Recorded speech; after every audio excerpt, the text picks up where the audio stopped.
you met him in pit at Rocket Hallway, just expect 1, 2, 3, jump, and you're gunned. And so if you miss one bullet, you're punished. I can confidently say he had the best BR shot in Halo 3.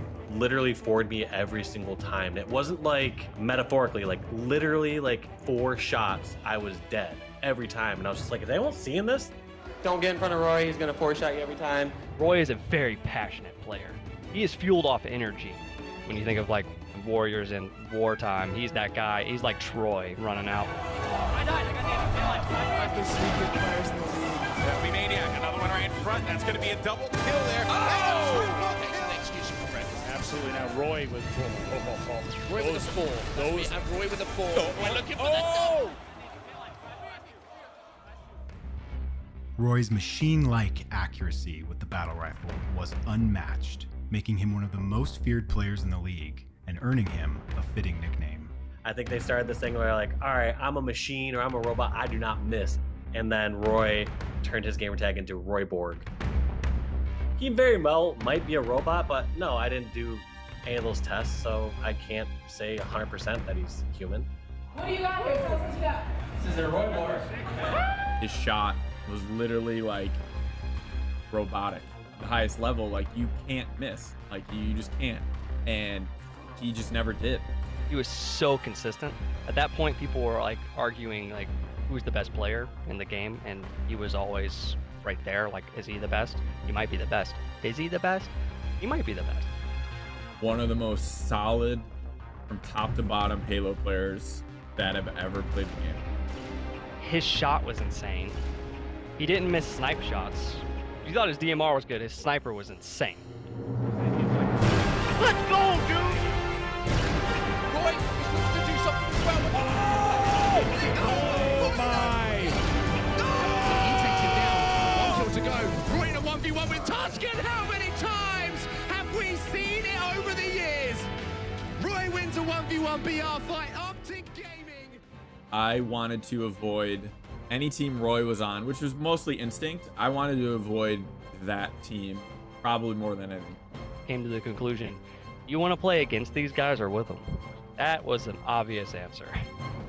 They were so good and he's so consistent, and you always knew like it was going to be probably the toughest match that you'd ever come up against. And we went like what, 42-1 in 2 tournaments in a row, which has never been done before that or after that. It's unheard of. That's why we got called the God Squad. While Roy is often remembered for his incredible skill in the game, it was his positive attitude and integrity that left a lasting impression on teammates and opponents alike. He's the guy, he was going to walk up, he's going to shake your hand, look you in the eyes, and just introduce himself. Roy's one of the nicest guys you'll ever meet.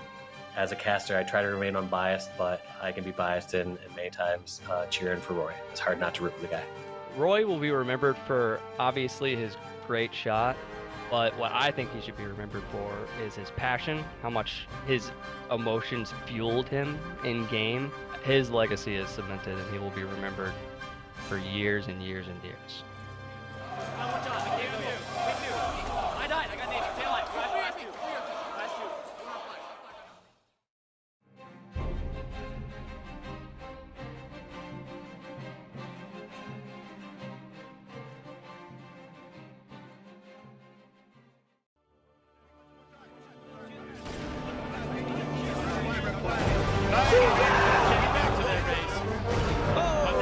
Before Snake might have something to say about it. Oh, what a Snakebite up the ledge. You were here to win. Nice double kill there from Snakebite. Looking for the triple. There you got it. On the corner. Oh, even bother. Snakebite picks up a clutch kill on Contra to even the playing field and one on Fred. Going for the triple. Yes, Snakebite does it. It's the triple kill. 3 down for denial. Gets the overkill. Snakebite just on fire right now. I don't think anybody wants to win more than Snakebite. The way he goes about every situation, it's almost like it's picture perfect. As everything's unfolding, I know that he is like thinking 50 steps ahead. And it doesn't matter the game, H5, H3, the dude is unreal. He's not afraid, like at any point in the game. He's that guy to just walk at you.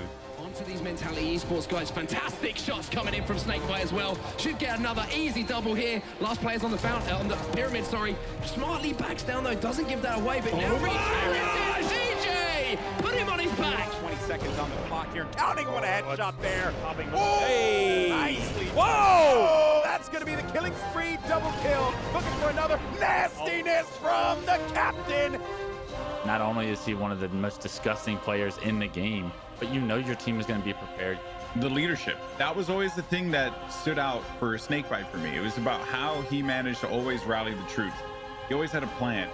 Every day we get on to practice, it's just being committed to winning, and winning is everything. Just from watching him on stage, you know, listening in on their team communications, post and pre-game interviews, it's not hard to tell what he brings to the table.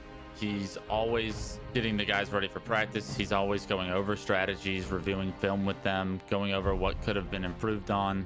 He's a great leader. When you're able to do that as a captain, it adds so much more pressure on your back, and he somehow shoulders it brilliantly every single time.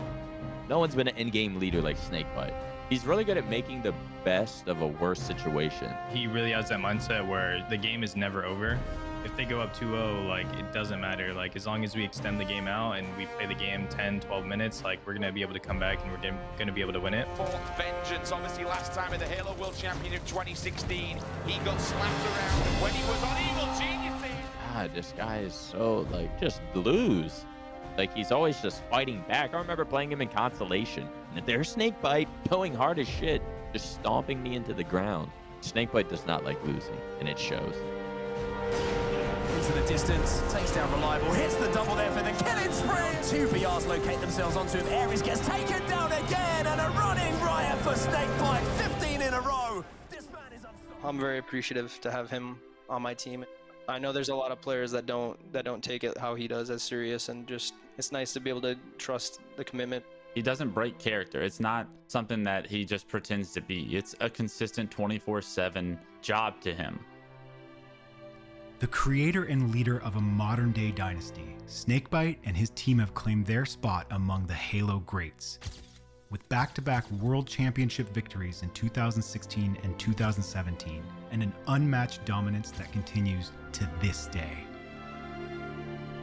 It's just impressive. It truly is. At that point, CLG, Optic, Tox, now Sentinels, they could do whatever they want and they would find success. It was ridiculous. You have the great players in Frosty, Roll 2, Lethal, I mean, absolute legends of the game. But consistency, that comes with the mindset and the tone that Snakebite set from day one. He's seen these situations hundreds of times, and he's able to make the calls that'll win his team the game. He's the most crucial piece to me. Snakebite and Roll 2 have been doing the same exact thing. Like, they're easily the best duo of all time, like the best players for a while now. And so, like, they've been doing this consistently. They're going to consistently be at the top. For Snakebite to become the greatest of all time, he just has to continue what he's doing. Putting in the hard work and dominating.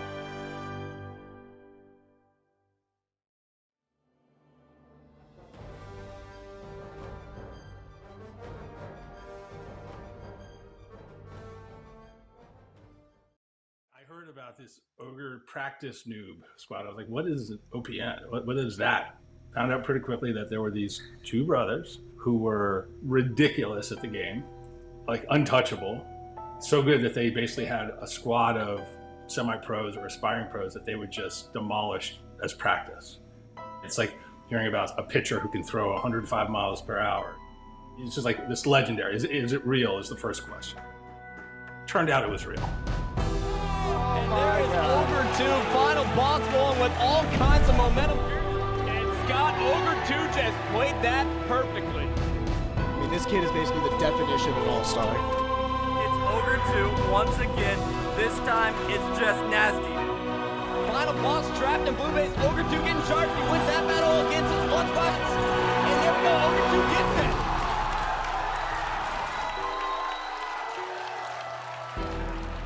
Ogre 2 is the greatest console esports player to ever play any game, period.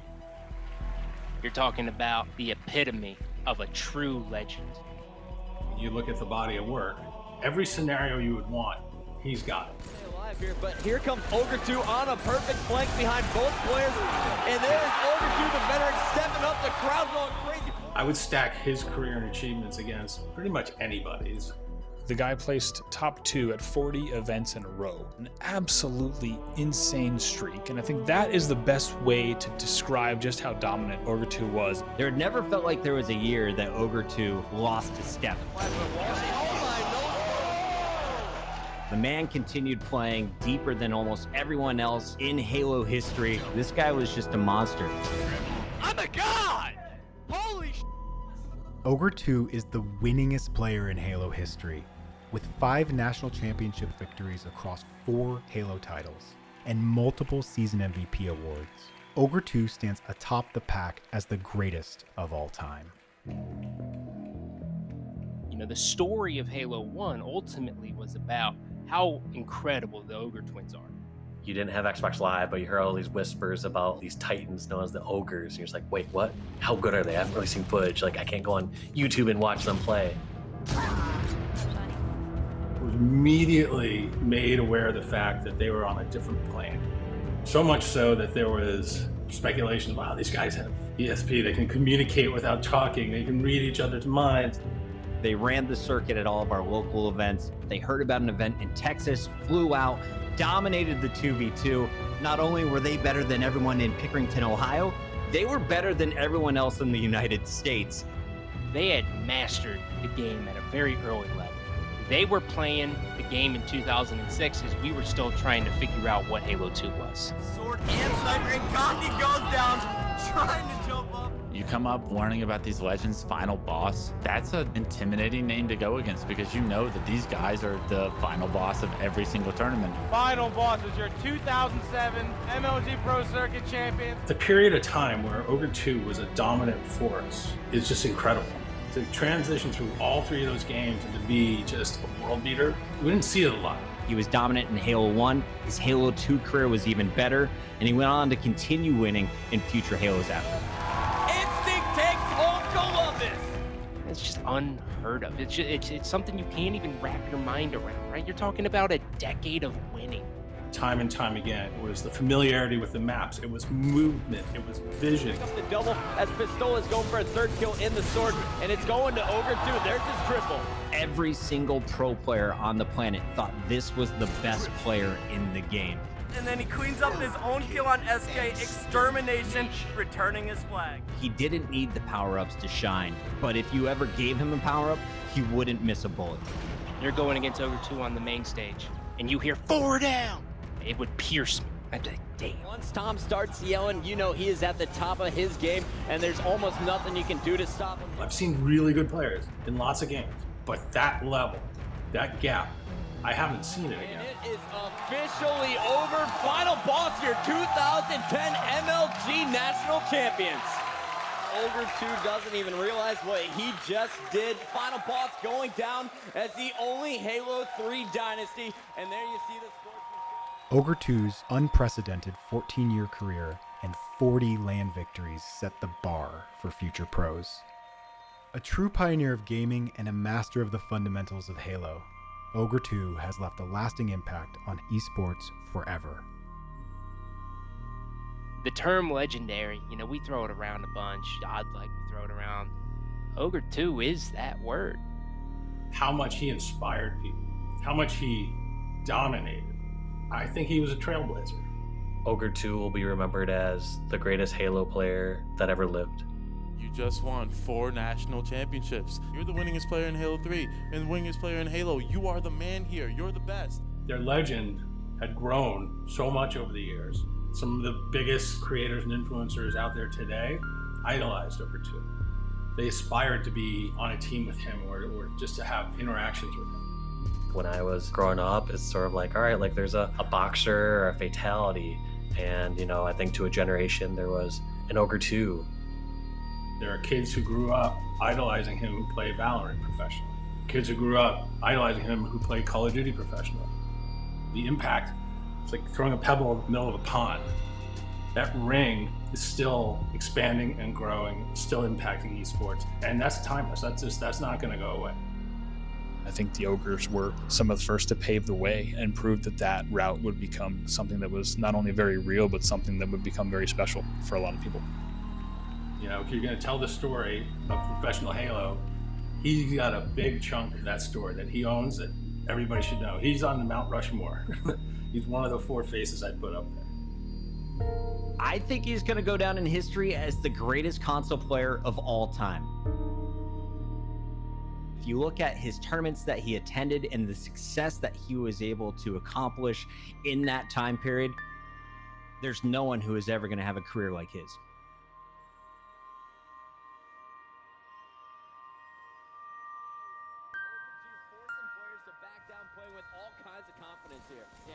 Scary Ogre 2. I've gone against an Ogre 2 like that in the 2007 championship. We both have, and we didn't take a game from him. He is terrifying when he is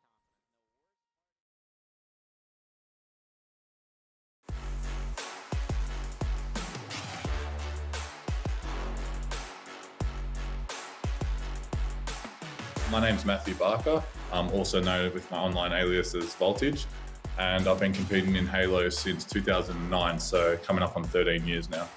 So initially I first got into competitive Halo back in Halo 3 days. Halo 3 was actually my first Halo game that I played. And after playing that for a significant amount of hours, I finally ran into, funnily enough, TE back at the time, which had Benno on it. And I looked at his profile and I saw that he said it was the second best in Australia.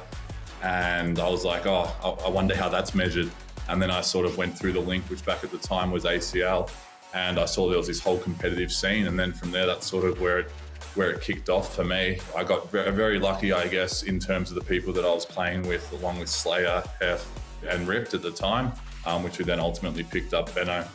Once we just started playing and everything over and over again, we all played a lot back then, probably at least like 12 hours a day. So we very quickly became quite skilled and talented, and we understood each other's play styles probably better than anyone else very quickly, just because of the amount of hours we were putting in together as a group.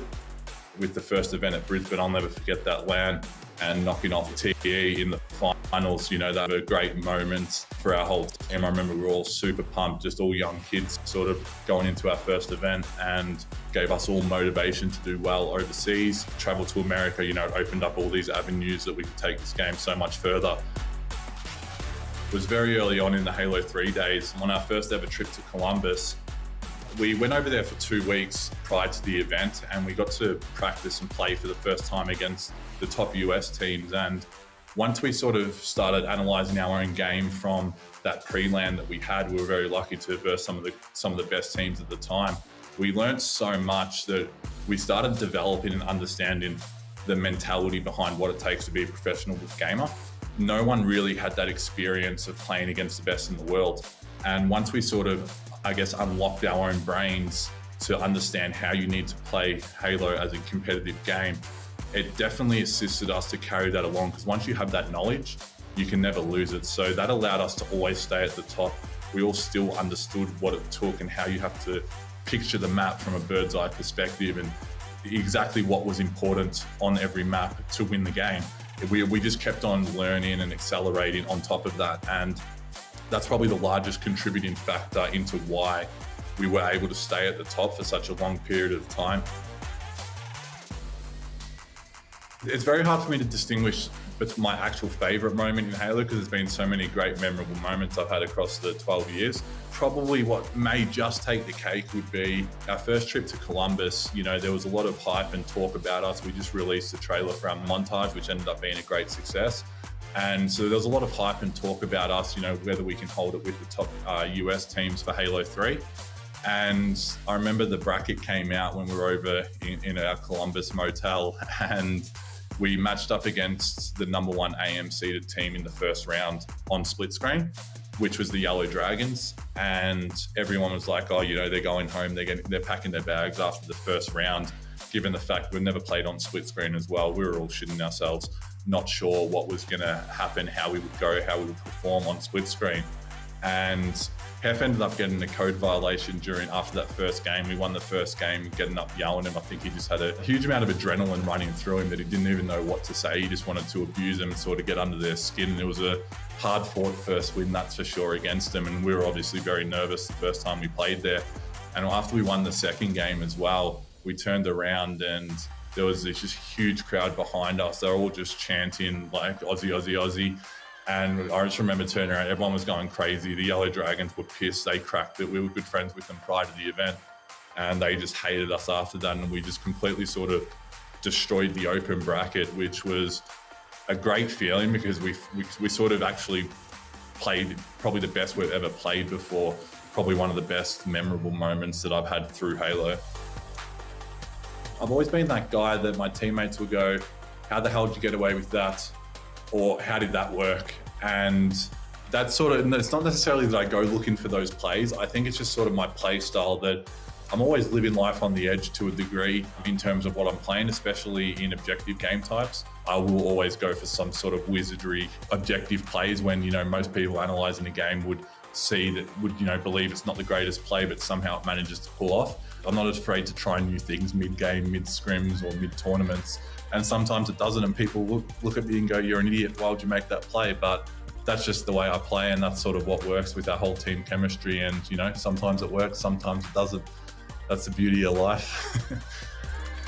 It's difficult for me for what I want to accomplish out of Halo, just doing so much already for the ANZ region.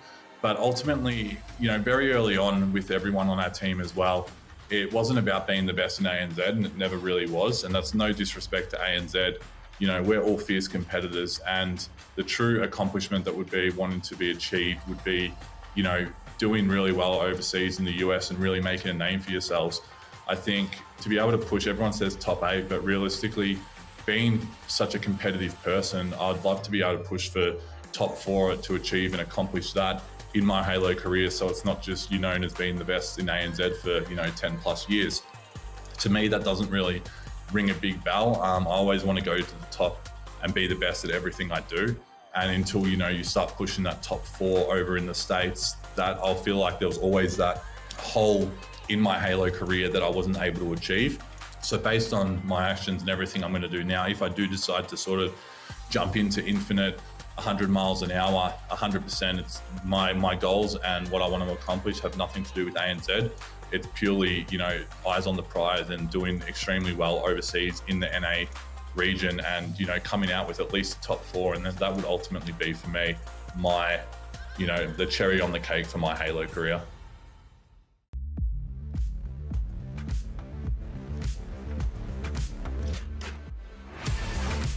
It is time for the ANZ HCS Super. So we've got a whole lot of Halo for us to look at today, and we're going to be getting into our first series of pool play. It is going to be the Direwolves and Deathruptor fans. Collapsed on that garage setup. Nice little fly in, but he does get back smacked. I want to see the battle of the Titans here. Vamp versus Junior. Oh, it's 2v1. Back-to-back insanity coming out from this squad right now. Vamp with the triple. Arcade. Vamp with a triple, massive for him. Overkill! There we go. What are you doing, Vamp?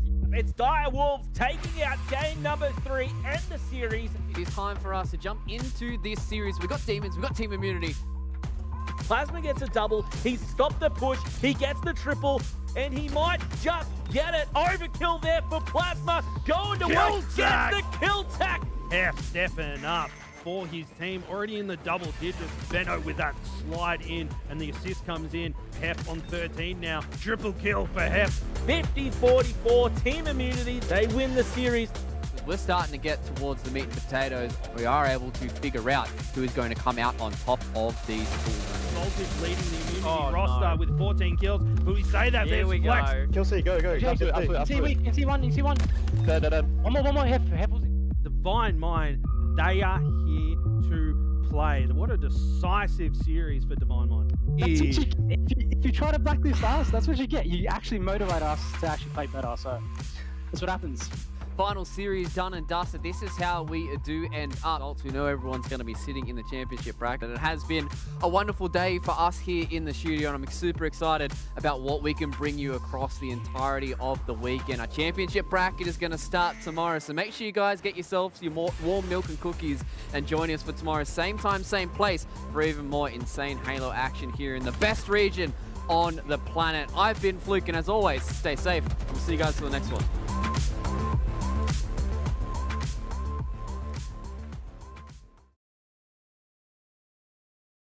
The HCS is presented by Astro Gaming and AMD.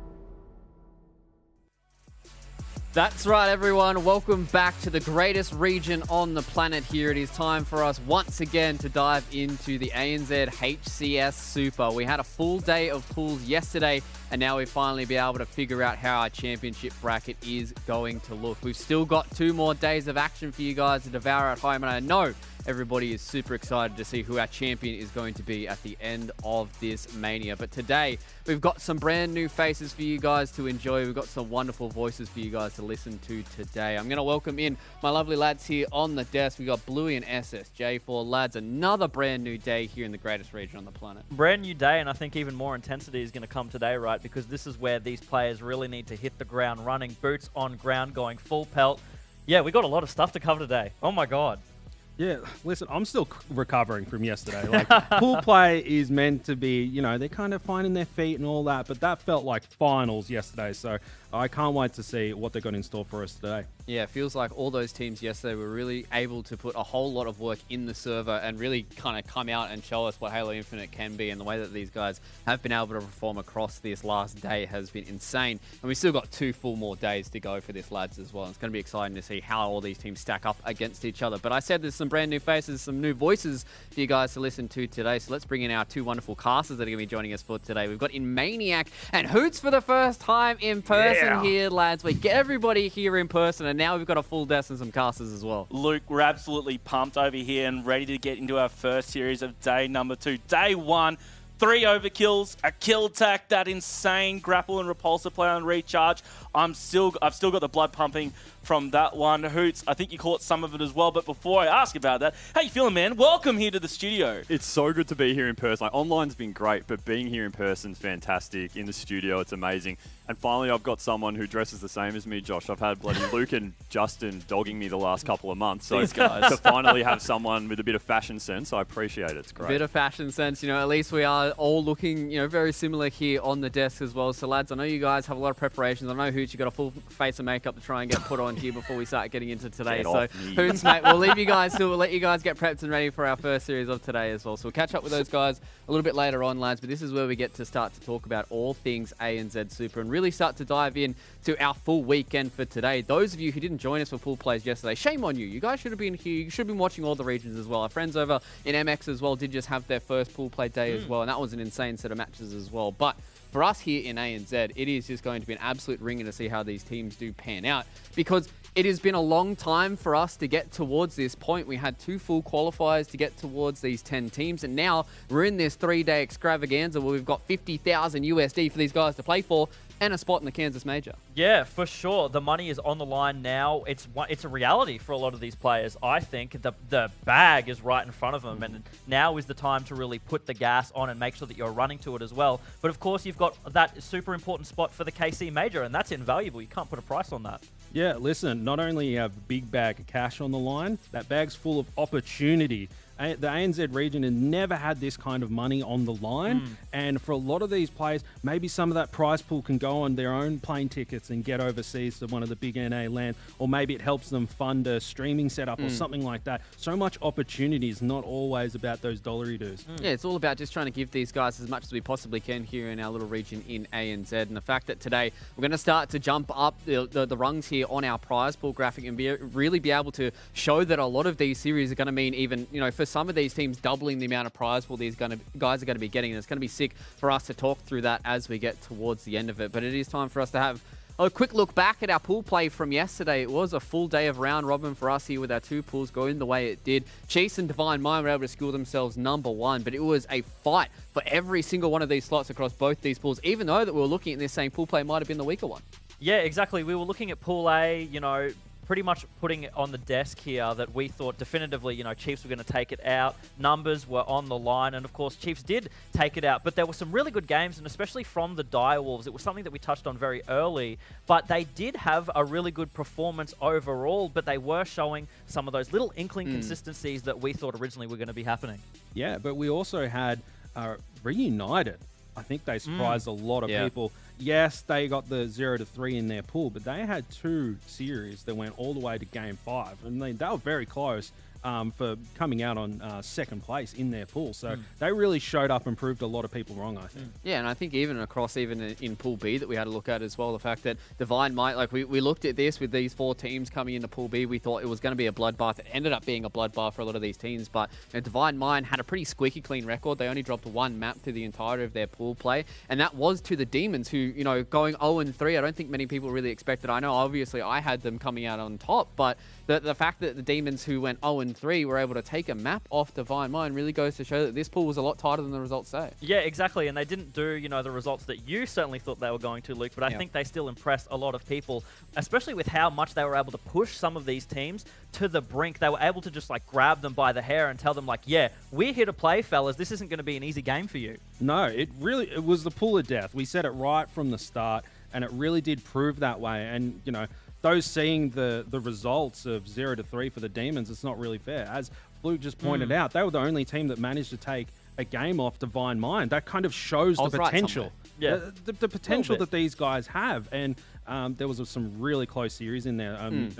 Immunity as well, clutching up big time in a Game 5 series. And, the floor was lava in that game. Yeah. And Demons got a little burnt that time. Yeah, unfortunately for them, they do go 0-3, but that means that they still got a whole lot to prove here for the Super Bowl. Let's start highlighting a few of these teams coming out of pool play. Obviously, I think it is none other than us to talk about the Chiefs. These guys are completely untouched so far. I believe at the end of the day, we showed a stat where there were 95-5 in total map victories and losses across the entirety of Halo Infinite. They ended that day with a 9-0 record. So they pushed themselves all the way up to 104-5 here, Blue, and these guys just seem like they are not skipping a beat, and they are the team to beat through the entirety of the Super. Now, I think, it's very clear that the Chiefs know how good they are, right? Yeah. Especially down here in this region. There's a lot of matches that we view from them, and it's a bit of a cakewalk, but I think for them, it's become more of a personal challenge for, them individually and as a team to sort of look at each other and be like, how far can we push this? How big can we make this differential between us and all these other teams in the region?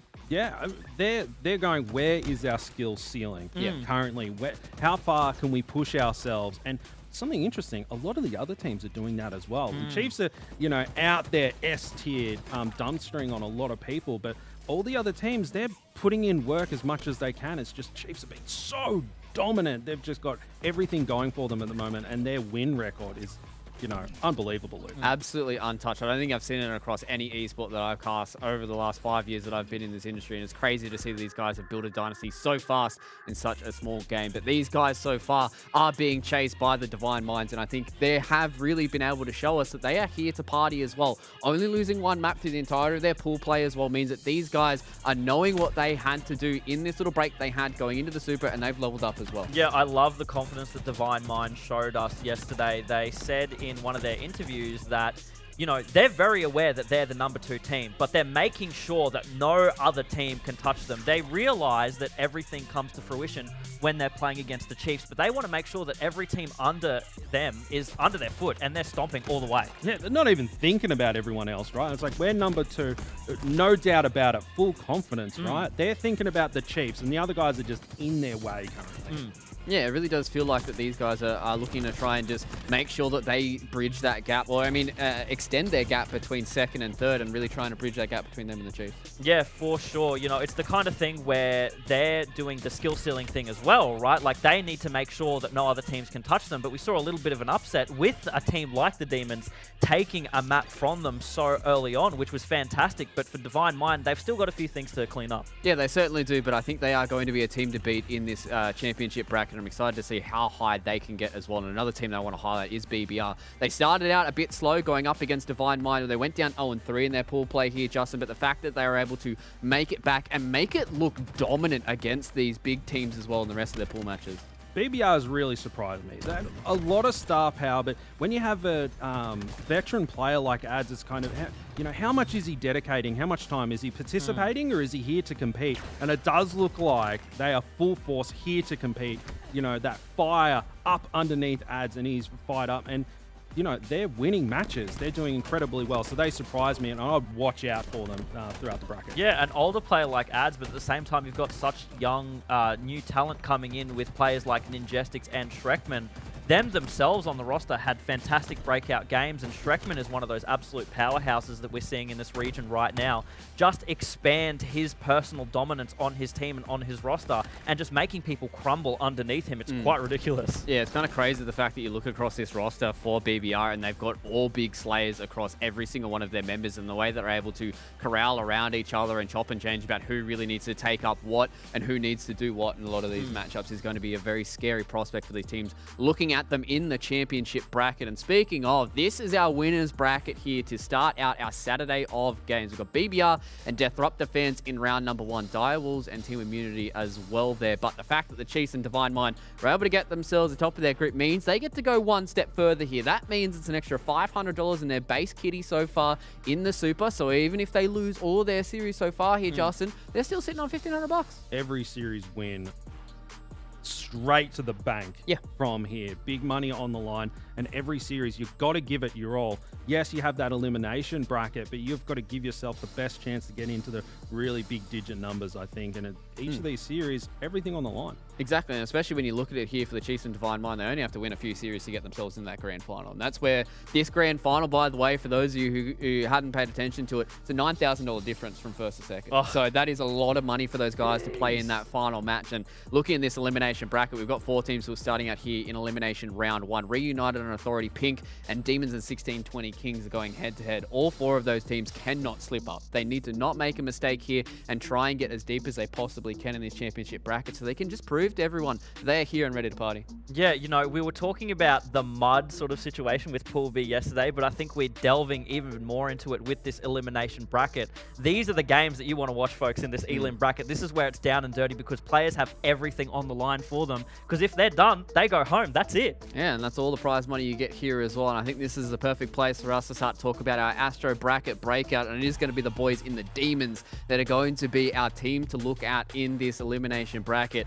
Albeit they went 0-3, they were the only team to take a map off Divine Minds, and the fact that these guys have their backs up against the wall here, Justin, it is going to be so hard for teams to try and take them down. Yeah, I think it's really important to highlight these guys because that was such a tough pull, and someone's got to lose, right? Yeah, exactly. Someone's got to come in the bottom spot, but, we talked about it before, the only team to take a map off Divine Mind, who are extremely hot right now, they really destroyed everyone else in that pool, and, the Demons, they have it in them, they've just got to get it rolling, and now they have the opportunity within bracket play to get hyped and start playing some good Halo. I think that's the big question for me looking at these guys, right? Like, we look across this roster, a whole lot of young guns who are being able to come into Halo Infinite and really being able to put a whole lot of numbers on the board. Like, look at yesterday, Plasma got himself the first kill tack in HCS. The fact that we've been able to see that on stream was gnarly from these guys. This is the reason why I put them atop their group, and unfortunately for them, they weren't able to get that group victory, but still they're coming into this bracket with a whole lot of fire underneath their bums, and that's certainly why we put them here as our Astro bracket breakout, because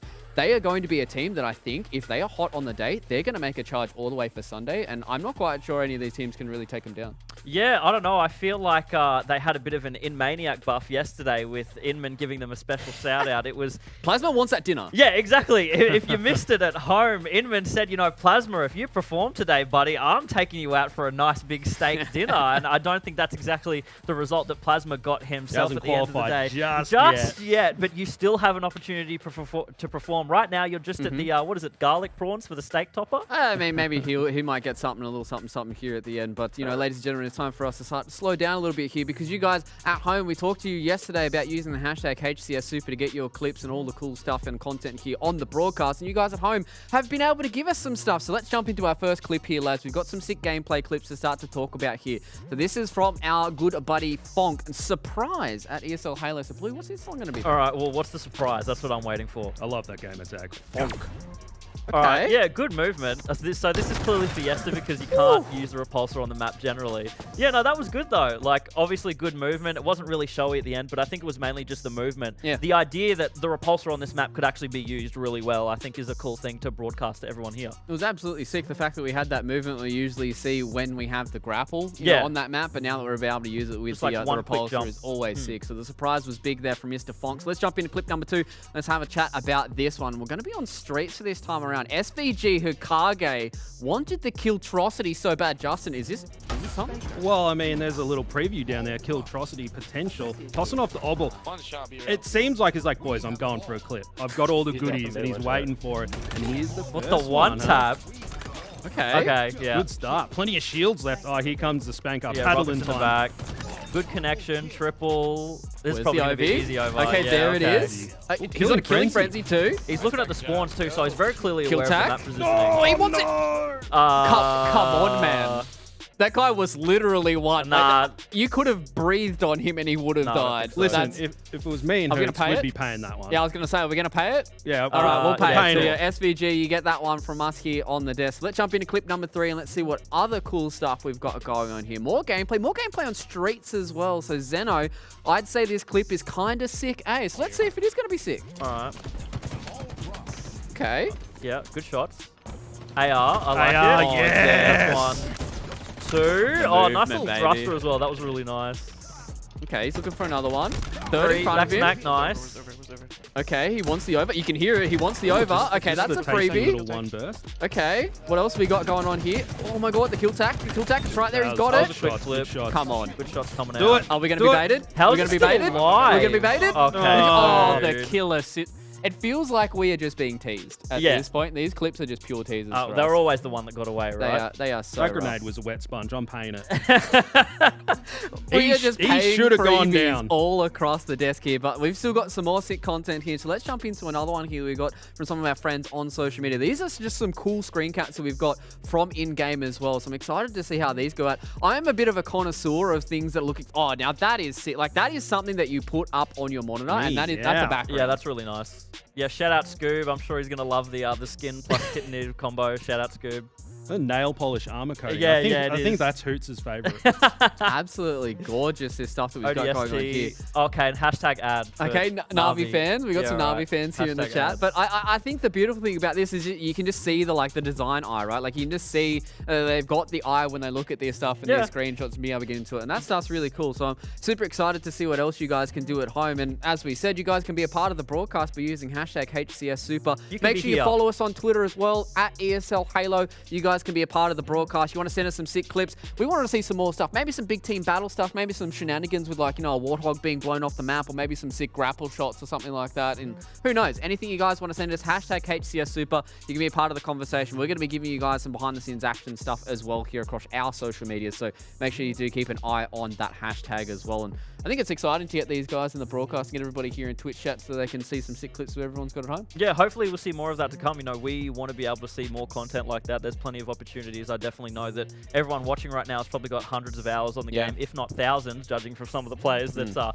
we see here. So yeah, send them in. Yeah, send them in and let's see if we can get some cool stuff going on. Maybe we'd actually get to see the Killtrocity on our screens this time around. I don't think so. It is time for us to start talking about the game. It's time for us to jump into our first series here. BBR and Disruptor fans going head-to-head here in this winners bracket. I'm excited to see what these guys can do, and I'm excited to hear from these guys as well, because we're actually able to catch up with both the players before we got into this one.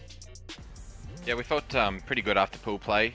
We obviously beat Demons in Immunity 3-0. I'm super happy with how we played.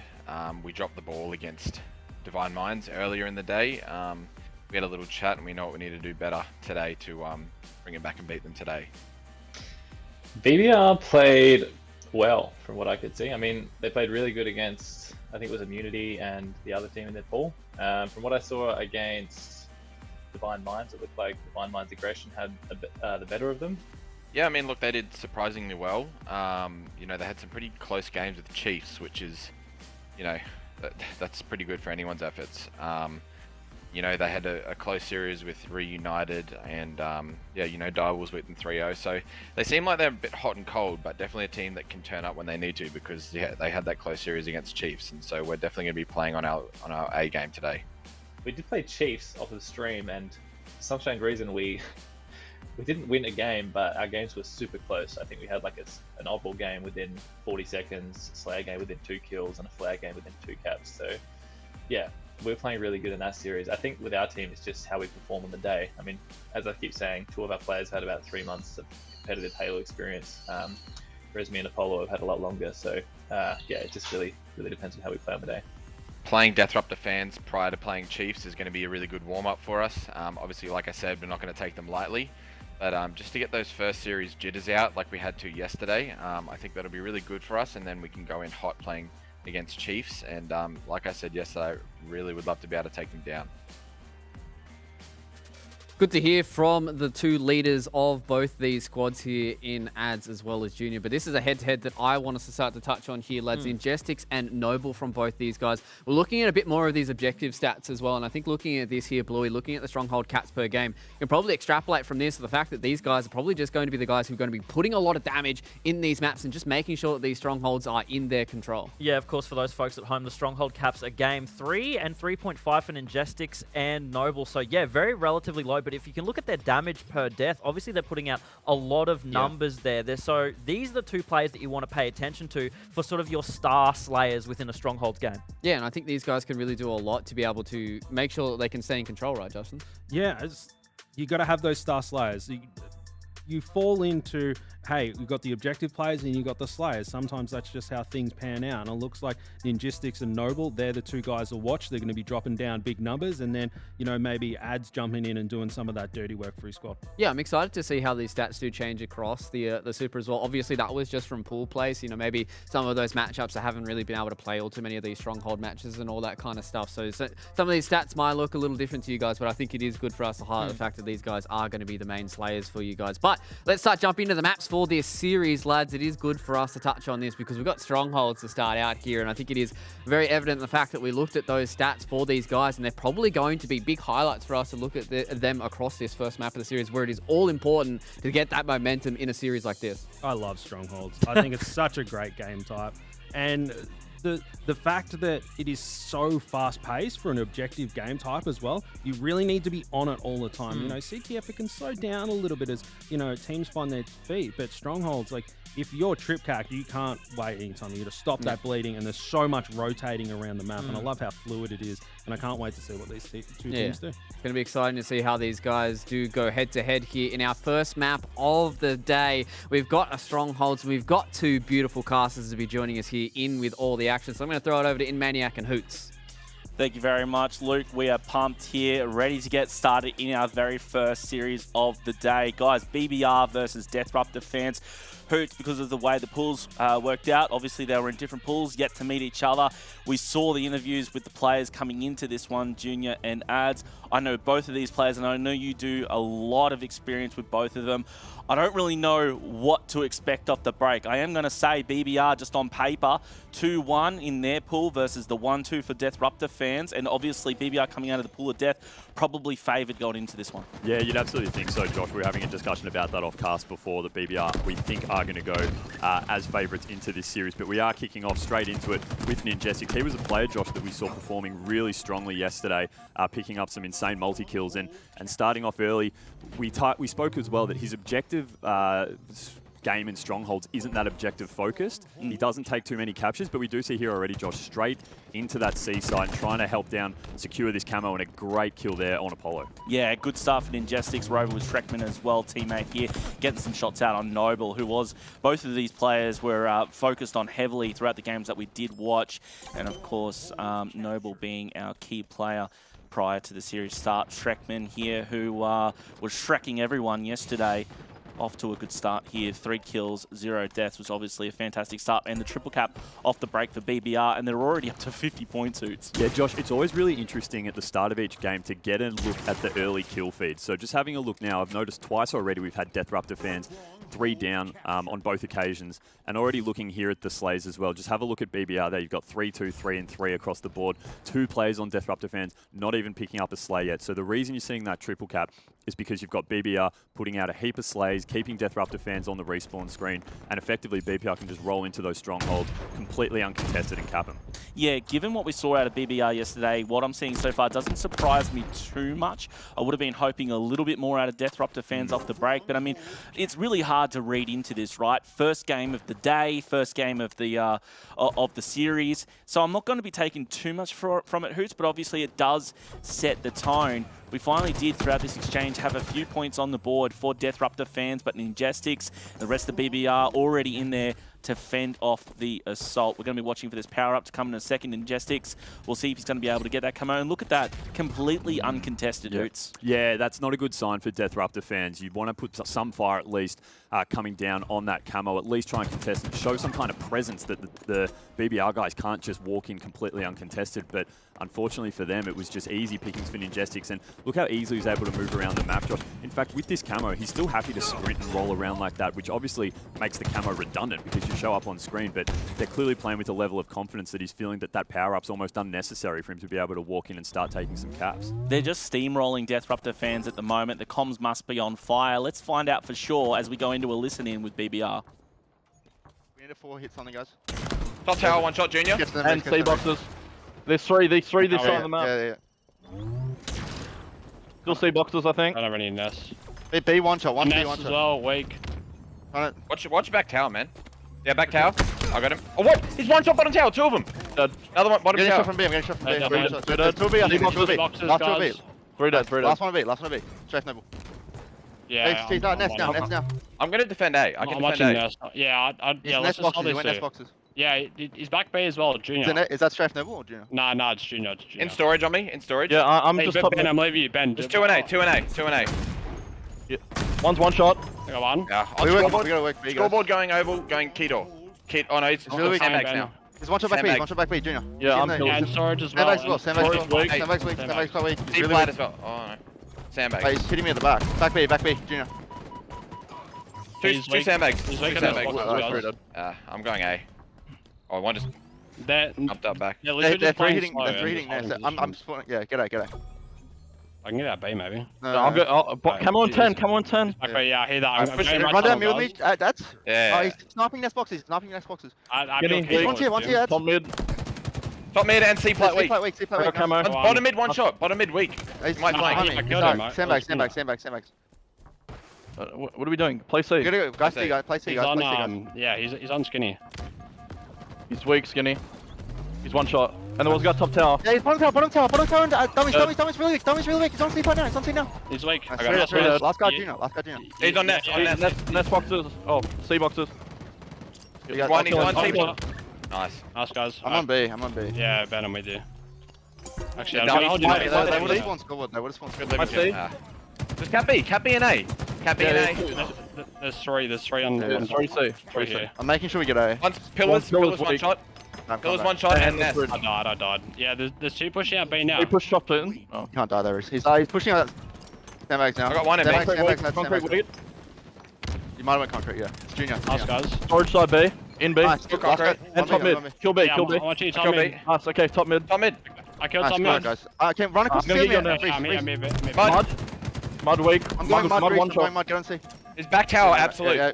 Tell the guy back tower, Reach. Tell the guy back tower. John. He's like, yeah, I'm pushing out. Things were getting a little bit hectic there for BBR as we saw the score coming back from Deathruptor fans. Now, Deathruptor fans are down at the moment by about 40 points. I'm feeling they're bringing something together. Let's find out as we go to a listen in now with Deathruptor fans.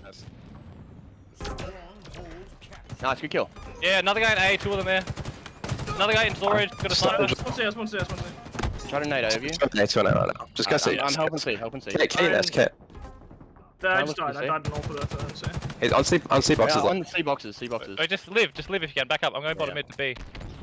Where are you guys spawning? I'm with you, Jackie. You're on dummies. I spawned, go B. We can play B. You're Benji, we can nest. Benji's dead. I'm back tower. I'm on C plat. I'm on B. Does Kate, there was a lot. I'm trying to look at C. I'm looking at C. One shot tower, I killed him. One on me, C. Capping A. C box. Capping A at the moment. Dude, it's got stuck in A. Alright. Josh, absolutely love hearing the comms from both teams there. One thing I noticed in particular with BBR is their hesitancy, their urgency to give up on a site in particular when they knew that they were getting overrun. You saw at one point they were trying to contest that C side. When they realized they were getting pushed and there were a few men down, they went straight away and said, Cat B and A, let's give up on C. So sometimes it's really important as well to just remember that, at certain points, you're better just to fold, walk away from a site and start to place emphasis on two other ones. And I think BBR did that really well. Yeah, and look, they're going to be finishing strong here on a triple cap. Hoots, BBR, what a fantastic start, 250 to 77. That is one hell of a way to kick off day 2 of your campaign here in the HCS ANZ Super. A lot of insights to be taken, as you're saying, Hoots, from those listen-ins. Now, what we saw there is both teams actually fairly composed, not too frantic. I actually think it was BBR who looked like they were getting a little bit sketch, but then they just, as they were starting to kind of shake a little bit, I think they just found their footing once again. But there was a period, I think it might have been in Gestics we heard at one point as well, where he just said, what are we doing? What are we doing? And that was the point where you did start to see BBR guys were getting down, their score was going up against them, and then, look, in the end, all honesty, I didn't even notice the score was ticking up so quickly. The game was over before we knew it. Yeah. But there was that period where they were challenged, but the fact that they could recover from that, that's really important. Yeah, we're going to be looking through some of the replays. You'll be able to see for yourself. What I would like to point out is off the rip, BBR straight up to 50 points. They had snipe control, camo control, everything fell in their favour. Yeah, see a really nice triple out of Benji there as well. There was this period here where Schreckman chose to defend that A site with the snipe in mid at sandbags. Interesting, I heard him on the comm say, I'm going to defend A here, and he did it straight in that A area near the sandbags. So, quite open to a lot of fire. You think a lot of people tend, when they get that snipe, to want to sit above the C because they can put a bit of fire down on A, but really ballsy, I guess you could say, just to sit at the sandbags there with that snipe. And they have to be careful that they don't get used to playing like that, because not every team is going to be like Deathruptor fans. There's going to be more challenges as we move on through this bracket. Now, Deathruptor fans, who knows, they might be able to pull something out of their sleeves as we move into map number 2. Something tells me they're not going to be quite as much pushovers as we move on through this series. Alas, game number 1 does go to BBR. And I was saying, Hoots, you missed out yesterday when we were going through predictions of the pool play. I was saying BBR are going to be coming out firing just from recent results from online qualifiers, from scrims, the way they've been seeing, and of course attitude as well, which I feel is everything with someone like Ads, who's like, he's kind of said, if I'm doing it, I'm giving it all I've got. And it seems like he's really pulled together such a fantastic, and may I even say, in the best possible way, a bit of an eclectic squad here as well. You've got you've got Ads, the old head, you've got the COD guy there with Benji, you've got a lot of fresh blood as well with Jimbob, who's just an absolute freak, and of course Ninjestics, who needs no introduction. Absolutely amazing in Halo 5 as well. So that squad coming together really strong and showing off here against Deathruptor fans. Yeah, with a player like Ads as well, when you've got someone who has been at the top, like keep in mind, he represented Australia at WCG back in, I think, 2009 it was, or 2008. 2008, fourth in Germany. Yeah. So when you've got someone who's been at that level before, they can return to that level. Age isn't a factor when you've had someone who's had that kind of experience and success. So, to see him on any team, that they're going to be able to compete. He's got that mindset. And I think we really did hear in the comms there as well, a real leader of this squad here. You said before, they've got the 2 older statesmen and the 2 newer people who probably can bring some different kind of tactics into the game, but to have that experience and leadership in those 2 older guys as well, really important. And I'm sure that goes a long way into giving them a lot of success. Speaking of these old heads and the ones with a lot of experience, you've got Junior now here for Deathruptor fans. And I said yesterday, I think he's coming in, and wherever you place Junior, I think he acts as an amplifier. And I think that can be both good and bad. I think if your team's firing and you've got that positivity and you've kind of got that plan to bring your A game as best as you can, Junior only amps that up. But I also find that Junior himself can maybe get frustrated at times, and this is just experience from watching his streams and listen-ins and stuff like this, that if the team's kind of frantic and scattered, then he can be as well, and those frantic kind of comms come out. So I think that's what we may have been seeing in game 1, but what do you think of that, and what do you think about it going into game 2, Hoots? I mean, on Junior, keep in mind as well, he would have been at Raleigh were it not for just personal circumstances that couldn't get in there. So he's a really top-level player who, in any normal day, would be representing a team on international soil. So he's a great pickup for them. You're right. I think, do they become too junior-centric in that he is the older statesman, he's got the experience, we have to rely on him, and if he's not performing, is that almost a barometer for the rest of the team and can bring the other guys down? Hard to say exactly, but look, I think you mentioned before at the when this game just finished, it was that off the rip point where BBR went straight out to 50. We saw Ninjestics getting that camo completely uncontested. They're kind of things that Deathruptor fans need to fix up really quickly, because you just can't allow for that those things to be happening when the stakes are as high as they are in a tournament like this. Yeah, and you know, we are focusing on Junior a lot, but let's not forget some of these like superstars in this squad as well that really put up the numbers for Deathruptor fans. Noble, who we focused on, and he was really popping off yesterday, and you saw the stats when it was head-to-head against Ninjestics, that Noble actually had the higher KD, the higher objective. In fact, I think he was higher in most stats. Now, to be fair, very big difference between Pool A and Pool B, as we said, but still, Noble can be a force to be reckoned with on that squad. And again, game one, start of the day, probably not performing where he wants to. How much that relies, and his performance relies on Junior and the rest of the squad, I'm not too sure. Yeah, you're right. It's a really tricky one, because, you know, at the start we've seen, you know, getting wiped so quickly early on. Players like him, you know, can he bounce back, being rather new? And you know, we did speak before as well, Ninjestics and Noble, their stats were like for like pretty similar. But, you know, overall, getting whomped pretty early on in the piece mentally can play a big impact in how you perform in the rest of the series. You know, we went in and said BBR we thought were favourites, but, you know, Deathruptor fans didn't perform that poorly in their games yesterday. So, you know, they got on the wrong side of a few unlucky games. And that's the reason that they performed a little bit lower in their pool. But, you know, early days, I think we have to be a little bit worried if you are a Deathruptor fan. I love saying that. Let's not forget, though, that there was that moment of the ability to bring everything together about halfway through that previous map. They were behind, I think it was about 50 or 60 to like 10 points. Then they brought it up. We saw the scoreline there was about 120 to 67. So there is an opportunity there. I think it was just opportunistic. We'll see how they go in our next map, Slayer on Recharge. And one thing that Deathruptor fans can do is slay. And but they're probably not going to do it with uncontested 3 players. camo again. They're probably not going to do it with 3 players. So unfortunately, out of DC there, guys. But we will be getting into it in just a moment. But I want to continue my train of thought there, Hoots, which is going into the Slayer and the fact that we know they are able to bring everything together. I think that there's obviously still a very real opportunity here. And Deathruptor fans, we've seen in previous series going into a Recharge. It's a map that they can play. Obviously, a lot of experience on it.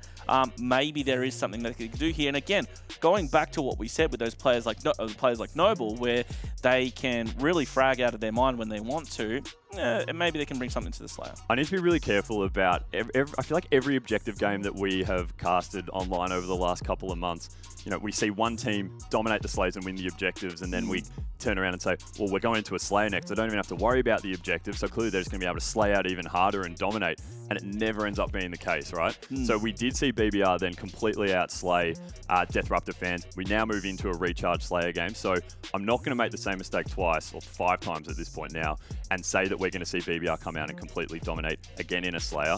You know, Deathruptor fans have just as much of a chance as BBR clearly do. But the one thing we do need to see is just some kind of contest over those really key moments, like the power-up. I know the example we had just then, they were 3 men down, obviously, so let's not look too much into that. But they really do need to be putting some kind of pressure and not allowing BBR just to waltz in and have their way in various parts of the map to be able to get those setups, because that camo at the very start and the first camo that comes up can just be so crucial in setting the tone for the rest of the match. Yeah, exactly. They can't just allow BBR to go in, get the camo, get the sword, get map control. Like, they really need to go in, I believe, kind of with that shock and awe approach. Mangler, of course. That's the big one.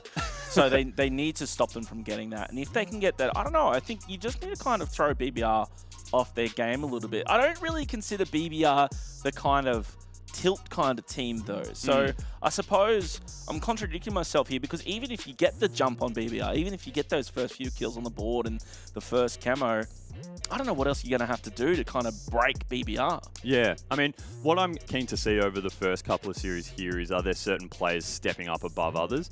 I mean, we didn't actually get a look at the stats from that last game, but from what I could tell looking at the scoreboard every now and then, it seemed like a pretty rounded performance from them overall as well, which is really handy in what you want coming into a day 2. You know, keep in mind, these guys were playing a fair bit yesterday. We were going into the night quite late for some of these teams.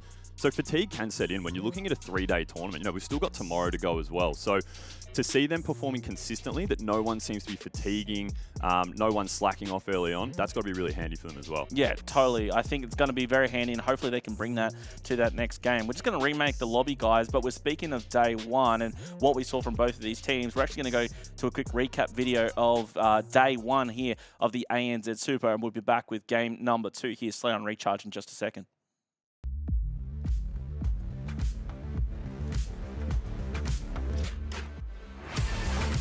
It is time for the ANZ HCS Super. So we've got a whole lot of Halo for us to look at today, and we're going to be getting into our first series of pool play. It is going to be the Direwolves and Deathruptor fans. He collapsed on that garage setup. Nice little fly in, but he does get back smacked. I want to see the battle of the Titans here. Vamp versus Junior. Oh, it's 2v1. Back-to-back insanity coming out from this squad right now. Vamp with the triple. Arcade. Vamp with a triple, massive for him. Overkill! There we go. What are you doing, Vamp? It's Direwolves taking out game number 3 and the series. It is time for us to jump into this series. We've got Demons, we've got Team Immunity. Plasma gets a double. He stopped the push. He gets the triple, and he might just get it. Overkill there for Plasma. Going to work. Gets the kill tack. Hef stepping up for his team, already in the double digits. Benno with that slide in, and the assist comes in. Hef on 13 now. Triple kill for Hef. 50-44, Team Immunity. They win the series. We're starting to get towards the meat and potatoes. We are able to figure out who is going to come out on top of these pools. Voltage leading the Immunity roster with 14 kills. Will we say that? Here we Flex. go. Kill C, go. You see one. One more. Hef was in. Divine Mind, they are here to play. What a decisive series for Divine Mind. That's what you get. If you try to blacklist us, that's what you get. You actually motivate us to actually play better. So that's what happens. Final series done and dusted. This is how we do end up. We know everyone's going to be sitting in the championship bracket. It has been a wonderful day for us here in the studio, and I'm super excited about what we can bring you across the entirety of the weekend. Our championship bracket is going to start tomorrow, so make sure you guys get yourselves your warm milk and cookies and join us for tomorrow. Same time, same place for even more insane Halo action here in the best region on the planet. I've been Fluke, and as always, stay safe. We'll see you guys for the next one.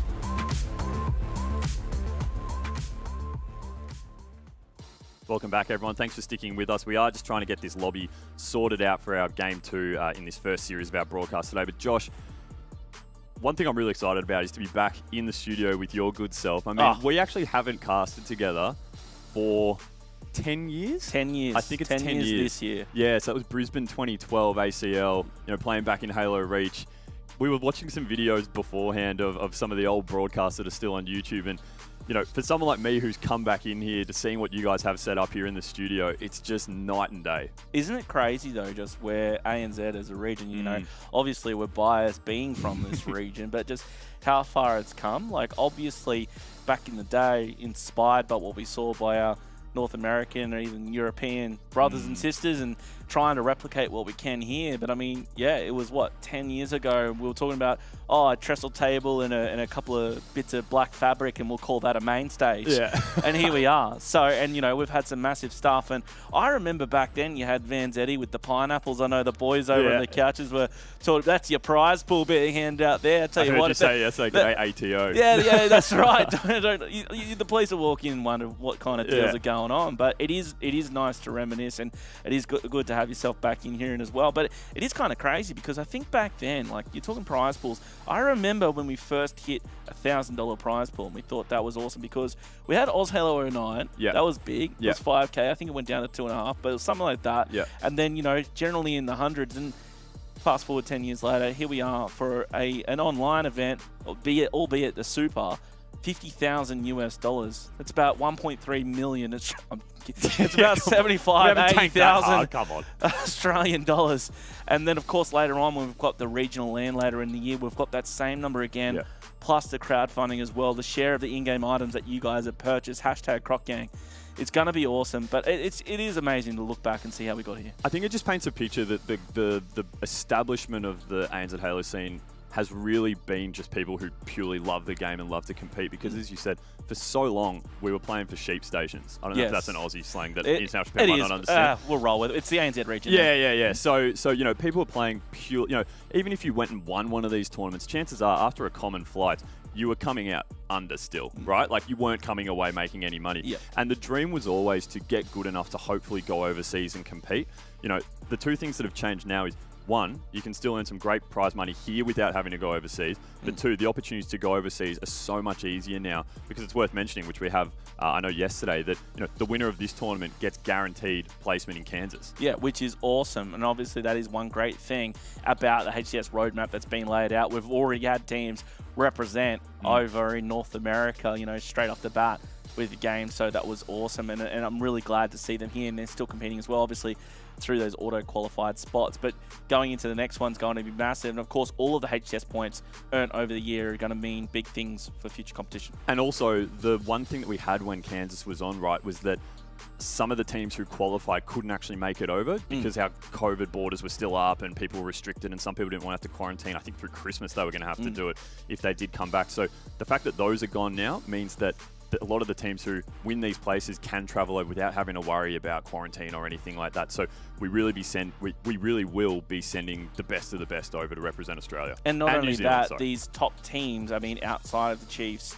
are able to get that international experience. And I think that that's what's really important to kind of explain to the international viewers as well, is that we are so isolated down here, and there's only so far you can get. And that's where, although I have a lot of sympathy for the lower tier teams who don't always get into the money, into the prizes all the time, I feel for the top teams as well, because there's like this invisible, it's the glass ceiling of competition that they can't break through because they just don't have it. Like if you're the Chiefs and you stomp everyone, cough, Divine Mind, maybe not, we'll see. Yeah.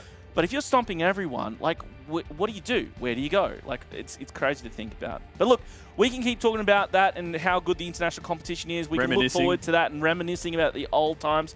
I can't wait to get a bev with you later and go over it, Hoots. But look, let's get into the action now.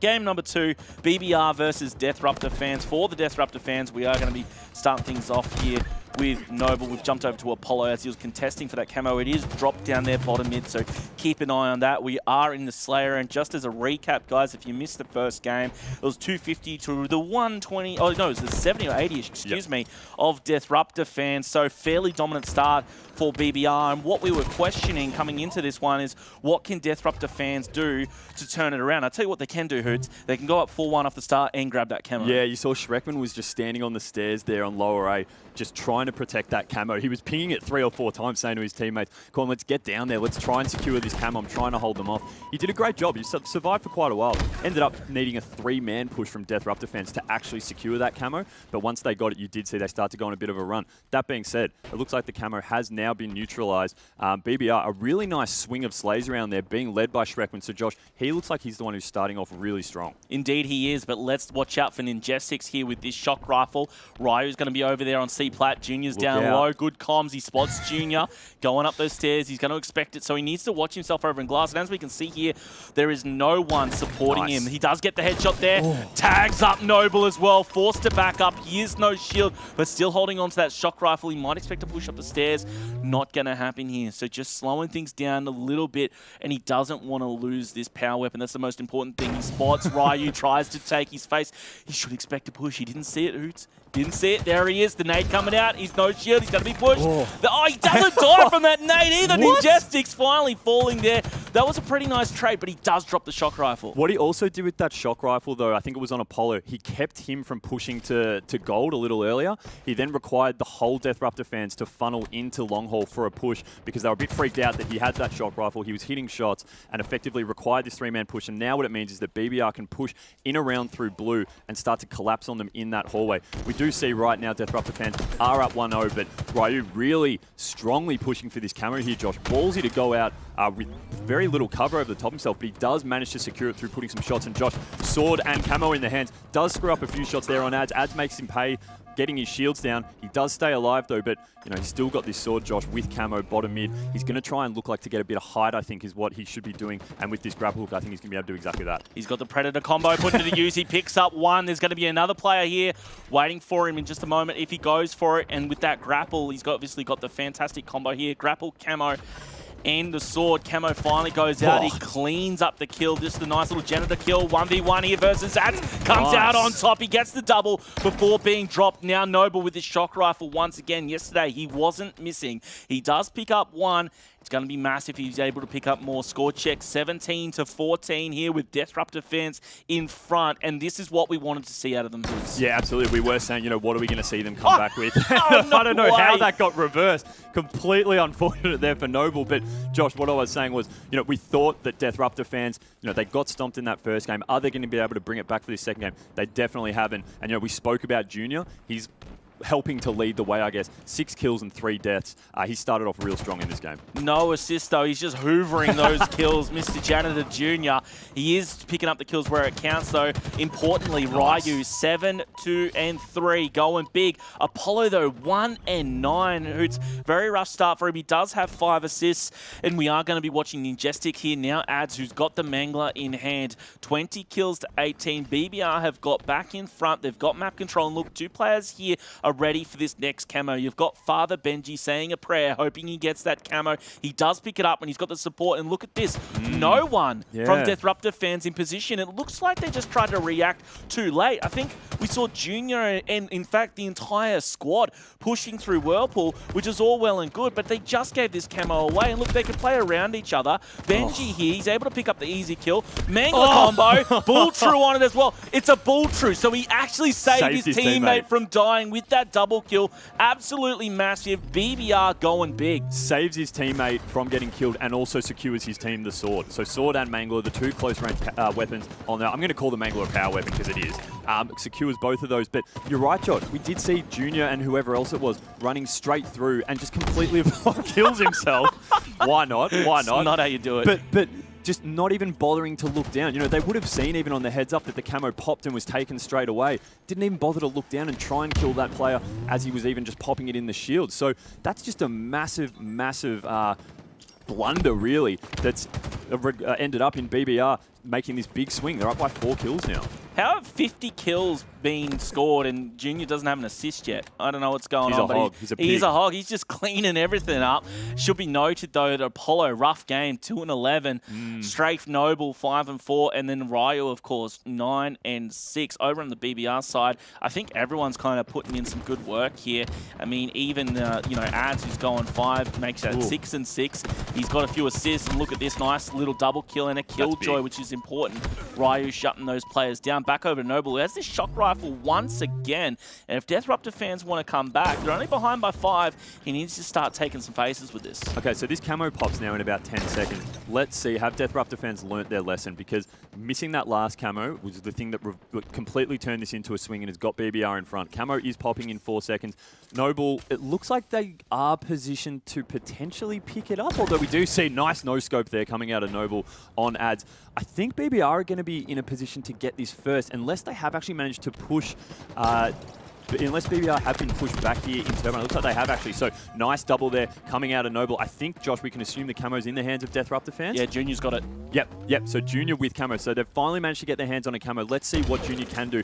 Cops a nade straight to the face. So that's going to force him to push back a little bit. He can't get super aggressive, but we are at 33 all right now, Josh. So we have seen this swing start to happen. Camo in the hands of Junior. He's got that Mangler starting to push in here. Let's see what he can do. Now, it could have been a coincidence, but the camo's been big so far. Junior should get another kill here. Benji's one shot. He does clean it up.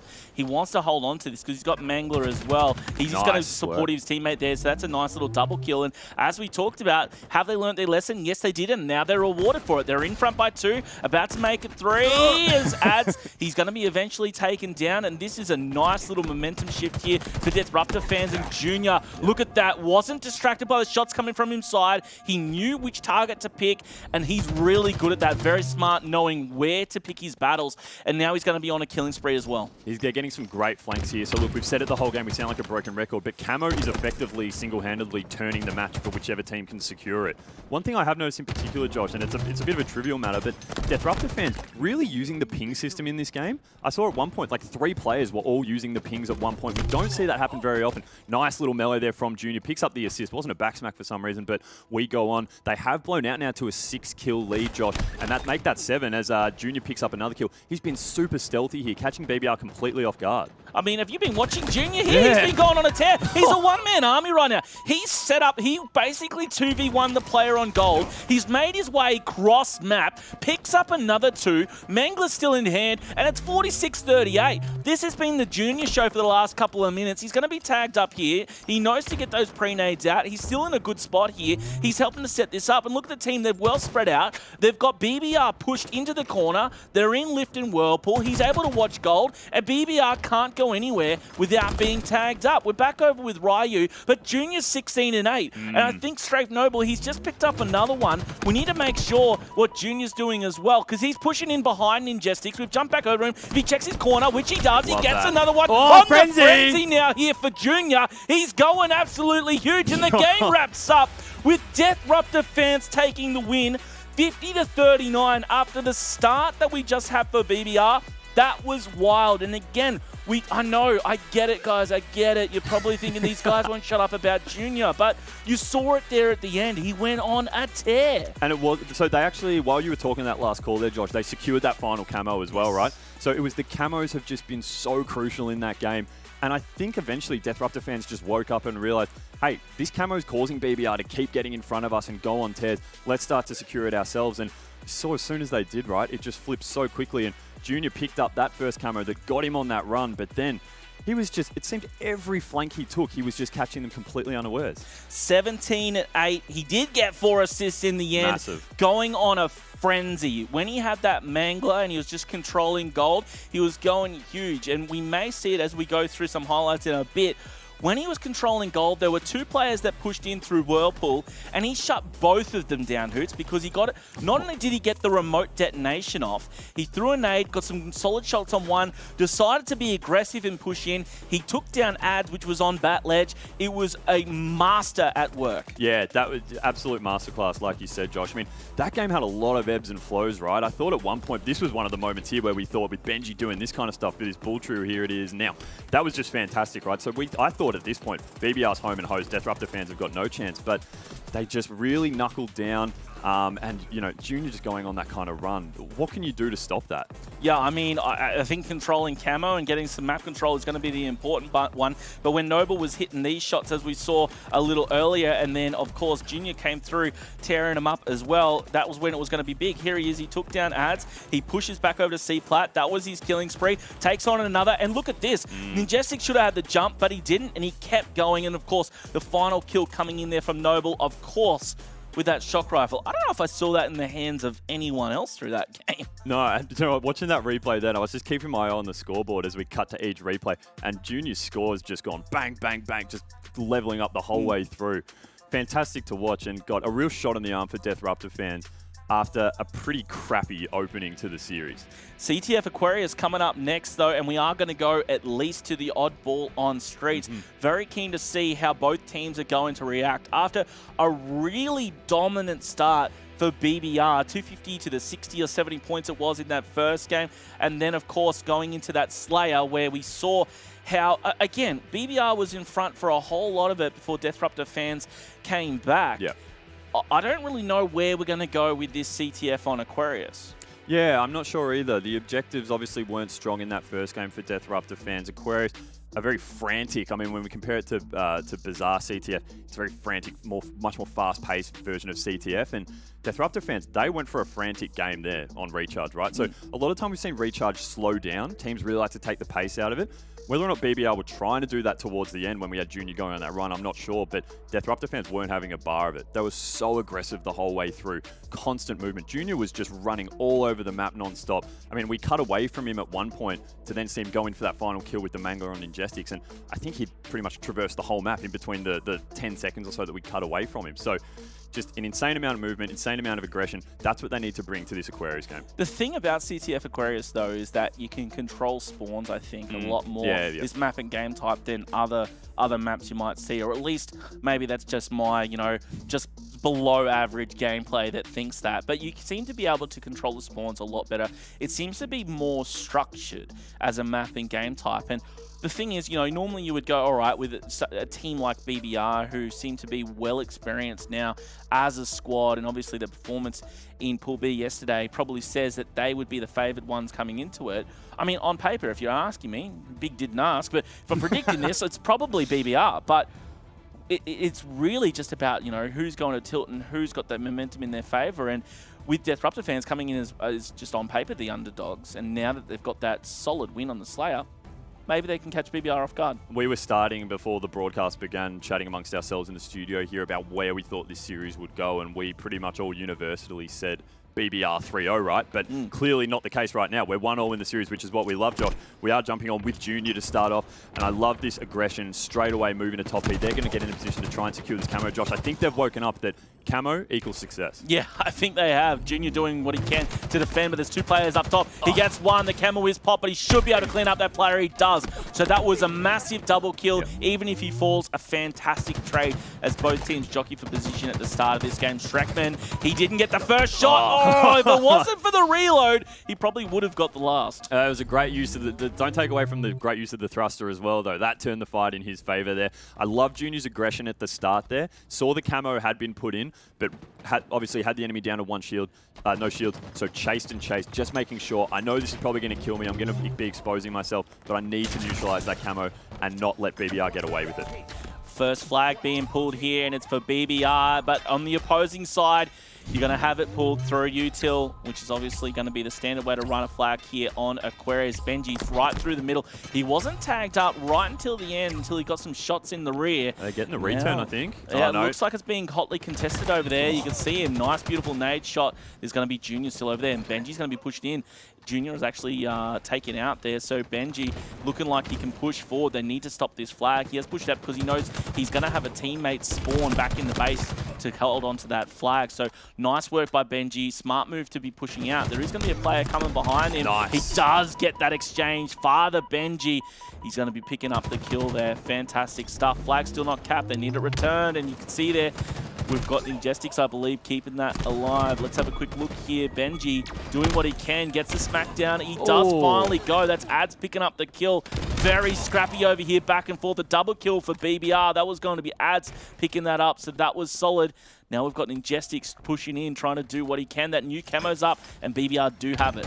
Yeah, that's massive to pick up that camo there, Josh. If you had a camera on me in the studio there, I just had a confused look on my face the whole time during that attempt to get that return, because it seemed like Benji was just killing everyone, and yet somehow the flag was still being pushed forward for Deathruptor fans. I don't know how they didn't manage to get a return there, but unfortunately it didn't work for them. So right now we do have Ninjestix pushing in here. He's throwing those dynamo grenades, Josh, which I really love at the start. Knowing that players will probably be spawning back flag, throwing those dynamo grenades deep in there, try and weaken them up, and then run in to try and clean up with the BR. Unfortunately it didn't work out for him, but it's the right idea. They did well defending, but all of the pressure is still on Deathruptor fans right now.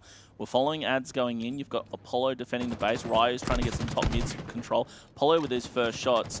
You're going to see Ads having to back up. He does have the support there of Ninjestix, though, who cleans up the kill. They should be good to push in here. A couple of players coming off the flag, though. Heatwave's still in the hands of Junior, and he's got the thrust. Picks up the kill. Noble here as well. I thought he was going to get that, but he's going to be taken down, and we've still got this stalemate going on, Hoots. No, this is going to be a cap. They managed to get the return. We didn't even notice it, but look at that. Straight in for Apollo. So I'm not sure what happened there at the BBR end of the base. It looked like they already had Deathruptor fans down too, but Josh, all it takes is one person to sneak through, get a clutch kill, and then get that return, and then bang, you're scoring. And they're looking to run another now, it looks like. They must be feeling good. Let's have let's go and have a listen in to the comms from Deathruptor fans and listen to just how they coordinated this push.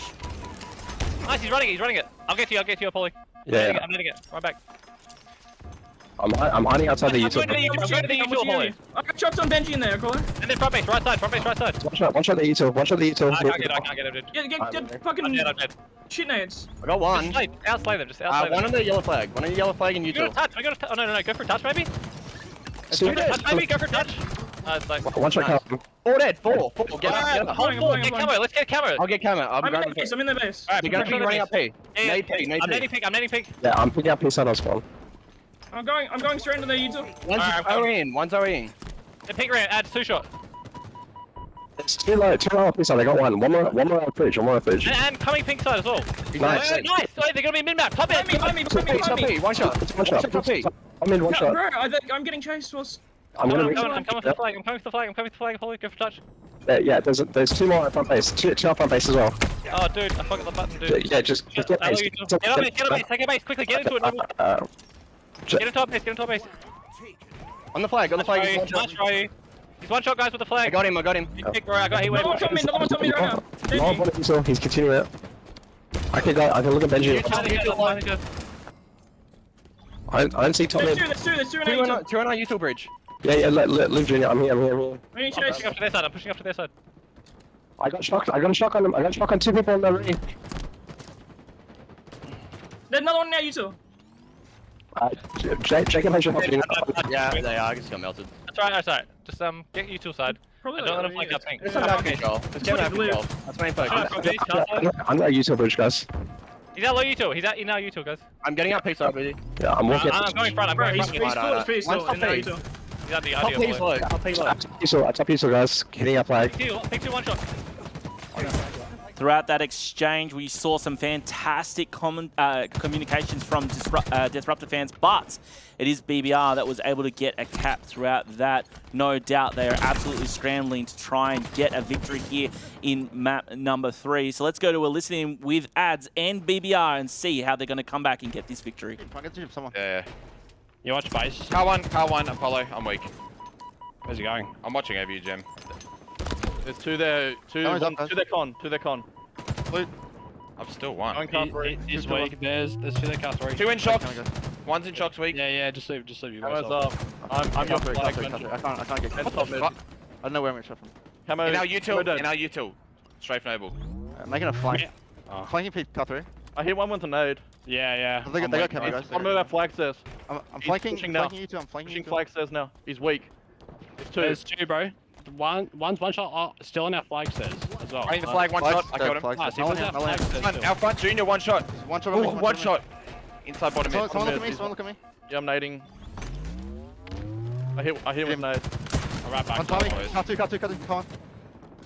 I killed him. Nice frag. Another one? Yep. He's low. He's flag stairs. Flag stairs behind you as well. See that. Flag says weak. There's 2 YouTube weak, guys. I'm up now. I'm in top U2. Yeah, U2 says now. U2 says now. 1's top mid. He's 1 shot. There's 2 flag No, stairs. 1 U2 says he's weak. I got him. Yeah, they're nading me. P2 weak. 2 guys to their front. And car 3, Ben, he dropped. He's their front P side as well. He's 1 shot U2. He's 1 shot front U2, nice. They're front base as well, I think. Oh my god. I'm pulling. They're I'm fridge door. not. Fridge door, half shields. I'm here, Benji. He's weak in the flag. He's 1 shot fridge door. Last Last guy, guy, fridge door. Ben, behind you now, Ben. Should be Guys, that. 2 would have spawned early. P2 as well. He's finding U2 fuck. I'm trying to chase him. He's dead. Our Nice. fridge door. 1 shot, dead. And shot from another side. our front base and P I door. haven't come back. Yeah, front there's base. gonna be a Bottom mid dead. I gotta be he's 1 shot. Nice. That's a flag. Right, it's not. Nice. Get out the car 2. P2. Come on, They're gonna clear the base. Ignore the guy. These guys clear the base. I'm running it top. I'm watching P, guys. They're front. Geez, really 2 stories there, Josh. It looked like at the start when we were listening to Disruptor fans that they had a flag cap in the bag. Unfortunately, it's like they overextended just a little bit, weren't able to put it in. BBR went around and put it one in themselves to tie it up, and then that second flag as easy as you like, and then they just put in a third as well, Josh. So they're on an absolute tear here, BBR. We do have a camo in the hands of Schreckman as well. He's going to try and put a stop to this flag run of Disruptor fans. They are able to actually get it out somewhat at least and start to put a run, but geez, really dominant from BBR there with those 2 flag caps in about a minute. what I loved as well is just how deliberate the comms were. You know, we talked about it on the couch yesterday about the difference between teams and their communication style. Now, sometimes the frantic kind of comms and keep screaming things 3 times can work for some teams, but that collected and calm nature and just being able to call out the facts is really, really vital, and it seems to be working for BBR. Now, as you said, they were able to get 2 caps in the space of about, 60 to 90 seconds. They did have 3 players down, though, and were on the back foot for a second, and Junior's doing what he can to take more players down and get this flag moving. However, you can see BBR also moving a flag of their own. 3-1 your scoreline. It's going to be absolutely vital for Junior to stay alive here. Nah. Loses that exchange, and that's going to be bad. Strafe Noble, though, still trying to move this flag for Deathruptor fans. Apollo trying to get the defensive as well. There's 2 players down for BBR, 3 down for Deathruptor fans. Noble just trying to do what he can to stay alive. So if you're BBR right now, you are absolutely loving this scrap here because time starts to become a factor for Deathruptor fans, right? At what point with BBR up by 2 do they start to turtle? Do they start to just hide in their base, play defense? Because, if you're only up by 1 flag, you keep on the offensive and really pushing in and getting aggressive. But with 2.5 minutes to go, they're up by 2. That starts to come into your mind, I think, Josh. Do you start to play a bit more defensive, just trying to hold Deathruptor fans off from getting into your base and pulling your flag? Make it a scrap. I think that they could totally do that, but they know that they've got the advantage, and with 2 minutes left, maybe they can just continue just doing what they're doing, and it seems to be that way. Both teams kind of just hodling around their bases with these flags, but, as you're kind of saying, all of the pressure is on Deathruptor fans, and when we saw Ads tearing up the way he is, and now Najestics putting pressure over in the base, there's not really too much they can do, and in fact, Najestics, he may even be trying to get this cap himself. Nice use of the thruster there. You see in the background in the kill feed, players just going to be exchanging kills here. Junior comes in to clean him up, but, a minute 40 left. They need to do a little bit more than that. Yeah, and if you're Deathruptor fans now, this is the time where you start panic pulling, really. You just start grabbing flags when you're not probably in a position to run them because time is a factor and you have to. And for BBR, it just falls right into their hands. They're having flag pulls taken against them where the enemy isn't really in an advantageous position. So, at this point, things become super difficult and, we very... No! Sorry, dude, that was sick. Oh, God. What a reversal there. Oh, my God, with the sizzle stick. Beautiful stuff from Junior. Oh, that was fantastic. Love to see it. Yeah, absolutely. And look, it's, a minute left. We do have both flags out as well. So, again, falling into the hands of BBR. We have this stalemate that can often take a few minutes to resolve. So, right now, geez, if you're a Deathruptor fan, you're going to be struggling to take this game home. Ads now is going to be getting the return here. 3 players down for Deathruptor fans. Finally, after a 2-minute stalemate, BBR are going to get their 4th cap on the board with 40 seconds left. 3 caps required for Deathruptor fans. I think it's fairly comfortable to say that BBR are going to be getting this victory. And look, just keep an eye on that scoreboard because you saw Ads, not only is he going huge with the objective plays, 24 and 14. And it amazes me, Hoots, it truly does. And I know I'm, probably running the Ads fan club, but that this guy, 17 years after he started playing competitive Halo, he's topping the lobby up against some very young, very energetic players who have most of their experience in the later games of the Halo series. So it's fantastic to see what he can do, and it's a credit to him, and it just shows what he and the entire BBR squad are able to do up against Deathruptor. Yeah, he's a credit to himself and his parents, Josh. It's really great to see. He really is. I'm sure they're proud rooting for him right now. Absolutely. Look, it was a 5-1, I think it was in the end there. I think that last cap Deathruptor fans have put the controllers down, to be honest. I think it was a pretty uncontested run straight through, but just taking a look at the stats here, and you spoke about Ads before and just the sheer amount of damage he was doing, and look at that damage dealt. Almost leading. It was actually Schreckman putting in all the damage as well. So surprisingly, I didn't actually have a look at him on the kill feed, but should have. 22 and more importantly, 14 assists. So he was involved in everything. I think that's what it was. There's assists coming through and Schreckman just really putting in the damage. It's kind of funny because Schreckman was in the chat yesterday when I was giving Ads all the shout outs. He was calling him out saying, yeah, Ads getting the FaceTime while they do all the work. So bit of Shannon Knoll, what about me? Shout out to you, Jim Bob Schreckman. There you go, mate. giving you some love because you did pop off in that game. And of course, Now BBR only one map away from securing the first series of day 2 here of the ANZ Super. We're looking at some of these highlights, and obviously Ads featuring a lot here. He got that nice double kill a little earlier. Things were looking a little shady when it was 1-1, and then as we'll see shortly, blink and you'll miss it. There's going to be 2 more caps on the board, and then it was 3-1. Yeah, it's like we were saying during that listening. It looked like Deathruptor fans were in a position to make that second cap and take the lead. They overextended. They really thought they had a chance with a flag that was sort of down around bottom mid when they probably didn't, to be honest. And so that's one of those things you really have to be conscious of as well. It can be so enticing when you're getting close to the flag to go and try and run it in and keep it alive, but sometimes it can work to your detriment, Josh, and I think that really did there. Yeah, I think so. And look, Deathruptor fans, there's still a chance they can bring it back. We saw they were able to do it in map number 2. Hopefully they can as we move into map number 4, Oddball Streets. And it will be interesting to see what happens, because hypothetically, if we do see a Deathruptor fans victory, we of course finish our best of 5 with a Slayer, and that of course is what Deathruptor fans had already won. So things become a little bit questionable. So as always, I mean, it seems obvious, but I think it's more important now. BBR need to shut down Deathruptor fans. They need to make sure they've got the nail in the coffin here in this map. Yeah, the coffin's in the ground. They're loading the corpse in. They just need to bolt that door shut, cover it in dirt, get some holy water sprinkled on it if you are that way inclined. Well, Father Benji's on the squad. He can say the prayer as it goes in the ground. Exactly, yeah. The nice little sermon coming from the father. But we do have Shrekman here pushing in really aggressively at the start, Josh, to the tram there where the Deathruptor fans were spawning. So trying to catch them unawares at the start. You know, you're wanting to secure these rockets. They do look like they've actually been picked up, so I'm not sure who does have rockets in their hands right now, but just having a look here, Benji's with 2 off the start, so potentially it was him, but a very nice start in terms of the slays with BBR, and they managed to convert a little bit into ball time. Ninjestics actually with the rockets, Josh.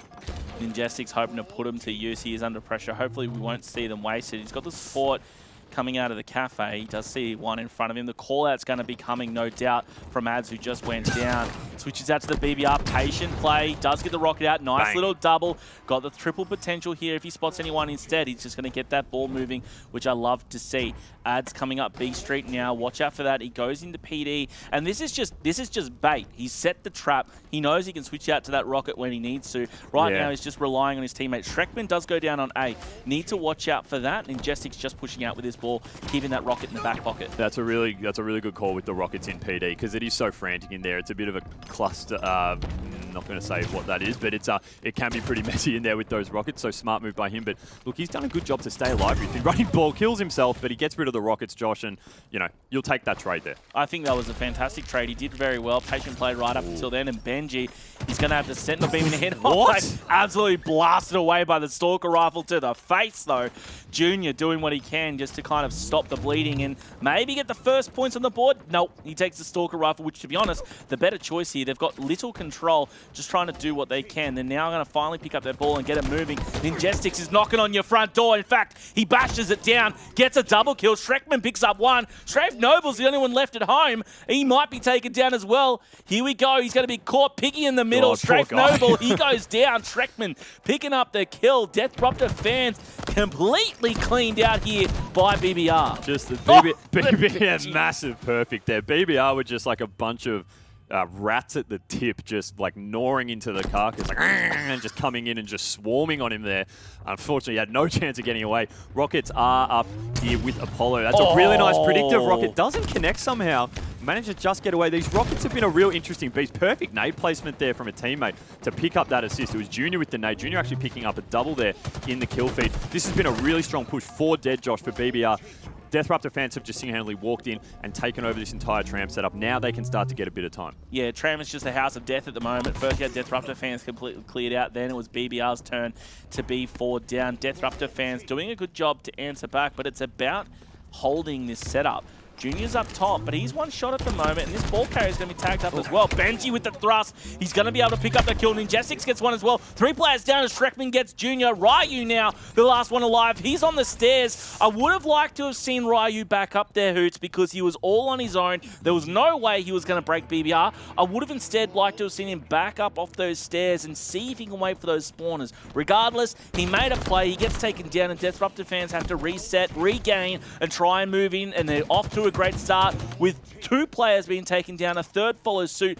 Ads, the only one left alive, holding on to that ball. And with a very smart move, he does throw it out, just wanting to stay alive here. Yeah, but it was really well done by Deathruptor fans. They flushed Ads onto that catwalk there, and Ads actually ended up playballing it straight to Deathruptor fans. So Deathruptor fans have picked that up and said, oh, we're going to take that straight back where we came from.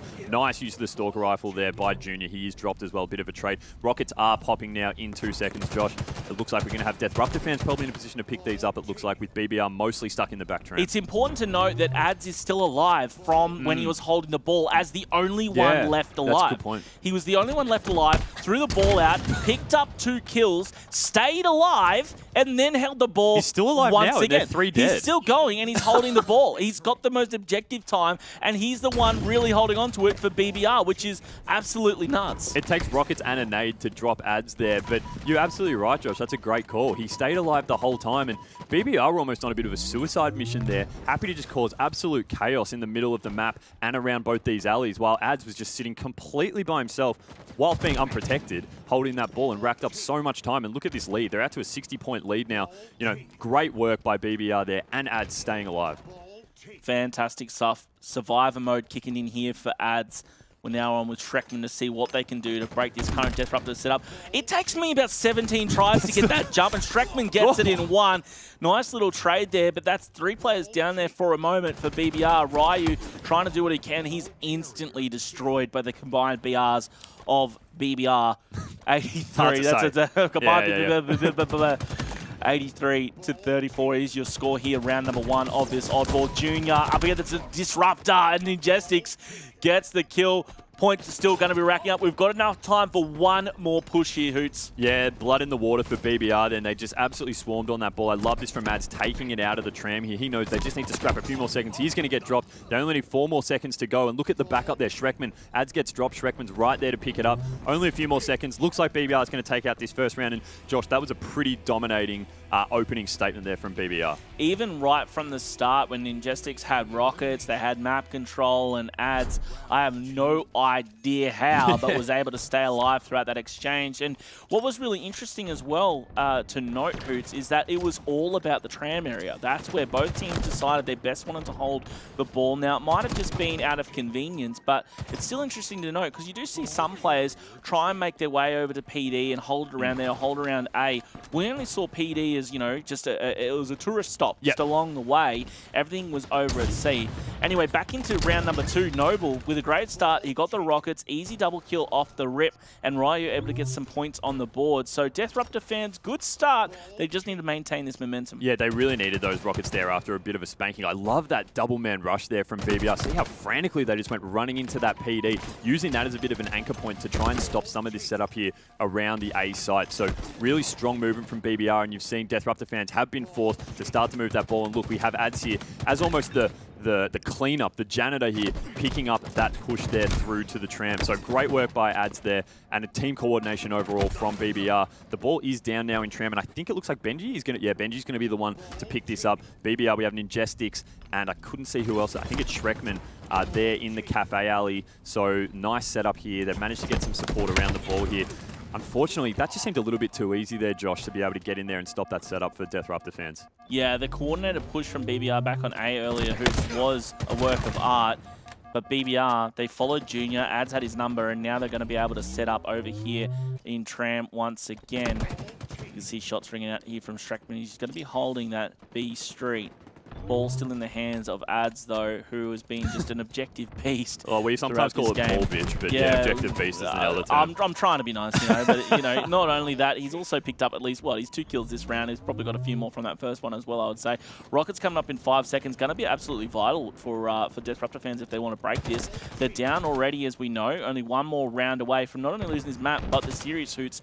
And we got to remember, guys, we're not in pool play no more. This is the bracket. They need to win this one. Yeah, so I think Deathruptor fans, it was Ryu secured those rockets there. They were able to walk in and stop that push that hold there from BBR pretty well. And this is the time now where they are really just disrupting the flow of BBR. With these rockets in the hands of Ryu, he can walk around the map, pick up cheap kills, stop any coordinated pushes from BBR, depending on which alleyway they're wanting to go down to try and get to this setup. And look, it's really interesting that we're seeing a much more spread out setup from both teams when holding the ball. They're not stacking support right right up on the ball. That's an unfortunate loss there to have. But they're not stacking up support on the ball. They're really happy to spread out and leave the man in Tram almost completely alone. I'm really loving this from Noble. Nice double kill here. He's on a bit of a tear. He is dropped. And then, look, as soon as I say that, 3 down from Deathruptor fans. Ball in the hand of Schreckman. Going for this setup in A again. Let's see how BBR try and spread out to keep some support around him, stopping all the avenues to get in and take that ball out of his hands. I'm sure Ryu dropped a rocket over there on Purple Street as well. I'm not sure if anyone picked it up, but that was what I was really pointing out. Nice nade there from Schreckman and BBR. Halfway to victory here in this round. Unfortunately, the shield wasn't going to be doing enough there in the end, just a second sooner, and it might have. Bulldog in the hands of Ninjestics here. Stalker rifle there for the picking if he wants it. Trying just to keep an eye on what's happening right here. You've got Noble over on the B Street. Shield down now. I like that when he was no shield himself. He's still holding this C area, which is what I love to see. 50-37 your score. That's wishful thinking if I've ever seen it. Ninjestics hoping to connect. He does clean up the kill anyway. That's Apollo falling. Yeah, and keep in mind, Josh, it's worth noting, BBR are up 2-1 in this series right now. They're up a round in oddball, so they win this round and they move on. So this is the stakes are really high for this. We spoke about before what each win does to your prize earnings. You know, everyone is earning money in this tournament in some respects, but these wins go a long way into just increasing that kind of money you are taking home. So a lot on the line the whole way through this tournament. Loving the use of the Sentinel beam here by Ninjestics. Unfortunately, he's dropped. Nice work by Noble to start up rockets. I just love when we switch to sub 1, Josh, and they blow themselves up straight away. But ball hasn't really been grabbed much, and I think we've actually had a reset. Beautiful work by Ads there. Picks up the rockets, and Schreckman, you can go and pick up that ball if you want. You've got Ads covering you with the rockets. That was the quickest pickup of a rockets I've ever seen in my life. Ads didn't even let him touch the ground.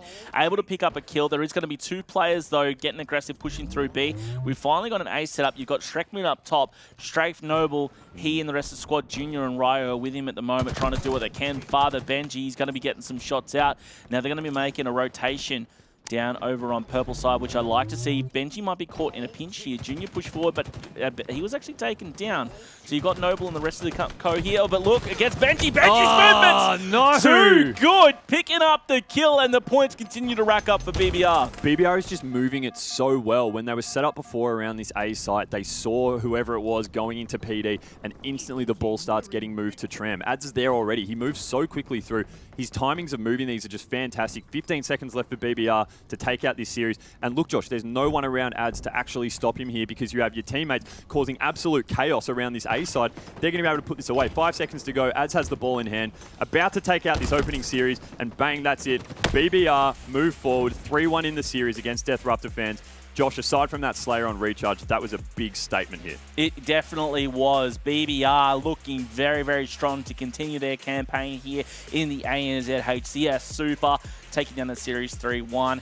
And Deathruptor fans, they put up a fight there, but again, probably the outcome we were expecting there, Hoots. BBR, they stumbled a little bit in that first Slayer, but for the rest of it, it was fairly one-sided. Yeah, not to sound like a broken record, but the objective play from BBR there was just absolutely stellar. I don't think they botched a single rotation.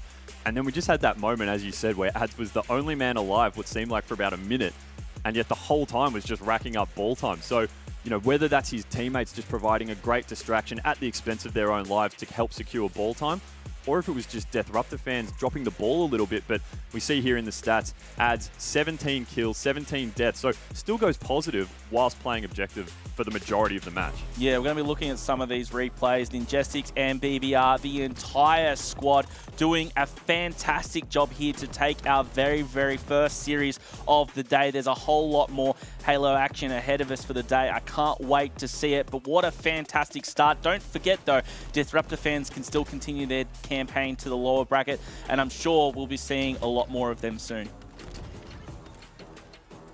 Guys a little bit deeper in the bracket as well, and as we said, condolences to the Deathruptor fans here. They did take a map, lads, but unfortunately they go up against the highlighted team for us, BBR. We have really talked about this squad being able to make a push towards that top 3, and I think today they have shown that, albeit they may have slipped up a little bit on that Slayer, but there, when we come onto these objective-based game modes, these guys are here to party. Yeah, fantastic stuff for BBR. Overall, I think it's kind of the performance that we all expected to see, right? We knew them going up against Deathruptor fans would be, you know, kind of easy for them, but, you know, shout-outs to the Deathruptor fans for how they performed in that series, especially that Slayer. It was an absolute clencher, and then seeing them being able to blow it out as much as they did by the end, it was fantastic. Yeah, it really was. They just went off. It was so strange. You're looking, oh yeah, BBR's got this one. And then Deathruptor fans like, Junior just went, nah, boys, I'm not losing this map. And they went absolutely ham and they brought it right back. And it's kind of a question, is that Deathruptor fans playing to their fullest potential, or is it BBR stumbling a little bit? So, you know, now the Deathruptor fans is in the elimination bracket, you know, signs of greatness maybe, and we'll have to see how it pans out for them, but BBR moving forward. Yeah, I know. It's pretty crazy when we look back at that series, and I think that's probably, you know, a bit of a big step up for the Deathruptor fans. I think they really, like, you know, kind of outplayed themselves at that point, really being able to get that Slayer.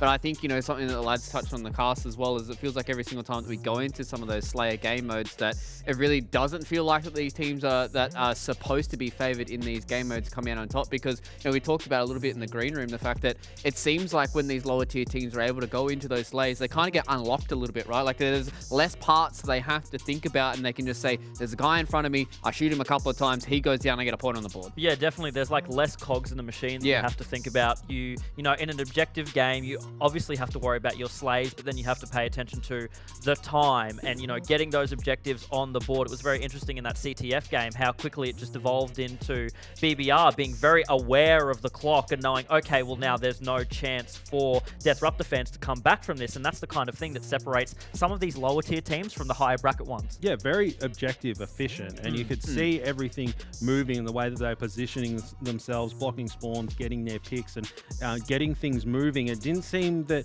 you know, when they went for a play, running a flag or rotating an oddball, that it didn't pan out well for them. They always waited for the opportunities created by the picks that they were getting as a unit, and then just racking up points on the board. Yeah, I think we really saw that when we were having a look at that oddball, right? The amount of rotations that we're seeing coming in from BBR every single time. They were putting a lot of emphasis on making sure that they had control around the ball. They were still getting good information about where the spawns were going. They were controlling a lot of the power weapons as well. And I think that's a big thing for us to look at on that Slayer on Recharge, was when they made this comeback, the Deathruptor fans, they had full control of the shock rifle and full control of the camo. Even the boys touched out in the cast, the last couple of camos going in the hand of Junior really meant that they're able to get that going, and they really kind of stepped it up for that Slayer. It is good for them to get a map on the board, as we did say, dropping this elimination bracket. They're still here around in the Super, but the fact that BBR were able to make it look so clean on all those objective game modes, it just means that these guys may have just slipped up a little bit on the Slayer, and we can still expect them to perform super well for the rest of this bracket. Yeah, I think they're definitely stepping up. You know, we had a lot of shout outs from InManiac, particularly on this team and where he thinks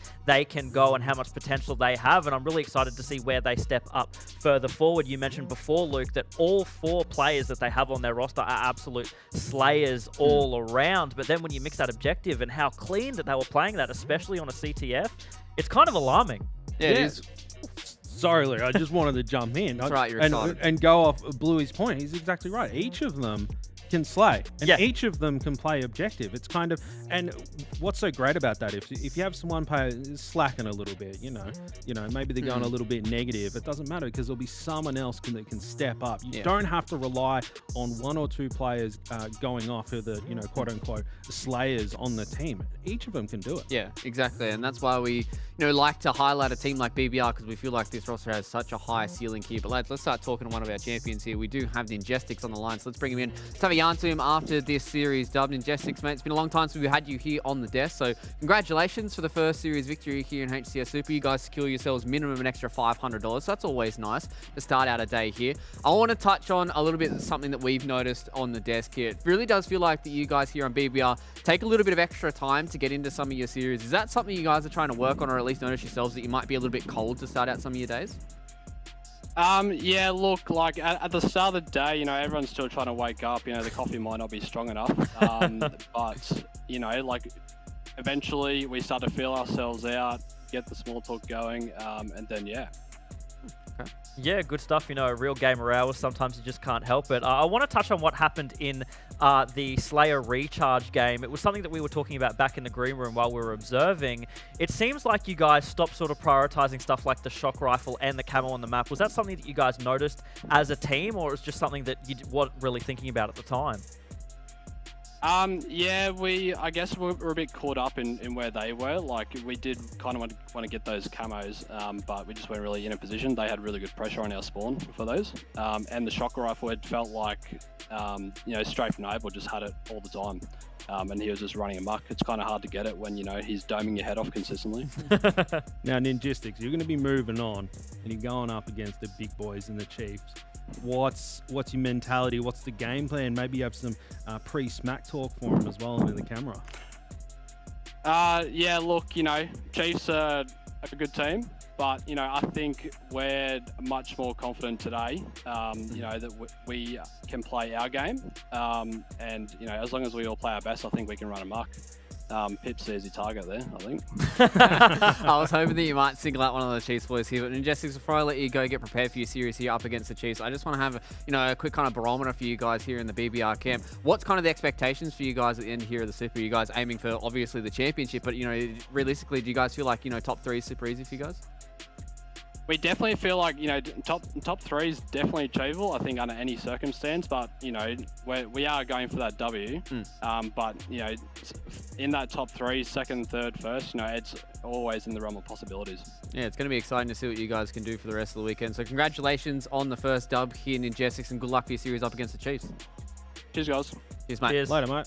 Being able to hear from the BBL lads is always good. I really do think that this is a squad that can really start to challenge a lot of these top tier teams, especially if they start to get this ball rolling. And this was, you know, even when we caught up with Ads before this series even started, he said this is a good warm-up for them, right? This is where they were looking towards their next series in the Chiefs, because this is where it really goes to show where this hard work is going to start to pay off for these guys. And if they can start to make a dent in the Chiefs' armor, then we can really start to see these guys level up. Yeah, it's going to be interesting to see what, if anything, that they've identified in the Chiefs sort of gameplay that they can take advantage of, because I think that's exactly what these teams going forward who are going to be facing them have to take advantage of. And also, it comes from confidence too, right? If you're not feeling confident in you or your team, then you're going to crumble. The Chiefs are Titans. Yeah, you got to have that confidence, right? You can't see the name above and go, "There's Madsy." Oh my god! Like, you got to be cool, calm, and collected. And the thing is that they've already got a win under their belt. And Chiefs, they're sitting there. They're probably, you know, sitting pretty. Just like, oh, boys, you know, they're coming, BBR, we've got them. But now BBR, they're coming out hot. And if they can carry that momentum in the next series, Chiefs might have a little bit of a game on their hands. I'm super excited to see what the rest of the day is going to look like. But that is in the future, ladies and gentlemen. We've got another series here in our winner bracket round 1 to jump into. It is going to be the Direwolves and Team Immunity going head-to-head here. So before we jump into a quick break, let's have a little spotlight on the Direwolves. We'll see you guys after this. I started jumping on a little bit of Halo 5 again, and there was some smaller Halo 5 tournaments that were being played, but a lot of really good players were playing in these tournaments. And myself, Bald, and Zirkle thought we would make a sort of muck around team with Monza. And we were just basically doing it to sort of pass time during coronavirus and stuff like that. And then sort of we just rekindled that friendship there. And then Bald, he actually sent Hayden and I a message because we were joking about coming back, but like we were kind of like not serious about competing again. And he was like, "Hey, look guys, like, are you serious about coming back? Because I think like I want to play and I think you guys should give it one more shot." And then we had a discussion about that and we all said, you know what? We're all competitive people. We want to give it one more shot. So we came back and that's how the Direwolves formed. We were a core 3 back on Halo 5, me, Dino, and Zirkle. But we also had the ball momentum. Everyone loves the boy. Everyone knows the boy. Momentum currently isn't competing. And we decided we needed someone, you know, who could, I guess, resemble his playstyle and just like kill everything and go around taking on 1v2s. So that's why we picked up Vamped. You know, he's that young god that, you know, he loves to go and shoot around people and just, you know, kill everything. So I feel like it's the fit that we needed for the squad, you know, really makes everything come together. He brings a lot of slaying, you know, to the squad, which is what we need. He kills people. He has good, like, calm communication as well in the game when we need it, because me, Dino, and Zirkle all, like, you know, we're blabbering on, we're saying a lot of garbage, and then, you know, Keegan will come in and say a few important things, which is like, it's perfect for the squad, really. Killing machine. He just runs around the map, and if he's playing good, I don't think anyone can stop him. And he's just really talented, and he's a great slayer. Zirkle, he is probably the hype man of the team, but he also brings that cool, calm demeanor, and it's something that our team kind of needs at some points. Sometimes we can get a little bit tilted, or sometimes we can get a little bit upset if we lose a close game, and he just seems to always be that voice that basically like cheers us up, calms us down. Everyone sees him, you know, screaming at Lance and everything, but he actually brings a lot of calm to the squad, you know, when we need it. You know, slow down, guys, slow down. I think Zirkle is quite similar to me. He's real good slaying, but he's probably a lot smarter than me when it comes to in-game decisions. Old Unit brings a lot of experience to the team, and he's a really good objective player. So he's always thinking about how to help the team or what he needs to do off spawn to basically win the game, which is great to have in a teammate. He's kind of like the flame sword, the lunchboxes of ANZ. He's going to do all the dirty work for us to get the W. Dino, in this game, I feel like he brings more slaying and, outright just beasting, I guess, He's very consistent. He barely ever plays a bad game. Even when he does play a bad game, it's not that bad. It's really good. He's a really good overall player. I think I contribute just a great all-rounded sort of play style. I kind of slot into what we need done on the day. I'm always trying to play for the win. I'm always trying to help my team. I think I do that role really well. Off the rip of the game, actually, we didn't actually perform too well. I think in the first comp, we came 7th, 8th, and we were kind of like, wow, are we washed? Like, are we no good anymore? But we thought, it was only a few days into the comp, so we were like, all right, we're going to grind it out. We went over strategy. We started talking more. We just started figuring out the maps, and I think having players that have competed at a high level for so many years helped us sort of figure that out and pushed us on a path a little bit quicker, which then went on to getting us that 2nd place in the Raleigh qualifier. And then we ended up qualifying for Raleigh, but because of the COVID restrictions in New Zealand, we weren't actually able to make that event. So that was really unfortunate because that would have been a great experience for the boys. I just believe that we're all on the same page when it comes to how we can get better. And it's not just about dropping the person with the worst stats and picking up someone and trying to find that instant success like a lot of teams.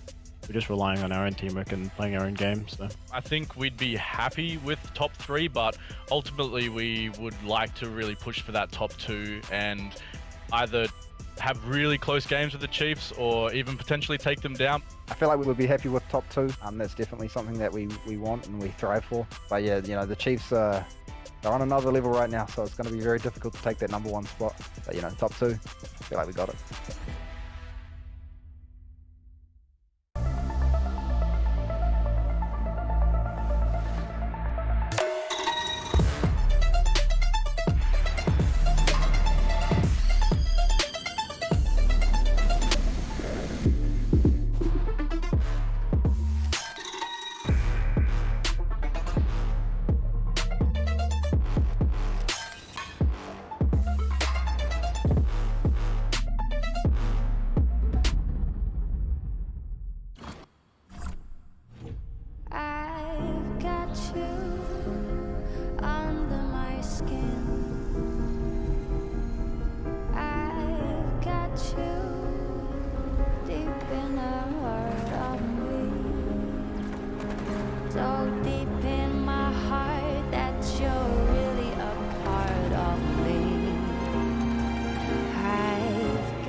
Going into Infinite, we had planned to somewhat get the band back together, for lack of a better term.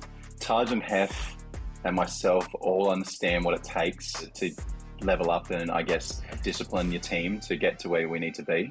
That understanding I didn't find with many others, whether that's from myself, from the lack of effort of trying without those guys, or if it was just a new age of how these new players find to play the game. But I definitely feel comfortable playing with Hef and Taj. I know we're definitely not where we need to be right now, but I know that those guys both have potential, quote-unquote, championship winning players in Australia. So I think that alone gives me confidence to know that given the time, we can be back at the top.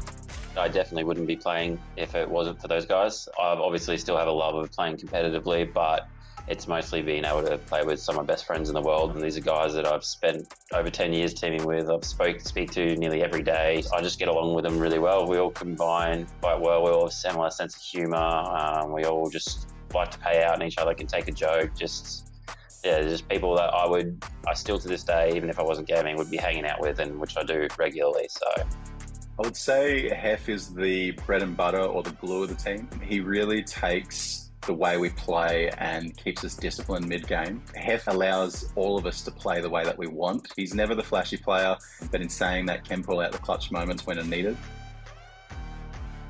The one and only Benno. I think he's been known as probably one of the best players, if not the best player in the region for a very long time. Basically an absolute nerd for the game, goes over strategy, He's very smart, can play core, has a great shot. He's just really an all-round great player and a really good teammate.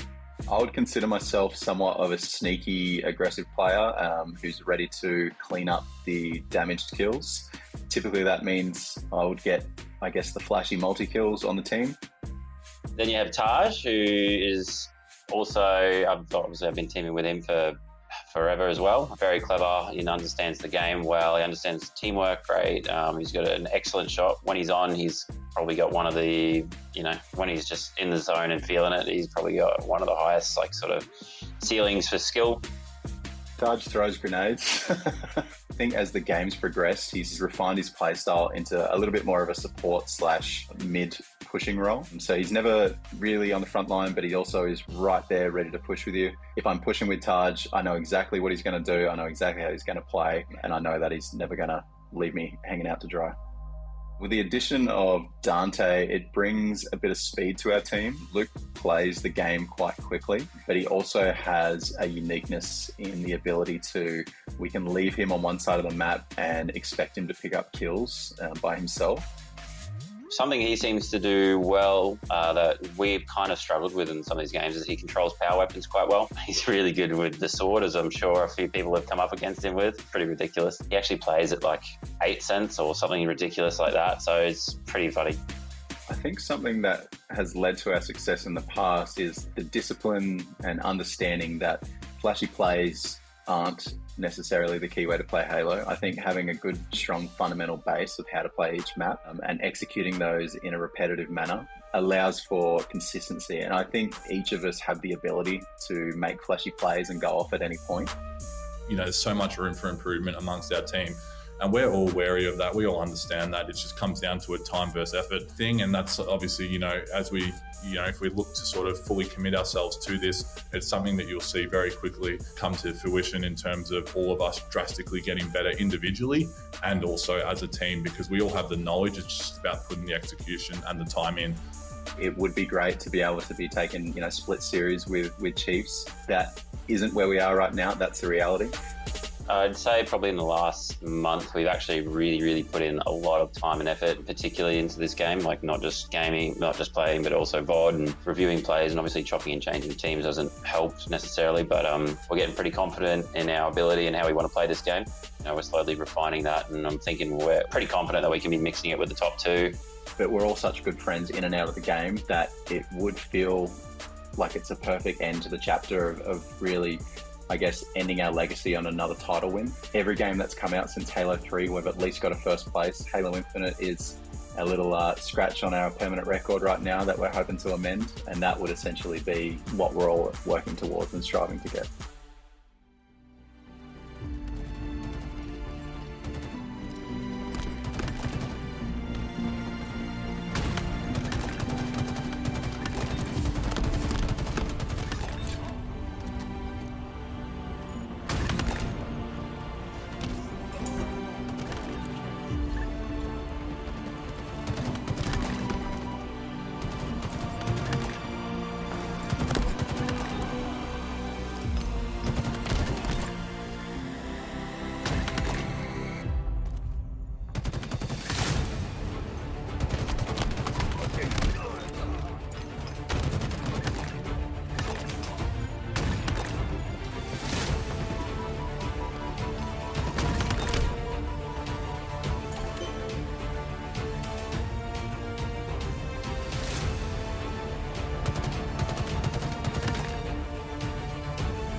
Welcome back, Halo fans. We are back here in the greatest region on the planet for the ANZ HCS Super. We've got one series under our belt so far, and BBR, they punched themselves a ticket a little bit further on to take on the Titans in the Chiefs. But that is going to be a little bit later on for us here. We get to set our sights on something a little bit more spicier this time around. Before we jump into that, we do have two wonderful gentlemen who have made the rotation here. Bluey sticking around. We finally got rid of Justin, thank God. And now we've replaced him with Immaniac here on the end. Immaniac, how are you feeling after that series, mate? I'm feeling good. I traded the beard for some talent. You know, that's what Oh my gosh!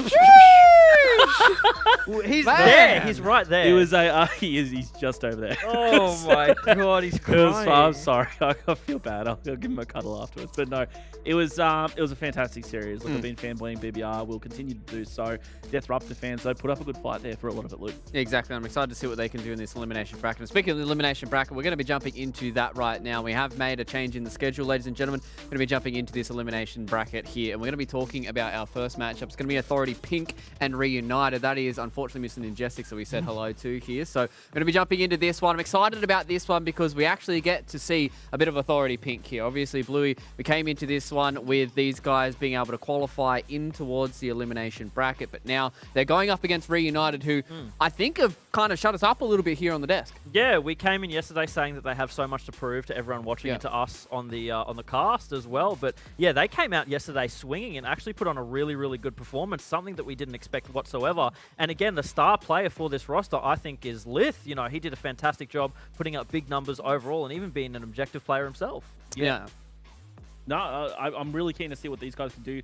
Lith, though, we talked about it a lot, and I know like Lunchy, Square, Alea, they all put up big stuff. As Square, I think for me, I was so excited over the overkills and of course the kill tack from Plasma that Square's play on Recharge. Dude, it was just sick, and I love those kind of plays that really show off the mechanics of Halo Infinite. But look, although that was a showy play, Lith was the X factor for this squad yesterday, and he's going to be huge here up against Authority Pink. Yeah, for sure. He was able to put up some big numbers yesterday, and if he's able to do that into a series here up against Authority Pink, then I feel like it might be a bit of a walk in the park for Reunited, because it felt like Lith was completely untouched for the entirety of that server. But these guys here in Authority Pink, previously known as the Lola Degeners, they've got one of my favorite players in Jackson because he is a dedicated KBM player.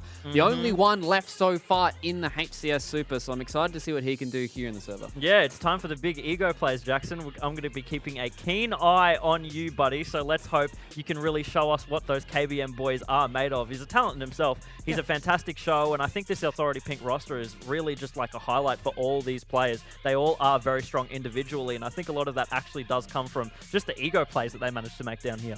Yeah, I'm super excited to see what these guys can do, because obviously they're able to get themselves into the Super, and now we actually get to highlight them, so I'm excited to see what this series is going to bring us and what kind of maps this series is going to bring us. So let's bring them up on your screens and have a chat about it. We're going to be opening up here with CTF on Aquarius, Josh, and that means that we get to see what these guys have in their back pocket when it comes to these objective maps. Yeah, it's really important to see what both teams can do, not only in this map, but all maps that follow.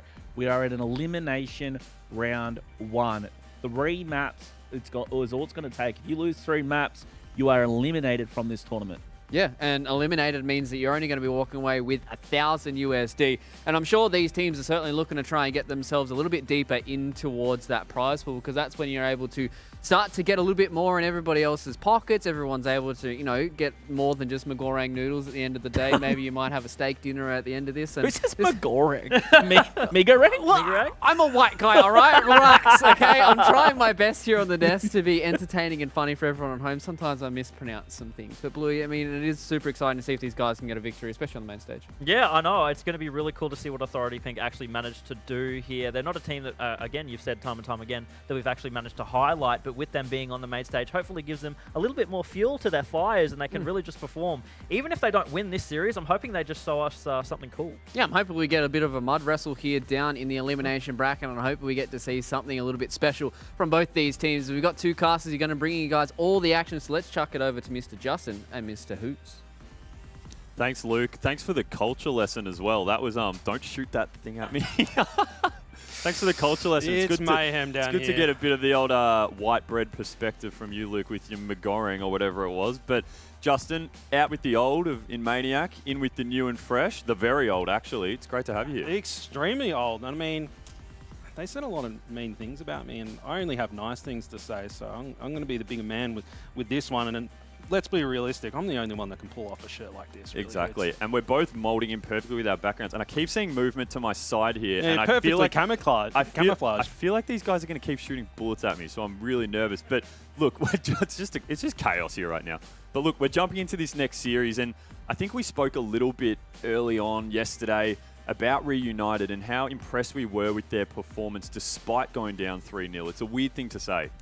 Listen, I'm a little bit biased because I'm a big Lunchy fanboy, but they did kind of rise to the challenge a little bit and came in really hot, and they fell short a couple of times, taking their 2 series all the way to Game 5. And I have to see if they've managed to bring things back and go, boys, a few more tweaks and we can be taken serious. And I'm excited to see what these boys can do. We've had Lunchy a few times on stream where I think at one point he said he's never won a series on stream. Ever. I don't know if that's still the case. Matchmaking. We've had him borderline, rough. We've had him borderline goosed once or twice as well. So hopefully we can see him step up big. We know what he can do. He's obviously a great performer across multiple titles, and we've got him here in Infinite at the Super, a chance to really perform big. Who's your one to watch for this series?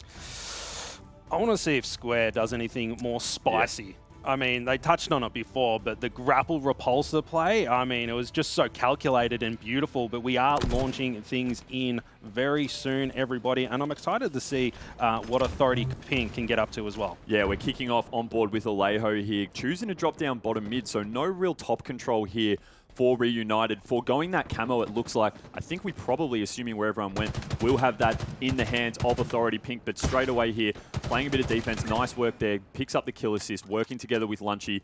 And just off the bat, Justin, 2 down for Reunited. But we do have here, running bottom mid, Alejo. And look, it's a bit of a slow start, it seems. It's quiet. Not a huge amount. Yeah, it's too quiet. It's really, really quiet. It is really quiet, but Alejo, Papa going in, tried with someone sneaking around the corner. Simply Biz give him simply the business. Back whack for him, throwing out those dynamo grenades, cutting off all of those angles. Here's Square in the 1v1 situation. Biz with some really nice shots. The Square couldn't really do much in that situation, but he is copying some cleanup kills and moving into the flag. He does drop him now on board with Lith moving through. He's got a little bit of a friend there holding his hand as they cross over into the mid part of the map. Grenades across the map. He's copping a little bit of fire, but here comes that heat wave. Divinity putting him into the respawn screen.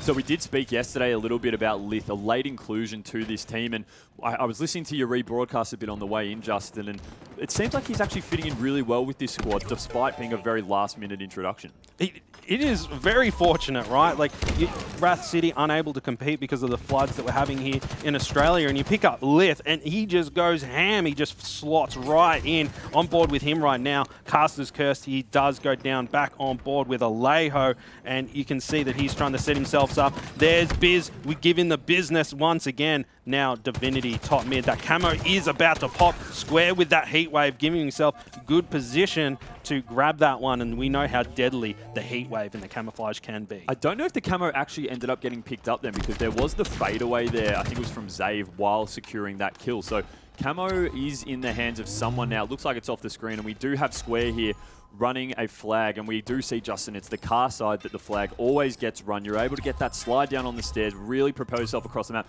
Square's made a really great run here, although it looks like Jackson coming in just to cause a distraction, almost gets stuck on the cankle there.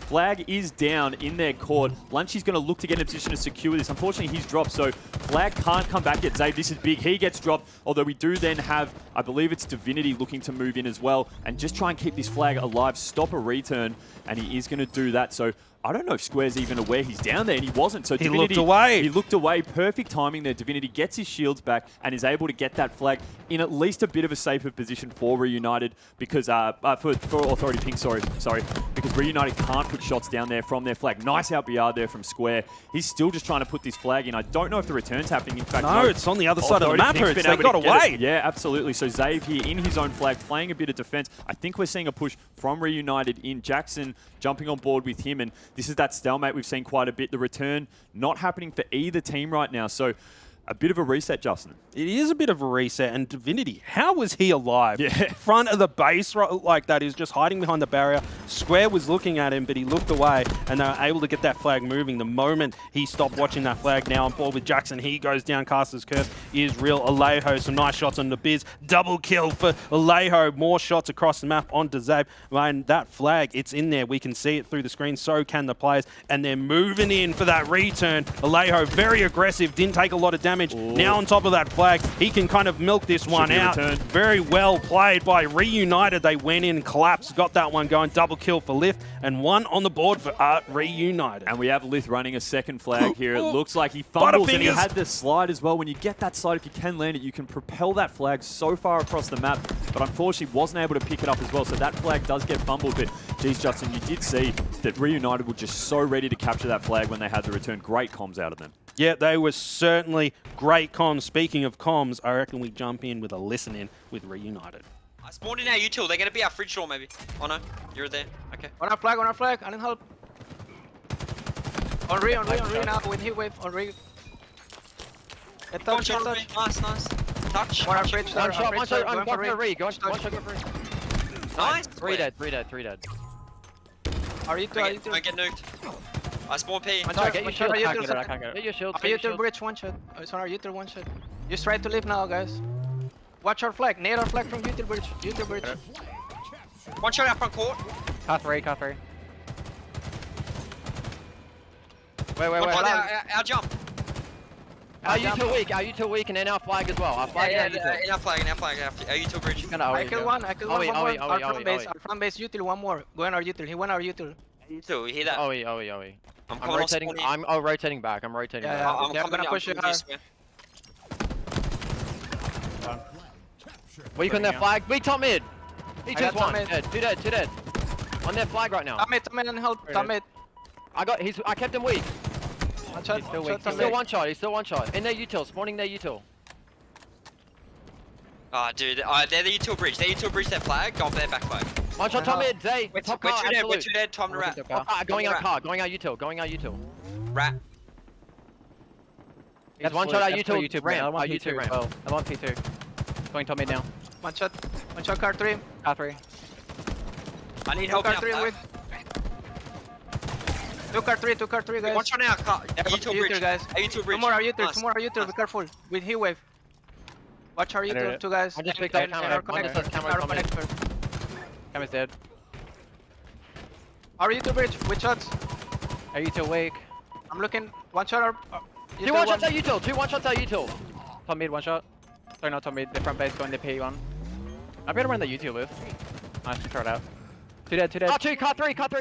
Car 3. Justin, during that listening, we saw 2 caps coming in, one each for both teams. And what I loved about Square's cap was he was taking shots while trying to run that flag, and you heard the comms from his team saying, don't get nuked. He backed off, waited for the shields to recharge and put it in. Sometimes it can be so tempting to try and just get that cap when you're right on the doorstep, but super smart play from him not to run it in. But the comms, and they're an interesting one. Compared to the last series we were watching where the comms were constant running through, a lot of moments of silence with Reunited during their comms there. So clearly, there's certain points where they're very, very particular about what they wanted to communicate to their teammates. They're more composed than they were yesterday. And talking about Square's play of not getting nuked, that trust, that's where it comes from. When you're comfortable with your team, you've got to trust in your teammates' communication. But things are really heating up. Lith managing to grab that kill down there, Overwatch onto that flag, and it really is anybody's game at this point. There's still plenty of time, and I say anybody's game, but Reunited, 3 onto the board, 3-1 situation, and Lith's already thinking about moving across the map for the next one. Great work by Reunited there. They were so close. The flag was pulled, but they didn't scramble too much. They outslayed, were very methodical about it, and then they were able to, as you said before, really pair up on that flag return and then secure that straight away. So 3-1 up now, 4 minutes 20 to go. You know, they're starting to make a real move in this game. They are, and that camo, 15 seconds until pop time. Zave doing his best to hold down that, maybe a little bit premature because he's getting a lot of pressure applied to him, and here comes Lith with that flank moving in with his teammate. There is a lot of authority pink players in the base. They'll need to be careful to value their lives in this situation, situation. Divinity manages to grab one, little bit of a fumble, but Lith able to put him down in the respawn screen, and Lith in a little bit of trouble here, but I love this little change of position here, but he wasn't, nope, there's 2 players that way, I'm going back the other way, there's only 1 this way, and now he's up on the flag. Biz seemed to have forgotten about him, he gets the trade anyway. Yeah, it was super smart play there. You'd think typically when you know Shields running down those stairs that you'd turn left, head into the closet, but instead he was really smart and actually put himself in a more exposed place, knowing it was the sort of, you know, the unorthodox thing to take and wasn't caught out, so managed to stay alive just that little bit longer, which helps a lot. We are seeing a pretty large stack over on that car side, I think it is, for Authority Pink, so looking to see a push through here into the flag. Nice work there. They actually do have 3 down. That's actually all 4 dead for Reunited. This is exactly what Authority Pink needed to try and put this cap in. Lith just coming off the respawn, but Justin, the flag's already halfway through. I think this one's probably going to go in. Yeah, and Zave with that overwatch as well, making sure no one touches his buddy. Jackson about to put another one on the board. It's 3-2, 3 minutes left. Authority Pink has plenty of opportunities left to tie up this game. Still on board with Jackson, the resident mouse and keyboard player, putting a couple into Alejo, then opting to try and clean up a player that just took down his teammate. And he's in a real tough spot at the moment. Those shock nades take him out, no shields, and he's desperately trying to stay alive, and he's ducking his head as much as he can. And here comes the collapse from Reunited. 3 players to take down Jackson, and what a milk he had. Yeah, look, they're playing very level-headed Reunited, despite Authority Pink putting that cap in. I like that Reunited, coming off the 4 dead, stayed in their base and didn't choose to push in. They knew that cap was going to go in. At the most, they could potentially disrupt it and just slightly delay the inevitable. So instead of putting themselves out of position, they respawned in their base, grouped up, said they can have this flag. Let's get set up and try and put one in ourselves. 2 minutes to go. They are up by 1. We do have Lith trying to run this flag. I don't think it's going to be in any real position. They actually are 3 down. They're trying to run that one. So Authority Pink looks like they're going to get the return here. And I think we're seeing a flag being pulled by them as well. Is that correct? I think they're both desperation flags. Yeah. They're just throwing them out to create a distraction. Speaking of distractions, Square with that camo able to create such a flank, but he stomps on his own electric trap. Thankfully didn't take too much damage, gets a double kill anyway, challenging Jackson for that triple, but wisely Jackson backing down from the very hot Square. But here comes the flank. Alejo getting the better of him in that situation, and that flag has been returned. Square, he has a little bit of camo left to play with here. Missing a few of these shots, but will get the kill anyway, saving his teammate there. And, you know, Reunited poised to get a flag moving. Yeah, minute to go as well, though. So, you know, do you run it? Yep, looks like they do. So he chooses to run it the absolute wrong way. Run into Divinity. Great teamwork there. The bait and wingman handle too. Yeah, exactly. And so this is very smart. Just get the flag as far away as possible. I almost had a real lisp there. Force Authority Pink to try and at least be more focused on the return than pulling one themselves. In fact, they're going to put this one in, it looks like. Lunchy straight hard, right on the doorstep, unable to.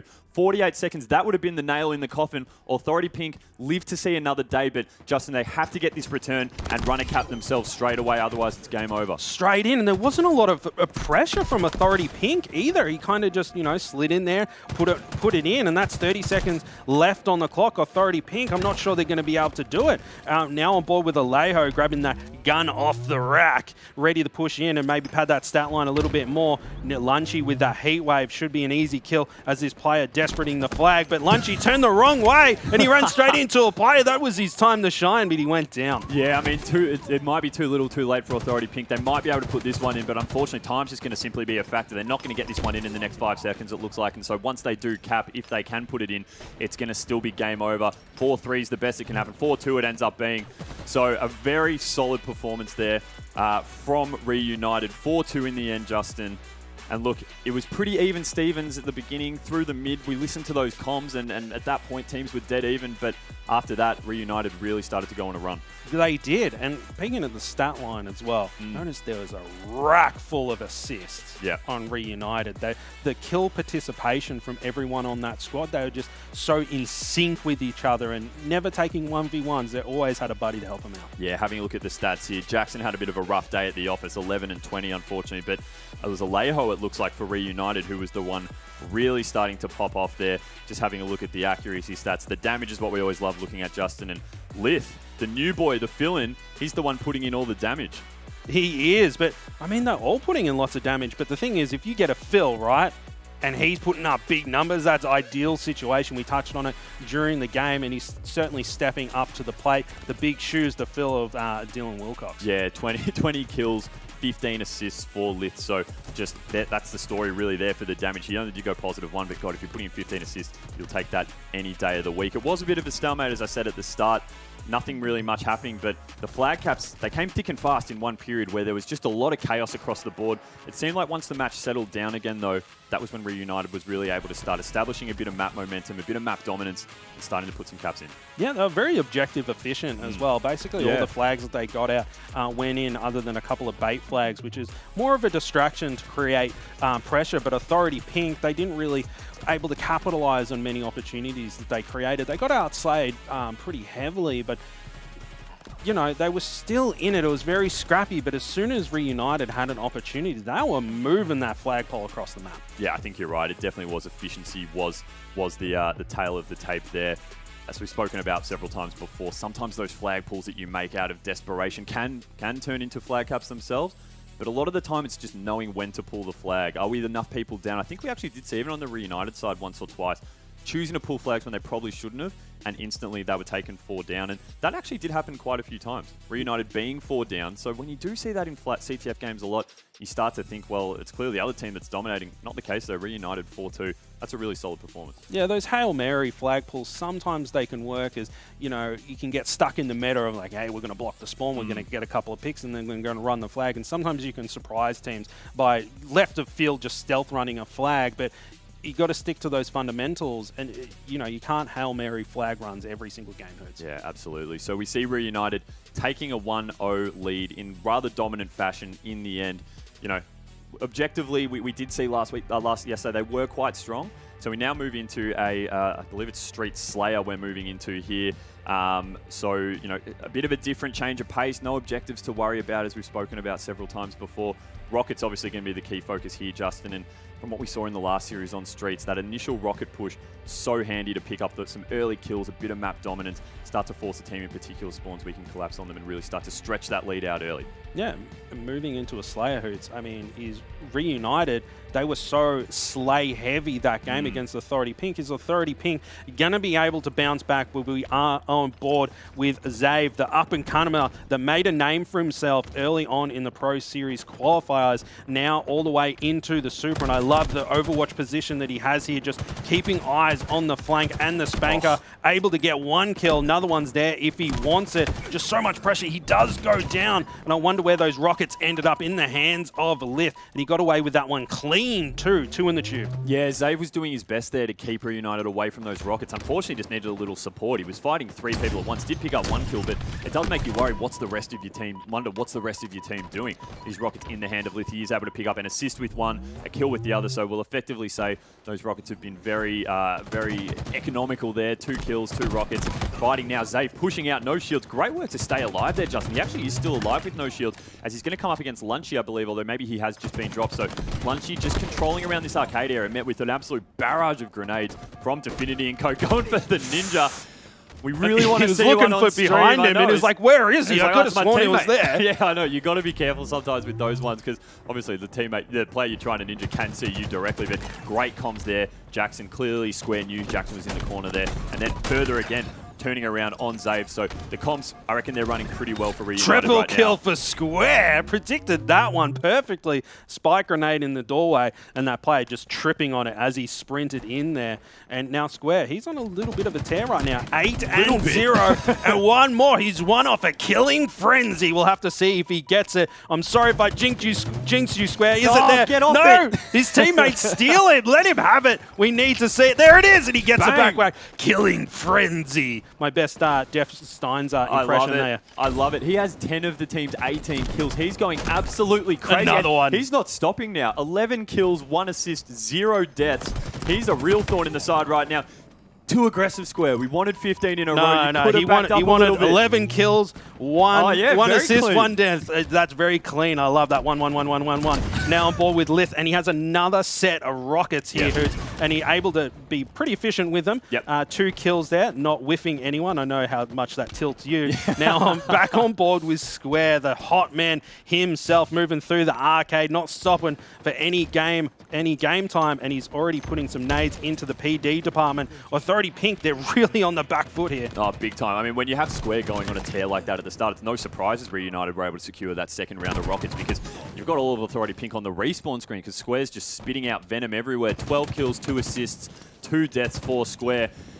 Geez, Justin, you got to wonder, where can some kind of comeback come from for Authority Pink here? They're just, the team shots just working so well for Reunited. They have tried to claw a few kills back here, but 16 kill deficit already early on. Reunited's over halfway through to the score, the 50 kill score limit, so they have to make something happen soon. They do, and the worst thing that Reunited could do is take their foot off the gas. They need to keep that momentum and that aggression going, because Authority Pink, they're trying to regain at the moment. They're on the back foot, and if you give them any time to get back on both of their feet, there's Biz there with a nice little double kill with that Sentinel beam, taking them out like they're flood. I think we jumped onto Biz when he was on 0 kills there, so he was able to go on a 3-kill tear there. That's going to help a long way. Still 15 kills down for Authority Pink, though. So these rockets are pinging in about 30 seconds. Looks like Reunited starting to get in a position around A to potentially start to move in on these rockets when they do pop. Not too premature, really, because they're in a very powerful position in general. They have this whole top side of the map locked down. Lunchy just getting probably a bit too ambitious here, but drops down, conserving his life. Very smart there, but stacking the cafe side, it looks like, although the Slays are coming in for Authority Pink, and I like this, Justin. They're starting to make a move at the exact right time onto A. The rockets are about to pop, and I think they actually managed to get them. I think they just popped it. They were causing enough of a distraction in that A side to secure the rockets, or are they still up? Have I miscalled that? I'm not too sure, but look at these Authority Pink players holding on for dear life. Biz poking his head out and get taken, and Divinity is like, nah, bro, I'm going to wait for my shields. Thank you very much. Rockets are up. Still. Rockets are up. They're sitting there. They're just waiting for the opportunity, and Divinity trying to find that player, being sneaky around the corner. Lith able to take him down. Lungy very weak. Shields flashing. Those rockets are still there. No one can scoop them up. As I say that, they get picked up instantly. It's Lith again. So 3 rockets, I think. Oh, surely that's a kill. And then wastes the second one. Look, not the worst result. Still picked up 1 kill with them using the BR for the cleanup as well. But Square's gone a little bit quiet since his opening run of 11 kills. He's only secured 2 since then. A couple of deaths. He's on Smoko. He's done his work for the morning. Exactly. And this 16 kill, or 15-16 kill lead that Reunited did set up very early on in the piece, they've managed to hold this whole way through. And that's what's impressive, Justin. Sometimes you can go off on a tear at the start, but start to cool off. They've kept their foot on the pedal. They're not letting Authority Pink game any momentum back. And so they're setting themselves up for a pretty easy win here, only needing 11 kills left. Yeah, it's certainly getting a pretty sweaty situation for Authority Pink. They have no more lives left. They've already pulled their parachute. They have to be taking these games. Lith going in, sniffing out that weak player, and it does look like he's going to be able to put some shots over the map to help out Square, but no, he goes down. He's getting a lot of pressure applied in the buddy system, but he does get cross-map cleaned up. Alejo putting in some tasty shots there and working so well with his teammates, and you can see there when he saw his buddy, even just the Spartan eye contact, they're like, bro, I got you, let's go get him. Yeah, Alejo put out a lot of, I think it was the kill leader in that last game, doing really well, just staying alive here. All members of Reunited going positive right now, which you'd expect, I guess, with a lead this big. They're looking for the stake, Justin, although they've only got 2 kills to play with. It's probably going to be too hard of a proposition. Rockets, I think I just saw, are popping in another 5 seconds, and it's going to be interesting to see, is Lith the one who makes a move for these? He's secured all the other ones. You can see him down there getting ready in position. But it looks like actually, so Authority Pink have finally secured rockets. It's probably going to be too little too late, but at least it shows they are able to at least get some kind of a setup to grab some power weapon control. They're going to have to use this in the next game, though. Take these, at this point, take these little wins into the next game, because clearly you're not winning this one. Down by 15 kills, only 4 needed for Reunited. Yeah, it's all Reunited currently, just going on a tear. Yeah. Square's so close to that 20 bomb. 3 kills to play with, and he only needs 2 more. I'd like to see it. I love seeing big stat lines like that. But Reunited, they're probably thinking about cleaning this one up. Authority Pink hanging on by a thread, and an assist coming in. That collapse from Reunited to take out that play. Double kill for Lunchy, and they clean things up. 50-34, Reunited coming out hot 2-0 in the series. Just so much aggression from Reunited there. Square in particular, just challenging Zave. I mean, we saw at one point when he was at Cafe, looking across to Arcade, puts the shots in, down Zave, just sprints back down through the tram, up the pizza alley, and Zave's just sitting there in red room again, copping shots from him. Zave's probably thinking, mate, just leave me alone. A little bit. But let's talk about Square with that killing frenzy off the rip, and that momentum just carried them for the rest of the game, dropping 18 kills. It's just unbelievable. But the rest of the boys backing him right up. As soon as Square, came off his hot streak a little bit, the other guys were there to pick up the pieces and keep things going and secure the win. Yeah, I mean, a lot of damage being dealt there, as we can see, 5,169 for Square. I think Lith actually had pretty much an equal KDA as Square, though, so just shows Lith being super effective. It must have been via the assists that he was able to really get himself pump those numbers up. So we've spoken about it before, but Lith is just really fitting into this roster super well. You're not seeing any signs of I guess, disruption with having a fill-in in a tournament like this where the stakes are so high and the talent pool is really like the top of this region.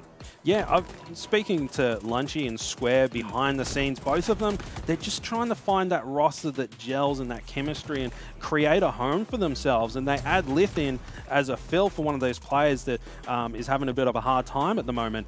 And the chemistry seems to be there. They're firing on all cylinders and doing really well. Yeah, look, I'd be interested to, if we can get a chance to speak to Reunited if they do win this series, to maybe learn a little bit about what the selection criteria was to get Lith onto the team. They obviously had a few options at their disposal, and Lith was the one they chose, and he's fitting in super well right now. But this has been a really dominant display by Reunited to start off this series, up to nothing. I think the first CTF was like 4-2 or something like that, dominating in the Slayer. Two really strong opening games for a team who could be forgiven for coming away from yesterday being a little bit crestfallen, a bit down in the dumps after being 3-0'd, while still being pretty consistent and performing to a high level. Yeah, and that's a true test of some teams, right? It's like, how do you bounce back from those heartbreaking losses? And speaking of that, Authority Pink, they're going to have to bounce back because they're going to get knocked out unless they can take this next game, Hooters. And, there's a lot of money on the line, so I think they just need to rub some dirt into their wounds, pull up the old bootstraps and get to work because their tournament lives are on the line. Well, there's a lot of mud on Live Fire, which is the next map we are heading to. Perhaps they'll be holding the ball in the dummies the whole time because it's pretty gross down there. But objectively, we have seen that Reunited in that CTF Aquarius game were super dominant, able to outslay like maniacs, but have really good objective mindedness as well. Oddball, probably not as methodical and tactical as a CTF. There can be a lot more scrappy. You try and scrap some time together. But look, at this, if you're a betting man and based on previous performance, Reunited go into this game absolute favourites, looking to close this out. Authority Pink, they're really going to need to delve deep and try and find something to bring this back because right now they are getting shown up pretty heavily by Reunited. Yeah, well, as you said, there's plenty of mud on the map for them to dig deep. There it is. And get into it. And with an oddball, with this new configuration that we have for Halo Infinite, you have the round-based system, so have plenty of times to reset, even if they drop this first one, jumping on board with Alejo off the rip from Reunited off that hot victory previously. Izave with a cheeky strafe, just sitting him down there, Hoots. Yeah, very nice by Zave there. I think he was a shot or two down and still managed to turn it around. Somehow sloppy shots there by Lith. He picks it up anyway, though.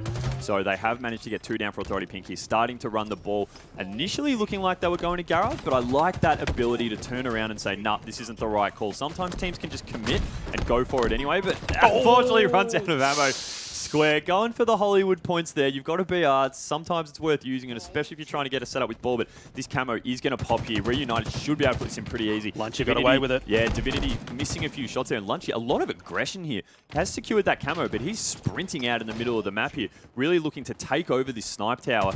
I think he obviously realizes that there is a snipe there in the hands of Divinity, so drops him. It's an OS. What am I talking about? Obviously, he can be aggressive. I've got my game types confused. But it's setting up here with this OS, and it's like he pretty much got...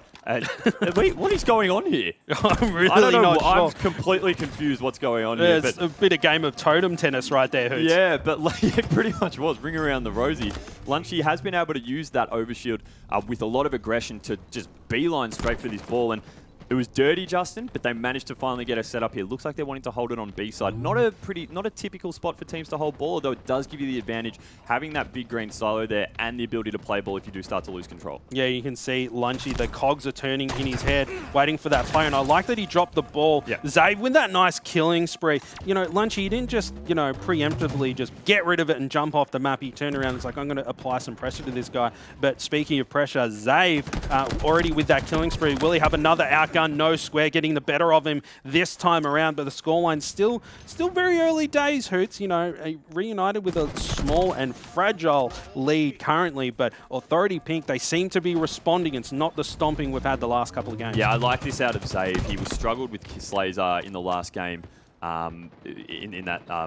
the Street Slayer, but he started to turn it around. He's picked himself up. He's leading Slays for his team right now. We did have another OS in the hands of Reunited, so that's 2 OSs. I love this movement with the Repulsor here from Infinity, getting super aggressive trying to break this setup here for Reunited, and you see he does get a pick there on Lith. Unfortunately, the nade takes him down, but Reunited very quick, knowing they were a man down in that A, instead choosing to run the ball out of there, but it looks like Authority Pink have managed to out them there, and we have a ball now out in Brutes, and unfortunately for Square, sending a lot of heatwave shots, not really connecting. Authority Pink 3 up now, moving, as we can see on the screen here, into the garage. They're pretty set up to try and get a bit of time here because Reunited did eke out a little bit more of a lead with that last run there, Justin. They did, and Lith reading the situation pretty well there. There was a lot of pressure being applied to him. He just went, nah, nope, I'm backing out of that one. Now on board with Square, fresh mag into that battle rifle, copying a few shots into the bum, and the cleanup grenade comes in, putting him into respawn. Now on board with Jackson as he's flicking around his mouse on the mouse pad, looking for players. I love how quick that was. He was able to change angles to try and help out his teammate. The bait and switch comes in, but no, Lunchy with the cleanup on the Jackson. Divinity with a sniper rifle. He does go down, and Lunchy coming out on top. The skips over that grenade, luckily for him. And then he's going to go out and challenge Zave. Easy kill for a boy like Lunchy on that weak player there. Already moving towards that ball. It's just been played. He's got a teammate watching over him with a sniper rifle. Doesn't need his help, putting him down. Now he's got that ball. He goes to rotate it. Instantly dropped. I thought his shields had come back. Unfortunately, just pegged in the ankle there and isn't able to at least make some kind of movement with the ball. Lunchy performing well, leading Slays for his team. It's a far cry, Justin, from the Lunchy we saw getting practically goosed last year. I don't want to keep bringing it up, but it's funny to do. Lith, nice headshot there on Divinity with the snipe and getting set up at the top of these sandbags. Looking like 2 down for Authority Pink here, 1 down for Reunited, so just a bit of a setup. Moving into Jackson there, tries to get the no-scope, it does connect, but unfortunately not the headshot that he needed. That Mangler there in the hands of Jackson is going to be the difference maker there.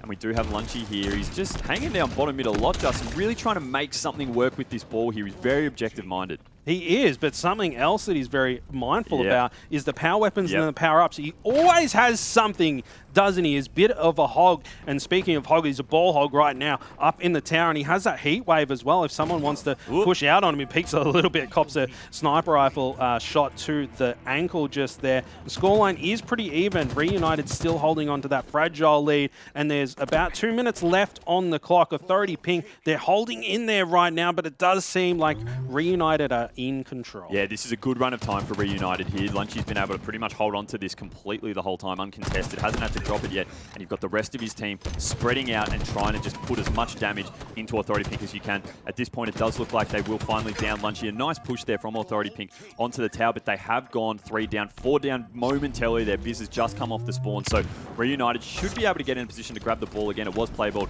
and Alejo here is just going to hold in the corner. Not even going to bother to try and get out of there. He knows he's got Square there to clean up. Square struggling to clamber a little bit. Slippery shoes, can't get up the ledge, but he does roll out. Here's Zave. We've seen Zave out BR a lot of times here. He's leading the Slays for his team. He's got the 2nd most kills on the map. Zave single-handedly trying to keep Authority Pink in this, but you know we're still pretty close, Justin. Only about 27 seconds separating these two teams in round 1. Yeah, and with Authority Pink setting up into the tower with that oddball, they're poised to go on a little bit of a run here, and you can see Zave, he's locked in. He's sliding around and snapping onto players that are pushing in. Speaking of the push, here comes Lith, the new star player for Reunited, but it does look like Jackson might have thrown that oddball out for a little bit of a bait. Yeah. But Lith, it seems like he's reading him like a book. Oh no, he hasn't. He's concentrating on him. Perfect shots, and then he gets a little tap on the back. Yeah, this is a super close game, Justin, now. Authority Pink's done a really good job to bring this back. Only 6 seconds, and Jackson does have the ball, and I like this move.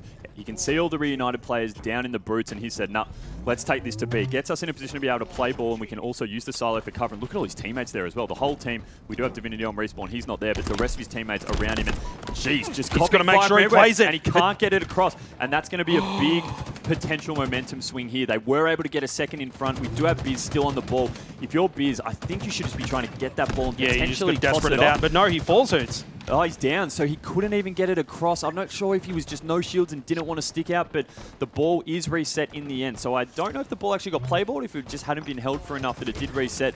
So Jackson clearing up here. They are starting to get a bit of momentum here, Authority Pink, and they do have the ball and bringing it straight back to, going to A, it looks like. So moving around here, Square stuck in the brutes here. Snipe in the hands of Zave, and just taken from behind really with this heat wave. So the ball, another reset. So they managed to get a 10-second lead here, Authority Pink. Keep in mind the timer is 40 seconds as well. So we have Reunited starting to move this over to the A garage. And we have Alejo here with the heat wave, trying to get aggressive and stop them from getting close at all. Nice work there. Unfortunately, lands on a plasma, and this is big. We have now Reunited taken the lead tied up by 1 second. So barely holding on to a lead. 30 seconds left, as we do know the timer in the map does stop when the ball is picked up. But Authority Pink, they could actually take this now, Justin. We've got Reunited spawning all over on that nest side. Only 5 seconds to go for Authority Pink. I don't know if anyone's going to be in position in Reunited to stop this. They're not going to be able to. So round one, we have going to Authority Pink. Really great effort to turn that around because they were down and out for quite a while there. Yep, they really were. We talked about the fact that they needed to bounce back, brush off those first 2 games, and go into this one hard because their tournament lives are on the line, and they've managed to secure themselves a victory within that first round there. And the fact that they are on the back foot as well, Reunited, they had control of that game basically the entire time. It wasn't until they're about 75, 77 apiece, and then they came in and they just took it over the line. Yeah, it was very methodical. Lots of individual chunks of bringing that back. I think we've actually, yep, we're back into the game now. So we just had a little slight technical glitch, but we are back into round 2.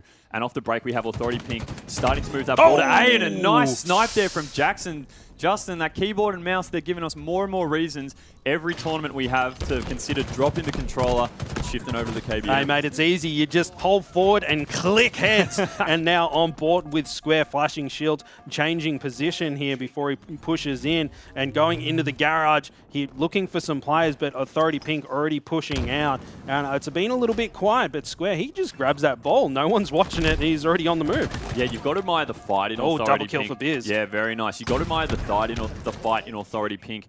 To still come back and not be down and out after getting comprehensively beaten in the first 2 games of this series. They've taken this first round. They're taking the lead in this second round of Oddball. So a nice setup in here with that. We've got the Mangler in the hand of Jackson with the keyboard and mouse. Doesn't need to really do anything because his teammate's helping him out. The drop ball goes down.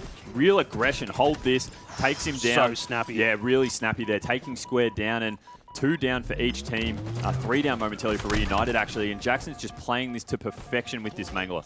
Authority of Pink are so hot. They've turned things around. I wonder what their communication is like. I think we should jump in and listen in. 1 in A, 1 E. Nice. I'm 1 E from an 8 here. Another one storage. Nice. Zave, wait, I'm coming to you. Zave, just wait for me. He's 1 E. 1 E on ball. Top mid as And well, top guys. mid. You're better, Top mid Jackson. dead. 1 E on A. You're dead. I know. They spawned nest. Spawned nest. Yeah. Nice. Live, Zave, live. Oval. Sandbags, sandbags, brother. Oh, he's sandbags. 2 bursts in. 1 E, 2 sandbags, Play 1 this E. over. Dropping on Play you. this over, Biz. Another one sandbags. Yeah. Gotta play this over. He's weak. Yeah, I spawned here. So I'm gonna sit on it. I'm K gonna door, sit K on door, it. K door. Yep. Looking, he's weak. Weak on 20. K door. Dead. Sandbags, guys. C plot, C plot, C plot. I'm living oval now. Alejo, they're gonna get us over, guys. One shot sandbags dead. Nice. Last has OV. Ovi. Melted. Yeah, I had to reload. Live, Zave, live, brother. He's 1 E, he's 1 E. Nice, guys. I got snipe. Careful, tower spawn. I'm living. One shot. Oval. I've got you top mid. Don't One worry. on camo. No, One's no, on we're camo gonna spawn. Wait, I'm pinching. 2 top mid, guys. They're One fine shot on top camo spawn. Dead. Yeah. On camo again. 1 E, dead. Let's go, Jack. What about top mid? mid? There's still Yeah, 2. they're I gonna don't know be where they went. Can't say. Maybe oval, maybe oval. Looking mud spawns. Looking for mud spawns. Don't say. He's on me. On me, B. Don't get ego. I'm dead. Oh, Alright, I'm living. There's another one there. I'm milking. Yeah. One Yeah, C-plat. storage 1 E. Storage I'm 1 here, E. I'm here. Storage 1 shot. Another one. There's 2. 3 in A. Throw it Yeah, out. I'm bottom mid. Shit, Zave. If you can get one, that's massive, brother. Good I love milking. Good milking. Snipes up. Sandbags going for snipe. Yeah. Well, Justin, any danger that Authority Pink were down in the dumps, I think has just been completely disproven. Then we saw that insane double kill from Jackson, the no-scope from up in Sandbags. And you're just hearing their comms, their energy's high, right? Like they're really supporting each other, amping each other up, and that's what gets performances like Jackson there. And 46-10, Authority Pink really getting some solid momentum in this second round, looking to close this game out and take us to 2-1 in this series. Yeah, and really composed as well. Yeah. Like, Jackson hit this disgusting double kill. It was very, very tasty, and he didn't pop off. I think we popped off more ourselves just watching here on the monitor, and Biz with a snipe of his own, but 65 points on the board for Authority Pink. They're poised to take away this oddball game. They don't want to lose this series just yet. No, not at all. Authority Pink are out slaying by about 4 or 5 kills in this map, but they're really in this round, but they are really converting it to a massive lead, 73-10. Jackson, he's feeling confident, obviously sticking out there, and I did love in the comms as well, just, you know, telling Jackson when not to push. Obviously, he's on a heater, but sometimes you need to reel them back in a little bit, make them realize, you know, we still need to keep ourselves composed. We're not going for highlight reels, we're going for the win, but geez, the win is what's going to come pretty soon for Authority Pink, 73-10. Reunited just can't get their hands on a ball. Look at the double stack, the bait and switch there from Authority Pink. The communication's clearly flowing. Yeah, you see all 4 blue players converging onto that ball and just working so well together. And they're so close to being able to put this one away. They could almost scrap their way to the victory here, but they're not scrapping. They're being very composed and very methodical with their pushes. They're good enough they can nade I'm giving each them other. shout out for their teamwork, and he's making sure he's sharing his grenades. Like, hey, bro, I'm out of grenades here. Have one of mine. And he goes Divinity in there with that heat wave. Return to sender, sending off that grenade back with the repulsor. What a cheeky little play from there. Now on board with Jackson as he's holding down the fort. Lunchbox behind him getting the cleanup there now with Biz, and he's got to do something right now because he's in a lot of trouble, a lot of heat down here bottom mid watching that ball. Jeez, we're just seeing some great work with the repulsor across the board here. Return to senders, sending frag nodes back. Just as I say that, a nice launch up the sandbags here. They haven't actually established any more ball time, Authority Pink, but I think they're happy to do that because the time is only 1 minute and 19 seconds left.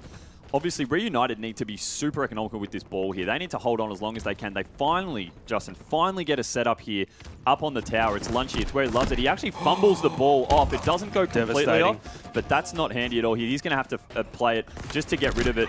Gets a trade there, so not a bad work by Lunchy. 3 down, 4 down for Authority Pink. So if you're Reunited here, stack that ball, get it somewhere where you can get a setup.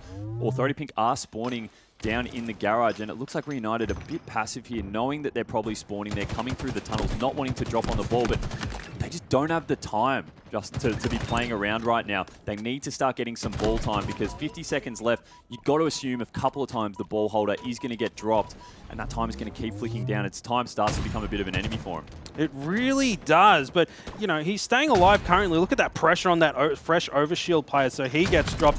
Body shot onto Jackson, but he falls anyway. Now Jackson with that sniper rifle, we've already seen what he can do. 73 points on the board for Authority Pink. They haven't put any points on the board for a very long time, but it looks like they're waiting for the right opportunity. They want to be able to hold the ball. They're not desperating. They're not trying to go for scrap time. They want a definitive victory. Hits the shoulder shot onto Square there as he scampers away with that ball, leaving it behind. Jackson, he smells blood. There he is. Hits the body shot and playing with his food a little bit. Jackson, please, table manners. And it doesn't matter. The team comes in and that ball there on the ground. They are going to run out of time soon. 5 seconds left. There's, you know, Reunited, they have to hold on to the board. And look at this, Authority Pink. They know what they're doing. They're just keeping the boys off. 2 seconds to go. Authority Pink, take it away. Too and early, we've got a not yet, series. not Oh, yet. it's still going. We're still going. We're still going. He managed to, I think, pretty much boost Lunchy with the repulsor into that ball. We actually, there's only 23 seconds left here. They need to watch the tower side though, and you can see their Divinity trying to poke through the door here. They can't afford to play it here. They can't afford to drop it. Lunchy just needs to stay alive. Unfortunately, doesn't have the support. The ball gets dropped on the ground. The timer goes, and that is a big, big win for Authority Pink there, Justin. They were down and out in this series, down 2-0. But all of a sudden, we get the comeback, and it was frantic near the end. There was just that sliver of hope that Reunited would be able to bring it back. Unfortunately, it was an impossible task in the grand scheme of things. And we do have Authority Pink able to take out that third game, 2-1 in the series, and keep themselves alive. And Justin, looking at the stats here, who was the difference maker? It looks like it was Jackson and Divinity. Yeah, but you know what? The Slays department seems to be pretty even. right? There was a lot of kills on the side of Authority Pink and a lot of kills on Reunited as well. But Authority Pink, they've responded. They've noticed their tournament lives are on the line and are able to pull things back, regain, and return to sender medal. That was very cheeky by Divinity there. And 3 double kills. We saw quite a bit of small multi-kills there, didn't we, Hoots? Yeah, so we've spoken about for a while with the introduction of keyboard and mouse to Halo what it means for competitive, and are we going to see certain inputs play particular roles. Really interesting to see in the stats there that we actually had the other 3 members for Authority Pink, so Divinity, Biz, and Zave, all around the 500 shots hit. Jackson only had 250, so he had half the shots hit as the rest of his team, and yet had the most damage. So what does that tell us? Clearly he's the power weapon player, in particular with that snipe. We saw towards the end, just running around, no scoping, dropping shields everywhere. So very clear that for Authority Pink, when the snipe's up, get it in the hand of Jackson because he's the one who's most effective with it. And it's great to see with Halo Infinite, with the introduction of the cross-platform multi-input, that we are seeing a player all the way into the Super this early on within the game being able to flourish as a mouse and keyboard player. And he's doing some dirty stuff already. And Reunited, they had that hot start. They got reverse swept yesterday. I don't want to jinx them just yet. I may already have.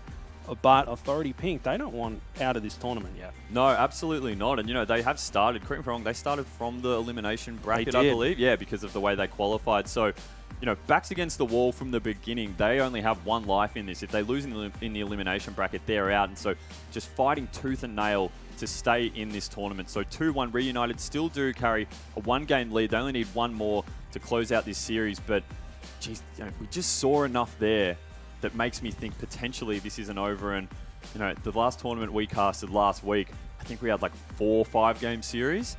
It was just ridiculous, right? Yeah, I know, but I'm really keen to go for one because we've got the stamina in us. We're used to it now. If this goes to a game 5, I don't think any of us saw it after those first 2 games, but Jackson from Authority Pink, he was saying, held the ball for a total of 79 seconds. So slaying, damage, and putting in a lot of objective time as well. This guy can do everything. They certainly can, and something we haven't touched on just yet is that Authority Pink, they didn't play in pool play.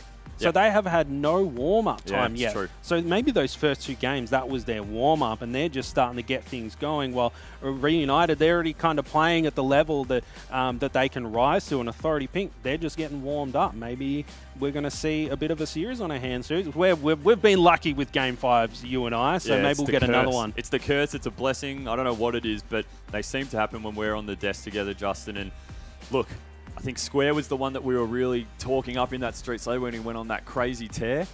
I don't know. I didn't really catch the stats in that last game in terms of how he went, but he's the one who can catch fire, we know, and needs to if we do want to see Reunited go back to that way that they were stomping in those first 2 games, because I think it was a bit more of a quiet performance from him in that last game there. We do move, as you see here, onto Strongholds in Recharge. It's not a map we've seen yet today on the broadcast, but, that capture the flag game at the start on Aquarius that we did see Reunited really dominate in. They need to look to bring that kind of dominance back. Same with that Slayer Streets as well. They were absolutely dominant. Didn't give Authority Pink a chance at all to breathe, really. But just in that last one, we did see they probably weren't as tight with some of their pushes and ball holds as they could have been. We did see Lunchy fumble it a couple of times, a couple of play balls that just didn't go off the map. They need to tighten those things up if they really want to make sure they can put an end to this series. I think so. And something else I'm going to circle back when you're talking about Square. I mean, he went huge on that Streets games, right?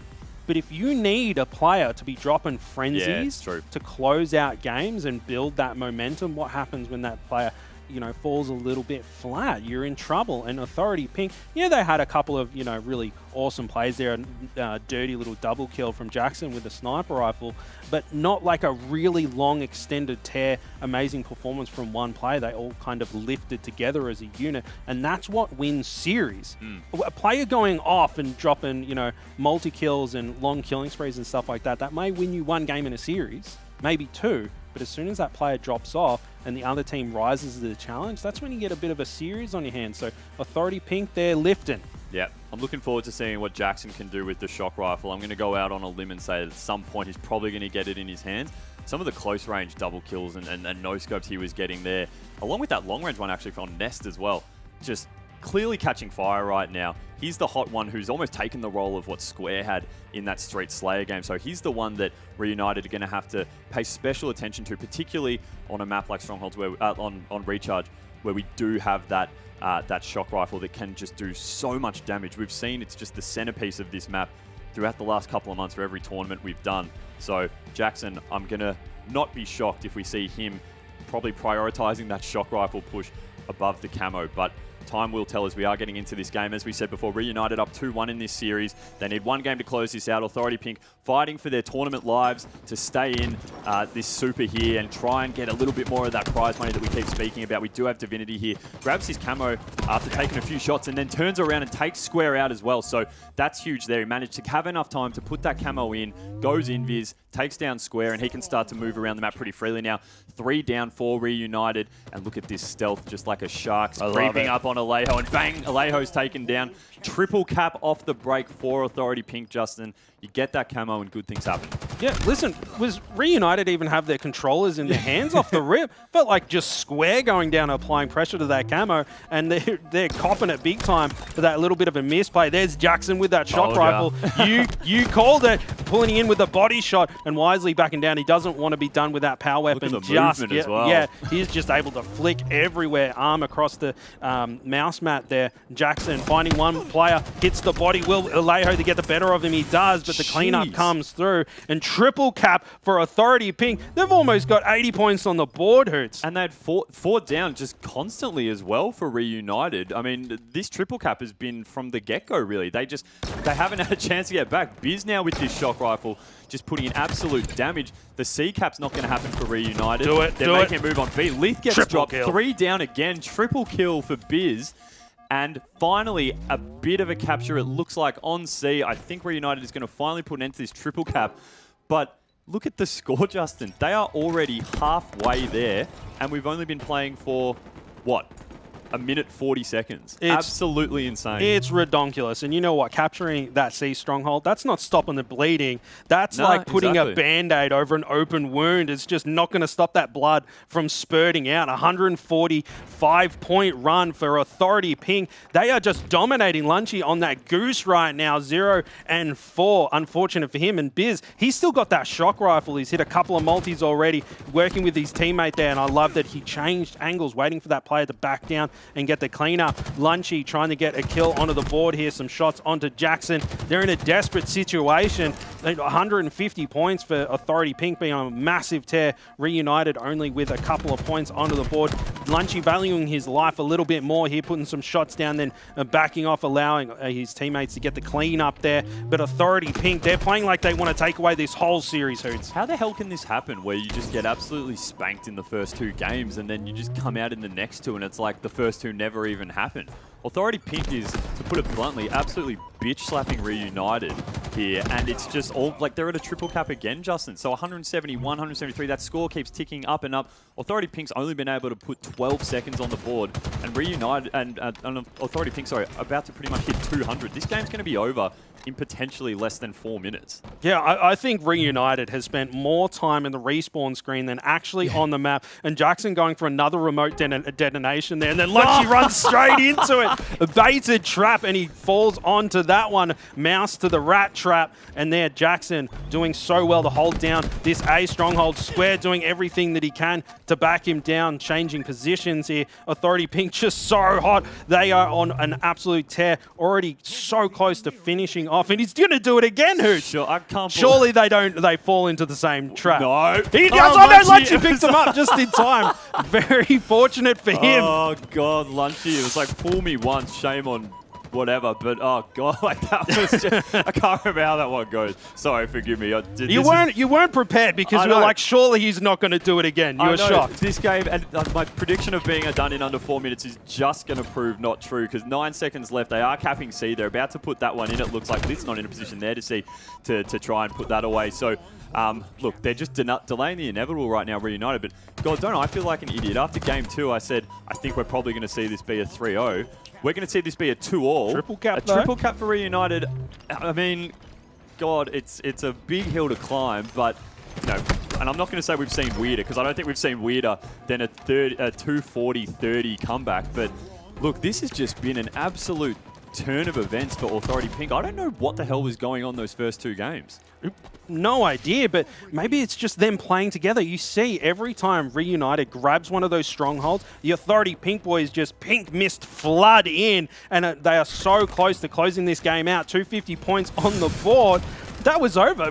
We barely had time to catch our breath there, Hoots. I mean, just as a bit of example, when we're casting, I actually move off camera to sit down for a little bit. I'm actually getting sore hammies from having to sit up and sit down so quickly. It's like I'm doing squats. That game was done in 4 minutes. A spanking in every sense of the word. I don't know what stats to even look at for that, because everywhere you look, Reunited were just getting smacked. I mean, you're talking about squats, and I think Authority Pink, maybe a few squatting teabags onto the other team there. There was just an absolute dumpstering. It was all Authority Pink, and Simply Biz, 15 kills. He almost got as many as Reunited got his entire team. You know, Hoots, you're the maths man. Do the quick maths No, for I'm me. not. I'm not good at that stuff, so I'll avoid that. But, I mean, look, they didn't even have a chance to Authority Pink to even put in much damage because the game was over so quickly. But you spoke about Square as the one you don't want to be relying on a particular player to go off all the time. Square only had 3 kills in that game. So he wasn't firing like we saw in that Street Slayer. And maybe that is the case. Maybe when Square's off, maybe he's the real talisman for this team. And when he can't perform, Reunited start to fall away. But, jeez, that was just a monstering. I mean, you're saying Square only got 3 kills. Simply Biz got 2 triple kills. Yeah, exactly. Right? So 1 multi matching Square's performance there. I mean, what else can we say about how Authority Pink has risen to the challenge when their tournament lives are on the line? They're down 2-0 in the series, and they're here to play. And game 5 hits. I mean, the boys, they've come in sort of sitting on the couch. They normally come in just when they think a series is about to wrap so they can get ready for us to throw to them. But they've been sitting here for the last 2 games feeling pretty stupid right now because they're just waiting to come on. But now we're all of a sudden, what seemed like a 3-0 is going to now be a 3-2. We don't know who to, but the momentum is just all with Authority Pink here. This has been an incredible turnaround in their fortunes. 250 to 30. I don't think we've ever seen that before. It's a pretty scary stat line if you're Reunited. And I said it before this series, and I've jinxed them. I'm sorry that I brought up the whole reverse sweep thing, and I really hope that it hasn't happened again, because Authority Pink, they're coming in like a Roomba, cleaning up the dirt off the floor, and they've brought themselves back. Look at that stat we got down on the screen here, 730 damage per death. As a bit of context, when we were highlighting Ninjestics and Noble at the start of the first series, they were sort of going around that 330 damage per death. So that is just a doubling of damage being put out. It's an insane amount just of shots flying across the map and connecting. And when you have a player just disrupting the opposition so much, there's just nothing they can do to try and mount a comeback. Those kind of players need to be shut down. So look, you saw it down the bottom there as well. All red at the start, all black now. The final one we go into on Bazaar, and it's anyone's game here right now. But as I said before, the momentum with Authority Pink is just sky high. Yeah, and the stakes cannot be any higher. There is a lot of money on the line, Hoots, and Game 5 situation, we are just so blessed with these every single time, aren't we, Hoots? And both of these teams, there's no lifelines left. No self-revives that get them back up. They are going to be knocked out unless they can win this series. Reunited, they're so close to closing things out, and Authority Pink with a massive regain, jumping on board with Lift, putting some nice shots across map there. Hasn't taken any damage yet, trying to secure that overshield, but Divinity managing to get it, and Lift, he's trying to apply pressure on the map with knowing, but Jackson, he seems to be the power weapon player who's already got those rockets, might have found himself one, not sure what he did with the first one, but they're already off to a hot start, 4-0, but Lunchy, the little rat round the corner with that bulldog. Yeah, the little rat. I'm sure he'd love being called that, but yeah, great work there. Really sneaky, and he needed to. I mean, it was 4-0 at the start for Authority Pink, and when you have just had this complete turn of momentum against you when you're Reunited, you want to make sure that you can at least make a strong start, and you don't start to think, oh my God, we've literally just blown this entire lead that we had in this series. And at what point, Justin, do they start to think as well, you know, go back to yesterday, we were doing well in a lot of series and we just sort of got 3-0'd in the end, but a lot of those games were close. Is this happening again? They're getting close, but they just can't close a series out. Is it the mental game? That's what I reckon. That's what I reckon.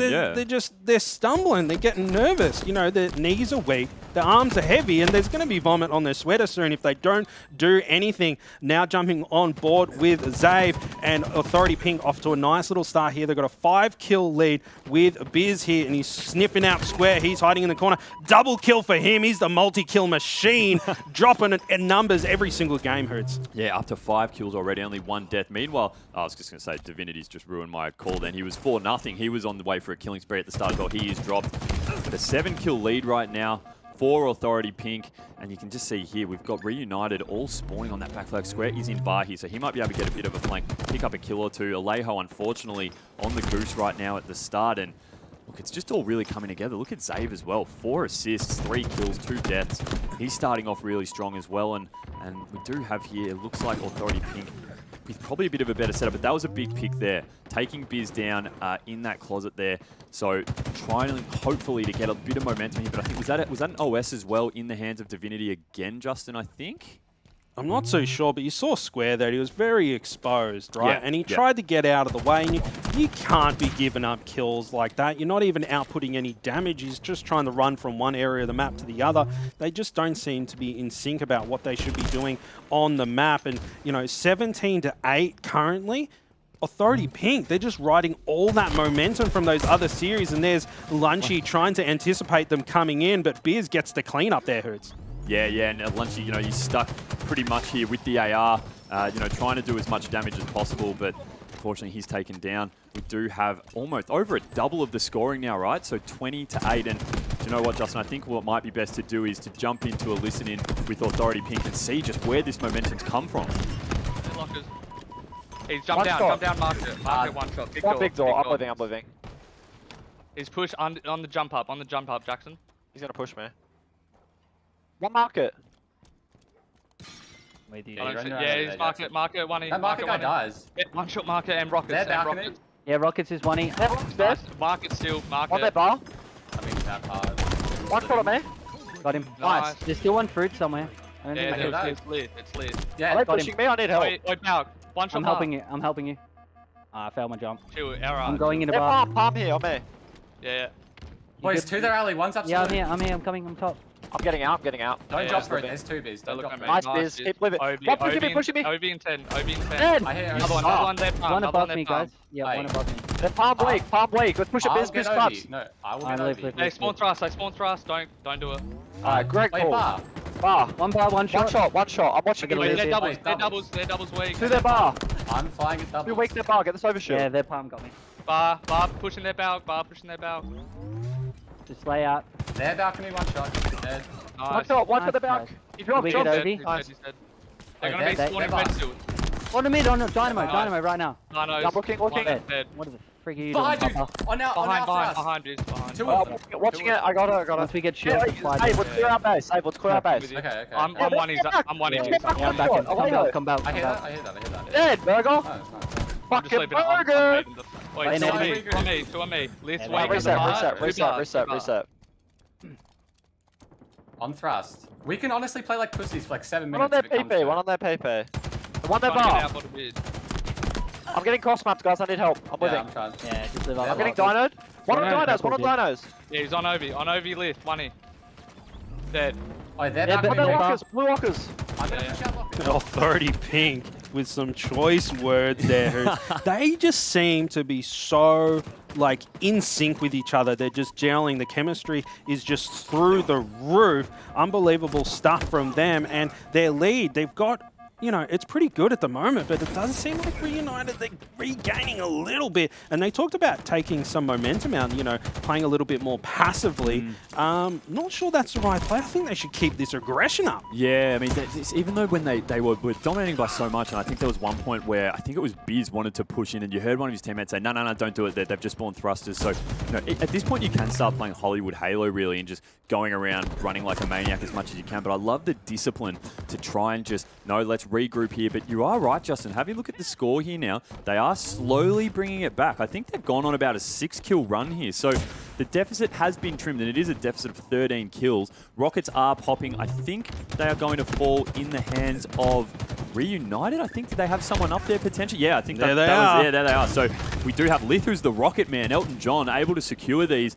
He's had them so many times this game. He's on a bit of a tear bottom mid. Justin, this is turning now. 12 kill gap. They don't have many deaths to play with though, so they have to be super cautious. But Lith, after those rockets, gets the OS here, throwing some of that passive income up into the bar. But that's one way to make an OS go away. That plasma pistol there absolutely drains the OS. He has to back up. That's a big difference play, but 12 kills, still the gap. No kills for a while. Pace has gone out a little bit, but I like this bait and switch here. Jackson staying alive. They need to come in and try and work together, though. Although, look at just the mad rush at this door here. They're pegged it back now. 11 kills. Authority Pink haven't scored for quite a while. That's very aggressive by Lith, though. I think that was a little bit too far. A little bit, but you know, Authority Pink, 43 kills. Reunited, they've only got 30 kills on the board, and Biz with a bit of body disrespect there. I think these boys are feeling it. It's like they're playing a game of matchmaking. They're just having fun with it, and they know that they have these guys on the rope. You know, Lunchy there desperately trying to keep himself alive. 44 points now. Authority Pink, they only need 6 more kills to secure the reverse sweep. 6 more kills. We're having, it looks like, again, Biz just going on an absolute tear. Someone's been stepping up each game, though. Biz probably the most consistent in this series. Only 5 kills now. Biz just doing it from a distance. The ping's unnecessary when you're dropping them across map. But he has now moved into Lunch. He can smell blood in the water. Moves in with the mango, gets the trade. You can take that every day of the week. Only 2 more kills to reverse sweep this series. Move on. Kick Reunited out of the Super. And Divinity, he's got that Bulldog just hanging, laying low. Cross-map shots coming in on square. They've actually spawned on the other side, Reunited. But look at that. Divinity straight across with that grapple. He knows he can be aggressive. He's got lives to play around with. He can just cause a distraction here at that bar. He's got teammates underneath him going in to try and secure these final 2 kills. Alejo just hanging in the cubby, but Justin, I think this one's almost over. 2 kills to go.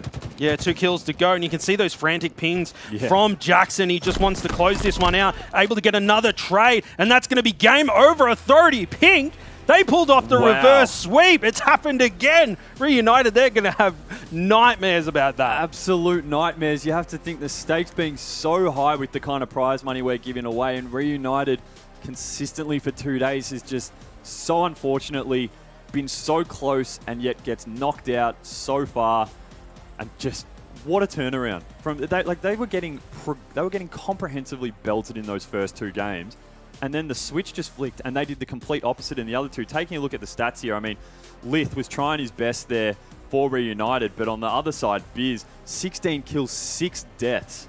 Just an incredible performance to take out a game when the stakes are so high in a Game 5. Biz with 2 back-to-back monster games there. The fact, you know, they're the kind of things, you know, you're making up your montage to throw up onto YouTube and get some Twitter interactions, is you put games like that in when you're calling and saying what superstar players are. But I'd love to hear what else these Authority Pink guys are going to be able to pull off. This team and look at these guys in this elimination bracket. I'm so excited that we got to see something like that here, lads. The fact that we've had 2 reverse sweeps here across 2 days of Halo Infinite means that right now we are looking at, unfortunately, Reunited not joining us for the rest of the Super, but Authority Pink, they came in and they stamped their authority on this elimination bracket and this elimination series here, Blue. Yeah, fantastic show from the Authority Pink boys. Look, I called them out in the beginning, didn't I? I said I want to see the ego players. I want to see you put it forward, and that's exactly what they did. A reverse sweep speaks volumes right now. It's just absolutely disgusting to see. Yeah, I mean, it really hurts to lose out. You know, you've got these 2 vital games. You lost a reverse sweep yesterday to Direwolves, and now here, where it really counts in the elimination bracket, another reverse sweep. It's just unfortunate there that it seemed a couple of players on Reunited seemed to be asleep at the wheel, Luke. Yeah, it really did feel like that maybe their hands fell off as we got into map number 3 and beyond, because the spanking started at map number 2 and then map number 3, pardon me, and then we got deeper into this series and it just felt like Authority Pink were going from strength to strength to strength, and those guys did not stop on the beatdown train. And unfortunately for Reunited, they copped the raw end of that stick, and now they are unfortunately out of the Super. But Authority Pink, these guys unfortunately didn't get in towards pool play, so they didn't have this experience, but they come in hot in this elimination bracket, win their first series.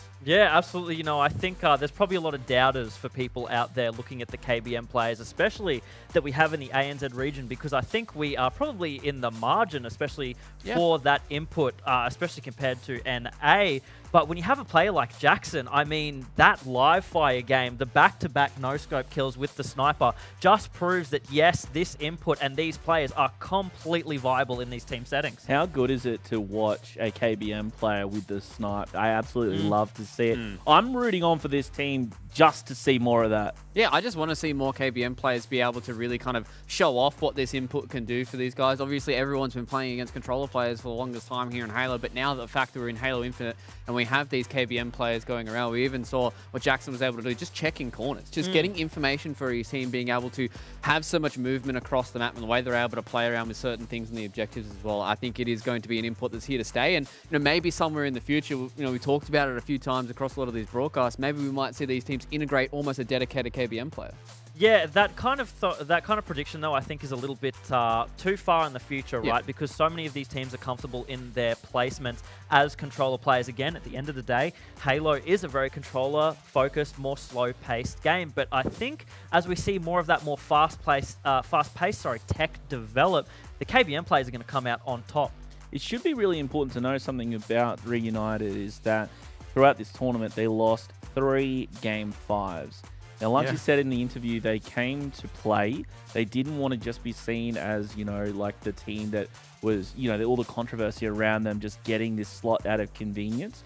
Sure, I think there's still a valid argument that that's what they did. It's why they threw together the squad. I mean, who wouldn't? Credit where credit is due. They went the distance with 3 teams, including Direwolves. Yeah, exactly. So I think, like, at the end of the day, albeit they might not have had the series victories on the board, but at least they're taking maps. And I think that's a good thing for you to touch on, Josh, is the fact that these guys are still getting victories across some of these maps. And even when we talk about teams that are in the upper echelon of ANZ, when they start taking maps against each other, things turn into a burger flip some of the times. And all it takes is for you to make that one slip up in one of those maps. I think even towards the Slayer at the end there, they made a run of a good, 12 kills where Authority Pink didn't even get a single kill on the board. So when we're looking at these maps, things could have gone completely different if you start, just a little bit hotter off the rip. Maybe you're the ones that gets that first rotation of Slays, and then you've got the momentum, and things can change from there on out. I do want to say, though, Reunited shouldn't, not be taken seriously. I think yesterday I mentioned Reunited, if they don't perform well at all, they're going to need to be packing it in and then putting on the clown makeup and walking out the door sad. But that's not what they did. I think they still put on a really good show, but at the end of the day, it definitely shows that they were a team that sort of had to be made together very, very quickly and then come into this competition. They didn't have the experience of a well-set roster coming into this. And I think, maybe looking towards the future, these guys can maybe solidify something around some of the star players that we saw. At least I think his stocks have certainly risen after this Super. That guy is going to have a whole lot of eyeballs on him a little bit later on in the season. But ladies and gentlemen, it is time for us to return to our regular scheduling here. There was some issues that we had with the Direwolves versus Immunity series. Thank God they have been rectified, and we will be jumping into our upper bracket once again. It's time for us to go to a break here, and we're actually able to catch up with these players before we head to this break. So let's hear from Direwolves and Immunity. Boys are feeling pretty good coming out of pools. I mean, we played pretty rocky towards the end of the day, but it was midnight for New Zealand, so I think we ran a little bit of flat on energy. But, we're well rested coming into today, so it should be good. With pool play yesterday, we really struggled just getting into our rhythm, playing how we want to play. So it was a little bit disappointing, but at least we, didn't finish bottom of the pool, which kept us in the upper side of the bracket. So I guess that's at the end of the day, that's what we needed to achieve, and we did. So sort of just take everything one day at a time, and hopefully, yesterday hopefully we can pick up a little bit from how we played yesterday, because it's not good enough if we want to go farther in this competition. So I'm excited to see how we go. They're a really good squad, full of veteran players that know how to win and can clutch up in situations. So, I mean, coming up against them was always scary, but we've had a pretty good track record against them this year. So we're still feeling pretty confident, but we're going to have to show up and play a really good game if we want to take that series. Yeah, we're starting to build a little bit of a rivalry ever since last week, since Direwolves knocked us out. We hate losing to anyone. So we definitely have a bit of a vendetta against them, and we're going to go out to prove and, hopefully be able to sweep them off the floor. And that's the idea, that's the game plan. So now it's just down to us to execute it. So it'll be interesting to sort of match up against them and continue on and see what the next trilogy has in store for us. Obviously, it's always going to be a tough upper bracket. It just gets harder as the competition goes. If we do win this series, we'll be coming up against DM, and they are a very solid team. So obviously it's always going to be hard to beat those teams, but you know, if we play our game, I think we can definitely have a good upper bracket run there. And the lower bracket run is obviously a little bit easier to start with, but then the better teams start dropping, so it's just going to be a hard sort of run. Doesn't matter which way you take it.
Are these questions?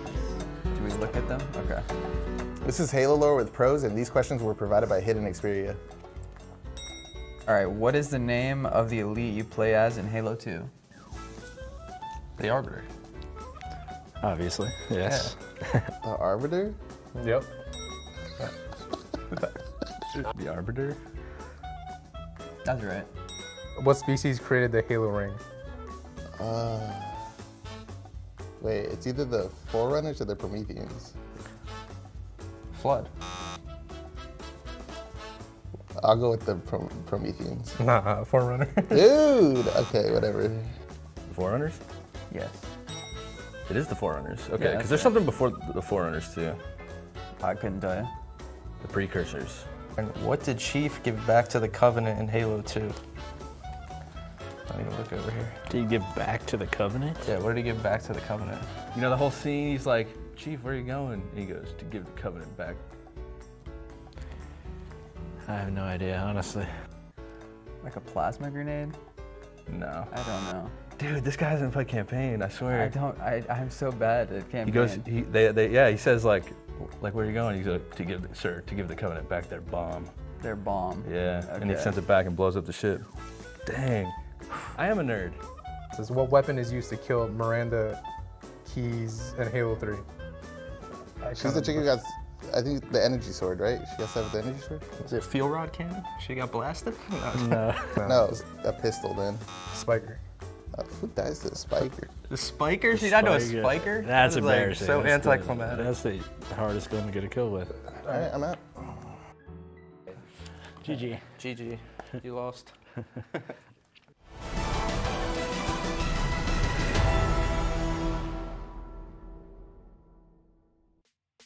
Welcome back, everyone. Here, ANZ HCS Super is underway once again, and we've bounced ourselves back up into this upper bracket after seeing another reverse sweep in our elimination bracket. It was exciting to get to go down into the trenches and see how the boys were fighting out there for the remainder of these last couple of slots in the Super as well. We've got an exciting day ahead of us, and it is time for us to get back into this one. We've got a brand new change of lads on the couch. We've got Hooters here for the first time. He's going to be joining us on the couch, and Inmaniac is by his side with the best buds to side out today. I'm excited for us to jump into this one, boys, because this is where it starts getting spicy. I love watching teams that are like up in our upper echelon really going head-to-head in a full best of 5. Yeah, and people power has spoken, and we're back. Immunity back in the game, so we're really excited to get this series underway. But geez, coming off that last one, hot and heavy. That was just crazy, and I'm sure you guys are getting sick of seeing me on camera. Looking forward to hearing what the boys can do with this one. I feel really bad for Reunited after losing another reverse sweep, but as we said, Hoots, at the end of the last series, like, at least they were able to show that they've really got some fight in them. But Authority Pink moves on, and here I'm super stoked, Luke and Hoots, to be able to say we're going to be seeing this Immunity and Direwolves match. I was looking sad for a little while, but the energy's back. I'm pumped for this one. Everyone's super excited to see how this one's going to pan out. I know everyone really just wants to know how this upper bracket is going to pan out, but Direwolves going up against Team Immunity. Interesting fact, ladies and gentlemen, for those of you guys who didn't know, last time they went head-to-head in the ANZ Super Qualifier, it was a full 5-mapper between both of them. A single kill Hooters went the way of the Direwolves. Jeez, well, you'd love to see that again after a Game 5 last time. I'm not sure Justin's heart can handle another one like that, but yeah, well, two evenly matched teams, it's what we want. You know, we often see, I guess, you know, teams like the Chiefs stomping on a lot of other teams, but when we can put them to the side for a second and just have two teams who are really evenly matched, it's fantastic. And look, 100% win rate on oddball in the HCS Super for Direwolves. That's something you don't see every day, and so, you know, that's a part of this this series. Then do you pencil that one in for Direwolves automatically, or does Team Immunity have something else to say about it? I guess that is kind of true, and obviously maybe they might not have played that up against the Chiefs in their series that they played in pool play. But either way, having a good stat like that is really good for the Direwolves, who are a team that really are trying to find a little bit more consistency. And I think so far from what we've seen in them in pools, they have certainly looked pretty hot. But on the other side of things, Team Immunity, they certainly looked hot in their pool as well. The fact they went to full 5 maps up against the Demons, they were able to clinch it out in a 5-mapper. And they still looked good for the remainder of their pool, albeit they kind of got spanked a little bit by BBR at the end of the day there, Josh. But these guys are certainly here to level up in the upper bracket. Yeah, I'm really interested because Team Immunity, their loss against BBR 3-0, very dominant. So Team Immunity were looking pretty sketch there, but also Direwolves were taken all the way to map 5 against Reunited, which was highly unexpected. So I don't know what to make of either of these teams. From my perspective, and maybe this is a little too far, both of them need to step it up because neither of them in the last series we watched on broadcast weren't playing the way they should be. And especially when, you know, the winner of this series is going to be going into a series against Divine Mine as well. So that is going to be a big step up for both of these guys. And I really hope that they're able to level each other up. And that also makes our elimination bracket a whole lot more spicy as well, because we're going to have some big teams that are going to be dropping down there. BBR and Chiefs are fighting up above them as well. So one of those big bad boys is going to be dropping down. Like, it is going to be an insane super bracket for us to look at and for us to, you know, jump into later on in the day, and even on Championship Sunday as well. It's going to be insane for these guys. But I think looking at this right now, the way that I've seen Direwolves really kind of have, I want to say, a bit of an easier group may mean that they might come into this a little bit colder than what Immunity did, because they had to play against some top 4 teams in their pool play. Yeah, the whole heating up thing is something that we kind of even discussed in the last series, right? Like, you have those teams who take a little bit of time. They haven't played pools, for example, in the last series, and then all of a sudden, once they do get rolling, things can come together really quick. Yeah. And so perhaps that's what we're going to see today. Yeah, it'd be exciting to see if we get, you know, one team that's super hot. And even if both these teams are super hot off the rip, it's going to be exciting for us to see. So let's jump into our maps for this series here, ladies and gentlemen. We're going to have Stronghold's live fire to open it up here. Unfortunately, there is only an oddball, but it's a little bit deeper in the map pool here, Josh. Yeah, I mean, it is going to be deeper. And something tells me, though, with Team Immunity and Direwolves that we're going to see it. Map number 4 for me is almost certain. Whether it gets that final map is yet to be determined. Either way, going to be very, very keen. And right off the bat with this Strongholds and live fire, obviously it's going to set the tone of what we see for the rest of the series. Yeah, I think that's something good for us to touch on, right, is a lot of these opening maps really kind of set the tempo for a lot of these teams about whether or not we're going to be looking at one team to be a little bit stronger in these objective-based game modes. And I think the fact that it's live fire here, Hoots, is, you know, Immunity, when they first came into the Pro Series, this was one of the maps that they loved and enjoyed playing, and they played pretty well. So maybe this might give them a little bit of a leg up in this series. Yeah, it's a map that I guess shares, if you can look in some ways, a few parallels with like the Pit, for example. I mean, you know, it has somewhat of a similar layout in terms of like a central corridor and then 2 more exposed sides on either end. And so, you know, they obviously have a lot of experience with that through their Halo 3 time. And yeah, I mean, to get off to a strong start, I think is really important for them because, you know, they've taken a bit of time out. They haven't been playing much today. They need to get warm again. And so they're going to need to make a big statement at this start because, you know, it's got to be tricky for them as well. They're not the dominant force they used to be. Yeah. And so the mental, I guess, strength of knowing when you're down how to get back up again is something they're not as used to in previous years and previous titles. Yeah, and something that we need to remember as well, we talked about it a little bit yesterday, is that for the Direwolves, you've got Bald there battling COVID. Yeah. He's now on day number 3. So, yeah, that might be fresh news to you. Yeah, I didn't know that. Oh, yeah, we didn't tell Hoots. Bald was, sorry, Hoots, we interesting. didn't tell You you, guys don't buddy. tell me He was day 2 of COVID yesterday. We know that it was hitting him hard. Yeah. And, you know, I mean, I don't think this needs to be said, but it wasn't just an excuse. Yeah. He was getting hit, and they were playing close to midnight. So, Yeah, the that's time zone, why yeah. I'm, like, not taking too much from that reunited thing. What I am taking, though, is the Immunity BBR matchup. So, keen to see how this all goes. Yeah, I'm super excited to see how that goes. I'm super excited to hear these sultry voices talk about this series. Direwolves and Immunity going head-to-head, and we've got SSJ4 and Blue to talk about it. Hello, ladies and gentlemen. Yes, it is me, Bluey, and I'm joined by Justin right now. I think Justin and I are both very excited to get in this series, one that was put on hold for us, but seeing Immunity finally get to play on this map. Their star-studded cast of Immunity. Justin, what do you think about the match coming up? Mate, I didn't even sit down. I was standing here ready to go. Everyone else was It's having true, break. that's true, and I was that's like, true. nah, boys, I'm not going anywhere. I'm going to keep my heart rate up.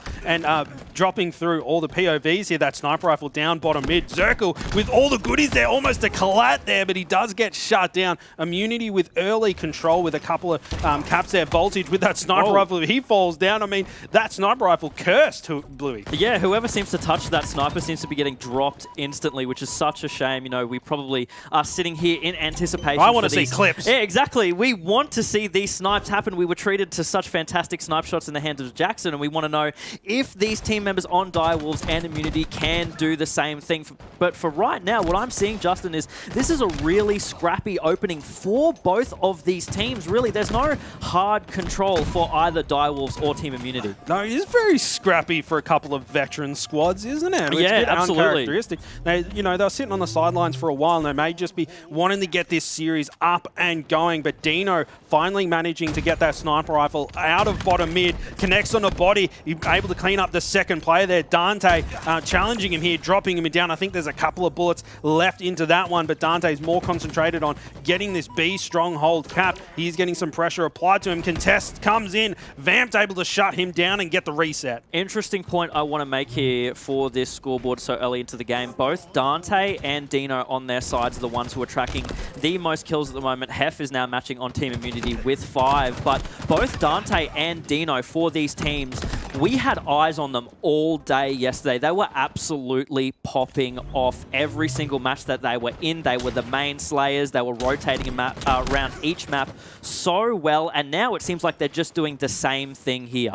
Yeah, it's just over and over. And both these teams so evenly matched. Look at the scoreline. There's really nothing in it currently. Hef cleaning out the B stronghold and going to be turning it over for Team Immunity. But back and forth. Vamps with that fresh overshield coming in. Perfect shots from him. Voltage running in, but no, Benno from behind with that heatwave shutting him down. And perfect position to grab balls unaware. Hold this. Now he's putting pressure onto Dante. Benno's out for blood, taking him down. That superstar performance from Benno there. Yeah, absolutely. In that moment, 3 members of the Direwolves go down. Direwolves are still in lead for the score, but this is something that we're used to seeing Team Immunity do when it comes down to the wire. And this isn't even necessarily the wire right now, Justin. It's just been so scrappy. But when they get a 3-man wipe or even a 4-man wipe, you see the game really start to fall in their favor. That's where they feel comfortable. They can reset mentally and both in the game realize that they are up and can start making these set up plays. They do have both B and C right now. They have taken over Direwolves' score, and from here on out, Justin,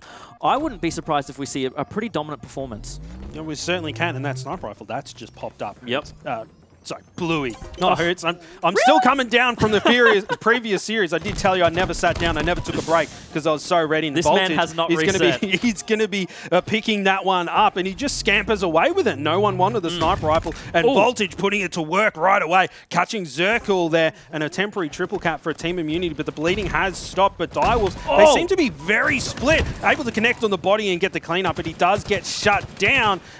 Team Immunity still putting points on the board. Zirkle doing his best to hold down this A stronghold. They cannot give it up. Immunity starting to eke out a little bit of a lead, Bluey. They're 50 points up. Even with that little scrap there, yes, Taj, Voltage, did lose the sniper rifle, but he was able to lay down some good damage and even just scrap around a little bit. They had to focus, Direwolves had to focus, I should say, their attention on Voltage in that moment. And you want to shut a player like Voltage down because looking at Voltage's history throughout Halo and now in Infinite, he is a player that once he gets the ball rolling, he snowballs super, super hard. He is being shut down and focused quite a lot in this game as I am watching. But, you know, he's someone that you at home should still keep your eye out for because there could be one of those games where he absolutely just explodes. Yeah, and Immunity, they're starting to take control of this game.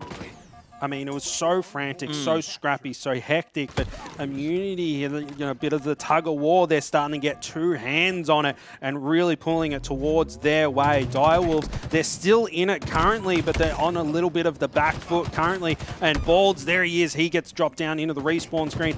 Dino seems to be the star player for Direwolves currently with 11 kills, doing everything that he can. Zirkle not too far behind him. Then you have Vamp, the young gun himself, looking for some kills. You can tell that he's hungry, looking for people. Dante catching him unaware, but he will get the reversal on him. Sit down. Dante, excuse me, mate. I'm trying to play some Halo here. You can see the confidence coming from these Direwolves players right now. And with that confidence, I'm assuming they might have had a little bit of change in the comms. So right now, we're going to go into a listen-in with Direwolves. One shot caution. One shot on them, keep them weak. It's really weak caution. Another one, you try and three a B, three and B. One's pushing sandbags. Go for C, go for C. Still sandbags? Sandbags already, sandbags already. Let's go, let's go. Oh my god, dude. Shot sandbags? Absolute, man. He went to storage. 2 and A, 2 and A. Got a heat wave, maybe cave. Cave, 2 cave. Dino was there as well. On bottom, cave, he's all the bottom mid. He bottom mid. What are we working for? Wow, one shot on tower, guys. One shot on tower, one shot on tower somewhere. I can't help you, I'm trying to watch it. Try sandbags. Overshield soon. Yeah, I'm playing for it. On tower to C, he's on C really weak. Voltage, needs you. Dead. Good job, guys. Another one oval, guys, another one oval. You might spawn on it. Your ass, he's gonna go skinny, he's gonna go skinny. Alright, yeah. I'm behind A right now. Nice, good away, skinny. Another one there, another one there. One's nest mud, Go and see, go and see. 3 C side, can we please? Yep. Nice. Nice thing. I'm gonna go around skinny, okay? I'm gonna go behind. I can get shots from behind in a second if you guys can shoot in the tower. One shot C, C nest. Two one shots on C. Two one shots on C. Bottom mid, nice. He going C. Up there. Still bottom nest. One at C boxes as well. C boxes weak, guys. I can help you right now. Top, unsee last guy. Good shot on, good shot. Nice, guys. Spawn tower. They can spawn B, okay? I'm gonna go probably an A, probably an A. No, yeah, I'm gonna look. One shot an A, one shot an A. I'm trying to kill him, Hayden. That's all you. Go on. Another one in there, one shot, sandbags. Three. One on me somewhere. Where? He went double, maybe in B. Yeah, back B. One shot. See you in a second. I might be able to snipe it. Just let them spawn, One's still spawning, Yeah, they'll spawn C. Back tower, Hef, one shot, back tower. One shot, bottom tower, dead. Nice. Trying to help you see. One top tower, on you now. He's on you, bottom tower. Hit them weak. One shot, skinny. Bottom tower, one shot, dead. Another one in C, You got 2 shots on them. Ah, fucked it. Alright, keep holding these two. I'm blocking A for a second. They might be here. Nice thing. Good shit. Who woke up the Direwolves? Excuse me. Nap time is over for the Dire Puppies. Direwolves are back. They've brought it back and they've taken the lead, Bluey, in one listen-in. Yeah, through that whole time, Justin, I was just paying attention to how good the comms were. And what I love to hear each and every time is when a player on the team makes a fantastic play, he has the rest of his teammates backing him up and saying, yep, that was good. You've created space. Let's move in from that. And that's exactly what Direwolves were doing throughout that time. Dino was getting some fantastic kills and all of the other players on Direwolves were complimenting him on that. And that's a huge momentum and confidence booster in these kinds of situations when you feel like you might potentially be down and out. Yeah, 100% agree. Team Immunity just lost control of this game. They're only a little bit behind at the moment. They're putting some points onto the board, but I have to see if Team Immunity is able to acclimatize to this reinvigorated Direwolves roster, which was a little bit slow out of the gate. We are on board with Voltage and jumping now over to Vamps, who's holding down that C Stronghold beautifully. Now putting some even more points onto the board. Direwolves very close to being able to close this one out, and it's absolute Mayhem top mid there. That sniper rifle, about 20 seconds to go until it pops blue. That could be the last sniper rifle of the game and potentially key to victory. Yeah, great moment for the sniper to be up, because what Team Immunity have on their hands right now is probably only about one really good push to try and shut Direwolves down, and they just can't seem to get a grasp on that. Every time Immunity manages to land a point, capture point I should say, in their favor, Direwolves are just immediately rotating on it and making sure that they garner nothing from it whatsoever. We are seeing some flips back and forth, but there is no consistency from Team Immunity right now in actually being able to hold points and get some on the board. And consistency, I mean, Voltage, he's neg 6 right now, struggling a little bit. Balds too, but I mean, Balds is a little bit sick, right? But he's testing positive for map control right now. Blue in Direwolves doing very well, pretty close to being able to close this one out. Team Immunity with a couple of strongholds right now, but triple cap incoming, danger zone Team Immunity.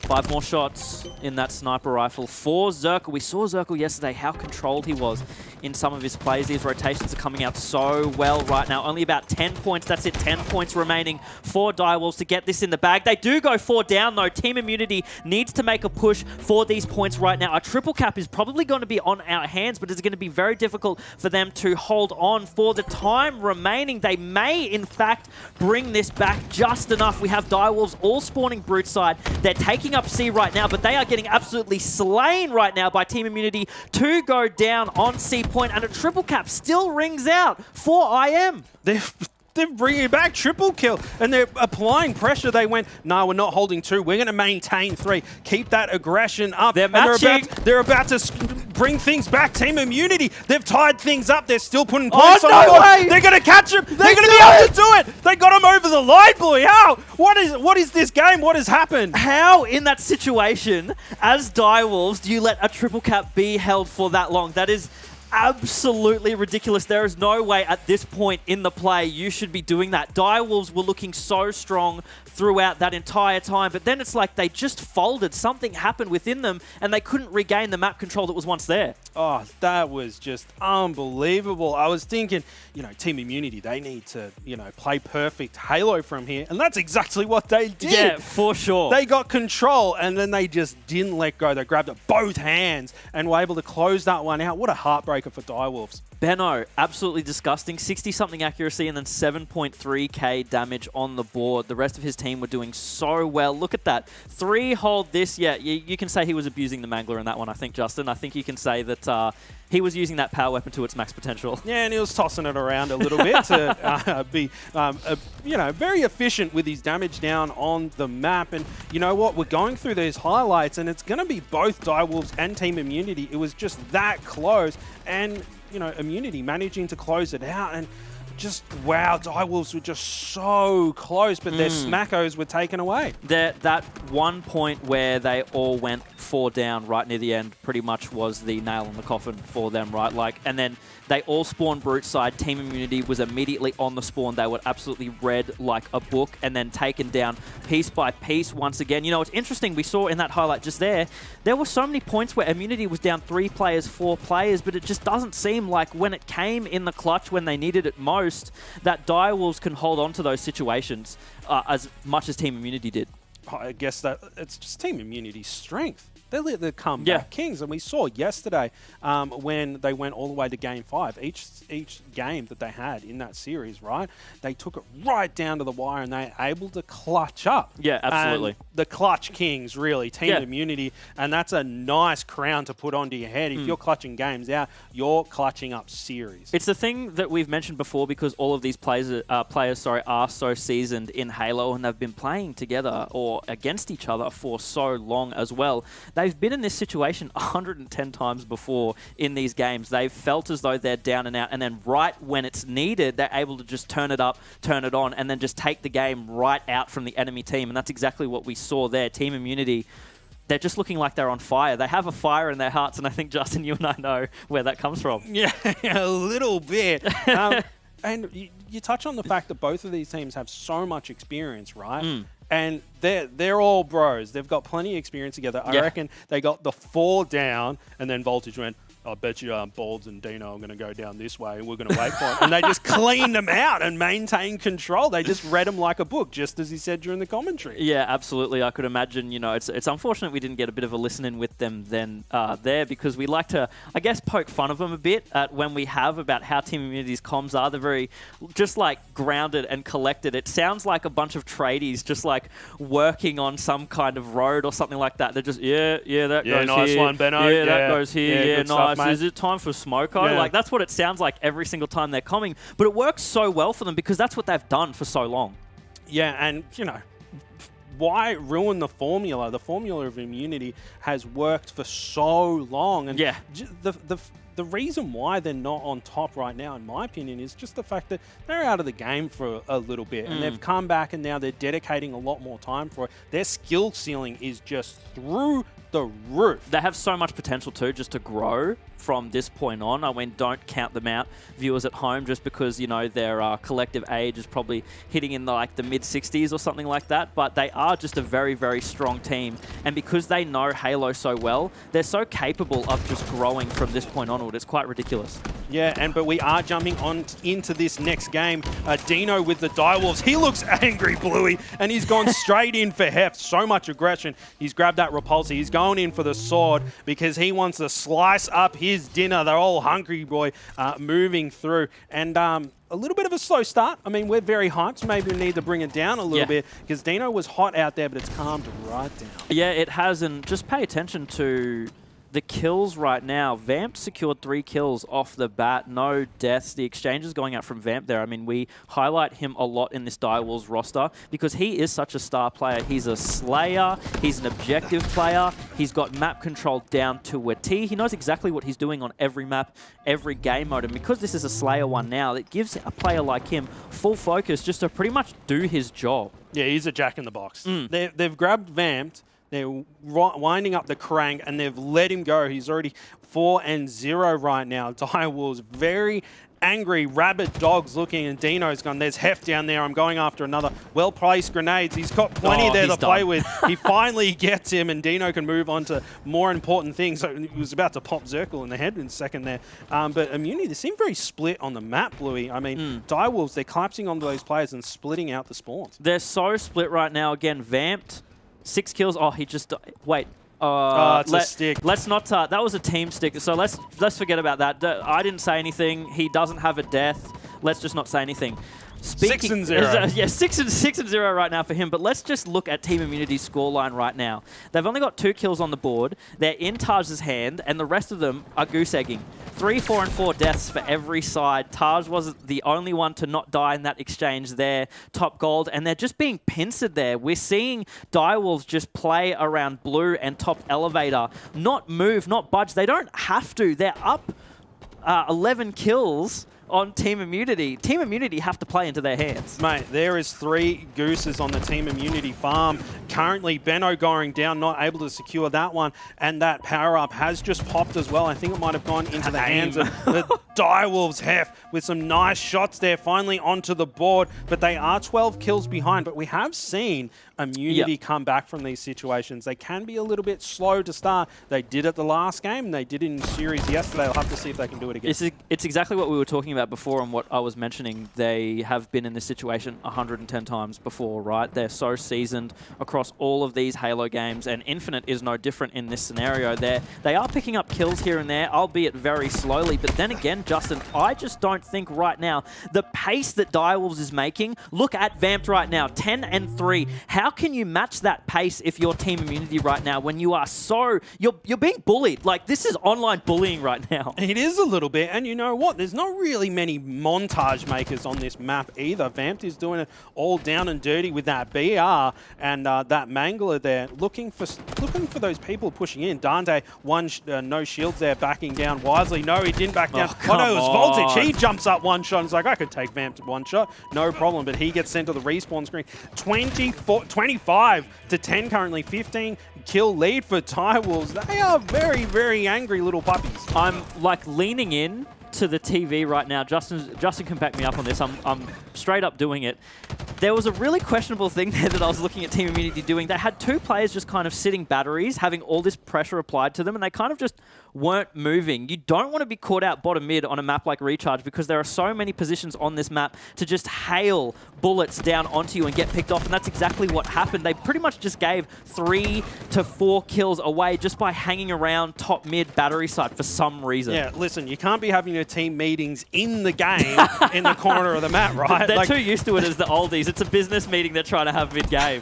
A little bit. And Bald now with that camo, and he's grabbing the sword. He's going full Predator mode, and he's poised to grab a lot of kills. Hef had no idea. He just, you know, walked straight into that one. Bald's grabbing one for himself, looking for another. I like this nade. Please connect. So close. You could see on Dante's POV there that he saw it. He went, whoa, what was that? But Dino's cross-map nades, that camo has run out, but he's got plenty of sword charge left. Slice and dice time, but it has slowed down a little bit here. Direwolves backing off the aggression. I'm sure that they want to get this game over and done with, but they don't want to give Immunity any opportunities by making mistakes. No, that's exactly what you don't want to do because, again, like the Immunity situation, it's the Immunity dilemma because if you do push them in far enough, they are going to start fighting back. When their backs are up against the wall and they kind of have nothing to lose, they really pull out all the stops, and it's what we're so used to seeing them doing. But right now, with the score deficit being as is, wow, Dante actually secured a bull true with that too, and that's the kind of plays that they need to make up for this score deficit. But then again, Justin, I really just don't know if they have it in them. On a Slayer, on Recharge, I don't know. I feel like Direwolves are just a better equipped team to close this out. Could be, but Dante, he loves that sword, already putting it to use, not able to get the second. And I think Voltage might even have that shock rifle, the namesake. If anyone can use the shock rifle, it's got to be a Voltage with his Thunderbolts launching across the map. You can see that he picked one up in the kill feed there, and he's got that Mangler as well. Team Immunity holding on like a literal tiny little thread that is like fraying on their suit jackets, and Direwolves getting very close to me on the close this one out. 41 kills on the board, almost double their scoreline, Bluey. Almost with the melee there, that repulsor coming in so handy. And the camo wasn't popped, it's not burnt, it's still there on the ground. You do not want to be making that mistake right now. Direwolves in the hands of Vamped, of all players with this camo. This is it. You know, he's literally a vampire. He's just going to be cloaking around the map. He's basically a bat right now, flying around, and he's just going to be able to secure these kills in a matter of no time. Sneaking up on Benno and Dante, top gold. The calls are going to be coming out as well as the shots come in too. They're rotating downwards, trying to secure one play, but it could be a bit of a pincer move right now. Vamped actually did decide to just make the smart decision as he was taking shots from top PC, rotating back up top gold. He meets Benno face to face, taking that disruptor to the head, and he does get taken down as well. Yeah, wow, Benno just jumping in and full challenging. Like, you know, Vamps was ready to take him out. He was, you know, halfway through the sprint animation going in, but Benno just jumped out and challenged him and able to put him down. But maybe a little bit too little too late because there's only 4 kills oh my God, he's left doing it again. For Direwolves to be able to take this one out. Team Immunity are only on 29, but Benno doing everything that he can, not able to get the better of Bald. Bald throwing out every grenade that he can, and look at that pressure coming from Team Immunity. 2v1ing to take him out. They're doing everything they can. They don't want to go down without a fight, but they really haven't got much of a buffer left, Bluey. Only 3 kills, and Direwolves takes this one. No, they are holding on to dear life right now. Only 3 kills left for Direwolves to be able to secure. Dino makes that 2 right now. There seems to be a bit of a split. You can see Vamped and Zirkle having a fight right now. Vamp secures another kill. 1 more kill left to go in order to wrap it up. Dino might be able to secure it here, but he does come across 2 players, gets taken down. Hef gets a very, very clutch double. Zirkle now pushed top batteries near that shock rifle. Is he going to prioritize it though? Is he just going to try to put down as much damage as possible? 2 members of Team Immunity flooding in bottom, and that last kill was secured just at the end. Hef goes down, and unfortunate for them, but Team Immunity really putting up a good fight just at the end there. They did, and I think, you know what, they probably wrote the game off, but they went, boys, we've got to get ready for the next game. Let's try and play some good Halo and scrap out some kills and bring it back a little bit. But Direwolves, I mean, they just so hot that game. You can tell that they were very upset about losing out that last game. Yeah, especially in that early game, how far the score was just bleeding out. Vamped was just putting so much pressure. I don't think I've ever seen a bunch of, 60-year-olds get bullied online as much as I did in the beginning of that game there. But, Team Immunity actually managed to break out of the lockers that they were ever so pushed into near the end, and they did put on a really, really good fight. But again, it's that the Team Immunity dilemma, right, that we're seeing time and time again, where they do go down in a game very, very far, and then they manage to bring it back, and that's exactly what we saw then. So they still very much have a chance in this. All I'm thinking, Bluey, is get comfortable, mate. I hope your feet aren't sore. We're going to be here for a while. I think so. We're going to be here for a while, and this is going to go all the way. It's going to go the distance, I think, with both of these teams responding so well. Immunity able to bring things back in game one, and then Direwolves responding so aggressively. And as you said, it was right off the rip. They didn't waste any time. They didn't start off slow. They went for blood immediately. Yeah, Vamped getting like 3 kills straight on the opening of this game was absolutely disgusting, and that's the kind of pace that you feel like you want to set in these kind of Slayer games. You kind of just want to get it done and dusted. I never feel like any of these teams want to spend a lot of time in a Slayer game unless they feel that they sort of have to bring themselves back, lame it out in the match a little bit more, but that was definitely not the case for Direwolves. They just wanted to get it done and out of the way. Listen, if they're wanting to get the game done, that's fine by me, because we get to see some highly aggressive, entertaining players, but what a confidence booster for Direwolves. Yeah. They narrowly missed out onto that game one, and they responded, and they just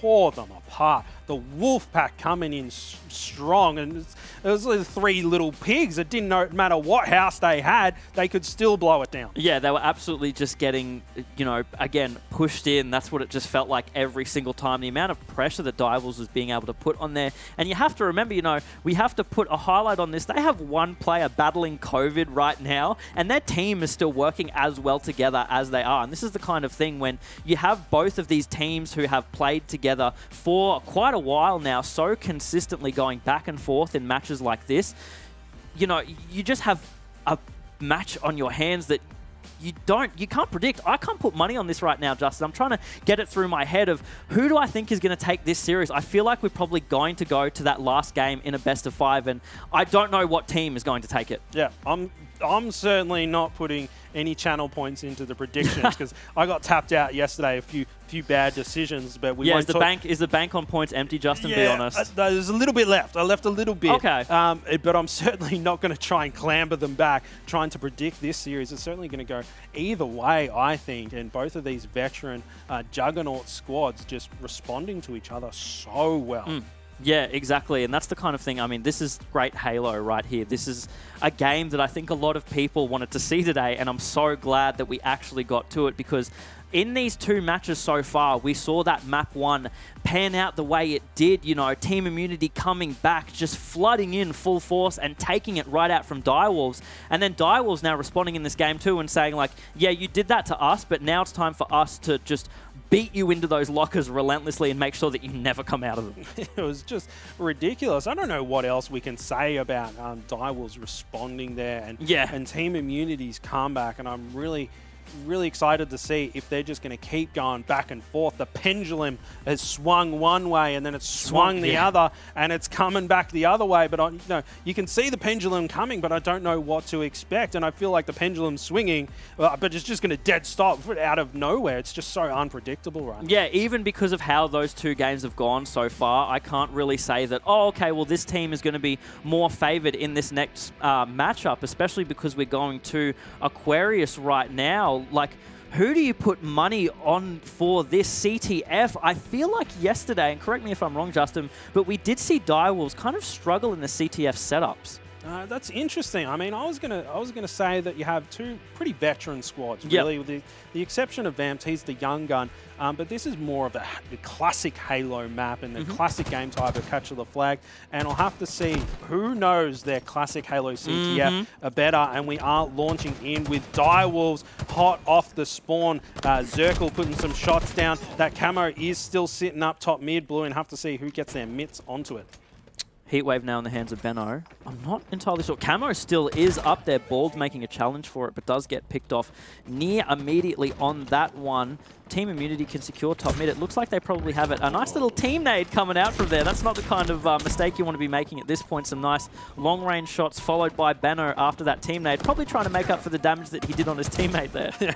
A little bit. But what was interesting is Team Immunity, they kind of completely ignored the camo, right? They were already up into the base, thinking about pulling flags. They're just so objectively focused on getting the game done. Killing spree for Benno already. We're talking about Direwolves being pissed the last game. Looks like Benno is uncharacteristically angry. Yeah, I know. It's funny that you say that. Exactly. Benno's usually a bit, you know, not a bit, but very cool and calm in these approaches. And even when he's pushed up against the wall, he's still the player who's, again, got that tradey mentality. He's just like, yeah, I guess it is what it is. And then just pulling full force. And now that's exactly what he's doing. 7-1 on the board. He picked himself up a double kill just there to secure those other 2 kills. And now they are just flooding into the base of Direwolves. And they're making sure that they're prioritizing a full wipe before they actually pull the flag from the looks of it. That's just the experience and the game knowledge that Benno has. He was in the base, but he didn't do anything until he got picked. The slide? And that beautiful slide on the fumble. Caster's curse is real, Bluey. Sorry about that one, Benno. Our bad on that one. But he is getting the flag moving anyway. He's making up for lost time. He's got his Heelys on and he's pumping across the map. Is he going to be able to get it in? And he does, just as he died. 1 on the board. Team Immunity. Benno's got like Heelys on. That's what it looked like. Yeah, the way that he was sliding across, scooting across the map. That was absolutely disgusting. That was what, like a 10-second, if that, flag run right there. Wow, like Benno's just doing it all right now. And again, like this is one of those situations where Team Immunity probably feels like they are on the back foot a little bit and they need to step up their gameplay. But right now, their flag in the hands of Direwolves. And yes, they do capture it. So it is 1-1 on this scoreline. And in such a fast pace too. We've been in this match for, what, 3 minutes? And we've already seen a capture on both sides. Yeah, that pendulum swings hard, Bluey. I mean, it's sent up. Immunity got one. Then Direwolves instantly responded with a counter cap of their own. Dino doing everything that he can, but he does get cleaned out. Team Immunity now moving up. Looks like they're going to try and get some map control. Ball's caught a little bit unawares there. And Hef valuing his life, opting to call him out, let Benno, and that trust to go on Benno. There's a guy over there. Can you clean him up for me? And he does get him, and then they swap roles, and Hef cleans up a kill for Benno, and they're moving in. Look at this classic Halo gameplay, blocking out those spawns, and they're going to start running that flag towards their teammates, and Benno's on Overwatch, Bluey, to watch their back. Vamp does get taken down bottom car. Bald, Zirkle, and Dino all making their way through P-side after they spawn Fridge and immediately just making a beeline for Immunity's flag because they know that's exactly where Immunity is on the opposite side of the map. They're hunting their flag as well. Very, very stalematy right now with both flags being out. And this is the kind of thing that we see especially a lot on CTF Aquarius is you get these scenarios where both flags are pulled out and it takes some real slaying manpower in order to break these setups. And that's exactly what looks like is going on as Direwolves just went 3 down, I believe, there. But those Dynamo nades coming out strong. Doesn't really get rewarded. Dante, though, picks himself up a nice little double. Voltage as well, picking up that heat wave. And it looks like right now they have Direwolves' number dialed in. They do. And look, that camo just about to pop. And we know both of these teams are very disciplined with those power-ups. And Team Immunity, they seem to have a 95% strike rate, picking those ones up. Voltage applying a lot of pressure there. That camo now has popped, and as you say that, Benno, he managed to scoop that one up. Team Immunity just so on top of those power-ups, very disciplined. But Balls, now he's got that heat wave there, working with Zirkle here, about to push into the Team Immunity base, trying to get things going. There's Benno with the back whack. He fumbles it a little bit. He comes in and he's still able. What happened there? That was a bit delayed. What happened? You know what? I don't. Let's just chalk it up to magic. I think that's the easiest thing to do. It was magic of some kind. Yeah, Benno just gave him that stare down that he has. If you've ever seen him on land, he just cuts right through you, and he just like, you know what, mate? I'm going in the respawn screen. Sorry about that one. And now the flag is on the move, and Benno moving up top mid here, trying to hunt out these players, and he's just moving through and he's checking the spawns. Hef moving that flag along there, Blue. He does get shut down. Direwolves, they've got to stop this flag, and it's 7 minutes on the clock, and it's very back and forth, very fast paced for all these old dinosaurs. Vamped getting away, curse of the caster, I was about to say getting away with his life after that solo flag return, which is massive for them because it was right on the doorstep of Team Immunity's base and it could have been gone before you know it. But unfortunately, you have a man like Vamped, who, that being said, is a bit on struggle street this game. 4 kills, 4 assists, but 11 deaths, and that's very uncharacteristic of Vamped. We've seen Vamped in a CTF Aquarius game before, and he's dropped like 30 to 40 kills, I believe it is, putting massive damage all throughout the map, but that's not what he's doing right now, and maybe that's the kind of pressure that is missing from Direwolves. He does drop a double as I'm calling him out, so maybe he's listening to the comms right now. Yeah, he's a bit hot and cold, and yes and no, but Vamped heating things up a little bit with that double kill, and he's moving into the base, kind of a little bit split from his teammates, I say that, but Zirkle is there. They're trying to work together. Benno caught with his back turn. Perfect kill from Zirkle there, putting some shots into Hef. Hef jumping, trying to stay alive there, and now they've got a flag on the move. Zirkle doing so well. Really crispy, tasty BR shots, and then getting that flag onto the move there. And but there's a player. Voltage goes for the re without checking out his angles, and he gets shut down, and now he's got balls. They're working together. They're moving that flag very slowly, but slow and steady can win the race. Yeah, they're inching it bit by bit, which is really good to see. There's a lot of control coming out from Direwolves right now, and again, Zirkle was a key player in just inching this flag, which is really good to see once more. Zirkle was a player that we highlighted a bit yesterday just for his kind of the positioning that he had. It seems like he was very in tune with what was happening with the game at all times, and that's what you need, especially in a CTF Aquarius game. There's so much information being flooded at you. They might... Oh, no, okay. They stopped it right on the podium. What I'm and look saying. how close it is to returning. They have to get their mitts onto that. And they did manage to get the reset. I was panicking. I was like, boys, get your hands on that flagpole immediately. But Immunity stopped them right on the finish line and got a flag moving of their own. Hef with the double, following up with that fantastic little, what do they call the medal in the game? It's something like scoreline goal or something, right when you, goal line stand. Just as I'm saying it, it comes up. It's like I've got magic powers or something, Justin. You manifested that one for sure, Bluey. And we've got ourselves a game. They just seem to be countering each other so well. And Hef with another flag on the move. They just got one onto the board and they're already thinking about the next one. And his shields are flashing. He is going to back down a little bit here. He does get sniffed out. You see Vamped there in the corner of your screen. He's starting to heat up a little bit. He's got 11 assists on the board. Not too many kills, but he's making his presence felt on the map and jumping on board with him. And he's got that heat wave too. And he's right up in Immunity's base right now. He's going to just be such an annoying little bugger in this base with the heat wave. And at Team Immunity, they've got to flush this right out.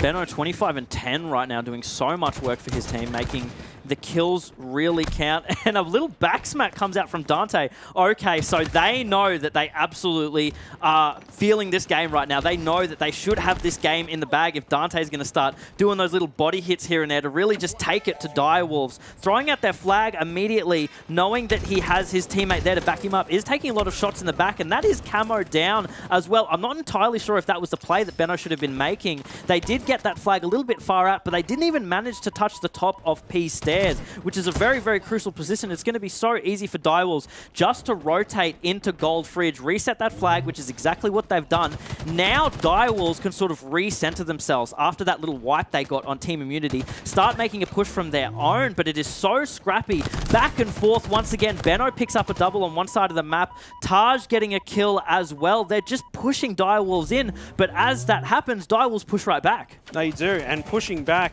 from the Direwolves, we have Dino with 21 kills and a lot of assists from Zirkle and Vamped as well. But we are jumping on board with Benno. He's on 28 kills. He's so close to that 30 bomb, just going absolutely ham. And look at the assists getting racked up on Team Immunity's side, and Benno just the cleanup through the crew going through and taking them out. Now Dino getting super aggressive here, clearing out the base, looking for that second double kill. Oh my God. Killing spree for Dino here, and they've got got a flag on the move. They're going to be able to tie this one up if they can get on the line. Vamp doing everything that he can to get things moving. And here comes Dino to clean up that play. But Vamp didn't need him. He turned around and Dante, excuse me, mate, I'm running this flag. Thank you very much. Dino never has full shields, but still manages to pick up all these kills back to back, catching off Benno right there as Benno trying to cower for his life gets picked off by Dino. Camo is about to come up and it looks like Direwolves might have this. Dino finally goes down, Balls being the last one alive.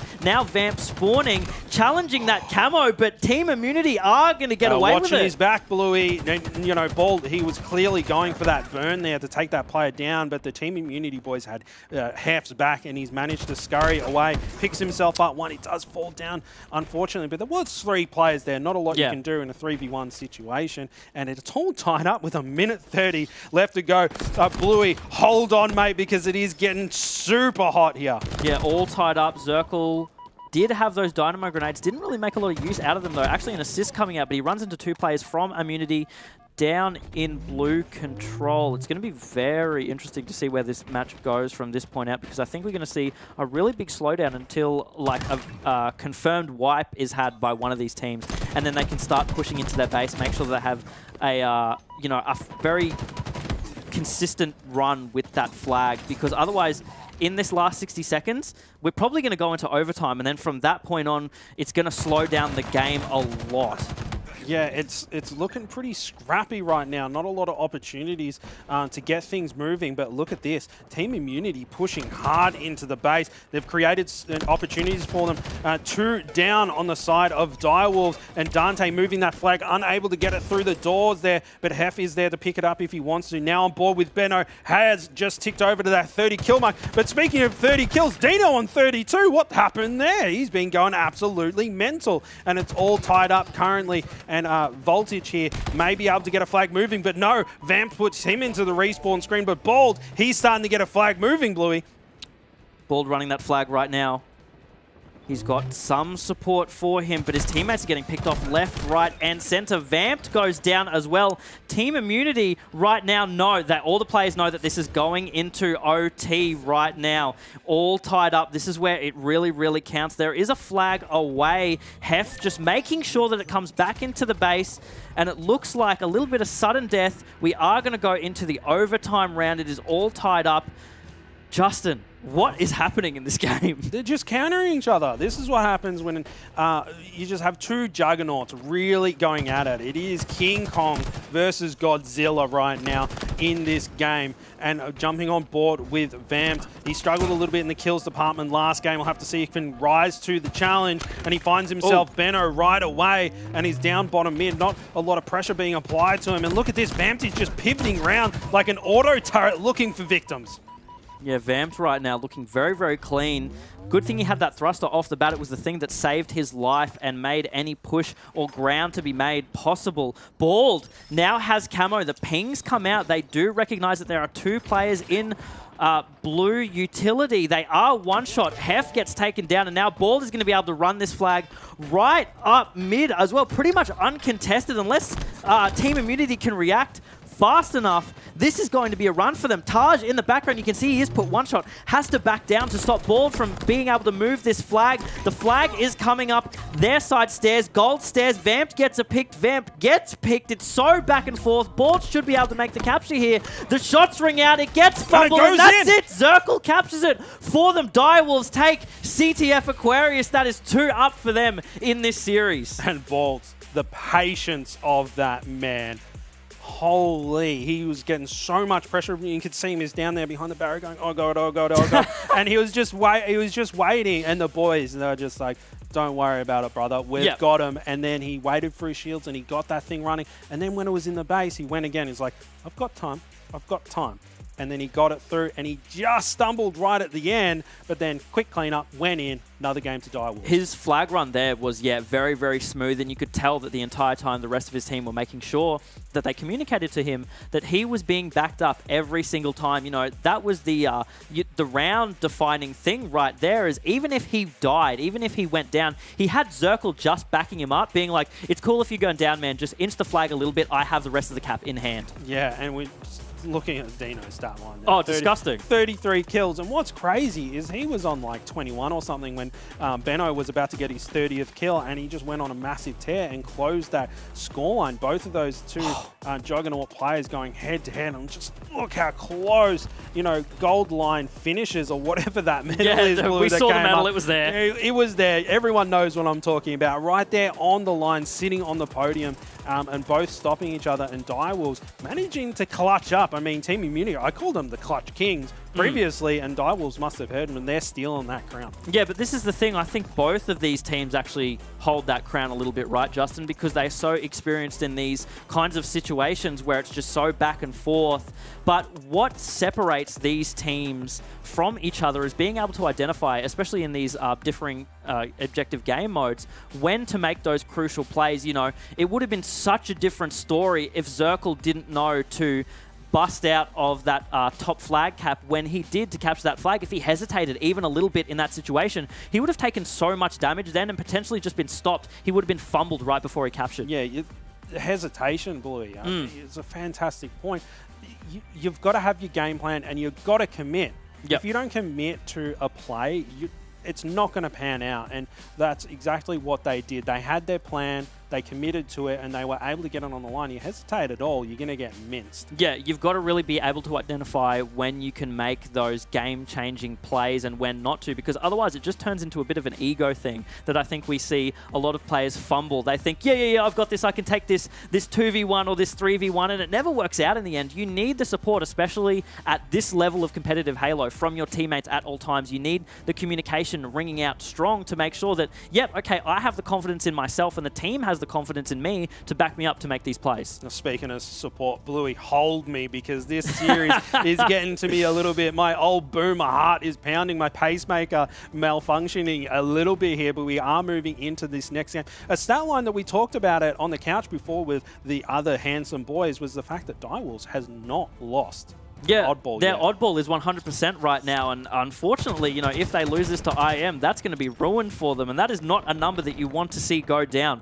Direwolves right now actually have a lot to prove, even if they don't know for themselves, but us at home as casters, we know that they need to hold on to this 100% record. They need to perform right now, and the performance right out the gate isn't looking too strong. 3 members of Direwolves go down near instantaneously. No, and Benno with that old noob tube, one already launched out. He finds himself a second double kill for him, and he pulls it out, and Benno just so disciplined there. He's like, he wasn't looking for the triple kill. It was like, okay, what's the next objective that I need to achieve on the map? A long range rocket there, not able to connect. Does Dino just scampering away narrowly with his life here, and Benno applying this pressure, finds himself one killing spree for him. Okay. Another double kill for Benno. He's already got 6 on the board, Bluey. Yeah, this is the kind of thing where in these objective game modes, of course slays are important, but if you let a player on the opposite team unchained for a little while, they're going to really start to stack up these kills, and that pressure from those kills is going to start to be felt very, very,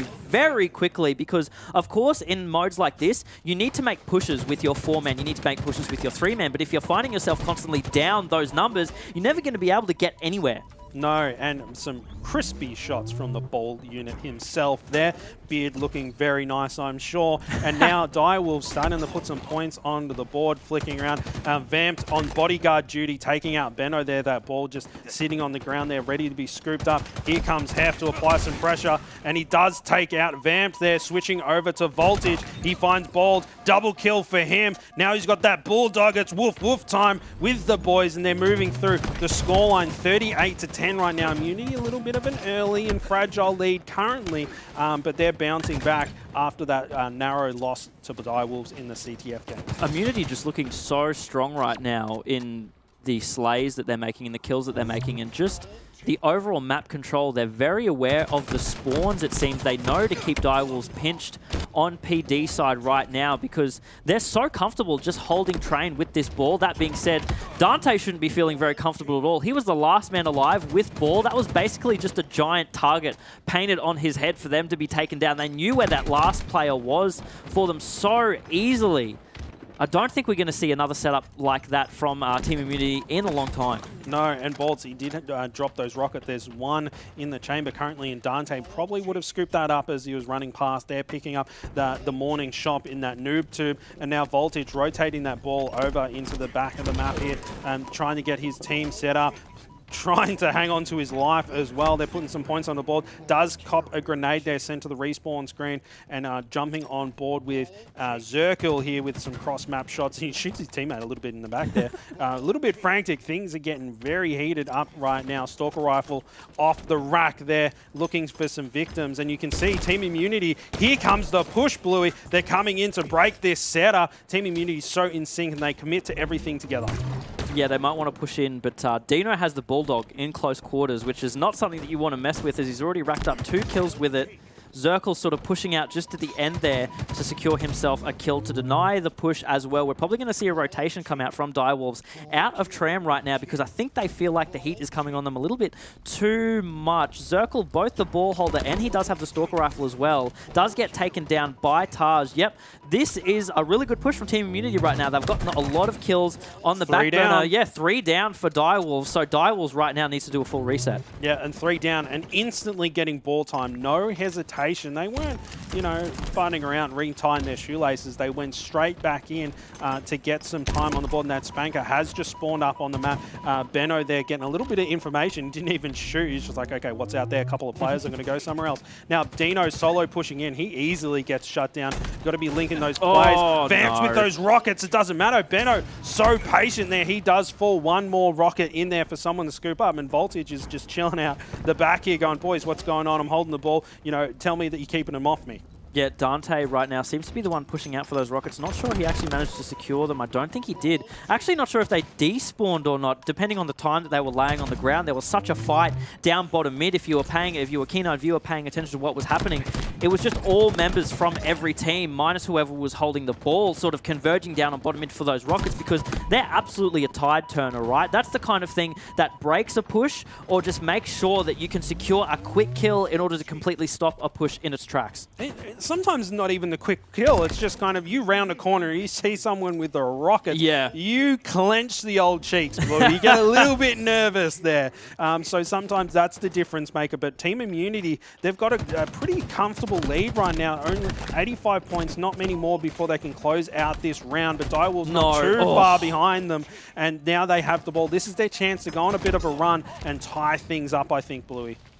Yeah, right now, Direwolves do have a nice little hold. There's been so many battles Tram side and bottom mid over this game. I think we've seen, you know, PD side once or twice in the beginning of the game, but it was immediately just flipped from that. A lot of teams seem to really prefer sort of holding PD back A if you're looking at that Stronghold point for a reference, but for this one, it's just full in Tram. I don't think this is a strategy that we've seen in a long time. The ball has never left this. It hasn't even been played. No, it hasn't. And Team Immunity managed to take out that first round, Bluey. And if they manage to take this one away, we're going to another Game 5. Oh, yeah, I know. And I think that might be the way that it looks, honestly. Team Immunity were very, very convincing in that round. Looking comfortable, right? Looking like this was the space that they needed to be in. Pretty much straight off the spawn. There was never a point where I saw that they looked like they were trying to be a little bit frantic or, you know, organize themselves in a way that they'd been a little bit disrupted. 2 kills coming out from those rockets as well. But 3 team members of Immunity go down. 3 team members of Direwolves go down. This is the kind of thing where it's so unpredictable, because I feel as though these teams are so evenly matched. And Voltage getting even more ball time. And just looking at the ball time statistics there for Team Immunity, I mean, Dante and Benno hasn't even got any ball time. That just shows the massive runs that they're going on. They're holding their setup so well. I mean, there's, you know, Benno's not scrapping time because Voltage is sitting there wondering what's going on, racking up points for them. But he has, Benno say that he's finally on the board and he's like, boys, I should probably get some objective time, otherwise I'll look bad. But now it's Voltage, and he whiffs a little bit. He does get the kill, but they end up trading now. Bald, he gets sat down by Hef there, and that ball is getting rotated by Benno. He's doing his best to keep Vamped off his heels, and he's backing up. And here comes the Direwolves, Blue. There's four Direwolves players. The full Wolfpack's coming for him. Yeah, exactly. And the Wolfpack takes them down very, very quickly. Interesting to note that entire time, you know, Team Immunity wasn't really opting for a huge you know, ball hold. They were sort of just juggling it back and forth. They did manage to get a nice little chunk of time, 20 seconds, but the entire time, we're going to have another rocket respawn come up in about 20 seconds as well. So this could be the defining, you know, turn for them. We might see them just grab rockets, decide to opt for a hold somewhere, or just play super aggressive, make sure the rest of the enemy team is down before they actually decide to do anything. Yeah, and you can see Dante, he's kind of hovering around where the Spanker is going to spawn, and that's 2 down for Direwolves. They are poised to grab onto that Spanker. Benno, he's so hungry for it that he's got everything. He's got the ball, he's got the bullfrog, and he's looking at the Spanker going, I'll have that one too. It's down. But it's down on the ground. He's like, oh, you know what, I'm going to win this game, and he backs off, and look at all the immunity players just hanging out like the bros that they are, getting some more points flooding in. 40-0 currently against the Direwolves.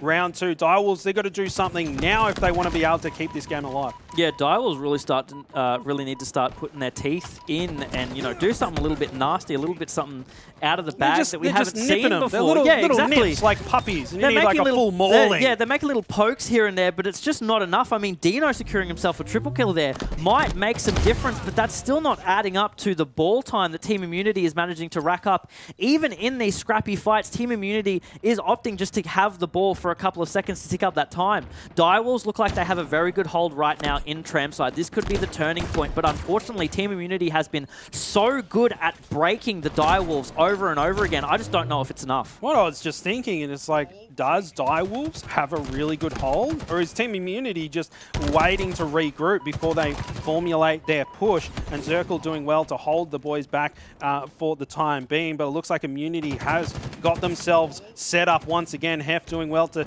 keep those players at bay at the arcade. Fresh mag into the BR. Here comes Dino. Hef versus Dino. But the help from the other boys comes in. Collapse. And Dino, he's in big trouble right now. There's players falling left and right. What is happening, Blue? That ball is just sitting there, not even racking up any points. Team Immunity came in with the backup then. They collapsed, but it just wasn't enough. They go down 3 in that exchange. I'm not even really sure what happened there. We saw 2 team members of Team Immunity fly out from that top commando position, but then they immediately just got dropped. There must have been such a good communication and crossfire coming out from the Direwolves to stop it then, and I'm pretty sure the player was balled pretty much that entire time, manages to get away with his life in the end. Yeah, and scoreline, Bluey, it's evaporating. Team Immunity's lead is just disappearing before their eyes. Currently, such a great hole. Now, Dino with those rockets, he collects one, has one more to play with here, and you can tell he's setting things up a little bit sneaky here. Going to paint the walls with that Spanker, and the first guy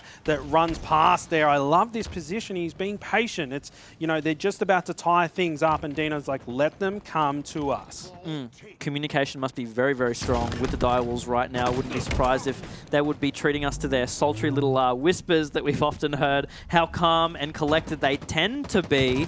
But right now, they do go 3 down in exchange with Team Immunity. This is not working in their favor. Voltage gets taken down, but does manage to scrap one before he dies. Benno working up bricks, actually doubles back down to bottom mid. I'm not sure if this challenge was worth it, but he does manage to get away with his life. Dante with the Bulldog, 2 shots to the face, immediately taken down. So ridiculous right now, the aggression coming out from this man in the plays that he is making, and he's got so much support from his teammates, just cross-mapping everyone as well. Yeah, he really wants that ball too, but he was patient not to go out there until it was time and some pressure being applied to him, but he's played it perfectly. He's got the ball all the way back to his little hidey hole. It's back in the den, and now he's racking up some points. And Team Immunity, they took back that lead. Direwolves brought it all the way back, and then Team Immunity was like, we're just doing this for entertainment. We're actually going to be winning this game, and they're holding on. Yeah, it's the tram holds. The tram holds for both teams working out really, really well in this situation, and it's just ridiculous to see how coordinated these teams can be in this setting. It's actually quite astonishing because, like, both of these teams are so evenly matched, but they just know each other so well, and they can make the reads on each other so well. Just the entire time, it's been so back and forth. It is, but how well set up is Immunity right now? Even just Dante, oh, it looks like we do have a dropout on the side of Direwolves, but it might be a little too late, and Team Immunity will have to hear what the ruling is on that, but it does look like Team Immunity is going to take away this round and the game. Yeah.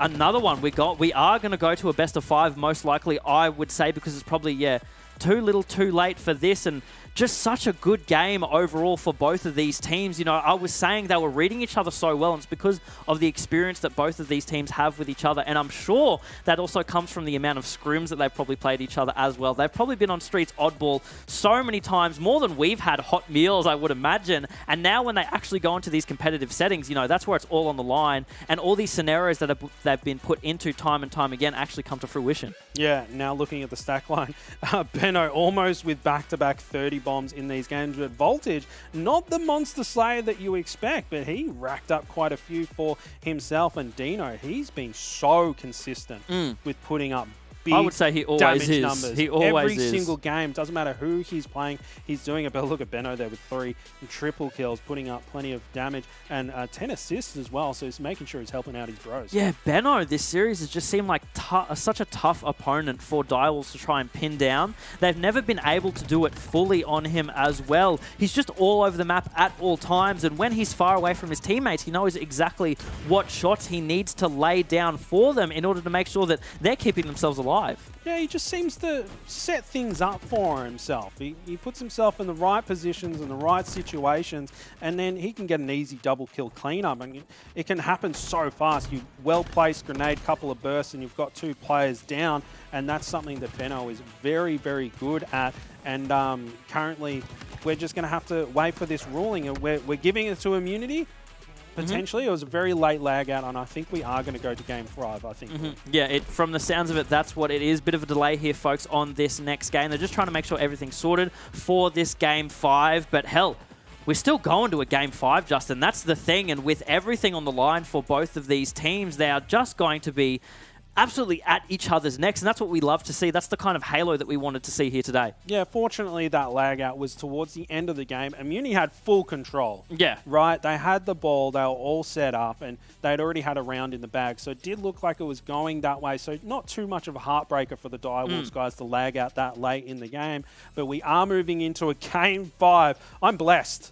2 back-to-back Game of 5s. I'm the lucky one on the talent team. I think that's the thing, though, Justin, because this was a matchup that so many people wanted to see today, and for it to go the full mile, you know, thank God we're not just seeing a blowout on one of these, you know, for one of these teams, because I think that it would have been really deflating for us and everyone at home. But the fact that this is going the full length, both of these teams are going full sprint, and they have so much to fight for at the very end, and it's a Slayer match of all things as well, you know, to cap it off. Just ridiculous, just ridiculous how these teams have been performing today. Listen, if it ends up being a 50-49 situation, get the defibrillator out, because I'll be on the floor. I'm going to have to pick this man up. I don't want to do that. I'll need the kiss of life and then maybe a kiss on the head afterwards, because I'm such a good boy. If that happens, you guys at home don't get that for free, though. You have to pay for that on some other service. I think Justin's hosting one. So, but Bluey, we are going to be launching into this last game, and it is a Slayer, as you say. And Benno and Dino, it's kind of, you know, which one of those is going to keep performing so consistently, because they're both dropping big numbers throughout this entire series, and kind of looking to them to maintain that consistency, maybe putting a lot onto their shoulders, but they got broad shoulders. I think they can handle it. It begs the question, though, out of these players, Benno and Dino, they are stars in their own right, and they are very strong individual players. Justin, who would you have as your favorite, if I can put you on the spot right now? I know it's a little bit of a tough question to ask, but if you were to pick between Benno and Dino as your number one, who would you choose? I'm a little bit biased. I'm a big fan of Benno.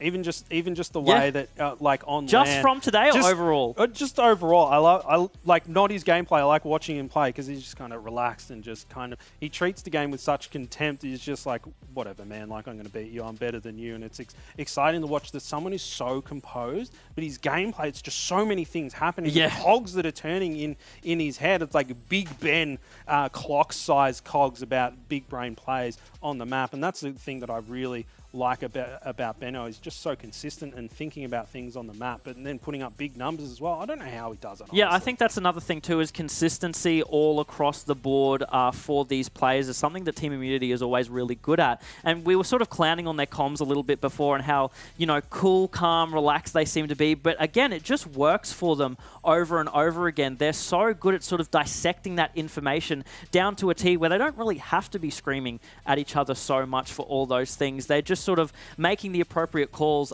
when they matter. Yeah, and I think we do need to say some nice things about Dino. I mean, we're gushing over Benno just a little bit, but Dino, he's consistently been dropping massive numbers, and I love when he gets a bit cheeky and there's a few bags just dropped in there, a bit of body disrespect, and it's good to see this old rivalry between these old dynasty squads. It's very cool to see, but we do have some handsome gentlemen over on the couch, and I want to hear their thoughts because we're moving into Game 5. We need a little bit of backup here. We need a little bit of hype, a little bit of backup as well, lads. The fact that this series has been able to be underway and the fact that we're actually able to get ourselves a full Game 5 here. Well, potentially, we're still waiting on a few decisions to be made behind the scenes to figure it all out. So I guess, following along with the question that we had before, lads, Mangler to your head, is it Dino or is it Benno?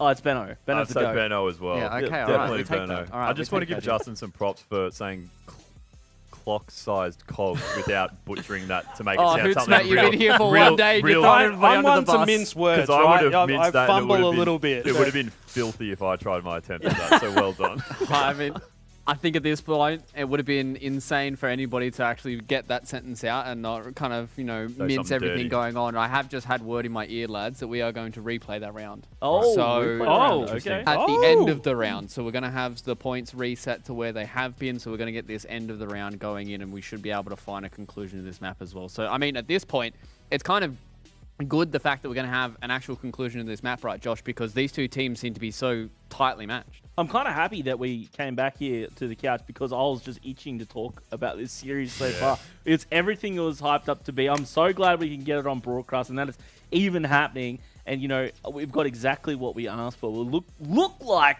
we're heading game number 5. Still to be determined by the looks of that. I always knew we were going to get that game number 4. But, yeah, really, really keen to see what both of these teams do from here. And a very important note, I know you guys, I could see you there in Twitch chat talking about it as well, is where did both teams land now? Are we going to see a tilt from either teams after forcing that reset from that round? Like, I'm really keen to see what unfolds from here. I think from what we've seen across a lot of the competitions that we've had, obviously a lot of these issues have been arising in some of these competitive games, and the way that these guys have been able to get through it has been a good testament to their mental fortitude. And I think just being able to mentally reset to come into a lot of these games, and maybe that might be something that will play a factor here, but I have been told that we are going to get ourselves into this game once again, so I think it might be time for us to leave it in the capable hands of Justin and Bluey one more time. So lads, we'll see you guys after this map, potentially, maybe after a map 5.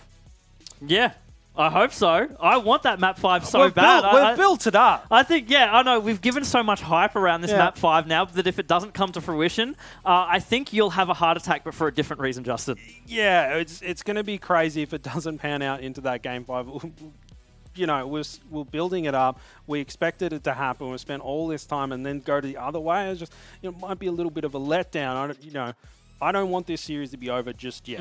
I wanted to go the full distance. Yeah, exactly. And hopefully this is the kind of thing now where seeing this game, I would assume it's going to be a gentleman's agreement between these teams of... And they are gentlemen. Yeah, exactly. Having this round reset, which is fantastic for us as viewers at home, but let's hope they sort of develop some different strategies. Some people might at home might argue that, oh, well, that's not fair. But if you're in these positions as these players, you need to start taking that information that you had from those previous rounds on board and say, okay, what were the mistakes that we were just making before? How can we how can we quickly adapt based on the things that we have identified? And that's what makes great teams great. Those minute-to-minute, moment-to-moment decisions and that adaptation that needs to go into these games. Yeah, and you know what? No matter what the ruling is, these guys are pros. They'll just brush it off and move into the game and just go for the win. Team Immunity needing 30 points and Direwolves needing 40 in this round to keep things rolling. But we 10-point diff. 10-point Only difference. 10 points. It's very, very close. And we are loading into this beautiful Streets map and potentially a Game 5 situation, but we are on map for Oddball, and it's a very tight race, Bluey. Yeah, exactly. Very tight indeed. Only 30 seconds for Immunity. That what they need to capture in order to make this to them. Dino straight off the bat securing a double kill and then getting rockets, but does get dropped immediately. There is so much on the line right now. And what it looks like, Direwolves go down 4 momentarily, but every player was all guns blazing in that situation. They know that this is a fast-paced match, pretty much unlike anything that we've seen. Now we have Voltage with those rockets. He hasn't got the best track record. Poor Taj with the old rockets there, going down, only securing a trade. But now on board with Hef. Benno with those rockets, not faring much better. Will he be able to secure this kill? No, he won't. The ball is just sitting there and getting the cleanup with his teammate. Look at that pressure and the pre-shots around that doorway there. Zirkle in a little bit of trouble. And Team Immunity, they're poised to grab this ball, but no, they're being very disciplined. They want to get some kills first, Bluey. Yeah, remember, Direwolves needs 40 seconds. That's the difference here. So even if Direwolves can rack up 10, they're going to be tying with Team Immunity right now, pretty much with how many seconds they need on the board. So there's about 30 seconds for both of these teams to have to capture in order for this to go. Team Immunity, again, if they can make that 30 seconds happen, it's going to be 2-2, and we are going to that Game 5. Smart play from Voltage there just to grab that ball and put it into a position where his teammates might be able to get it a little bit earlier, and that's exactly what has happened. Dante now in possession of the ball. We are seeing this tramp setup, and Direwolves need to make something happen very, very quickly in order to crack this. Vamped getting a double kill might seal that deal. Yeah, now Dino with the ball. The Star Slayer getting in some OBJ time. Grabs himself, Benno,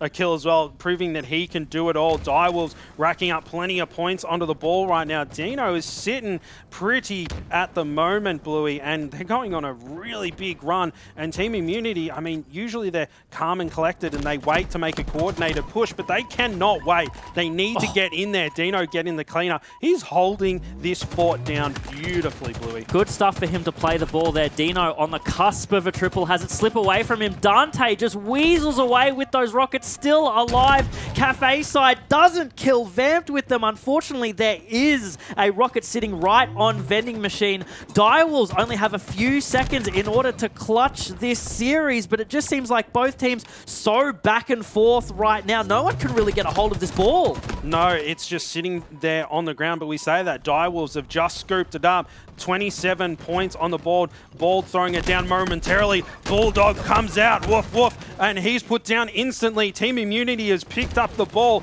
They can go on a really nice run here and might be able to secure this round. Voltage getting away with it. He gets sat down by Zirkle. Dante deciding to go on the offensive and holding these players back. He's not going for scrap time. He wants to get these players, but here comes Direwolves. Dante, the last line of defense, picks himself up one, and now they're putting some points on the board. Team Immunity not losing just yet, Bluey. Team Immunity only need about 10 more seconds in order to take this match to a Game 5. They need to rat around this ball as much as possible. Benno picking himself up a double is a huge moment. They need to pick up this ball. They need to get time. They only got about 1 second right there. The nades from Direwolves just coming in too strong, and they are collapsing on this ball. They have 2 players in PD side right now. They need to make a bust for this. Circle getting a back smack where it counts.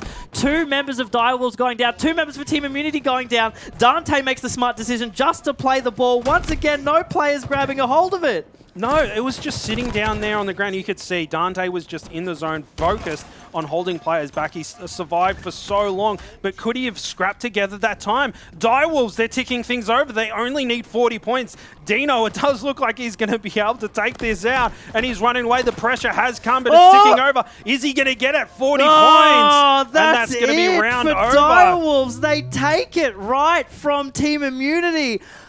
That's all I can say. Are you kidding me? Oh, mate, I'm heartbroken. Oh, I mean, we're still going, I think, Bluey, and getting some people in my ears. We've got one more round. Oh, really? Yeah. Oh. Just like a trip to the pub. One more round. There's always room for one more. We're just so... Like, was that only... Really? Okay. Oh, that's true. Yeah, I don't remember these things. So, yeah, that's... Yeah, okay. Well, all right. Listen, we're just here to look pretty. All right? Yeah, exactly. We only know what we're told. It's pretty clear we're in the zone. Nothing up in here. Nah, nothing up in there. It's just, you know, like a little peanut. Yeah, exactly. No wrinkles in it whatsoever. My brain turns on when the game turns on. When the game's off, I'm literally nothing. I'm just like a puddle of meat on the floor. So, but we do have another round to play. So it sounds like my calculations are correct. It's 1 round apiece. Yes. Okay. Yep. I'm doing the math in my head real quick. Hold on, Justin. You're going to need to support me here. Yep. Yeah, that's correct. Yep. Yeah. 1-1. Fantastic. Yep. Cool. All right. We got there in the end. Let's go into that next one. I can hear the boys on the couch laughing at me so much. Shut up. All right, so let's get into this next round. We are professionals. Forget Let's get everything into that it. I said. We're professionals. We are getting paid for this, so we need to start making a move on this. Just go. I'm going to be composed here. Someone's got to. Zirkle with those rockets, hunting down Dino, putting him into the respawn screen immediately. And Direwolves are hot out of the press here, putting some points onto the board, racking up quite a run already, getting themselves set up. But Benno, he does have those rockets, Bluey. It's going to be key for breaking that setup on the Direwolves squad. Yeah, exactly. It's going to be interesting because now we're seeing more of a rotation towards PD side, whereas the past rounds that we've seen have been so heavily weighted on Tram. Now this might be the differential for the teams. I was talking about that thing because we did have a bit of a reset happen there. You know, what adaptations can they make, which is one of the key factors in just being a successful, strong team. And that appears to be what's happening now. You know, we saw it in the last round. So much of the ball was just rotated towards PD, and that could be, you know, the killing blow for these teams. It could be. Both these teams, they don't tend to go for scrap. Right? No. They're a little bit old for the kindergarten scrapbook. Like, they want to go on big run novels, It's right? old Halo, right? Yeah. That's exactly what all the older teams used to do. It was more based around not just holding the ball for a few seconds. It was making these long runs in order that you have a very comfortable lead, and then you can just play with the map as much as possible after knowing, like, hey, you know, we've got all this time to play with. How can we utilize it to the full potential?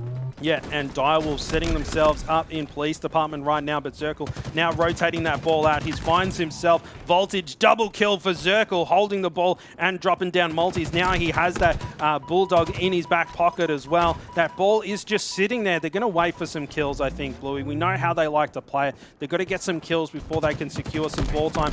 Zirkle doing well, finds himself Dante, but Ball's coming in with the clean up there, putting some nice shots into Hef, holding him back, and scoreline is basically tied up at the moment. But Voltage, I think he's got those spankers, Bluey. Yeah, I know, and I think this is probably where we're going to see the momentum of the game just go from, because both of these teams, as we were just saying before, tend to favor these longer runs.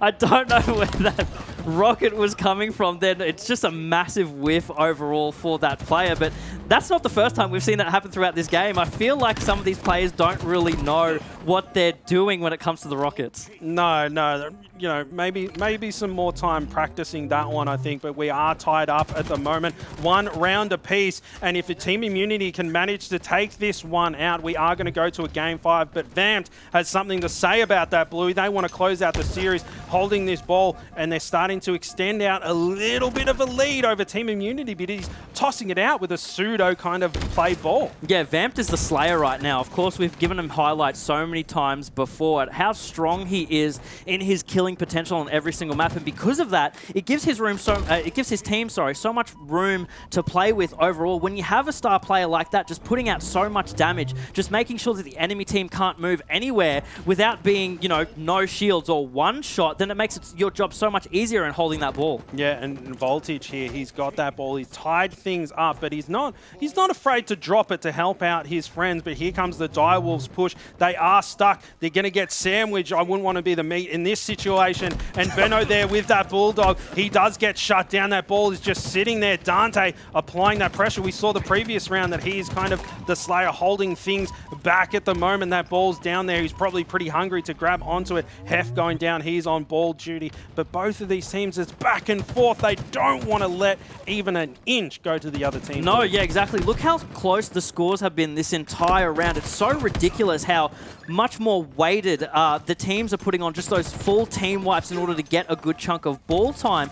Maybe this is the differential here. Maybe this is the kind of thing where both of these teams need to realize it's more about just getting that milk time that a lot of the other top tier teams like to do, like a Divine Mind, like the Chiefs. They, in these situations, would just get a couple of seconds here and there instead of opting for a full team wipe and then a good hold. It's better to just juggle the ball around the map in these scenarios and just get slim pickings. Yeah, currently they're both lactose intolerant, no milk time whatsoever. They haven't touched that ball for so long, they're completely tied up. But as I say that, Dino scooped that one off the ground, 5-second rule, and they're starting to put some points onto the board. He's dropped it straight away. But that's because of the immunity push. 2 for 1 for Zirkle, and he's still got one more to play with, and he's connected. He gets the trade. I'm paying the triple kill, Blue. You're paying the triple? Yeah, I know. The medal didn't come up, but it was definitely there. Oh, no, I saw it. It popped up 100%. Really? No word of a lie. It definitely did. Oh, true. Yeah, Justin's got his glasses on right now, so he can see a lot more than I can. Absolutely ridiculous play from him there, and that's the kind of thing that you need in those situations to make for these big breaks, right? For the price of 2 rockets, he got 3 kills, which is fantastic. I don't think we've seen that at all from either of his teams. Anytime they've gotten the rockets, they seem to just shoot them across map, and hope for the best. Yeah, they have really good strike rate of shooting them into the wall and not doing anything with them. But a 2-for-1 situation, that's some rocket efficiency that we like to see in this ANZ Pro Series Super. And it does look like Direwolves doing their best. They're starting to milk some time together. You know, they're off the soy lattes and they're on the full cream. Oh my god. How many milk puns do you reckon you can make if we just keep going with them at this point, right? I can get a few more in, I reckon. He writes these down, people. No joke. He's got a notepad in his back pocket and he quickly flips the pages like it's nothing else. We do see a lot of time coming out from Direwolves right now, though. They do seem to have really steady control at the moment, blowing out a little bit. How much is that? 27 seconds overall for Team Immunity to have to catch up on. They do have possession of the ball, and right, just as I'm saying before, Team Immunity have opted for that more old-style play, holding it in a room. They've rotated tram side. Taj does have 1 rocket in the back pocket. Let's see if he can make a little bit of use of him, but I don't think he'll be able to make the use that we saw before. No, and look at the timer, Blue. There's less than a minute on the clock. They cannot afford to just let that ball sit there, Team Immunity. They've got to do something now and get some points onto the board. And Voltage finally able to connect on one of those rockets, trying to find the second. He does get the double kill. What a crucial kill, Bluey. He's going to try and challenge Vamped. He's 1 shot down bottom mid. 35 seconds left on the clock. Direwolves currently in the lead. Team Immunity needs to do something now, but as I say that, Direwolves, they're starting to put some points on the board. They might be able to close this one out, Blue. 30 seconds left on the clock. Direwolves don't even need to uptick the ball for that amount of time, though. All they need to do is just deny the ball out of Team Immunity's hands, and that's exactly what they're doing. As soon as they start taking heat, that ball is going to drop. Bald is playing sneaky right under B, overlook there. All he needs to do is just baby this ball as much as possible so Team Immunity don't grab it and make for a rotation. Zerkel with a really good kill there, managing to get as much as possible. Fantastic for him. Huge plays coming out from Team Immunity right now. Again, they are opting to hold the ball in this tram. This is where we saw big points come out from them before. Them holding B Arcade as well is just going to deny any push from Direwolves at this point. Benno with a double as well. They're going to come to a point where everything's all tied up. Direwolves are going to have to pull something out of the bag. Wow, they've tied things up. Team Immunity, they're clutching it up. Again, they're ready. Their inauguration to be crowned Clutch Kings once again. Dante smells a player coming up behind him. 87 points onto the board. They've got to waste no time. Only 15 seconds left on the clock. That ball can sit there. But Team Immunity, they've flipped things around. They can afford to run down the clock. And Dino trying to get that ball away. And it's 8 seconds left on the clock. Killing spree for Benno. He's going in for that ball. Zerkel desperately trying to get that ball around. And they can just milk down the clock. That's going to be it. Team Immunity, they've clutched it up. They've done it again. They've clutched it up. Exactly. That's the thing. They've done it again. Massive for them. Like, Team Immunity... Where is this coming from? Where is this gameplay coming from? Because we've seen these inconsistencies come up here and there, but now they've just turned it up full degree. They came back from how they were kind of getting stomped. I know exactly what it is, Bluey. Okay. They decided to get some milk in. They started to put some points on the board. Don't. That's how you clutch Game Boys. Like, you just got to get that milk time suddenly. You can't wait for a setup. You just got to get in there, hands dirty, get on the udders, and just get it into the pot. Ladies and gentlemen, I want it to be known that that is actually my milk.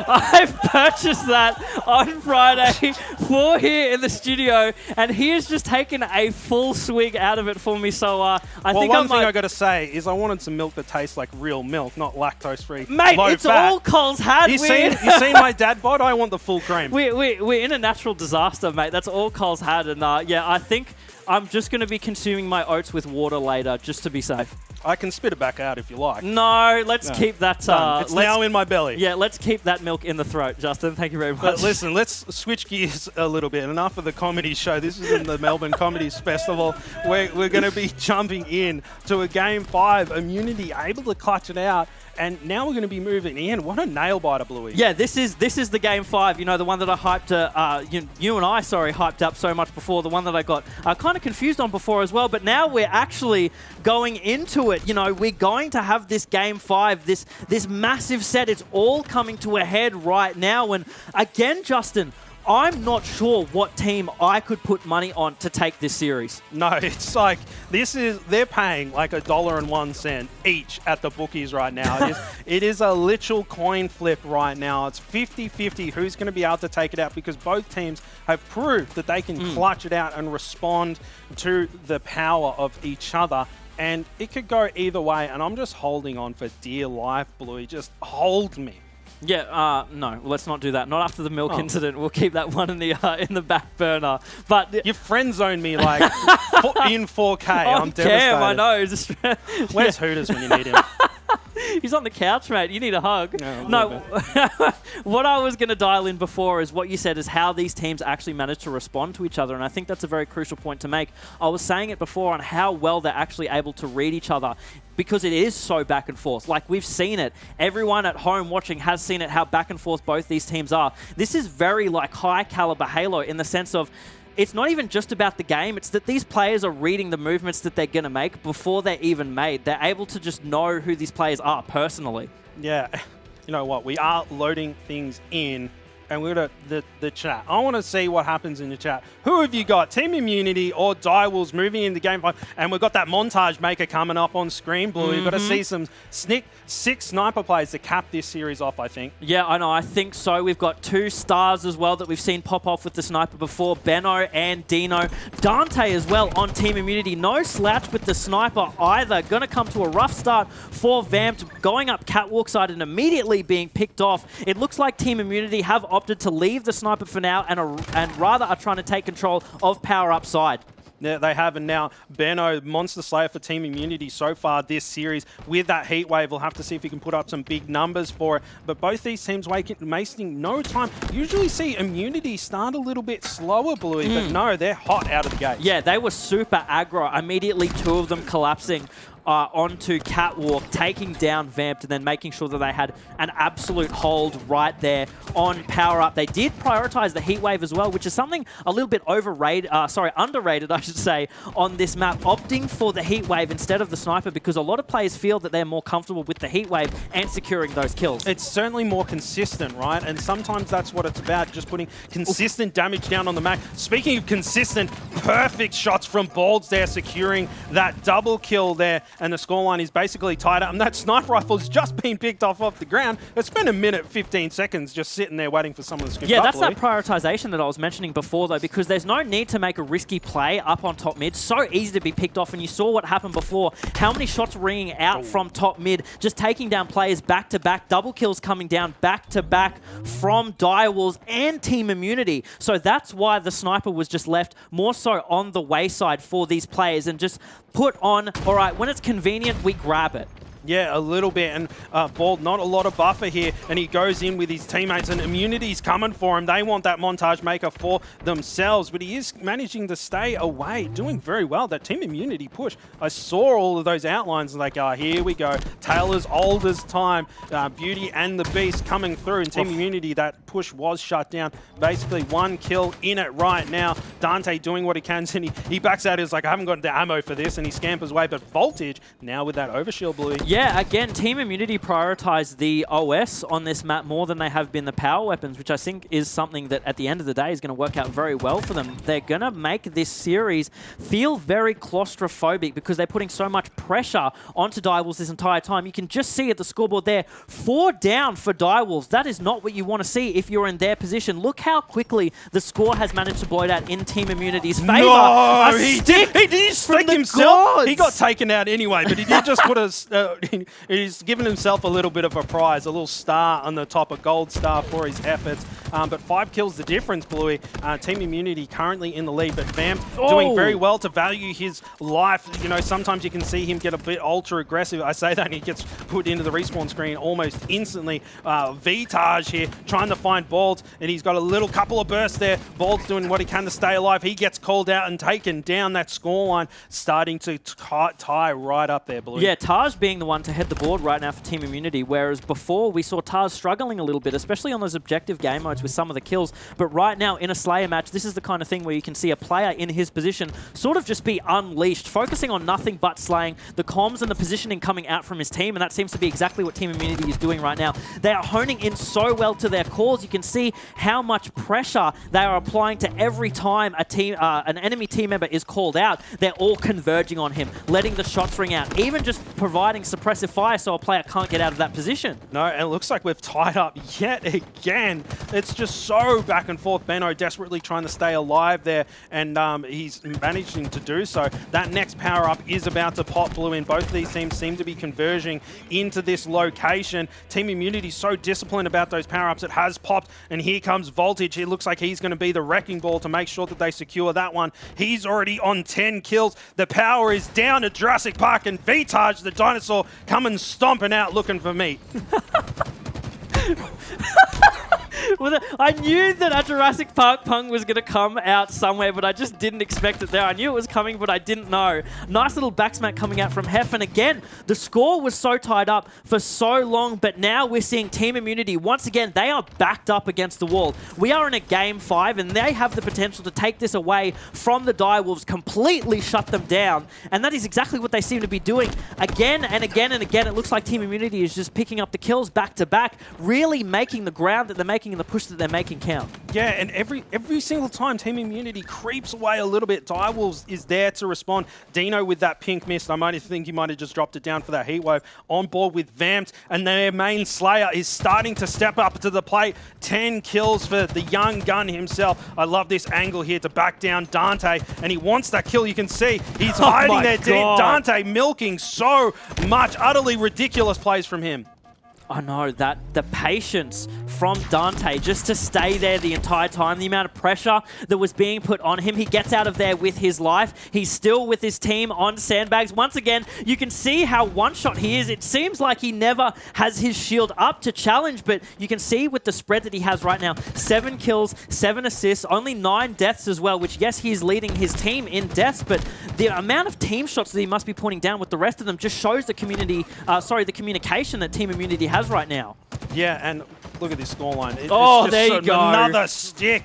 Benno doing very well. Double kill, and the killing spree for Benno. 12 kills on the board with 10 assists. He's turning up for his squad, and they've extended that lead out to 10 kills. We are in a Game 5 situation. Team Immunity really starting to heat things up, Louis. Yes, Sniper and OS back in this fabled moment right now. Team Immunity only need to secure themselves 7 kills in order to take this series from Direwolves. Make that 4. It's just like every time we call out the scoreboard, Team Immunity is listening to us and saying, yeah, no, we're going to make that increase a little bit more. Only 4. Make that 3. Absolutely ridiculous. They're converging. A super slide coming out from Benno, just to get that team positioning. Dante with the slide and a 6 shot right around the corner. Here comes the collapse. Look at him go, boys. The absolute collapse. Everything going in for them, and they take it away. Team Immunity at the end of it shut down the Direwolves absolutely and wholeheartedly.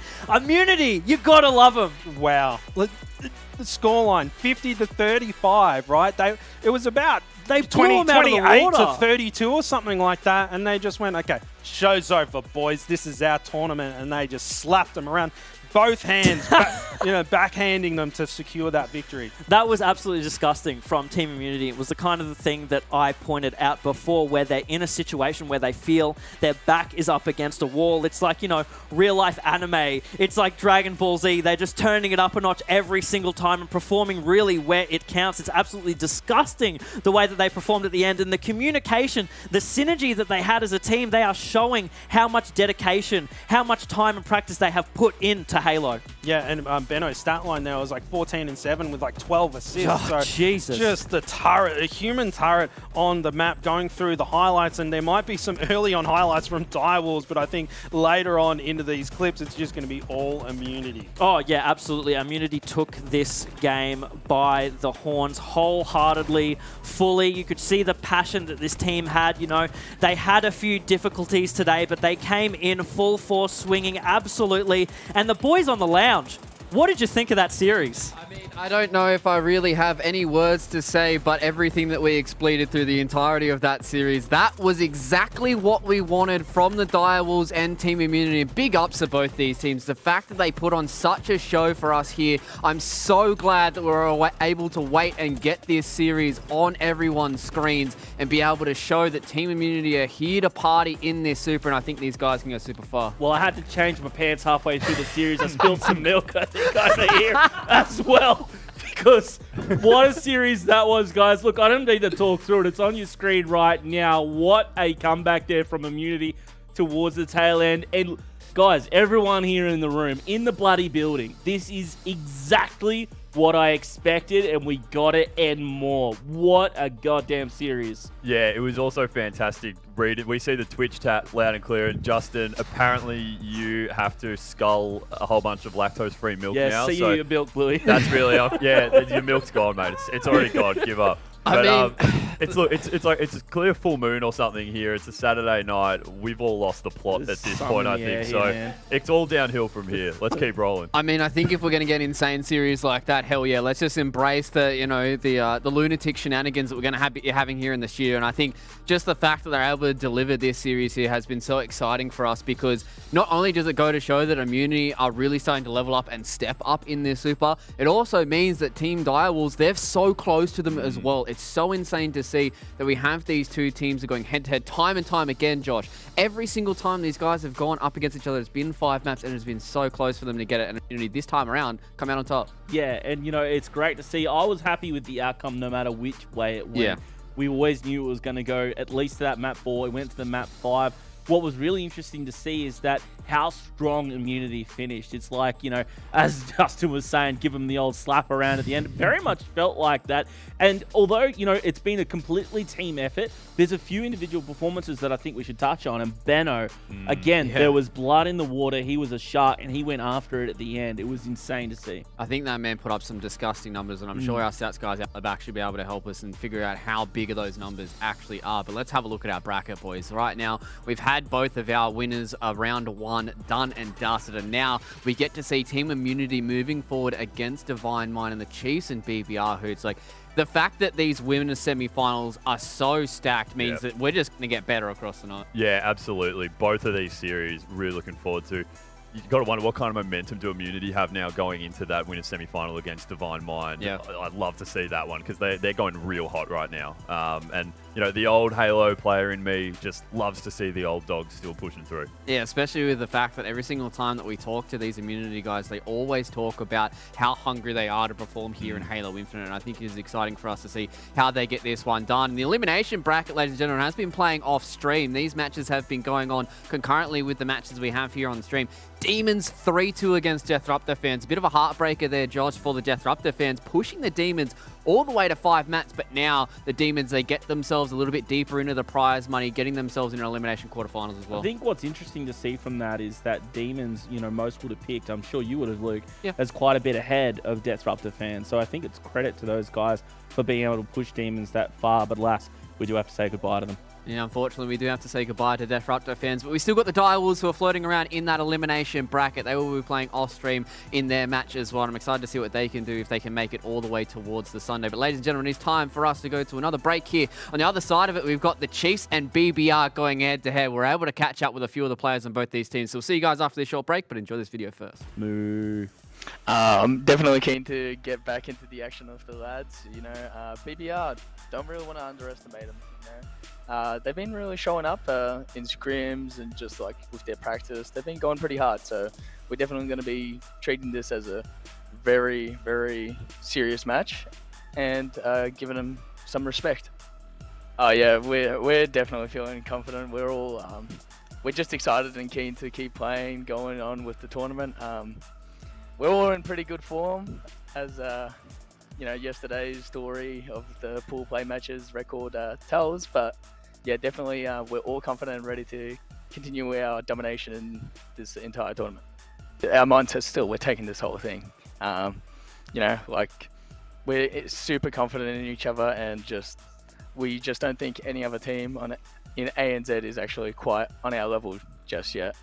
So yeah, definitely still confident against those guys too, and it'll still be a good matchup, I believe, but I think we'll still be outclassing them. Looking to put a show on for everyone of you fans and people who are watching and supporting us. Seriously, it means a lot. We see everything. We see all the support and love that we're all getting. I just also want to do a quick shout out to Bliss. Without Bliss, we wouldn't be actually on these setups right now. They've provided like our monitors, our computers and stuff, so it's really awesome of them to give the Chiefs the setup that we need to take this tournament out.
Well, I'm 22 from Melbourne. I've been playing Halo this is my 10th year, I think. I started playing in like 2011 when I was like 10 or 11. I've been competing since like the back end of Halo 4 when I was like 15. It's like you network and you just find people online and then they tell you originally about like the MLG days, and then you watch stuff online and you think, oh, that's so cool, they get to go to these tournaments and whatnot, and then you slowly integrate into the competitive community. We're always Team Unchi. He's literally my dad. He's like basically got me into sort of competitive Halo in a way, and known me since I was like a 14, 15-year-old little skinny twig kid. And I went to my first LAN and met him, and like my mum had to bring me to my first LAN and like talk to him and stuff. Even when we don't play Halo, like we play other games together. I'd say I was probably more aggressive in Halo 5, but I think that was probably more due to inexperience about how to play. In Infinite, given it's a slower game, I'm trying to slow my pace down a little bit and play a bit more methodical. My ideal loadout would be a BR and either like Heatwave, Mangler, Bulldog, just something I can rat with and be really annoying and get in people's faces with.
Hello, ladies and gentlemen. Welcome back to the greatest region on the planet. ANZ HCS Super is getting towards the pointy end of this championship bracket, and it is starting to heat up here in the studio. We've got a whole boatload of stuff to show you guys throughout the entirety of today and even tomorrow. But right now, we are setting our sights up on this winners semi-final, and the winner of this moves forward in our bracket and gets themselves a whole boatload more of prize money. We made a change of the talent desk here. We've got Hoots as well as SSJ4. Justin, before we start getting into this, how's your stomach feeling, mate? Lactose free? Feeling pretty good?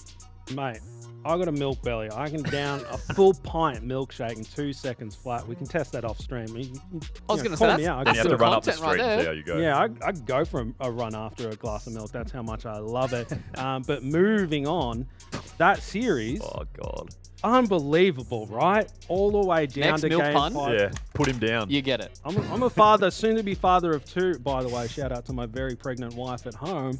So I got the pun license, all right? All right, okay. I can do what I want. All right, you got the dad joke license. I'll take that. I'll respect that. But, you know, the fact that we've been able to have such insane series so far, lads, has been super exciting for us here. You know, we're super excited to get into the Super here and to see what these guys have been able to do. And the fact that Immunity to be able to do that twice in a row now has been insane for these guys. But we get to start looking towards our next series here. And this is the first time we get to see the Chiefs here on the desk on the Saturday. They're going up against BBR, but Chiefs so far, Hoots, these guys have already created a dynasty. We had a stat yesterday where they went 95-5. So 95 map wins, only 5 map losses since the start of Halo Infinite. And right now they're at 104 map wins and 5 map losses. That's just crazy. And Disgusting. I think one of them was one series we might have casted a while ago where they actually got booted to the elimination bracket. Yeah. So apart from that, they really haven't lost anything. And I think it's worth speaking about as well. We've mentioned they're actually all in the same house, playing together. So they've got that advantage as well. It just shows their commitment to a tournament like this. They're not taking any risks at all, despite the fact they go on as clear favourites. Yeah, and I think, you know, when we look at the Chiefs, every single time we have a chat to any of the members across that roster, it is kind of that mentality, right? Like, they come into every series red hot, they keep their mental going. And I think one thing that we touched on when they did lose that series was something that they said was most of the time they are not going to be beaten. They're only going to be able to beat themselves. So if they don't come into this fully mentally prepared, then that's when they might fall down. But Justin, these guys have been completely untouched. But I think BBR, when we look at these guys as well, they can certainly start to challenge them here today. Yeah, and hopefully they're fired up from the previous series that we just witnessed as well. But the confidence from the Chiefs, you know, it's good to be confident, but that means you still have to give respect to the juggernauts that are BBR, that are going strength to strength right now, and overall team damage per death, ranking second currently in the Super. So it's starting to look like if anyone's going to be able to take down the Chiefs, it's going to be BBR. And I mean, if you pay attention to the previous graphic, it is only the Chiefs that are beating them in that stat as well. So the fact that they're going up against them right now is pretty insane. And the fact that we get to see these guys going head-to-head in a full best-of-5 is also exciting. So let's go see what kind of maps we're going to be jumping into here for our winners semi-finals. We're starting out on CTF Bazaar. Hoots, looking at these guys, the Chiefs specifically, they have been CTF monsters. Even before they went to Raleigh, realized they were playing it pretty bad, and now they've come back, and they just dominate everyone once again. Yeah, that's the scary thing, right? If you're BBR and you see, oh, God, we're starting off with the CTF, it's like, Christ, I hope we don't just get absolutely smashed off the park at the start and go into Game 2 feeling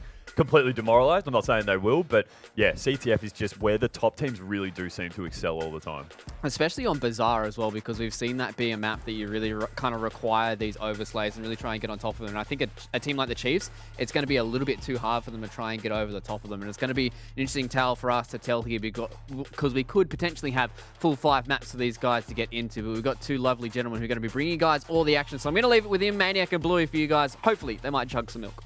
I don't know. I think I've had enough milk, to be honest. On one hand, when were you drinking my milk? Dude. Are you for real? Do I look like the Has guy everyone in here had a shot of my milk? We've just had a shot of your milk. Oh, great. Okay. I don't think I want to know. I don't think I want any of your milk, Blue. I'm sorry. Justin's had enough of that. Guys, I mean, I'm trying to get my game face on, but how can you, after the insane series that we just saw, Immunity, of course, getting the win as you took us through the story of that game, but right now, it's all about the upcoming series, BBR and Chiefs. And all of you on me on Twitter and in Twitch, we've got the Chiefs on here, all right? So let's bloody do it. The Chiefs, it's not my fault they dominate everyone, and we're waiting for us later in the bracket. Here they are up against BBR. BBR fresh off a win, by the way. Meanwhile, the Chiefs, can you believe it?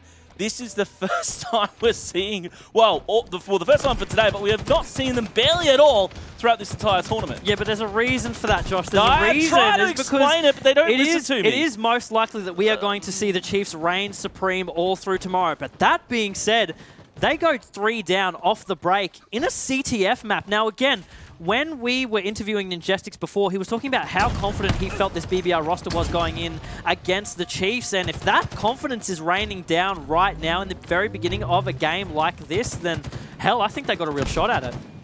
They really do, but we'll see. Chiefs might be just a little cold straight out of the fridge with the milk. Massey, there we go. Massey here, do what he can. He's no shield here in this CTF. Both teams obviously just jockeying for position off the start here.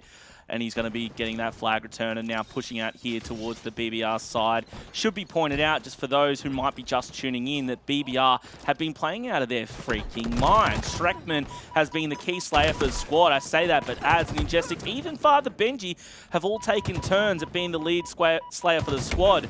Ninjestics goes down. It was Streckman who was actually taking it a lot, but over on the Chiefs side, we've got Pip here going 4-1, and again, just trying to get this mid-map position. He finds Benji.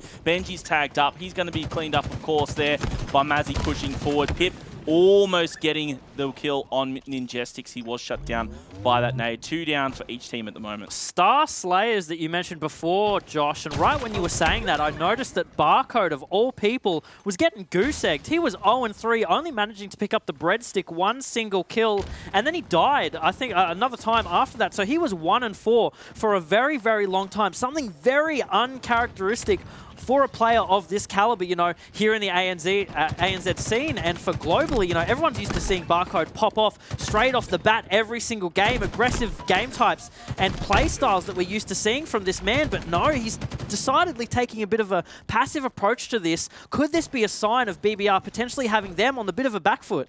It may just be, but you've got Madzy here with the overshield. And he's on the assault right here. He's up in BBR's base, just looking around and finding for the right time. He does have support in the tree. That's going to be Pip's running point for him. Flag coming out behind. There is going to be one player down bottom in, and it is Streckman. He's also going to be tagged up from behind. He still has some of that overshield left. Jumps up. He's going to be challenging. Ooh. That's Ads. He goes down. That flag is still out, and it's on the move. Pips is making a run for it, and this should be a cap, Bluey. Pips the Milkman, you know, we love to see him so often, how he just makes such use of the ground that his team makes and then plays off of that. He is such an objective player. It'll be interesting to see how they're communicating right now. We are going to go into a listen-in with the Chiefs. I'm sure they're rockets. Look at rockets. Rockets. He's not rockets, he just grabbed rockets. Okay. There's 2 rockets right now, Benji and Drake. I just watch their pump. Yeah. Watch their pill is dead. Nice. Market. Yeah, nice. Did it. I'm in the pump. Pushing into the cafe, right? Rockets on a mid. Rockets, wait. Yeah, he's gonna kill him. Rockets. Oh no, I just want to thrust. He's going out rocket alley. He's out of rockets there. Yeah, I should fight him off spawn. With you. Watch out our cafe, guys. Could be going into our cafe. Yeah, he's running at cafe. He's weak running at our cafe. That's rated. Nice, Mads. Could be one more. That's 2 There's guys still in our cafe. Yeah, we can spawn lockers, watch out. Yeah, here's the lockers spawn. There's guys still at our cafe, guys. Yeah, they spawned lockers. Yeah, he's on their palm in front of him. I throw that, just slay. One shot in our palms, one shot in our palms. He's got mega. I got rated. Nice, good replay. That's huge. That is huge. Good shit. On grapple, 2 shots. Yeah, we gotta get through this off. They have us, I'm getting PP. Yeah, I'm gonna go out rockets, guys. No, I'm going cafe, I'm going out cafe. I'm gonna live out doubles. Might push me. Is he grappled? Yeah, he's weak on our palm, guys. He's pushing in, Reese. I've got him a bit weak. Our lockers. Yeah, I'm getting shot from this guy, lockers. Weak lockers, palm. Going into our palm. Jim, looking for Jim outside. outside. Gonna be on our side. Yeah, we're good. Should we kill me? Yeah, he's weak. There's gonna be 2 there, Angus. Yeah, there's 2 there. There's our rocket alley. Hey, this guy going out, jump up. Our rocket kill, our rocket kill. Pushing into their flag. You guys kill him. Benji. Keep him back. He's gonna be out. Yeah, just go front. Pillars, Benji. I'm on their flag, guys. Watch out. He's me. Nice. Great to hear the comms from the Chiefs, but they're sounding like they're on the back foot. feeling a bit of the heat from BBR, trying to get their first cap on the board to try and tie things up. Can they do it? We'll have to wait and see. Let's listen into the comms from BBR and see how they're communicating to try and make that a reality. I got one. Yeah, he's weak. On the bridge. I got him. Rockets. Yeah, go doubles. Steady. Nice, guys. Forward. They're gonna spawn thrust. Once they're weak their palm and their thrust. Just let them come out. I'm getting guard-nated. They're doubles as well. There's two doubles. I'm gonna die. I'm just milking. They're pillars. Pillars now, and the calf. I'm looking at pillars. 20 seconds off. They're one in our locker. Our jump up, guys. That jump up. One's rocket now. One's above me. Bringing up palm. In our palm, absolute. Play for rockets, Reese. Play for rockets. He's flying for you, Benji. He's flying. Calf really weak. We might have to OE here. We might have to OE. He's on me, guys. Weak. Dead. One shot. It's one shot in palm. Rockets are up. We have to play for rockets. Yeah, I'm my shields back. There's two. Yeah, they're gonna get off. I dropped rockets. They got rockets. They have rockets. Yeah. Rockets got me and one on us. Where are they going, guys? Play slow. He's on us. On us. He's got us. They're gonna get a cap here, guys. Wait, he's that bad. Our plat weak, Matty. Play lives. He's one shot now, calf. Yeah, they have rockets. Top rockets. Give this up and play the map. Play. Don't die. They can now jump up. Yeah, they have one more rocket pips. There's a guy in our double pushing it. He's one shot. He's dead. We never. Nice. Pip dead. I'm with you, Jim. I'm here, I'm getting into market. I got grapple. Did we kill in that palm? In that palm? I didn't say anything for cap. Could be elbow, Jim. Yeah, he's in our truck now. Barcode weak. You were missing him. They might jump out. Double, Jim. Can you help Jim? Yeah, I got their locker and did it come up, guys? Did it come up? One's one shot on us and then another one on shot. Better. Nice, bro. Nice. They're going to pass for us. One's already up. Barkle already up. Both teams, nothing but business. Benji just finishing up a triple kill there for BBR as well. Throughout that exchange, we saw the BBR, they got a cap on the board, but they invested just a little too much blue because Chiefs were able to answer back and get another of their own, leaving the score at 2-1. Yeah, a little too much is right, Inman, and with the way that the Chiefs as a team work, they're so easily able to identify those little cracks that you have in your armor as a team and just make the most out of them. I do want to give credit to both teams, how confident, how grounded both of their comms were. Even when BBR knew that they didn't have the opportunity to stop the flag cap from the Chiefs, they just communicated and said, hey guys, we're going to give this one up, just play for map. A fantastic call and not something that you really tend to hear often throughout a lot of the teams that we have in the region. The flag's being pulled right now. Chiefs trying to make a run. Meanwhile, Schreckman for BBR is up in the Chiefs base. So both flags are going to be out at the moment being ran. Nice little slide from Schreckman. Brilliant movement. He's got the PP. He might put it to work. He fumbled. He didn't get the switch out. He didn't finish that kill. That would have been vital. Meanwhile, Pip, he's got the dregs of an overshield ready and he's going in. He's got the Bulldog as well. Does pick up the kill. Things are starting to heat up here, ladies and gentlemen, but Chiefs are in front. They managed to cap that flag. 3-1 the score, 3.5 minutes left, BBR on the back foot. If you want to tell me right now that BBR is on fire, then what are the Chiefs right now, Josh? How strong are the Chiefs answering back to everything that BBR is putting out? Pip's a man that you don't tend to see on the Slayer card, just given that triple kill, hand in hand, his team supporting him every single way. The overkill almost there, but just gets picked off by Ninjestics, who is just giving his own form of punishment as well. Now we have the Chiefs making for another huge flag pull, and members of BBR going down one after another. 4 down. Madsy fumbles the flag, but I don't think it's going to matter. Madsy is going to have so much support from his teammates running this one straight down through market. Isn't it amazing just how you can see the Chiefs light up? And this is what we come to expect from this squad. Insane gameplay, amazing gun skill, and complete dominance on the map. Another cap's gone in. Slays has the rockets. They've got everything going their way. Everything's coming up Chiefs. Everything is absolutely coming up Chiefs. You know, a sentiment that I think a lot of our casters and a lot of our viewers hold up, even when the Chiefs feel like, or look like, as I should say, that they are a little bit down and out. They're having a bit of a struggle against this team of BBR right now. Certainly something that we haven't seen before. but they're just going in full pelt. Slays has so much support there to get away with his life, and that is just not something that you tend to see in these scenarios. This is a team, Chiefs, that aren't greedy. They are playing for each other every step of the way, and the support shows. I just couldn't believe that combo there between Madsy and Slays, how they just literally brutalized BBR trying to defend there in their tree. They were able to get away with the flag. This might be the final cap. Shrekman gets cleaned up. Pip's there to get this final cap in. Ladies and gentlemen, we are going to have the Chiefs when Pips is done, giving the ground the bag, showing them who's boss. The final cap going in, and game number 1 is going to go to the Chiefs, 5-1. Wow, yeah, you know, a dominating performance from the Chiefs, which is something that we always say. But that being said, I feel like BBR really gave them like a tussle, like really gave it to them, especially off the beginning of the map. You know, that was not the Chiefs that we are so used to seeing being so confident. They got wiped 3-man, and it was just absolutely ridiculous. You're tripping over yourself. I'm getting hot under the collar. I had to rip the jacket off. It was wild at the start of that game. I must confess, I think I'm still recovering from last series. I can't get over just the quality of Halo that we've had throughout the entire tournament, but particularly today. Chiefs, though, coming out firing. And as we expected, Bluey, it was just that little bit of a warm-up at the beginning of the game, you know, that once they found their stride, they just started sprinting. Yeah, I would agree. You know, it's something that we actually tend to see, actually not so often now, but very early in the beginning of, you know, the Chiefs' role as a team. Back when they were a bit of a different roster, you saw some of those fumbles coming out in the early games, but it only takes them about 60 seconds to 2 minutes to really adjust to the tempo that one team is setting out, fully adapt to it, turn it on its head, and then make the game their own. What was really interesting as we look through these highlights is the kills, the stats. Keep an eye on them, because Shrekman, of course, far and away just leading BBR, particularly in the beginning of the game.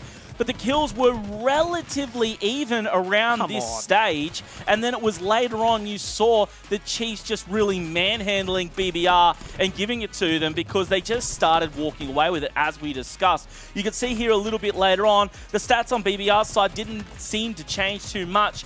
Meanwhile, you've got Chiefs picking up kills left and right. I still maintain that it's not that big of a gap, but what we saw is just Chiefs able to capitalize on it a bit better before having fun with that final Yeah, exactly. cap. This is only game 1, right? And so if BBR can just take a moment to readjust, I think they have a real shot at it. You know, BBR is a team that is one of your favorites, Josh. Oh. You've been saying it all the time. I don't hide it. All this weekend, you're definitely a BBR stan. But, you know, looking at that game, what are some little things that you can take from that they might need to adjust, especially going against a team like the Chiefs? I think what happened there is that they kind of fell apart. As soon as the momentum shifted, BBR were kind of just scrambling. You know, when they see a flag gone, they were kind of just trying, I guess they couldn't get the defense together. And another thing I saw is that when they got that cap in return, they weren't set up for that counter, and how fast the Chiefs were on the counter, you just have to be prepared for it. And what we saw instead is once they got the cap, they tried to overextend going for the next one.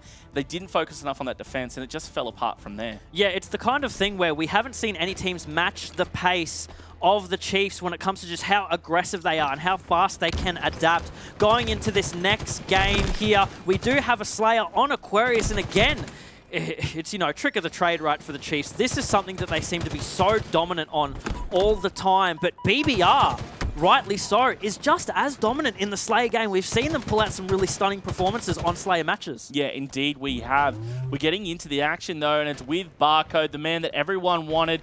Chiefs are ahead at the early days of this Slayer, 4-1.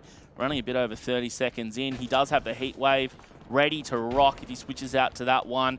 We do see a 2-0 start for Pips, though, who was the leading Slayer in the last game as well. So Pips is just playing like this is the Halo World Championship, to be honest. He's just going out of his mind. Barcode starting to pick up some kills as well. 8 and 3 is not the start that you would have wanted if you're BBR. No, definitely not as strong out of the gate as we saw last match for BBR, but then again, they kind of fell apart as that game went on, so they may be able to change the tempo of this match themselves, but we're seeing a man like Pips, who we typically typically look at as more of an objective player, as more as the cleanup guy. He likes to get down and dirty, but what we're seeing today, out of these 2 matches, he's switching it up. He's turning into a barcode himself, and it's fantastic to see because Pips doesn't get that much love, really. No, he doesn't. And, you know, I was saying earlier off stream that I was thinking that Pips wouldn't be able to be that standout performer when you've got Barcode, Madzy, and Slays on the squad, but here he is really standing out. Speaking of Madzy,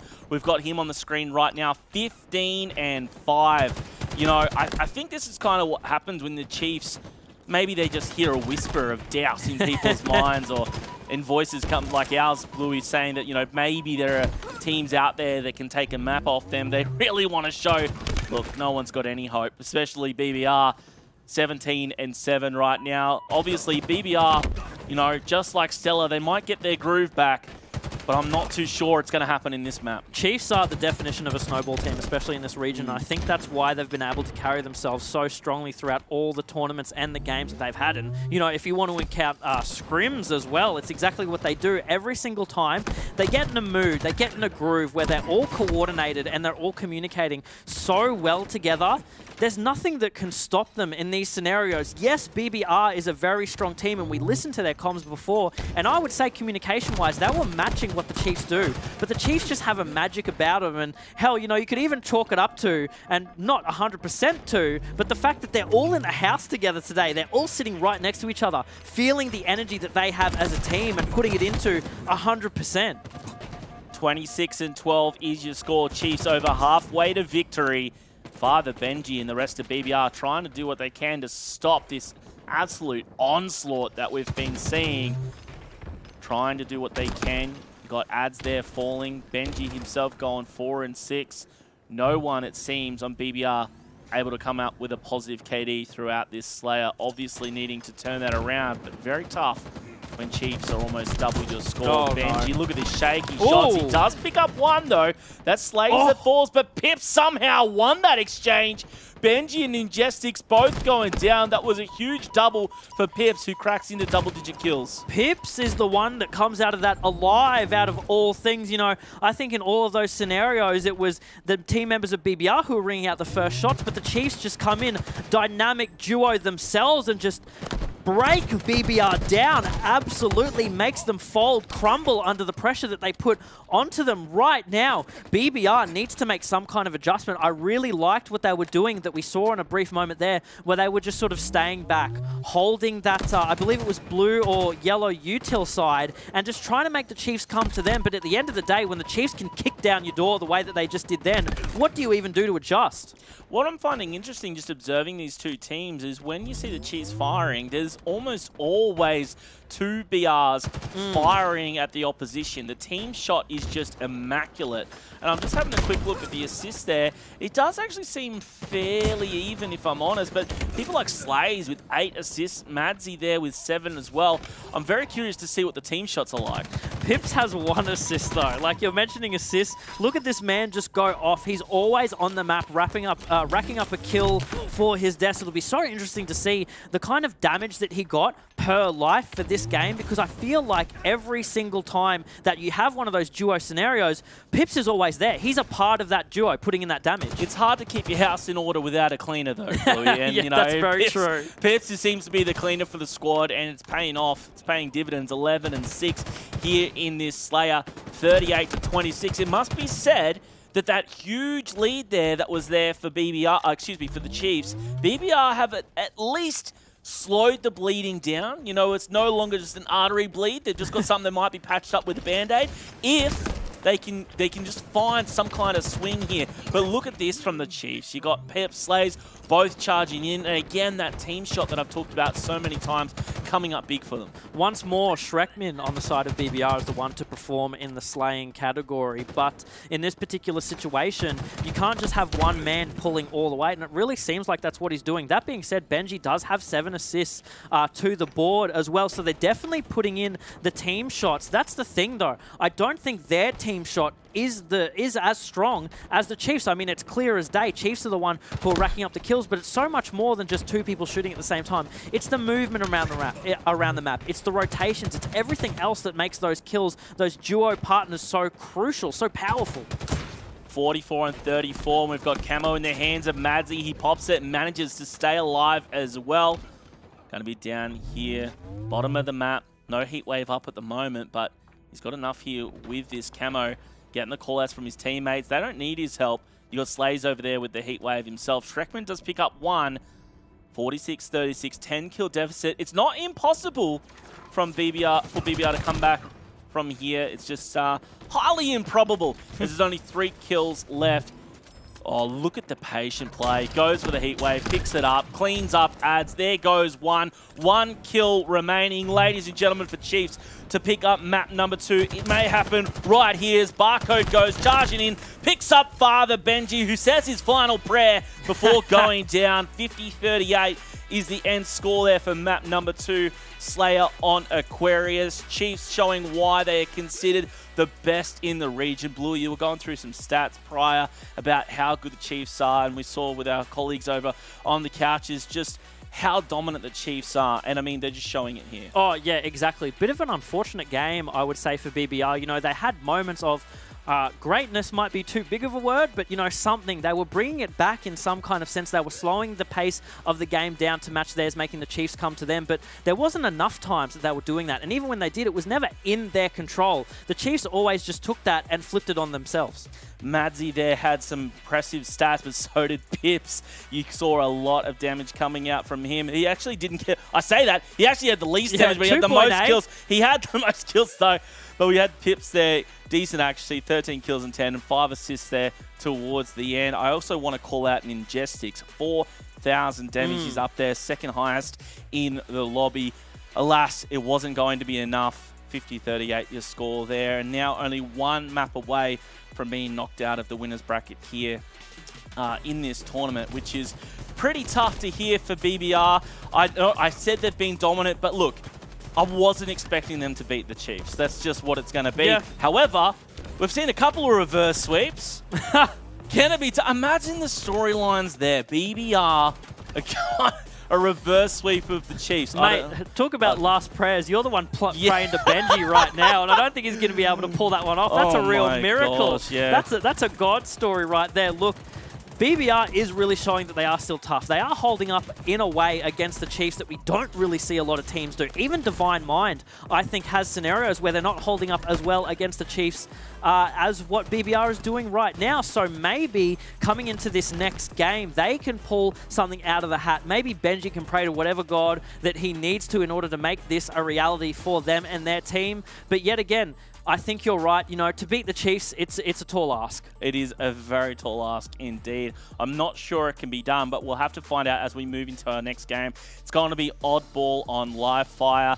We have seen BBR able to take out this game type a couple of times. Oddball, they've been fairly decent at up against the Chiefs. We haven't seen too much of them throughout this tournament, but we've seen enough throughout the regular season to know, look, throw them on basically any map and game type combo, and they're probably coming out on top. Yeah, but Live Fire is one that always plays to people's hearts, right? Because it's Barcode and the Sniper. It's Madzy and the Sniper. Now, we've seen some of the insane Anyone on the plays. Chiefs and the Sniper. Anyone on the Chiefs with the Sniper. But Madzy, I think it was last weekend seeing here, possibly the weekend before that, there was some insane sniper run that he had showing how controlled he can be in a situation where there's a lot on the line for the Chiefs, and he's just playing it like he's playing matchmaking. Let's see if they can actually pick up this sniper, because they're going to be battling for it top mid. Getting the smack in the face. It's going to be Schreckman here, waiting for the sniper. He set the trap, and it was sprung. Barcode and Benji trading out. And I tell you what, that's a good trade for Benji to be able to get the kill and get the snipe out of the hands of Barcode, even for a moment. Yeah, even for just a moment, but now there's a bit of a predicament on the map because both teams need to fight for the oddball, and just for the time being, the sniper is also down there. We do see Schreckman actually have it in his hands, but Pip says, no, it's mine now, giving him a nice, tasty 4-shot, and then walking away with that sniper and camo. Yeah, look, I mean, if you're going to have a combo on this map, that'd be it. Let's see him go to work with it. Starts with the... Look, there was nothing in that. The easy headshot to pick that one up. That would have been beautiful if he hit it. regardless, he's going to be able to help his teammate maintain control here. Now we're going to be seeing some points racked up here as Madzy holds onto that ball for dear life. Spots one down low. Adds, he's got the mangler. Pip wants to shut him down. Call out goes to Slays. Slays should clean that up in just a second. Now we're going to see Pips target change. He does hit the body shot to clean up Shrekman. Chiefs looking hot right now, firing on all cylinders. Pips! Again, not the man you'd expect to have the sniper in his hands and be making these crucial shots that he is, but he's currently 4 kills, 4 assists, and only 1 death. In fact, only 1 death for the entirety of the Chiefs. And what we just saw as I was commentating that, BBR were all 4 down. They were respawning grey screen boys and then coming back and immediately getting popped again. Ninjestics, who's been the key slayer for the squad, has only just picked up his first kill, and it was a nade over on Barcode. He's gone 1 and 4 off the start, which is pretty rough. Hoping for a little bit more. Pips there, showing us how it's done with the assault rifle. He goes for a double one as well. Look at the drops. Look how clean this is. Going for his third. Bluey's jumping up and down, waiting for the triple. It was so close, man. I could feel it, and I'm sure Pips felt it as well. If he just had a little bit more of that classic Chiefs team support, probably would have been in his hands. But even so, him being one-shot for that small increment of time and the amount of damage he managed to put down on Benji just before he dies, I think speaks volumes to how in tune all these Chiefs players are with each other right now. Green gun raining down. Pip's still alive with it. He's pulling every trick out of the bag, and he still makes Ads one shot before he gets taken down. I cannot believe what I'm seeing here. This is like, you know, a squad of Onyx players up against some bronze right now. No. 82 points and climbing. They've got 1 point here, BBR. It's kind of like the Chiefs has said, go on, take 1. We'll give you 1. Yeah, Get away, it's peasants. a pity point. See how you go. Heatwave coming out from Barcode. He does pick up 1. To be fair, Benji takes down Pip. Slays doesn't get to play the ball. Ball now in the hands of BBR. There's an opportunity here as Ninjestics have it and 2 down for Chiefs.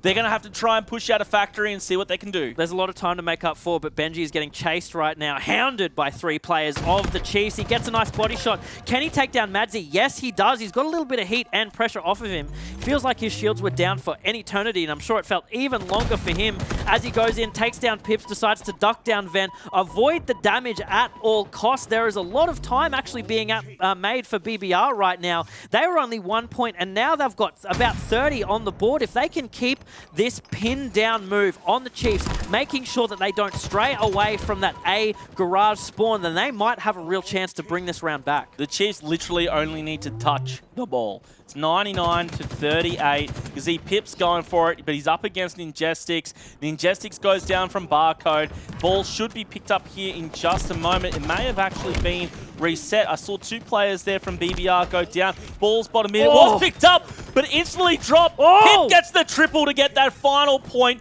Chiefs finishing strong, but I tell you what, once again, Bluey, we're seeing signs of life here. We're seeing signs of life. It's like a car with a flat battery. It's you're trying to get that little bit going.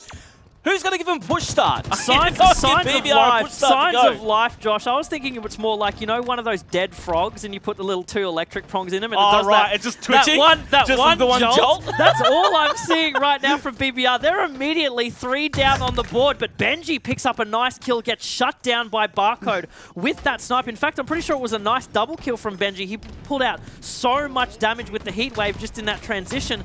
But again, what can you do if you're BBR and you're just getting no-scoped by Barcode like that while he's won? It's hard to do much when you're a squad of dead frogs, but you're going to do what they can, Bluey. BBR 3 down there for a second. Pip's got the camo. He's taken faces. 5 points. So the only points in this round so far have been to the Chiefs. Something tells me they're going to start to walk away from it here. Slays holding on to the ball. You're going to have Barcode picking up 4 kills throughout this. Look at this. Pips walks out, spots someone. You've got the random snipe out of nowhere. It's like one of those crazy action movies where you just get the snipe out of absolutely nowhere, blasting past him to protect him. Fantastic. Pips, he's even got players spawning right in front of him. Ads, though. Ads gives him the hands, shows him what's up. Barcode trying to respond, though. He takes down Benji. Throughout all of this exchange, it's still been the Chiefs holding on to the ball. Your score is 33-0. Remember, ladies and gentlemen, first round of this oddball went to the Chiefs. We are in game number 3. Your series score 2-0. BBR, it is win now or never here in the winner's bracket. The Chiefs are absolutely on fire right now. I cannot imagine the energy they have going throughout. We're going to get a small taste of that by going to a listen in right now with the Chiefs. Sure, get the ball, get the ball. Sorry. Spawn up. I'm playing for this camera. Play for this camera. Yeah, I can hit. One's here. Back tower now. Just dummy door. Yeah. Watch out. B spawns as well, guys. You got that. Alright, I'll go camera. He's gonna go key door maybe. This was someone else. Two shot on a mid. That's a pillar. Pillars, two shot. Nice. He had heat wave. Yeah. Wait. Bro. I can shoot tower. He's got ball going. Shoot bottom middle. I'm here. Landing behind you. Nice, good shot. I'm I here. got heat wave ball. What? Dummy's Benji. Third. I spawned. I got that. I got heat wave camera, guys. Energy pip, energy. Two shot. Back tower. Yeah, he's back tower. Yeah, I'm gonna kill this guy. right. He's running back to you. Get my kill. Man, that's... That's what I spawned here. Good idea. I should have played that. I should have put you playing. My bad. Yeah, there's guy back front of it. I think just live boys. I could hit top mid. We don't have top mid. We have top mid's open. I'm watching it. I'm right now. It's on me, guys.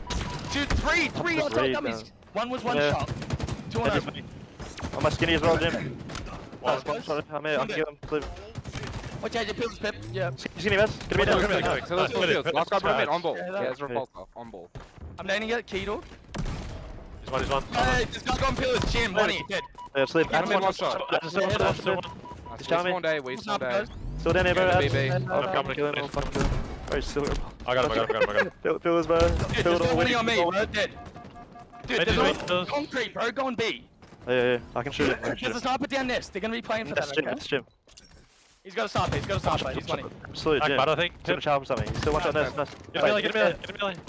Yeah, there's guy top A. Two top A. Yeah, They're just trying to kill me. I'm moving. Watch the top mid push. Yeah, I'm watching it. One's spawned dummies. There's no pressure, Inman, on these boys. You can listen to how solid they sound. And in fact, I like what you pointed out. You can hear the echo through all of their mics. They are all feeling so much energy just being in the house together, and it's coming across crystal clear in their gameplay. Yeah, they've definitely got that land buff going on for them right now. Slay's here along with the rest of the squad going off. Barcode 15-4 this round. Just nasty stuff. 51-19 is your scoreline, climbing though for BBR right now, despite Ads only having the support of Shrekman right now, able to pick up some of the points. He's the last one alive, expect to play ball. Now hoping for these spawners that should be coming out of Garage or B to be able to maybe contest bottom mid and get a hold of this ball once again. Yeah, but again, even with those spawns, they're going down like flies, Josh. It's absolutely ridiculous to see. As soon as they're spawning B Bend, they go down and out, and you don't want to see it. Benji looking like he got a little bit embarrassed there. A Ninja coming out on the scoreboard. This squad is just, they're playing for the stats now, right? They're playing for the show. They're playing for keeps, but I did see two players of the Chiefs go down there. BBR should be pushing up fairly aggressive here. You saw Shrekman there. He's got the heat wave. Unfortunately, he goes down. Shots in the backs from Pips, and you've now got the Chiefs up to 60 points. 32 there for BBR. We've only got a measly 35 points required here for the Chiefs to wrap up this game and this series. If that happens, BBR get knocked down into that elimination bracket. Yeah, BBR certainly looking like they may be thrown into the pits right now. You did see three members of BBR make a nice little rotation through Garage, but at the same time, Pips was sitting Turbine and just peppering them. Every transition that they try to make, they're being team shot to hell. And when you have that kind of pressure on you, how do you even play defensively? There's nowhere for you to run. There's nowhere for you to hide. Even their comms must be scattered right now. It's absolutely ridiculous the amount of damage that they're having put on them. There's only 10 seconds left required for the Chiefs. BBR, it's now or never. You got to throw the shit at the wall and see what sticks at this stage. There needs to be something, but it looks like there's nothing left in the tank. The Chiefs are going to wrap it up right there, showing why they're so dominant, showing why they're one of the best teams. And I tell you what I really take away from this, Bluey, is just how good BBR have been playing up until this series, and they look like toddlers up against the Chiefs. It's ridiculous, isn't it? Like, there's such good halo that comes out from these teams, right? But as soon as they get put up against the Chiefs, it's ridiculous to see how small some of these teams tend to look against these Titans. They're just like little guys going up against the Chiefs. Yeah, it's like David and Goliath, except Goliath have just kicked the hell out of David. Go for a field goal with him. Insane stuff. The Chiefs there, 200-70 in your oddball. And of course, as we know, the 3-0 series. Barcode was the one who popped off in that particular game. And we talked about the entire squad, including Pips throughout that. On the opposing team, you know, they put up a valiant effort, a lot of damage dealt there. 5,000 for Shrekman. I mean, what's that, third in the lobby? You saw two players up there. Barcode, 6,400 damage. He was shooting everything that moves. 29 and 12 with 4 assists. He only got a couple of seconds time as carrier, but he didn't need to carry the ball. No. He was carrying the team. Why would you make him carry the ball in that situation when he is coming down as heavy as he is? You know, you don't want to trouble Barcode with that kind of thing. Something as minuscule as him running around with the ball. Why do that when he can do the real work? That's what he's been paid the big bucks for, Josh. Yeah, this kind of assault generally comes with an R rating in a movie. What do you think, Luke? Should we update the age guide on this gameplay? I think we have to, especially when we're looking at the Chiefs, because they have been handing out spankings all throughout the entirety of Halo Infinite, and they seem like they are not slowing down here. Maybe we might have to give them an extra glove, because right now their hands must be red and sore after what they did to BBR just then, lads. And the fact that they've come into this Super with insane red-hot form, 95-5 was their win-loss ratio. They haven't dropped a single map just yet here, Hoots, and I don't think they're slowing down. A big thing for us to focus on as well, with this victory, they go in the winners final, and they've secured themselves a minimum of $6,000. Yeah, absolutely massive. I was just watching Barcode's kills and deaths during that game just rack up and up and up. It was just crazy the stuff he does, and you know, seeing the Twitch chat as well saying, when's this guy coming over to NA? Like, no, we want to hold on to him. He's ours, so back off. But something like that. He just runs around like a maniac. No one shoots him. Yeah, it's just... Well, they try to. Yeah, they try. But they try. How come when I try something like that, I'm four-shotted straight away? I mean, who knows? That's just you, mate. It's gone crap. Absolutely built diff, but I think the way that these guys have been playing has been ridiculous. And the fact that even the boys said it, right, it makes a team like BBR, who we highlighted at the top of the day being a contender for top 3, they made them look small in this series. I mean, they said toddlers, and you guys just keep setting me up for the milk puns, boys. Like, maybe let that joke slide a little bit. We'll bring it up tomorrow, but you keep setting me up. But it really did. It's just... Chiefs are just monstrous. They're just dominating everyone. It's almost like an exhibition match between pro teams and the local high school team. It's just ridiculous how good they are. And you look at the stat line of Barcode. He was almost going triple positive in the kill department. It's just redonkulous. It's kind of crazy the performances these guys can put on, and it's no surprise that these guys also have the AMD power performance. And it is one individual, and it is Pips, who was able to come out on top of this series. The man was doing a whole lot of heavy lifting. Yes, we highlight Barcode till the cows come home, but this man does a lot of heavy lifting for this Chiefs roster, and I think a big thing for us to focus on, Hoots, is these guys can all pick up the slaying power, and it seemed like today was Pips' day. Yeah, what a luxury to have, just have anyone at any one time that can turn it on. And those numbers that he put up there, that's massive as well. Like, that's numbers that if you've got, you know, even if that's not your #1 player, and I mean, crip walking the flag in as well, if that's what you want to call it, like, pretty good. So the star points as well, there's not a stat for that, but there should be. Yeah, certainly we might be able to, you know, give them some freebies here. Maybe we make up a few new medals for the Chiefs here. But Justin, these guys have been dominant, and I think the fact that we're just looking at this, the story coming into this Super was how close of a gap is it between these other, you know, 2, 3, 4 slotted teams up against the Chiefs. And I think at this point the Chiefs has certainly opened that gap up a little bit wider. Yeah, it is like the Grand Canyon sized of gaps between them and everybody else currently. And it is kind of like, hey, they've had this huge record, and you even see it in traditional sports. You have a team that, you know, they're winning everything and they get right down to the grand final and they stumble a little bit sometimes. But Chiefs, they're on track to just take this whole thing out without dropping a map. It's just silly how good they are. And, you know, talking about dynasties, these guys are starting to set things up. It's, you know, the very start of Infinite, but with such a new game, they could be doing this for years if they Yeah. stick it out. It's pretty dirty, and I know there's a lot of statmen in the chat right now. It is 107 map wins to only 5 losses since the start of Halo Infinite. So I'm sure somebody's going to be able to pump out a win rate for us there in the chat. But it is so dominant from the Chiefs so far. But we get to go and have a look at our next winners semi-final. We're going to be jumping into Divine Mind versus Team Immunity. Who's going to come out on top? Who's going to fight for that second slot? That's a question we're going to get to answer after this short break. So see you guys on the other side of this for more HCS Super.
Nice play.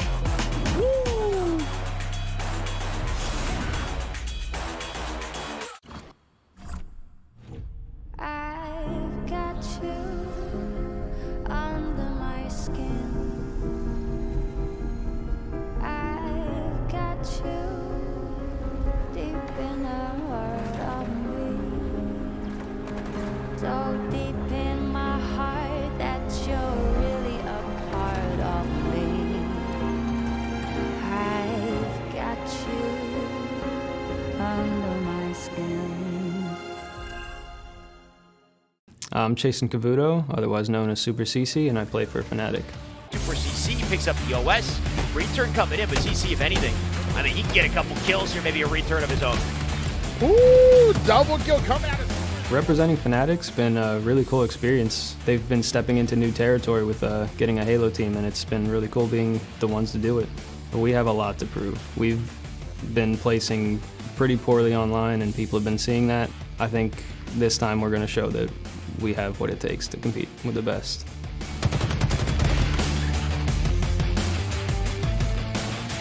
I think the biggest skill gap is probably the sandbox, honestly. People using all the weapons to the full potential. Not a lot of people do that. A lot of people just run past guns and leave them, but like the best players know how to use everything like as good as possible.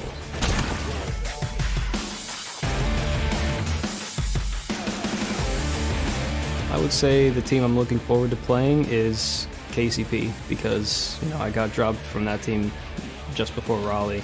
It'd be a nice grudge match to play against them again.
Welcome back, Milk and Sock connoisseurs in the chat. We're here and ready to get into our next winners bracket matchup. It is a semi-final, and this is all important for these teams because, as we said in our previous match, if you win this, you are guaranteed a bare minimum of $6,000 American dollars, and that is going to be hot in the pocket of some of these players after this series. And I've got a change of talent on my desk here, so let's bring in a brand new face. I wouldn't say brand new. I think everybody's face is pretty old at this point, but Blue, you're here. You've calmed down after your 2 series. You've been casting the Chiefs match where they Goomba stomped all over BBR, and then you were going into the Clown Fiesta that was the Direwolves and Immunity series, so now you get to calm down on the desk. Yeah, I know, and just for everyone at home, I did double-check my milk. It is A-okay, it's fine. There's only it doesn't have any backwash in it? No, well, that I'm not too sure. I have to empty the whole thing to find out, but look, I'm just going to have to bear with what's there. Yeah, it's a little bit rough, and unfortunately for Mr. Bluey here, he might have to get himself some brand new milk as we get in towards our Sunday, but we've still got some more matches to get finished here, lads, so let's start talking about this one. This one is also important because I think this is a real big conversation for us to start to talk about the rest of the field outside of the Chiefs. And Hoots, I think this is a good place for us to start talking about Divine Mind. Obviously, this is the first time they've played today, so they might come into this a little bit cold, but these guys have proven to us time and time again they are second in this region, and they want to try and make that gap between them and everybody else as big as possible, pardon me. Yeah, I think we were just chatting off stream before about our predictions for how this one will go, and there's probably a bit of some varying opinions in terms of what the result could be, but either way, I think the result should knock our socks off. That's right, we actually are wearing them for people in the chat. They're just hard to see. What did I miss? Oh, don't worry. Don't worry about it. There's a whole lot of different memes that are floating around right now on this show, but I let everybody know it did go sock anklets into sockets, just so you guys are aware as we get in towards our next team when we start to talk about this, Blue, because this is a team that I'm excited to see what they can do in a game against Divine Mind, who have proven to us that they are a little bit of a step above for some of these teams, but I think Team Immunity can really start to close that gap, and if they're able to make a bit of damage today, take a few maps here or there, even start to challenge Divine Mind if we get towards a Game 5, then these guys can make a big run for the title. Yeah, you know, Immunity's had a little bit of a rocky start coming into Halo Infinite. They're a team that a lot of people were predicting straight out the gate would just go absolute boom or bust, and it honestly was a little bit of a bust, but with IM sort of being more comfortable in the game now than what we've seen, they're certainly making their name known, and I think they have a real possibility to vie for that number 2 spot within ANZ. Yeah, I mean, looking across to some of the stats these guys have been able to put up is absolutely big, and I think someone for us to, start to talk about a little bit more with this Team Immunity roster, Hoots, is the fact that Benno has been having an insane day today, and I think he even had a really insane day yesterday as well, so I'm really looking to see what he can do in this server today. Yeah, he's been going massive. That last series we watched before, he was just going crazy, and I'm sure he's a massive reason for some of those big numbers that we saw just on the screen then, because that's pretty surprising actually to see numbers that high for a team who, he's probably ranked around the mid-ish tier of this comp. Yeah, you say like 3 or 4 for a lot of these guys, I think, yeah. So the fact that they've been able to put up some big numbers in a whole lot of stats as well is always really good. But I think, going into this, a lot of times when we look at a lot of these series, we come in with a bit of power rankings. And obviously, we've got favorites as we look towards this. And I really do feel like that a lot of these maps start to favor these teams a little bit more, these objective-based teams. And I think Team Immunity today have really kind of struggled on some of those matchups, just really trying to find their groove in some of these big kind of objective-based game modes. With the games that they played today, though, it's completely possible that they might just be in the groove, right? They have had a little bit of a break, now, but that being said, if they do have that momentum and they can keep up the pressure that we've seen in those previous series, then I think they absolutely have the opportunity to really put the hurt on Divine Mind. And I think, something that we can also touch on as well here, lads, is coming into this, albeit, maybe the Divine Mind lads might not feel it themselves, but this is a good proving ground for them as well, right? Because we talked about them coming into the Super as being our second-ranked team, and we really want to see if they can prove it, because the Chiefs so far, they have been untouched and by and far above everybody else, and we're really looking to see if Divine Mind can be on the heels. Yeah, so say Divine Mind does come out and stomp Immunity 3-0, like what does that mean for the grand scheme of things? You're right, they are sort of our second-ranked team, but you'd expect Chiefs would probably do away with Immunity 3-0. How can Divine Mind go it, and what kind of nature can they do it in? Can they absolutely stomp them 3-0 and make a real statement? Yeah, I think that's going to be the question for us as we get into our maps a little bit later on. But I want to start to highlight a few of these players that we've got here from both these teams. Talked about Benno a bit beforehand, but I want to touch on Dante for these guys and rated for Divine Mind as well. Obviously, look across some of these stats right now, and I think it's leaning a little bit more towards rated for this time around here, Blue. But the fact that they're oh so close in a lot of these Stronghold caps, they are relatively low in regards to a lot of these other players, but the fact that they've been able to put out some big damage, really looking towards this head-to-head to see how it pans out. Yeah, Dante's is one of those players who I feel, if I can use like a little bit of a like a D&D sort of thing, sometimes he just rolls a nat 20, right? And he just absolutely goes massive. He hits everything. He's all around the map every single time. But then sometimes it's just a 1, baby. And like there's nothing you can do in those scenarios. But he is one of those players that I feel just in those aspects, he can be a little bit stronger when it matters. Yeah, and I think it's going to be an interesting tale for us to look at both those players in the server and see who really steps up, because I think, we talked about it a lot across a lot of these teams and a lot of these matches so far, albeit a lot of these teams, when we look at them, yes, they do have a main slayer and all that kind of stuff, but it is all about these teams really stepping up. And I think probably a big thing that we've seen so far is maybe Hef is really starting to fall by the wayside here for Team Immunity. So if he comes into this series, picks up his socks a little bit, maybe we might have a bit of a closer series. Oh, you couldn't help it. I couldn't resist. Like I said, that D&D reference over my, right over my. I'm like, you guys are talking about socks, and I'm like, dude. what? I Who's can't literally wears esports socks, commentators. though. You can't be like, oh, sorry guys, D&D's a little bit too far. I don't get it's just, yeah, anyway. Okay, businessman. Come on. Tomorrow he's going to come into the tuxedo. Yeah, I know. We're Yeah, all just business here, ladies and gentlemen. But no, you're right. Yeah, Hef's like, we were chatting before as well. Some of those one-on-one BR fights he was having, he was whiffing a bit, and it's not the Hef we're used to. That being said, looking just from a pure stats point of view, if we go back to the first few tournaments Immunity played in, he did seem like he certainly was struggling. Although more recently, yeah, we're seeing that BR windmill turn and burn a little bit. But stats-wise, he is putting up better numbers than he was previously. So I think his story is the same as the rest of Immunity. They're just all getting better. Yeah, and I think, obviously when we look at some of these players who might be falling by the wayside, you also got to compare it to a lot of their teammates as well. Like we talked about Benno today, the fact that he seems like he's woken up on the right side of the bed. I think he had maybe about 8 Weet-Bix this morning and got into these Super Series and was able to really start to crush some heads. And I think going into this, these guys are certainly going to be feeling hot, right? And I think on the other side of it, we talk about it quite a lot, right? Coming in hot or cold into a series, and I don't think that's really going to matter all too much to a team like Divine Mind, who are setting their sights on the Chiefs and on the title. Yeah, they've made it very well known that they are the number 2 team, right? We've said it time and time again on the cast that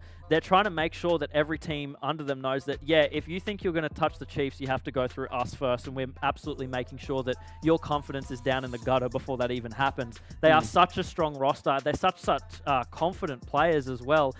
I would argue that some of them maybe have a bit of an ego, but it comes across in a good way in their gameplay. You can see how aggressive they are across the board. I think most players, you kind of have to have this kind of aura of an ego, right? Like you have to have that confidence in and of yourself to be able to get a lot of those challenges going out. We look at somebody like Barcode. I wouldn't say that he has an ego, but he has a lot of confidence in the way that he's able to play and the way the team's able to play. And if you're able to bring that in the server, even when we had one of those interviews with Berserk in the Divine Mind highlight that we had a little bit a while ago, he talked about him wanting to have his teammates being so aggressive, making sure that they can make those big plays. And if you play fast against a team like Immunity, I think you can really start to pull a lot of the wind out of their sails.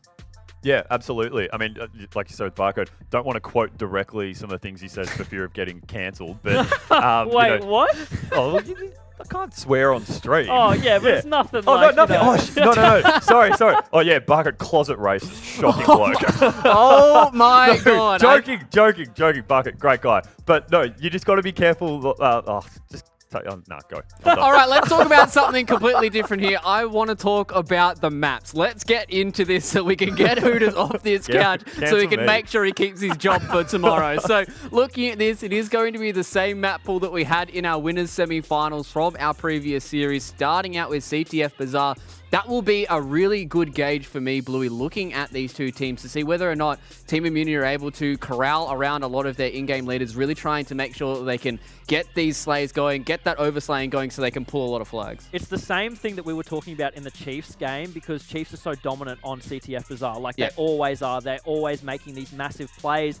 And Divine Mind do the same thing. They're very, very controlled. They're very confident on this map overall. They have such confidence and experience in playing this map, which I don't think a lot of the teams under them have the same kind of caliber. Yeah, and I think, even as we look a little bit deeper into that series, I think we might start getting a bit towards Immunity's, kind of home ground, or even, favorite places that they've been across their series in the Super so far. I think they've really had to fight tooth and nail for a lot of their series victories, and this might be a little bit of a harder fought battle for them. But I really hope that we start getting a bit more deeper into this. Before we start jumping into this map, Hoots, predictions for this series. I want maps. You want me to talk again? I'm all good? Yeah, you're okay. You've got the check, man. You're only going to say numbers, it's fine. Okay. Well, just give me an inch, I'll take them off. I'm going to say Divine Mind 3-1. 3-1. Okay, what about you? No, 3-0. 3-0. 3-0? Oh, yeah. all right. A 3-0? Nah. I reckon at least a 3-1. I think Immunity has it in them at this point to at least take a map, but then again, I'm also just... There's a part of me that's hoping I'm pleasantly surprised and we go to a game 5. You reckon they might roll a 10 or something? Does that make sense? Oh, Hoots, unfortunately, you missed that reference completely, mate. It's perfectly fine because we got some mates to be able to take you off the air for now. So let's see it with our casters for this series between Divine Mind and Immunity. We've got Immaniac and SSJ4 to take you guys through all the action. Milk, socks, and D&D. Ladies and gentlemen, this is ANZ Halo. Welcome to the broadcast if you're just joining us. It's been mayhem over here. Justin, please get us back on track. Mate, it is after dark here. It's getting a little bit juicy, isn't it? And speaking of juicy, this next series, we have Divine Minds, and I've talked about it before. They have their eyes set on the #1 spot, but Immunity, they've been clenching and clutching up all day today, and we'll have to see if they can do it again, launching things off with Beaston straight through the double doors, Josh. Beaston, no fear, charging straight for that OS, the COD Pro turned Halo Infinite Pro. Here he is, getting the first OS on the map, and he's going to take the in-game leader of Team Immunity down off the rip. He takes Hef and then follows up with the perfect shots on Dante, and that is one hell of a way to start a game. He takes on Voltage, and that's going to be his second perfect out of 3 kills we've seen. Just a textbook start here for Beaston. Yeah, Beaston toggling on that aimbot, just doing so much damage. Yet another one for him, and coming through with that grapple, just so aggressive. And listen, he does drop there, but with that confidence, that wind behind your sails, you know, sometimes you can make those more bold plays. No flags on the move just yet. Immunity looks like they've been able to reset that one. We have Voltage making his way through the market, not stopping to grab any fruit and veg. He's got his eyes on the prize, catches Beaston, one shot there. Another play, they're not able to get the trade, Josh, and they're all in the respawn screen. What an aggressive start there from Divine Mind. Team Immunity didn't know up from down there for a moment. Finally able to regain and recompose and get some kind of control over the middle of the map. However, you've got Divine Mind once again on the assault. Flex Reigns here, giving the smack to one of these players. It's going to be cleaned up there by, I believe that was Beaston. Dante answering back for Team Immunity. Now things slowing down just a little bit as Dante, with that grapple, he's made his way all the way into the Divine Mind base. He has a look at that tasty little stick as he gets the kill from the grave. Berserk wisely backing down there. But look, you can just see Berserk is just so ready to get this game moving. He's peeking out one shot, trying to get some shots going. Swapping over to Beaston, he has dropped down as well. Now with Raiden, he's got that tasty phase skin there. Hef doing what he can to stay alive, and the help comes from Voltage. That's what Immunity does, right? They have each other's back the entire time, and they've got a fresh OS, Josh. They've been able to slow down this assault here by Divine Mind, and as you mentioned, Dante does have that OS. It is now gone, but not before they're able to take down 2 players of Divine Mind and go forward. 3 down right now. The flag is pulled, and Dante, he's going to be extending back over into his cafe. He expects the player in alley. He might spot it behind him. He doesn't. Beaston's down low, but there's actually another one who's made his way into the base. I couldn't see who that was. Meanwhile, Flex Range is up in the Team Immunity tree as well. Going to be shutting down that player on the defense. 3 players from a Team Immunity are shut down. That only leaves Benno, the only one left alive. That flag has now been returned. All things settled on the map. As I say that, Benno going in for yet another pull here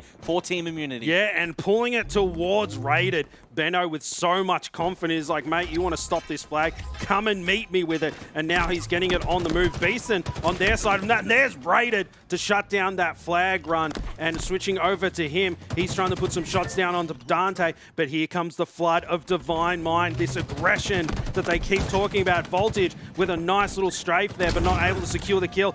Double kill for Flex with those rockets. And Berserk poised to start a flag run. He's in there, but you've got Hef there being a nuisance in the tree, just trying to stall this push until the spawners come out. Hef's also got the Bulldog. He might single-handedly stop this push, and he Come on, you can do it, Hef, you can do it! It was actually pretty patient of him to stop there, and it was actually going to be Voltage who comes in to clean it up. I like that. Look, you could look at that little play there 2 ways. You could say he was a little bit a little bit scared to attack, but then again, you could also say, hey, he was just playing it smart. He knew the spawners were coming. He didn't want to lose the Bulldog. He didn't want to drop down and risk a back smack or a double smack to his face. Listen, we know exactly what he was doing. He was milking. Speaking of Hef, with that overshield fresh off the rip, straight into the double doors with some aggression. Berserk, he likes a ninja, hasn't landed one just yet. I love that nade placement there, trying to clean up that kill, but Hef, he doesn't want to let that player get away. And I say that he 180s and turns around. That flag is out there, bottom mid, so they need to get that return. So many nades coming in to clean up Hef here. He's in big trouble. Look how much his shields are flashing. That was no less than 4 grenades that just hit Hef, and it just goes to show how good the comms must be from Divine Mind to all of those nades hit him at once. He's got the call out for Berserk, who's going to be up here in lockers. He's in the corner. One shot. Misses the smack. No way, no! Berserk! No shield. Gives Hef the smack. Sit down, son. Completely stops that and able to get an amazing trade. That was painful to watch for Hef. It really was. You hate to see it. Oh my gosh. And now jumping on board with Beaston, and he's able to secure a kill and launches himself into his own grenade that he just dropped off behind him. Now with Dante here, we've seen him perform so well over the course of the last couple of days. FlexRain's hiding in the corner, in the naughty corner, but we can see just how naughty he is by taking down that player that was sniffing him out. Flex going 11 and 10, only 1 assist. Meanwhile, Rated 8 and 10 with 8 assists. All of Divine Mind picking up quite a handful of kills right here. You can see another one there for Beaston as Voltage goes down. Team Immunity, though, they have 3 alive. Divine Mind 3 down. FlexRain was the only one alive there for a second, and Hef cleans him up. All 4 alive for Team Immunity. They should be on the assault here, waiting for this next round of spawns. If they can clear that out, they might set themselves up with an opportunity here. We're coming up to that 6-minute mark, though, Justin, and we're going to have both the OS and the Rockets coming up, and it's Team Immunity with map control right now after Benno got that solid double kill. Yeah, we saw the kill feed there, and I believe it might have even been a triple kill. So a lot of dead bodies on the side of Divine Mind. And looking at the kills department, Team Immunity are currently out slaying Divine Mind, and we know that Divine Mind is a very aggressive squad, and Team Immunity have just stepped up to the plate and said, boys, you want to see aggressive? You ain't seeing nothing. We've got this flag pulled here for Team Immunity now. Raider was down, spotting one in the alley. It's going to be FlexRain's death from above here with the perfect shots coming in from Voltage. He's been able to help set this up. He's been vital. At first was with those rockets. Now he's been able to hold the rocket tower. The flag's pulled all the way out. He might even get a run with his flag as well. Right above him, you are going to find one. That's Berserk. He trades out as Hef keeps the dream alive for Immunity with this flag still running through doubles. I'm looking on the map. I don't see anyone who's going to be there able to stop it. Immunity teaming up to outslay Divine Mind here. The flag is stalled at doubles, but with this double kill, make it almost triple. Oh, just missed there by Benno. This flag is going to make it all the way in, and Dante for Team Immunity are going to get the first cap on the board here in this game. This has been just absolute anarchy. Both teams so scrappy. I mean, we're all well over halfway through the game before he's seen one flag go in. They're just going at each other, trying to outslay one another. And we see Dante here. He can't even pop his head out without copping a few BR bursts for his trouble. Now back with Benno, putting up big numbers, just like he has the entire day. 15 kills with 11 assists. So much kill participation for Benno currently. Berserk running across bottom mid there, not even paying Benno at any time at all. Just went straight past him. And you know what? I'm very surprised just how slay heavy Team Immunity is right now. And usually see they're very efficient with their objective play, but they seem to just be, showing how much of a Monster Slayer team they can be. Running and gunning at the moment, Team Immunity, they'll take advantage of it with that first cap on the board as well. 45 seconds for that next rocket to come up. Keep an eye out for that. Meanwhile, Benno, another double kill here for the squad. He is going to be dropped. Dante and Voltage alive for Team Immunity right now. We're on with Beaston as they've got mid-map control, but you do see Dante poking out there from lockers. That was going to be the perfect rebound nade, and Beaston knows he connected. He goes in with the grapple, but he is going to be shut down by one player there in Cafe over with Raiden. He gets Hef as well. Dante and Hef both down. 15 seconds for those rockets. Watch for them coming up. They're coming up very soon, but Raider grabbing that Bulldog off the rack there. So he's going to have a lot of ammo, a lot of shells in his back pocket. It'll be interesting to see if he drops it and keeps his BR for those rockets just poised, holding down this corner of the map. No one's touching him. Usually Immunity is all over the power weapons and power-ups, but they kind of just let him get away with it for free in man. Flag's moving, but the rockets could be trained on him. 3, 2, 1, bang! He actually didn't get the kill with that. How did that player stay alive? The flag is still out. Voltage manages to stay alive. It's harder than you think to kill a dinosaur, and then he comes back. He's going to be taking the kill there on Beeston as well. He's still up. Flex Ryan's finally has his number. Dante giving him the business here, as that flag was still going to be moving here, and this should be another cap here on the board for Team Immunity. 2 on the board for Team Immunity. 2 minutes left. Divine Mind struggling a little bit. Speaking of struggling, Berserk having a really rough game, going 8-21 currently. We'll have to see if he can pull things together and bring themselves back. They can't waste any more time. They've only got 2 minutes to go, and they're down 2 flags currently. Benno, reversal double kill for him. Just more kills for his stat line. And here he is grabbing that overshield, and I bet you he's going to get super aggressive with this one as he does. He's just going straight in there. Toby Maguire, Spider-Man, jumping in there, finds himself Berserk. Berserk doing everything he can to stay alive. The assist does come in, and Benno, Monster Slayer, Monster Flag Runner, he can do it all. It's on the move. This could be 3-0 in this game, man. Benno all round, just a monster. He's doing everything. He's got the kills. He's got the flag moving, and we might have another cap on the board if Immunity can keep this going. There is going to be a player right in front. That's Berserk on for the triple. He got a double before falling there. This flag might be stopped. Keep an eye on Flex Reigns, who's able to make a run with the flag. He's being sneaky, running it through the alley. If he makes this with 1:10 left, this could be the magical comeback from Divine Mind. However, Immunity still have their flag running as well. Flex Range drops the flag. He's got it all the way to the home goal. He's going to push out and try and get some damage dealt. He knows he's 2 men down. He needed to go back to make sure he can keep that flag alive. You've got Benno up in your base. Benno, if he can stay alive, it's going to be massive right here. He does fall. We've got a bit of a stalemate here with both flags out at the moment. Dante trying to go over there and keep the flag alive for Team Immunity. Berserk, he's battling down bottom mid. Hef's got him in the end. 30 seconds left. It's still 2-0. This is such intense gameplay. We've got Ali versus Frazier here on HCS ANZ Super between Team Immunity and Divine Mind, and it's just round 1.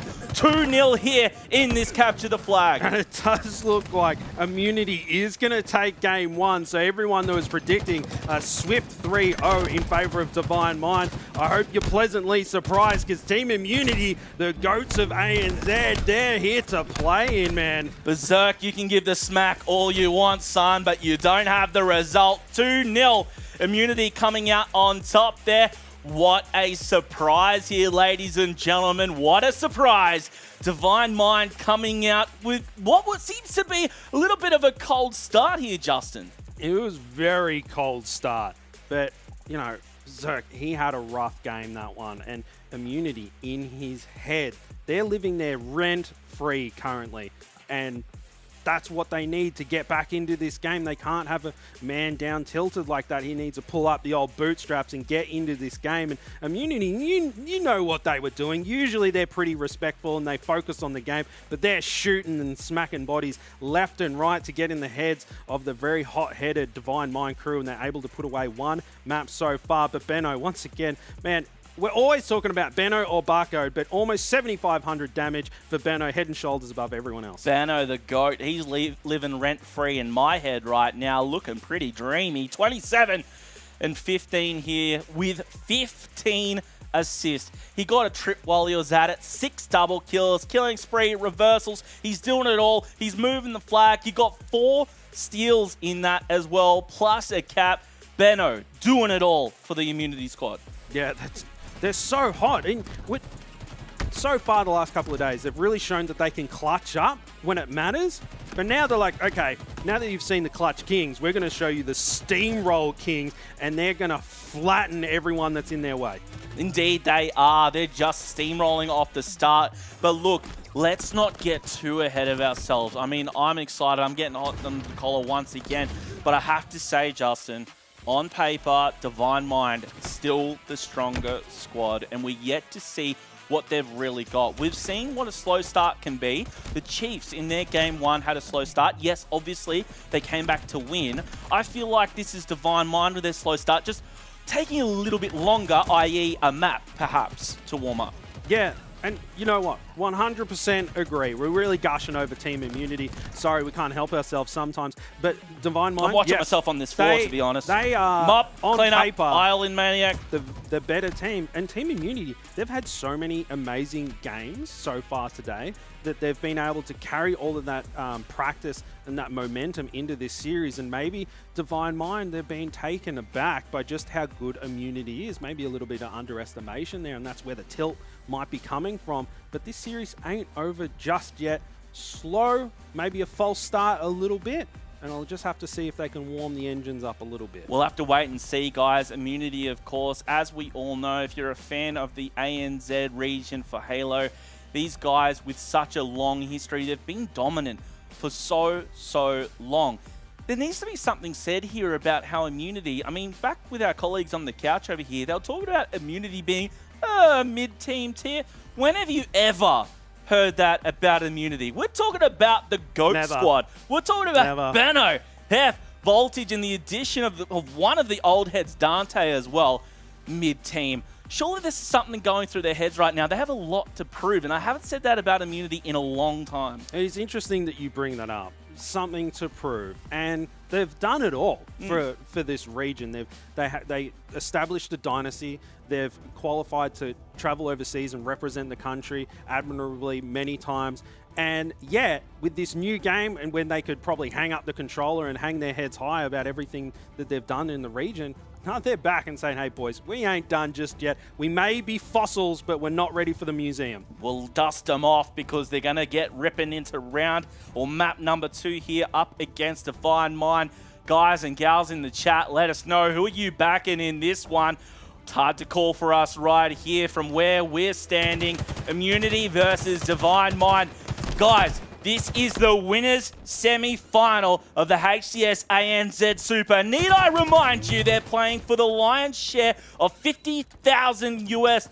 That translates to close to 80,000 Australian dollars. The largest prize pool by far we've had here in Australian Halo history. And I tell you what, one thing I'll tell you, Justin, I know these guys well enough. Yeah, of course they want the paycheck, but they don't give a damn. They just want to be the best, and that's what I admire about these guys. We saw the camaraderie and their sportsmanship a little earlier with the controversy we've had with Team Immunity. We know they want to be the best, and you can see the passion that comes through in their gameplay. I love to see it. It gets me hot under the collar. This is what I live for, and I'm sure that's what we all live for here as Team Immunity and Divine Mind doing what they can here in this Slayer. 7 kills to 4 with Divine Mind off to a great start. Speaking of hot under the collar, Beeson making me blush, Josh, going 5-0 right now. Not able to secure the Caster's Curse. I'm very sorry about that one, Beeson. But Divine Mind coming out hot out of the gate. I think they're a little bit, their jimmies are rustled in, man. They are not happy.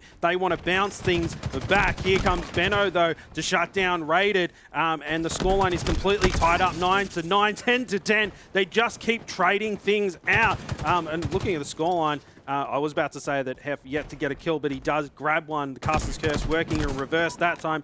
Dante backed off by Berserk there. And 12-12, they're completely tied up. Just look for this game to go back and forth between these two monsters. Beeston's got one. Benno, he goes down. You've got Dante just managing to stay alive, running away from the sizzle stick that was thrown at him. You see Voltage even things up here, 13 apiece, as we've still got 10 minutes of gameplay. Something tells me we're not going to get that far. Of course, that new camo up, and Dante getting that kill on Beast, and he's not going to be contested for it. Assisting Benno there to pick up the kill. Now he does drop with the camo, which is unfortunate, but he did the work. He was able to help not only trade out, but get a kill of his own as well. Flex Range goes down, and now you've got Immunity in front. Something tells me we're just going to be going back and forth here throughout this game. Guys, I cannot wait to see how this is going to unfold. I'm just waiting for one of these teams to try and get some kind of gap here, and here it might be. Flex Reigns picking up 2 to regain the lead back off Team Immunity. Beasting gets another one, and finally we've got a 2-kill gap. A 2-kill gap, that's the biggest gap we've had off the rip Miles! so far. Miles, it's absolutely enormous. That's a steak dinner in our books so far this game. Rated, sniffing out Dante. They're putting another one on the board. Their Divine Minds team shot is really starting to get into sync. Rated bouncing between another double kill for Flex Reigns in the kill feed just there. And Rated going into collapse onto those players.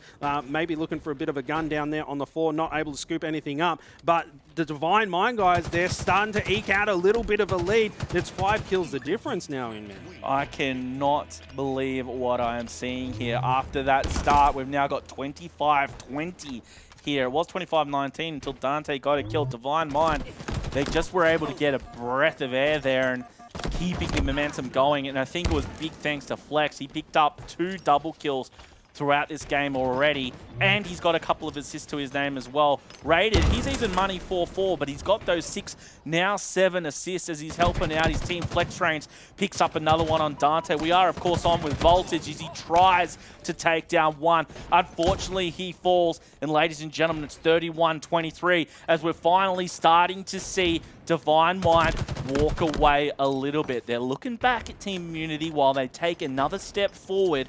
They need to answer back against the previous map's loss. Divine Mind coming in as the favourites here into this series. They call themselves the number 2 squad, and in the interview with Berserk, we know they said, or excuse me, it might have been Flex, the only team that can beat Divine Minds, actually it was Cheese who was saying they're the only ones that can beat themselves. Divine Minds say that they're second. However, Team Immunity doing what they can to prove that wrong. I'm getting lost here in the mayhem here, Justin, with Divine Mind and Team Immunity putting on such a show. Benno, he's got the camo and the heat wave, gets the double killing spree as well. He finds double kills everywhere, doesn't he, Josh? There might be a change in the air here, ladies and gentlemen. Let's see if there is. We've got 4 players from Divine Mind stuck in the corner.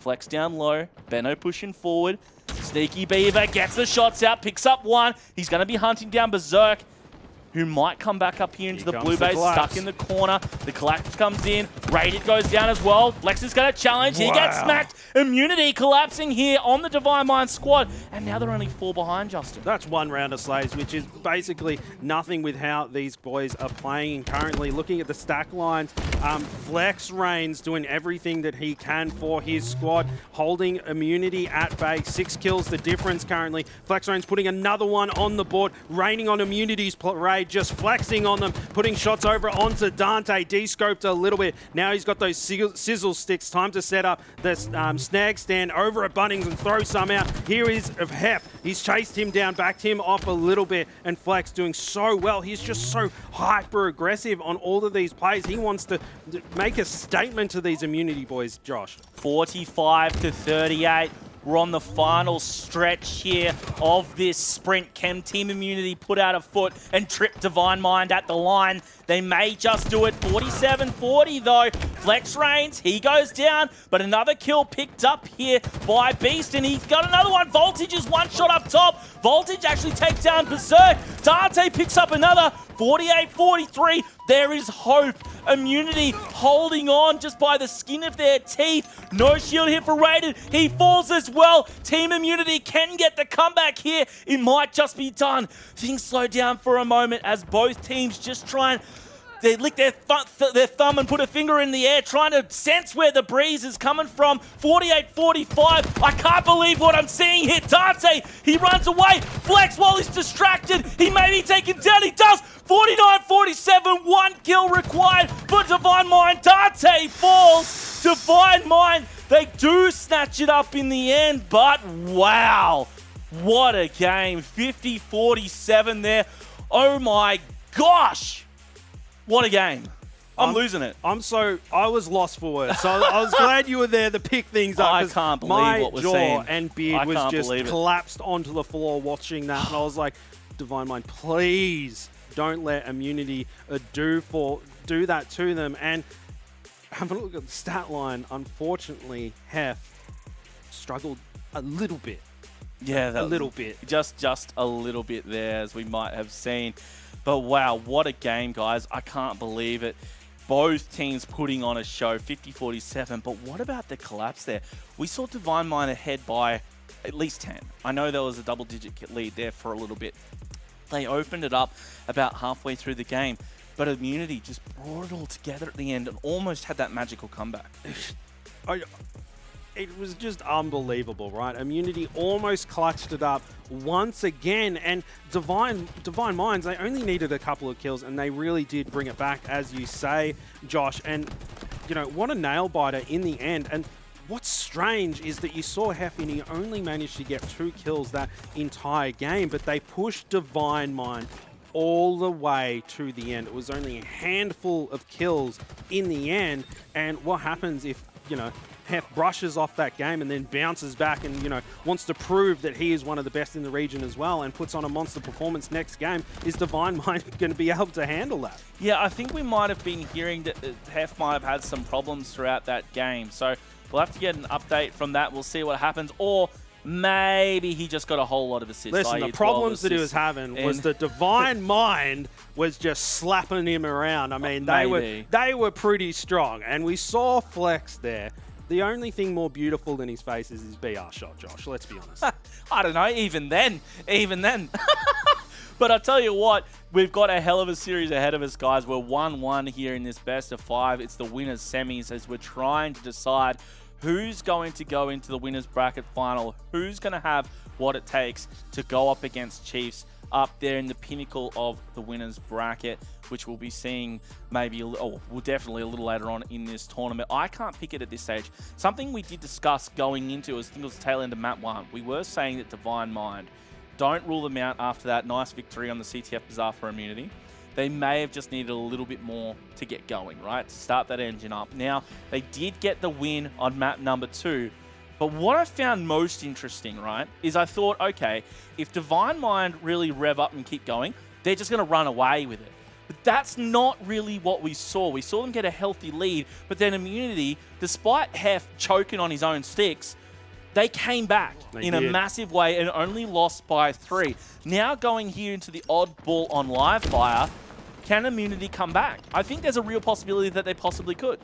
They could, and hopefully Divine Mind will be ready for them. We've got a series on our hands, everybody. 1-1 in this best of 5. Winners semi. Lots of dollary dues on the line. We are on board with Rated from Divine Mind. That ball just sitting down there, ready to be scooped up. They might get some early points onto the board. He's throwing it bottom in their nose, passing it off to his teammate like a baton in a rally race, tripping up on myself a little bit there. And Divine Mind putting some points on the board early. And Beaston, he's got that heat wave and that camo. Usually we see Immunity with all of those camos, but Divine Mind making sure that they utilize everything on the map. Have you noticed that this is 3 from 3 maps where Beaston has just torn Immunity a new one off the rip? I think we're about a minute in, and he's already on a killing spree. He has camo and the heat wave as well.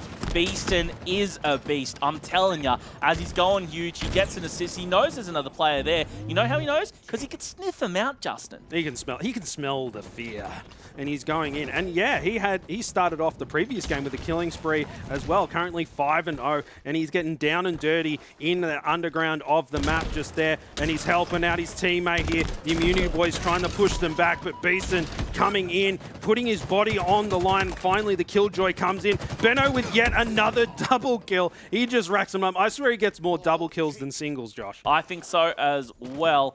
He's going to be going down, though. Unfortunately, Voltage following suit.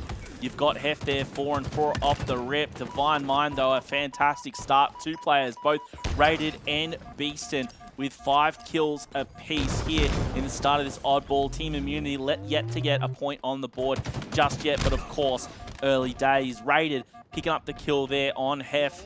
Now this ball in the hands of Beaston. They're set up over on B. Nice little spot. The camo's up, and that's what Team Immunity has focused on. Very wisely, I would say. I'm not too sure if they're able to get away with it. In fact, looks like they have. Dante, mid-map with this camo, ball reset. Let's see what he can do with it. I didn't want him to challenge there. Didn't want him to challenge. However, he got away with it, so I guess it was lucky for him in the end. Justin might have been the right move. However, he does go down. He does finally there. with that player with the Heatwave, which was rated, trading back and forth. Very scrappy game we've got on our hands. And it has been scrappy, and I think it's just both teams feeling that pressure, feeling the hype. And going at each other. We did just see on screen that sniper rifle is going to be spawning up momentarily, and Beeston using all of his movement here. His 2v1 situation there. Now another killing spree for Benno, just adding so many medals to his armory, and now he's got that heat wave as well. And you see all of these players coming in from Divine Mind. Benno's there to take him out. Double kills there if he wants it, but no, he is shut down. Divine Minds, they've got a fragile lead at the moment, Josh, but really it's been so hectic that neither team has been able to get a lot of ball time. With 2 players down for Divine Mind and no one in position to challenge right now, we've got a few free points that are going to be racked up by Voltage. You're going to have Hef there trying to do what he can. Benno as well. Benno goes down. Dante follows suit. Voltage, he needs to throw the ball and just try and get some damage dealt. Unfortunately, doesn't spot the player who jumped up behind him. He will be cleaned up. Beeston going through the big door. And as you can see here, Divine Mind have a fantastic setup. Beeston coming out of big door. There was one at scoreboard, a player in the back of the garage. Well set up here. There is a player right below Beeston, but throughout all of this, they've been able to rack up a lot of points. Team Immunity, they do collapse over on B, and as you can see, they actually broke that setup fairly fast. They did, but here comes Beeston. It's like, boys, you broke the setup, but here I am, like an Avenger. I'm coming in to take care of you, taking out 2 players that broke that setup. That ball does get scooped up by Berserk, and he's ready to play it if he needs to, and he's racking up some points onto the board. Very objective-minded right now. You can see he's just watching all of these flanks. Doesn't want to hesitate throwing that one out. He does play the ball, so that's going to respawn down bottom mid of the map once again. Immunity trailing by a little bit, but nothing impossible just yet. Hef scooping up that ball, trying to get some damage down on the map at the same time. Going out to Chal, no shields, but he gets shut down. Flipping over to Benno, Caster's Curse, he goes down right away. And here's Berserk and Beeston working together. Will they be able to get the kills? And they do. Both of them managed to stay alive in that situation. Buddy system working very well for them, Josh. Indeed it is. Dante was the only one left alive, and you saw Team Immunity go 4 down, allowing Benno. All right, we might have a problem here, ladies and gentlemen. Not too sure what's going on. Players are standing still, so something has got... there we go. We've got a disconnect. Dante is gone. That is unfortunate. Scoreline was about 70-ish to 19 currently. I saw it 75-19. They might have picked up a couple of points, so we might be seeing a reset. We're just going to wait on word from the admins, guys, but... yeah, I'm not too sure what's going to happen from here. We are going to see an end of the game. So 70 to 75, somewhere in there to 19 is what we saw. Up until that point, Divine Mind, though, Justin, looking very strong. They looked very strong and composed. Like, it was very frantic off the rip, very aggressive, but they started to get some better setups and stringing together longer batches of ball time, and we're starting to extend that lead out a little bit. Yes, you had that lag out, it just happened, but they were still approximately 50 points up before that hit, and they only needed a few more to take out that round. So definitely, you know, advantage Divine Mind at this point, I would say. Yeah, well, definitely, even if it's just by the scoreline. I'm going to just go on the lower end and say it was 70 to 19, Divine Mind in front. One thing to take away for me from that is, despite that score deficit, it was only round 1, and also both teams kind of looking a little bit shaky. The only player that I really saw that was a clear standout for me was Beeston, where for Divine Mind, he was just crushing and super consistent as well. It's been all 3 maps. He's just had a lightning bolt start straight away, shocks the hell out of Team Immunity, got a killing spree off the rip. Now Benno's just taken faces as well for Team Immunity. He gets more double kills, as you said. Call him Thanos. He snaps his fingers and half of them disappear. That's what happens with this guy, with the amount of double kills he gets. It's fantastic to see. However, it wasn't enough. The points were going to Divine Mind.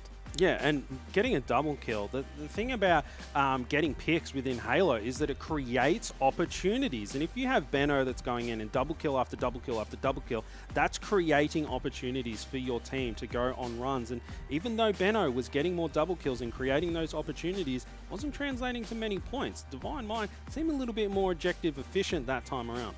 we've had a lot of thoughts about this game and about this series so far. I want to bring the boys back in over on the couches. The boys. Gents, what do you reckon? Because, I mean, it's hard to tell from over here. We see that Divine Mind were really starting to hit their groove there, particularly in that oddball. They won map number 2, now going into the 3rd. What are your thoughts? Well, I think certainly a big thing that we touched on in that Slayer is the fact that if Hef, unfortunately, you know, as you guys did say, maybe there was some network issues with Hef there in that second map, that maybe if he was able to get a little bit higher up in the kill feed, then maybe that might have been a pretty simple one for Immunity. But I think at the end of the day, Immunity, to me, certainly feel like they might be on top of Divine Mind for this series. Yeah, I mean, he did have 12 assists in that Slayer game, so, you know, he was doing his part in some respect. Whether it was issues with his connection or something like that, who knows, but he did go off in the game before, so he was really performing really well. So, you know, maybe there were some issues there, or maybe he just couldn't get the final finish on those shots. You know, 12 assists shows you're doing damage, and his damage given in that stat line in that second game wasn't horrific. Oh, yeah. No, it was pretty he was bad. like just below rated. Oh, okay. Like, no, sorry. He was like 300 damage below what rated was. It was still like 2.5k compared to the, Bluey has high the rest of his but team. like if you're saying the same thing to Hef, then you have to say the same thing to rated in that map. Well, yeah, I will. You can tell it's getting Okay, late. then. We hate There each you other, go. right? Like, it's But just getting really... in terms, I love you, Hooters. But Hate in all you terms, if you're 2 and 14 in a situation like that, like yeah, sure he has 12 assists, but that's still 14 deaths. I'm pretty sure that was the most deaths on his team for that particular game. Like, Would you say that to his face on land? Yeah. Nice. Why not? His jab. Yeah. Oh, maybe. Yeah. How much can he clean? He's been Do putting we some know? time in the strong room. Oh, Well, okay. who knows? That's a real interesting question. But lads, I guess, you know, before we, you know, start getting back into the series, I want everyone to set their attention here on this beautiful little thing that's in the middle. No, it's not Josh Inman. It is actually this beautiful trophy that we've got right here. This I'm in the middle. No, I'm trying to do a cool thing Not for the always trophy, about guys. you, Hooters. We're trying to talk about the trophy. Yeah, stop trying to get us derailed here. We're trying to have some cool segments here. But this is actually the trophy that these guys are going to be playing for as well. This is the ANZ HCS Super for 2022 trophy. This thing is gorgeous, by the way. We were having a look at this bad boy when we rocked up into the studio. It is absolutely insane. Really wish we were actually able to get ourselves a bit of a close-up on it. It's heavy. It is real actually heavy. When I sat down, I thought, you know, maybe this might be a bit of a paperweight for us to throw around, but it has some noise about it. And I think Hooters... You're very close to losing your job at this point. Anyway, if you break that trophy, I guarantee you. It's the first trophy I've ever lifted in my life, so it doesn't matter. Yeah. I mean, I think at this point, it is good for us to look at this, right, boys, because the fact that these guys are playing for this, and maybe at the end of the day, we can have like a trophy lift or something. Maybe we can have you guys over there do a trophy lift or something. Yeah, maybe. I don't know if we deserve it. That's definitely... maybe. I think that the lifter over there is Bluey, right? Yeah, He's I was talking going to about say. Jeez, he's talking about cleans and stuff. Bloody hell. Maybe. I don't look it, but trust me, I can pull. Trust me. Yeah. I'm sure you can. I'm sure you can pull. A lot of experience, I'm sure, Bluey. That trophy, though, acts as a passport, did you know, gents? Over to the next major event. Yeah, it is. as It's well. like a key to the front door, I think. It is. It's massive. And obviously, all of these teams fighting for it. Maybe one of these teams here. Look, it's hard to say, though. 53 to 19 is what I'm hearing in the ear. Is that correct? So that's going to be the score we're going to be picking things up from as we get back into this game. But I'm keen to know. Luke, you've been talking to all of the guys about predictions. Are we going to be? I want to know. Is there who's? Because Divine Mind were the clear winners. I think Bluey might have said. I think both might have said 3-0 or 3-1. I said 3-0, so I was wrong off the first game. Bluey said 3-1. Yeah. So Bluey's still in. Let me consult my wonderful Nerf mangler here, and let's see what it says. There was a bullet in that. I didn't realize there was a bullet. We were meant to 3-2. confiscate all the bullets off him, but he's found one. Gun safety, ladies and gentlemen. We do not practice it here. 3-2 to immunity. Luke's the reason why we don't have guns anymore. I mean, that's the reason why we had to turn the mangler into an actual nerfed mangler here. So maybe this is what we see here in Season 2, Do ladies notice and it's gentlemen. only got one clip. That's unfortunate. Is that we need more. Is that a small joke? Is that a small gun joke? I think it was. I think it was. No, he was criticizing. no, the you size missed of it. the- Went over It's your fine. head. Guys, what I've always been told, it's not the size of the weapon, it's about how you use it. I know you guys can use your voices extremely well, so let's get back to this game, boys. You shot it early. But we're going to be moving on into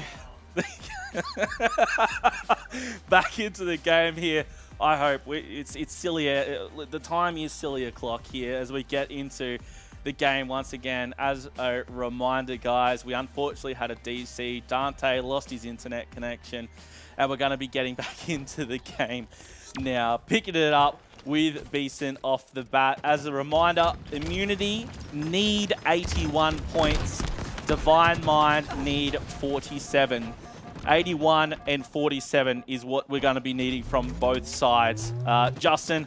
Just for the first round, by the way. Putting this, yeah, just for the first round. Let's not make the blue error, but just the first round here. And yeah, just that first round, so it'll get a little bit more clear, not as confusing after this one. And we are on board with Benno currently, as he does get dropped, no shields, bottom mid, then cleaned up by Rated, the call out coming through, and the Divine Mind Boys buddy system going through. Berserk able to find himself one, and Rated looking for more, but that ball down there hasn't even been taken off the podium until Rated has been able to get his mitts around it. They're starting to put some points on the board. They only need 47, so they could even get that done in one run if they play their cards right. They may just do that with Berserk having the snipe in hand as well. Could be done. Berserk, though, I don't know if he can do it. He was a little bit rusty at the start of this series. Doesn't connect there, unfortunately. One player in front. He does get the smackdown with that. Voltage, though, picking up the kill on Rated. Hef getting another one as well. Look at the no-scope, though! Just misses out on the double. Unfortunate. Points on the board here for Divine Mind. They do have 18 to the 1 of Team Immunity. Keen to see how this one's going to unfold. Again, it is going to be, we're only in round number 1. Immunity need 81, Divine Mind 47. Yeah, and Divine Mind have done well to get a few points on the board early on, and Team Immunity struggling a little bit here. Hopefully all their connection issues are out, but something interesting, Josh, is that Beeson didn't go for a killing spree off the rip, uncharacteristic for him, but we are on board with Voltage currently. He looks and sees Berserk there. He's already down, and Flex Rain's double kill for Voltage. He might get rewarded with a camo kill. Triple kill for the old dinosaur, rewarded with a camouflage as well. And here he is. Team Immunity starting to put some points on the board, and that's just textbook Team Immunity. They get their picks, then they get some ball time. 15 points and rising here, and Voltage is on a tear. 6 and 3. Camo in hand. Hef holding down the ball in top tower right now. He may be no shield, but no problem for him right now. He's got the support of his team. Voltage out front, who's still going strong. Killing spree. Double kill right here. Taking the page out of Benno's book to pick up the double. Watch out for that snipe up in just a second. It will be vital to whoever can get it. Voltage walking out to instant death. Benno just setting the trap on this sniper. Will it be set? Yes, it will. There's one. Another one down there in Key. Makes him down to one shot. He picks up the snipe. Oh, that was almost sick. Flex Reigns. He felt the wind off that bullet. Benno going to be chasing him down. Ball reset, looking for the next victim of his scope. Connects with the body shot. Backing up wisely as Immunity are able to get away with the ball once again. Looking towards sandbags, waiting for the players to push on up. Looking for the information. He's got it. He knows one's at pillars. Whiffs two. The third misses. Doesn't matter. Hef cleans it up. Ball there waiting for him as 3 players of Divine Mind are down. Yeah, and Benno running dangerously low on ammo. It doesn't matter. He's going to get a fresh bag full of BR ammo as he comes out of the respawn screen. Voltage trading out there. Divine Mind, they've got 24 points on the board. They only need 47. Team Immunity, they need a whole lot more. They need 81, but they have got the lead currently in this game. Double kill for Dante and some ball time for Team Immunity. I mean, Divine Mind, they're very close from being able to close this one out, but Team Immunity, they're bouncing right back. Dante going big. Another 1v1 right here. Make it 2v1 as he's got the support of his teammate.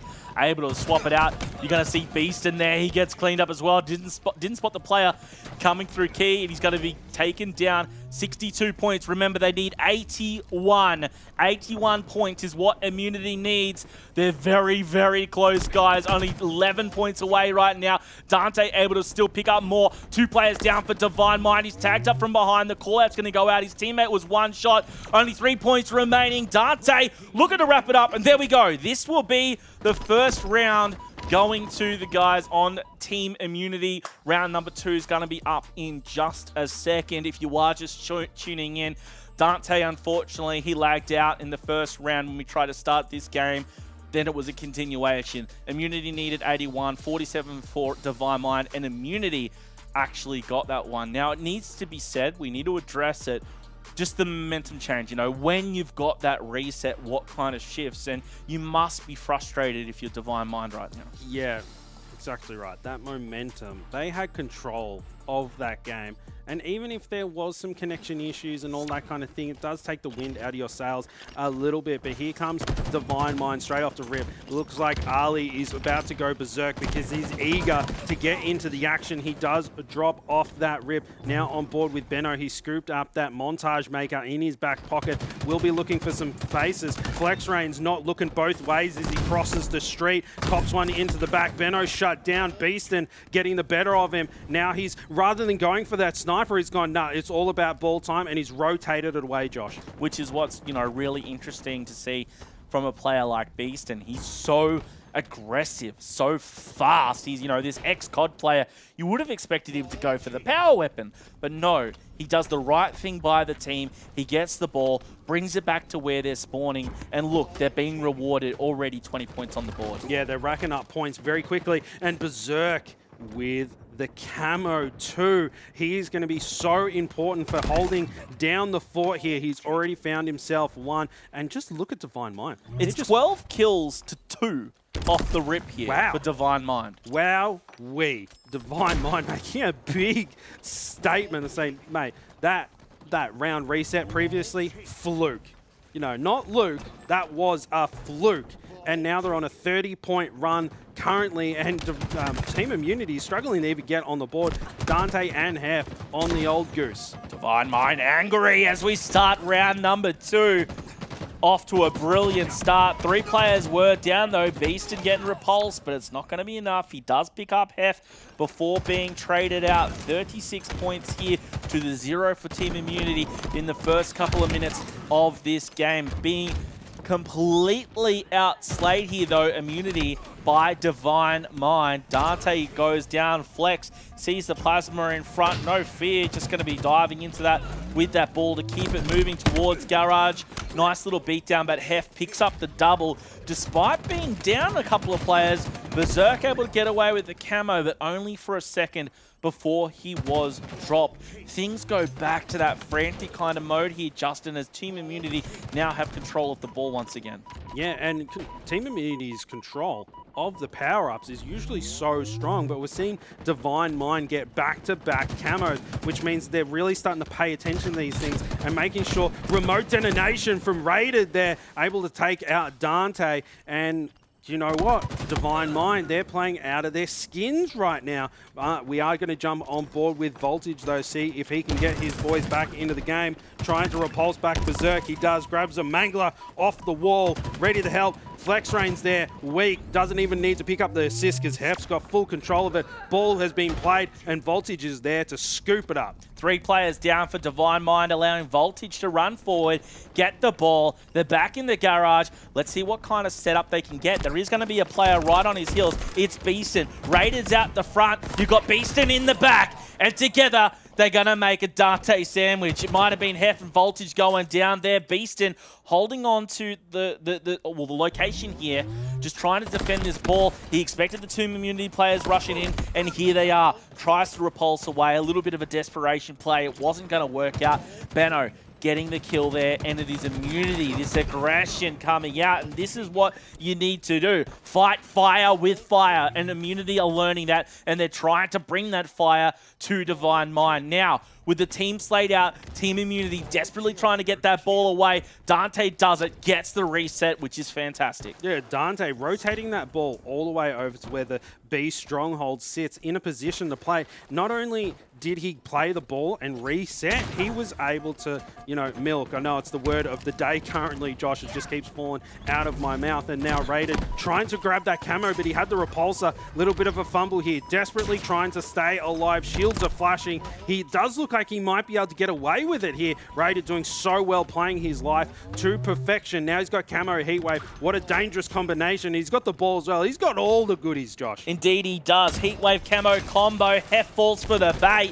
Tasty bait it was. Now grabbing the ball to get it out. I love that. throwing it, jumping around while he still has that camo. He's going to run into Benno. Patient play. Shots out with a heat wave. Benno's going to fall. Turns around behind him. Flex just went down, so he's looking to see where that player's coming from. It's right in front. Killing spree now. Voltage goes down. He's got Hef's number as well. Decides to try and turn and burn, and unfortunately, he does go down. 46 points to 21 here. Divide Mind racking them up once again as Berserk trying to hold that ball over on B. Yeah, Raiders is going to have to wash his hands after these series from getting in there and doing all that dirty work for his squad. In Divine Minds, they've got a pretty good lead at the moment, about 30 points the difference. Double kill for Raided. He's starting the heater. Looking at the stat lines, Josh, 14 and 6 for Raided, and now he's on the ball as well, rotating it around. They only need a few more points here to be able to take out this round and respond to Immunity's round 1 victory. Raided trying to just keep this alive here for Divine Mind. Shots ran out fantastic there from Benno. Gets flex reigns. Ball drop, trying to jump out to support Dante. Waits for the shield to come back. Picks another one up. That's Berserk. There's going to be a player behind him, though. Benno desperately trying to get away with this ball. Jumps to the tower. He is going to hold it. Tagged up from behind, but from Flex. But he stays alive. There's a player over on the nest box as well.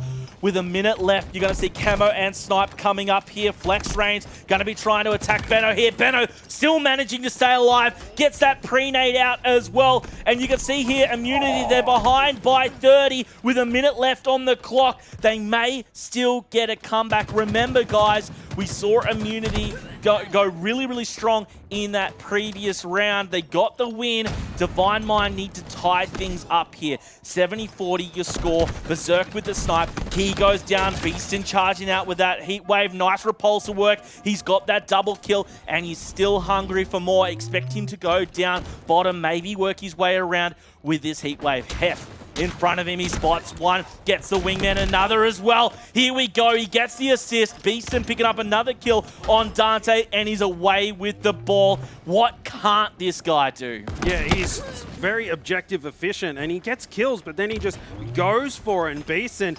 17 and 8. Rated 8, 17 and 8 as well. They're matching samesies, and now we're on board with Hef. Only 5 seconds to go.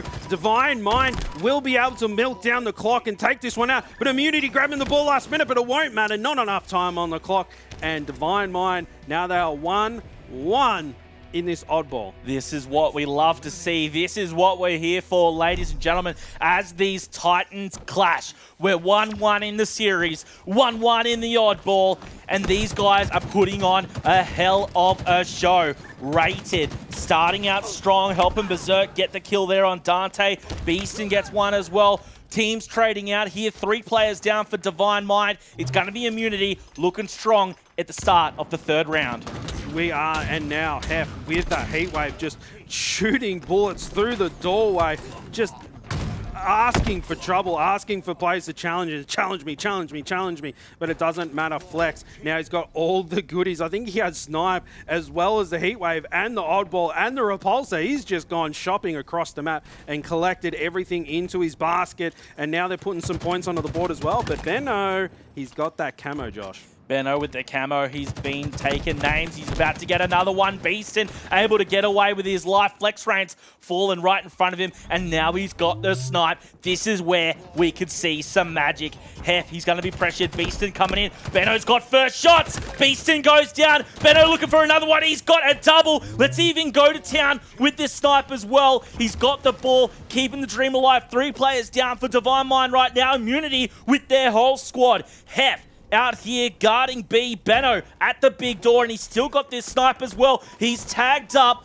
backs off, composes, swaps the B out for the Mangler. He's got power weapons aplenty, looking out for these players. There's going to be a couple of players from behind. Misses that one, misses a second. Come on, let's go, Benno. Still got that Mangler. He wants to get away with his life, and I tell you what, I actually like the play there to back up. He is going to go in and just dip his toe in the water.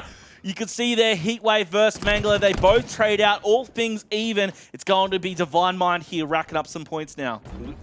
you are 100% right, but we are on board with Dante now, and he's going in. He can't even clean up the kills, but because the assists are coming in that strong, looks like Rated able to play that ball to perfection, and 2 immunity players all the way on the ledge just watching that odd ball disappear. So Divine Mind, they might be in a better position to pick it up. Seeing the kill feed that Flex Range has just picked up a double kill, turning up for his squad. He's currently 7-3, and he's got that fresh camo too, and 37 points on the board for Divine Mind. They're starting to rotate that ball around and the camo, but Flex, he does get picked up. There was a lot of BR scopes pointing on his face just there. Indeed, there was. Hef picked up 2. Dante with another 3 players down for Divine Mind. Immunity looking to turn things around. Rated under pressure here at Nest. Tries to repulse away. Dante's got his name. Hef desperately trying to get away himself. 2 players down for Divine Mind. Benno, no shield, backing up 2 players here from Immunity, desperately hiding behind the same box.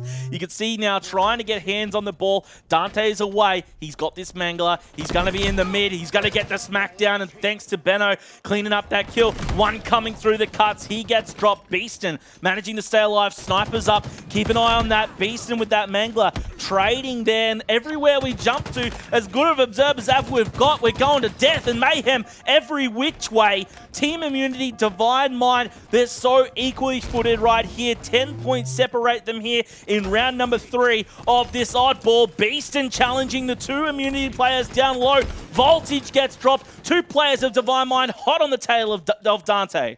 Yeah, Divine Mind, here they come. They're really starting to even up the scoreline currently. Now with Beaston here looking for that player. A nice little bait and switch, but not smart enough for Beaston. Benno got challenging. Benno with the triple kill, challenging one shot as well. He wanted that clip. He's been working his way to an overkill. Not today currently. And Team Immunity has just tied up the points and taken the lead. And look at Dante. He's poised, grabbing that fresh camo, poised to go on such a nice little run here. And it does look like here comes the push from Divine Mind. Rated coming in to take him out, yet to get a kill on the board. There he is. He gets one, but he's got so many assists. Rated's kill participation cannot be underestimated. And there's a nice stick there from the Grave. Hef, he goes down as well. Anybody's game at this point, Josh. It is 1-1 in this oddball round and 1-1 in the series. Have to see out who comes out on top. All 4 players from Team Immunity were down there for a moment. I'd love to jump over to Benno when he's off spawn. He just got taken down again. He was the leading slayer for the squad, as well as having the most objective, 86. Beaston, though, with this Mangler, gives the smack to Hef. Now Dante and Benno, the only ones left alive for Team Immunity. You can see there, Divine Mind only just in front. We're over with Benno. He's got the PP. He misses it. 1v1. He almost still came up on top anyway. Berserk having to run away with his tail between his legs after getting the little slap down there on Benno. Manages to recompose, get his shield back, and he's still able to defend Flex Range. He's over here getting this ball time. 75 points and climbing, ladies and gentlemen. This could be it. We're on the final stretch here for Divine Mind. Yeah, we are on the final straight here for Divine Mind, putting in some lovely shots on board with Hef right now. Flex throwing that ball off the map. Really, Divine Mind, they only need one more strong setup and they're going to be able to put this one away. But Immunity in a better position to scoop that ball off the spawn, and we know how quickly these points can rack up. And Beaston putting down yet another kill onto the board with Benno. He's got power weapons. He's very greedy boy with those goodies that spawn up onto the map, looking for another player. And there's one running straight out in front of him. Rated, never knew what hit him. Now launching those heat waves down that bowling alley. Strike. 2 kills for Benno, yet another double kill. And there's that sniper here. He is throwing that out for his BR. Very comfortable with all the goodies. And look at that lead that Divine Mind has. It is starting to dwindle very quickly. Divine Mind, they've got a fragile lead at the moment. They can't afford any more missteps. And I think whoever wins this next exchange, this next push, might be able to put this one away, Josh. Benno's got all the toys. Hef's got the ball. Snipe out. Hef needs to defend. The snipe comes out. You can see here, Benno, he wants to clean up that kill. He has forced Beaston to back up. He doesn't clean it up. Beaston picks up one. Hef returning fire, though. He's got the double kill and he's got the ball. He challenges Berserk as well, but it's too tough. Berserk gets 2 himself. Dante trying to return serve, and he does. Another player in front. It's raining Divine Mind players right here on Team Immunity, and they're raining on their parade. 2 points separate these teams right now with 1:20 on the clock. The ball is reset, and it's Benno. Of course it's Benno. 15-9 with 91 points objective as well. He's doing everything he can, but it's up against Beaston. Beaston falls as well. Voltage cleaning up that kill. Unbelievable stuff. He gets the ghost melee, follows it up with a second one, and can you believe it? With 1 point separating them, guys and girls, get me the vomit bag because this is sick. Wow. Oh my God. And I appreciate those puns. It's just amazing. At least someone else can throw Well, down. I'm falling apart here. At the I'm dad falling- jokes level, you're here. You can Hold on to rise the collar. it. I'm losing it. This kind of gameplay we haven't seen in such a long time, and I'm so glad it's coming out here in the Super. Yeah, and all of these, we saw throughout all the season of the Pro League and everything, there was a lot of 3-0s, and it's so nice that all the teams seem to be rising to the challenge and butting heads. It's so even right now. Divine Mind, they were so close to being able to close that one out, Josh, and looking at the stat lines, look at Beaston and Benno right into the 5-digit 10k damage. Unbelievable. I cannot believe what's going on, guys. Benno, 37-30, 1:38 as the carrier. And 7 double triple kills. kill, 7 doubles, 3 perfects, and a partridge in a pear tree. He's got everything, this guy. Unbelievable stuff. He and the rest of Immunity really popping off where it counts, and you're going to see him a lot throughout these highlights. Yeah, it's second day of Christmas. We are getting plenty of gifts underneath the tree here, Josh, and looking through some of the highlights, Benno, he was really catching fire, but he couldn't get Divine Mind over the line, and that's got to be frustrating for them. But Divine Mind, they seem to be going strength to strength. Immunity has remained strong and clutching things out, but Divine Mind, they seem to be getting the motor running a little bit. Cute, nice little triple kill from Voltage there, but series ain't over just yet. No, 2-1 it in is favor not. of Immunity, and series ain't over. That's exactly what Divine Mind will be saying to each other. Boys, it's not over just yet. Let's put these old men into the dirt. It's funeral time. Oh my God, there was so much going on throughout this game. What this was this? highlight package, you can make a montage just out of this one bloody map, I'm telling you. Between Divine Mind and Immunity, so much talent. We had everything in that game, including Ghost Melees as well. It was insane. Now we're going to have Immunity up 2-1 in this best-of-5 series. It's the winner's bracket semis. The winner of this series is going on to play the Chiefs to try and get into the grand final here, playing for that $20,000 first place prize.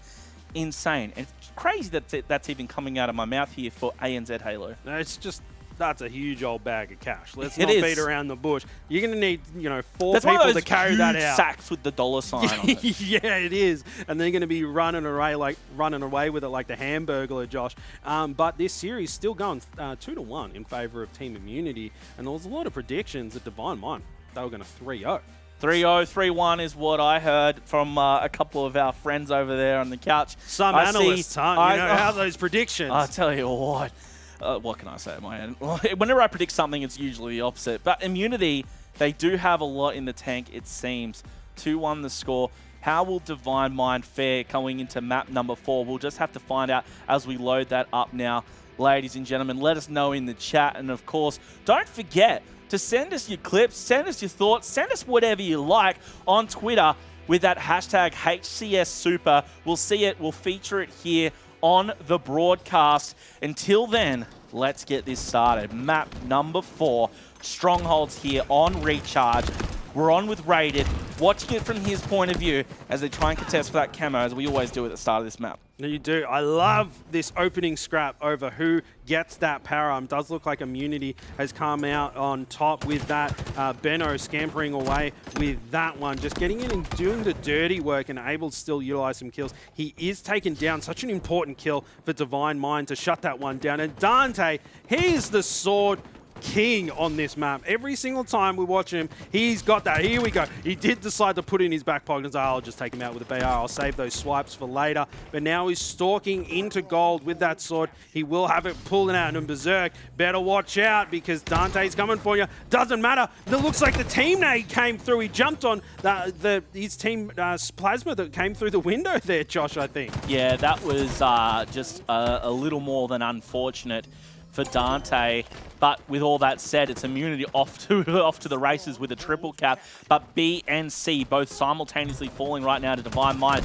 Hef and Co, they do get the reset over there on C. So points being racked up for Team Immunity. And they're going for the triple on B once again. Benno's got this. Oh my God! He gets it anyway! If you can't do it on the first one, he gets it on the second. Shockwave in the back pocket as well. Gets the assist. No way he's still alive. He finally falls. But what an exchange there you had between Team Immunity and Divine Mind. It's so hard to follow. Absolute chaos here on this map. It is, and throughout all of that, Benno going huge there. It didn't matter because Divine Mind, they took map control of that. Now they're putting points onto the board for the red team. On board with Rated, the assist coming in. Benno coming to sort him out here, but Rated doing well to use his cover. He goes down. Now with Berserk, he's already capping up that C Stronghold, and he can have a look over the camo as it spawns up, doing everything at once, putting some shots across map. Benno with another camo there. Hef being so annoying with Voltage in the B hill. Now Berserk doesn't know what to do, almost getting the better of Benno there with that camo, and they're trying to sort out that player. Benno, what is he going to do, Josh? He doesn't do it, does he? He stays alive. Yeah, I have no idea how Benno survived all of that, but he does manage to do so. Still with camo and with the Mangler. Patient play is coming out. 40 to 27, points being racked up here by Divine Mind. Benno biding his time, taking down one. He's going to be called out immediately, but not before he gets the double kill and the killing spree. Caps B as well. Vital plays coming out here from Benno, and he's going to be challenged right here on B. He's got the support of his teammate. That's going to be a player there with his shock rifle. Didn't get to see who it was. However, Team Immunity, very well placed right here. The long-range Mangler shot's coming out. He drops it, picks it back up. Berserk challenging B. Benno falls back behind the pillar. This should be a kill, and indeed it will be. Berserk falls, and Benno still holding down B. This is my land as he gets a double kill. Finally falls after what feels like an eternity.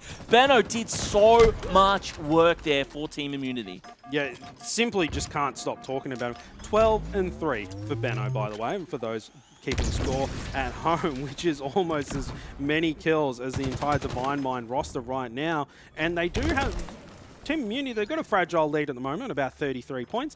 But Divine Mind, they're not out of things just yet. They seem to be playing very consistently, but here's that triple cap for Team Immunity. Divine Mind on the back foot pretty heavily. They're going to try and stem the bleeding. They've got a tourniquet around their bleeding leg, capping over the C Stronghold, but Immunity straight back to take it from them. The tourniquet on Divine Mind turned into a noose as they went down 4 players, and now Team Immunity get that triple cap once again. They've cracked triple digits here, and Benno's got that camo once again, this time with the Disruptor.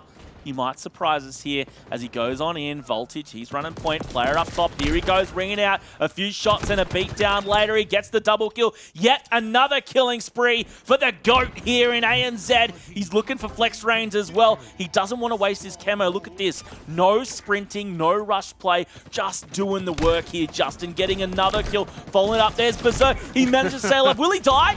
He might. He did. Berserk got him. I was waiting for the shock to come in. He can bleed. He does spend time in the respawn screen every now and then. Maybe just scratch his nose a little bit. 18-4. Ridiculous on the side of Benno. But now Divine Mind, their last stand. And, you know, Team Immunity, they only need one more map. Divine Mind, they need to do something now. This game hasn't left them just yet. Rated with some nice shots on the Dante. Not able to finish off that kill. The grenades come in. He is able to finish him off. But that scoreline is really starting to bloat out in favor of Team Immunity. Divine Mind struggling just a little bit. Benno with a perfect double kill. Yet another one. He nasty with it, man. He's going to be going for more as well. Benno, 20 kills. 20-4 with 7 assists, going huge here. Absolutely huge. More, double anyone else in the lobby here when it comes to kills. He's just going off. here in this game up against Divine Mind, and he's still going strong. Rated falls. He drops the shock rifle. He needs to back up Voltage. Shocks out on Beastin. There's 2 players here. He might clean up both for another double kill. Wisely backing off. Too many nades. Picks up 1. Beastin's still below. Where is he? He smells him. He drops down. It's going to be Dante to pick up the kill, though. And Benno runs off, looking for more blood in the water still. They are down, though, at the moment. But Benno, he knows the perfect timing of these camos. Unfortunately, Flex Reigns, he's all over it. And finally shuts down the animal that was Benno. Wow, what a run. What a run. And Divine Mind, they have got 2 strongholds, so they are going to be racking up a few points here, but they've got quite a deficit to make up. And, you know, the thing that they need to do, they've got to shut down Benno. He is just putting on a clinic currently. Flex Reigns, he does go down. Beastin, he's a player that can catch fire. We're going to need a full-on bushfire for this player right now if he's going to bring in his team into it. And Divine Mind, they only have a couple of strongholds here. They are losing them to Team Immunity. Mangler in hand for Beastin, going to clear out this stronghold. Benno trying his best to stay alive, but Beastin coming out on top now. And here he is, going to cap this A stronghold. The pressure coming in, putting that player down. A lot of X's. 4 down for Team Immunity. Triple cap for Divine Mind. Here they come, Josh. I thought this was the final straight here for Team Immunity, but Divine Mind with a triple cap of their own. And this might be the momentum shift that Divine Mind needed. Remember, guys, the series score is 2-1. Immunity are in front. If they win this game, they're off to the winners bracket final to face the Chiefs. But Beastin has something to say about that with a killing spree. He's chasing down 1 despite being no shield as well. They're doing the dance around each other. The repulsor comes out. Fantastic play. Beastin coming out on top, and he's still teasing with this C-cap right here. Another player challenges.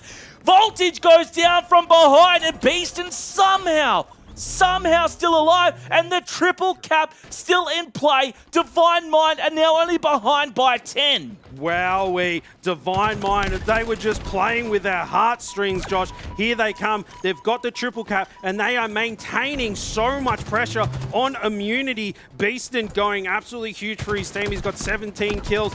Currently, triple cap still in effect for Divine Mind, and they've taken the lead. Immunity, they would double their scoreline at some point, but Divine Mind, they've completely taken over this game. They've just ticked over into 200 points mark. They're only about 40 points away from being able to take this one away, Josh. They were down by a minute. They were down by 60 points.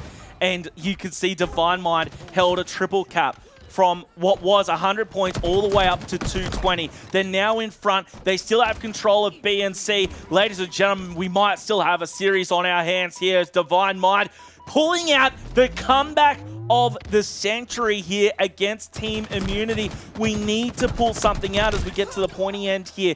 Hef, 6 and 15. Yes, he's got monster assists. That's a lot of 17 assists. That's a whole bag of assists. But he needs to get the kills. That said, Team Immunity back in front, 170 to 240. Divine Mind looking like they were about to finish things off. But no, Team Immunity come back, and we've still got this game on our hands. A and B, though, both being captured right now from Divine Mind. Berserk looks like he'll get B. C falls as well. Triple cap to finish things off. Divine Mind are going to be taking this to map number 5 here, ladies and gentlemen, up against Team Immunity. 250 to 177, your final score. Rewind about 2 minutes, and we were about to wrap things up. We actually had this said Immunity already. It was done. I'm kidding. They're too good for that. But basically, I was there. I was already mentally there. But Divine Mind,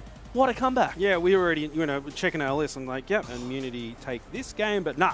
Divine Mind slapped that list out of our hands and went, no, it ain't over until it's over. Mounted a huge comeback and showed that they can be just as clutch as the Immunity roster. And looking at some of these stat lines here, and we know that Rated and Beastin went huge that game. Look at Rated's damage dealt there, 5,400. But Benno, how many wheat picks is he doing? He's got to have at least 12 double-digit wheat picks for him because he dropped down 7k damage that game.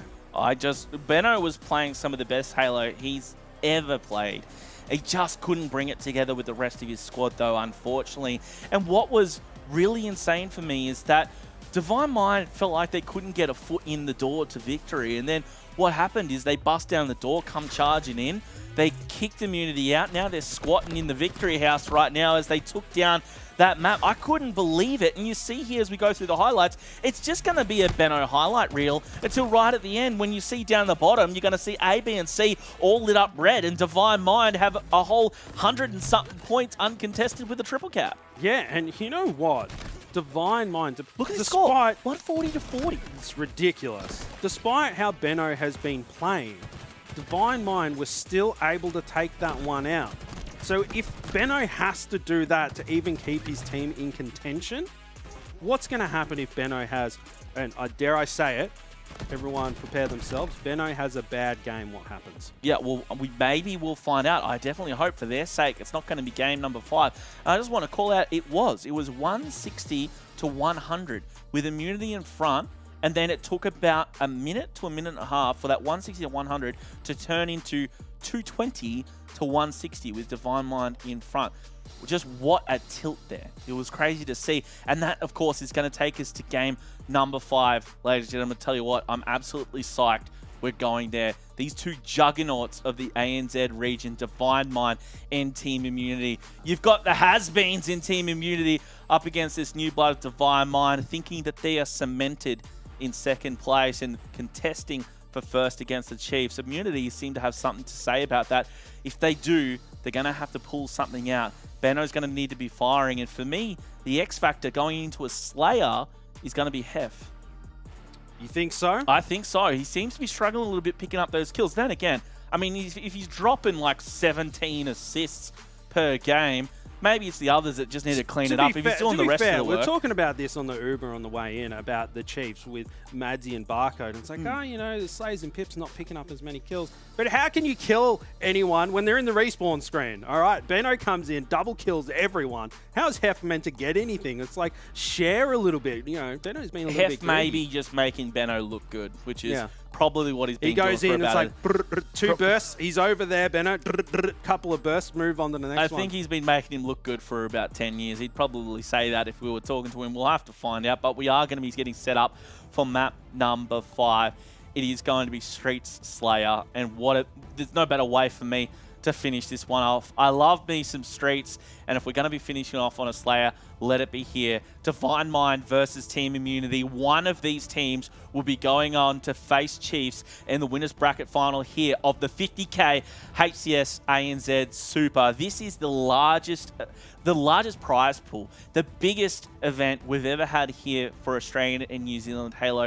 If you can't tell, I'm absolutely psyched, and we're going to be getting into one hell of a game right now, and we're kicking things off here with Berserk. Yeah, Berserk, my boy Ali, looking to cement his name, put a star on Hollywood Boulevard, ANZ Halo, doing everything that he can to apply pressure to this Spanker launcher here. Those rockets just sitting there, going up, getting in there and doing the dirty work. Berserk managing to grab one in a 2v1 situation. Beaston getting away there, not even a tickle onto his shields. Here comes the collapse to pick up those rockets. Not sure who managed to grab them.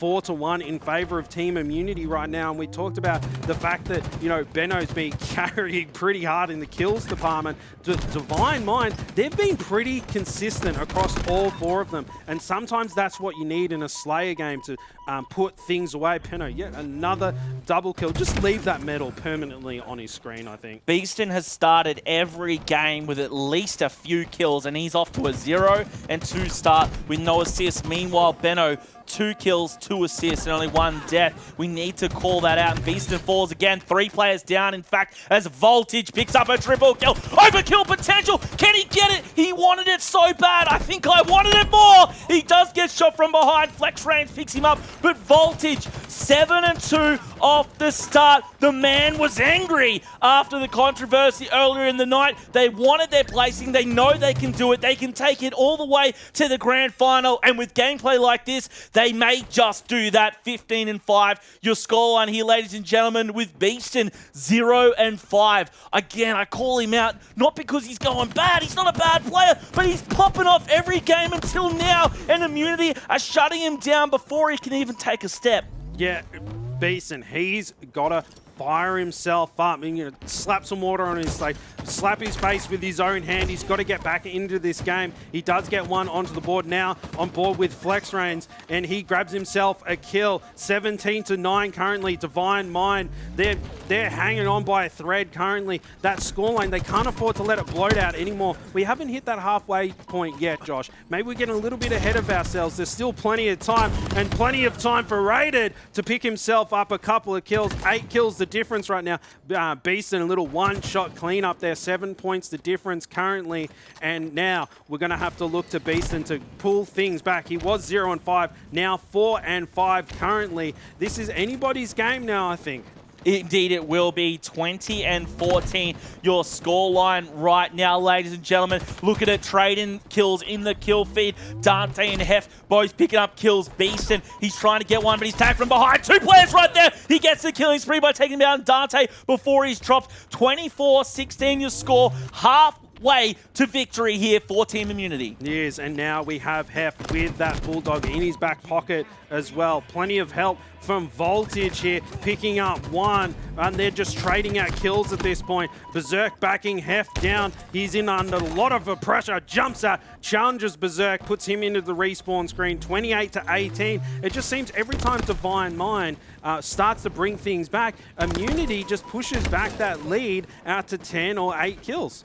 29-21, Divine Mind doing what they can to bring it back. What is going through their heads? What's the comms like? Let's find out in this vital game. We're going to listen in with Divine Mind. I'm good, Ali. I'm good. Dry, hit back tower, Dry. Yeah, go. On you, Jake. Arcade, weak. Trader. Arcade one shot. Back tower. Push him. Watch your mid. That's okay. You're ties. Live. You're on your own, Dry, for a second. Come dry. I'm coming. We're coming, Dry. Live. Party's up. Nice. One ties, weak. Pinner. Are you ties? And Eagle. I'm bottom mid. One shot, ties back tower. One shot, bank, bro. Dude, one ties as well. Fuck. We're losing our individual battles, boys. Yeah, we're just. See. Ties are rockets. One shot rockets. One shot rockets. Yeah, I think he went con.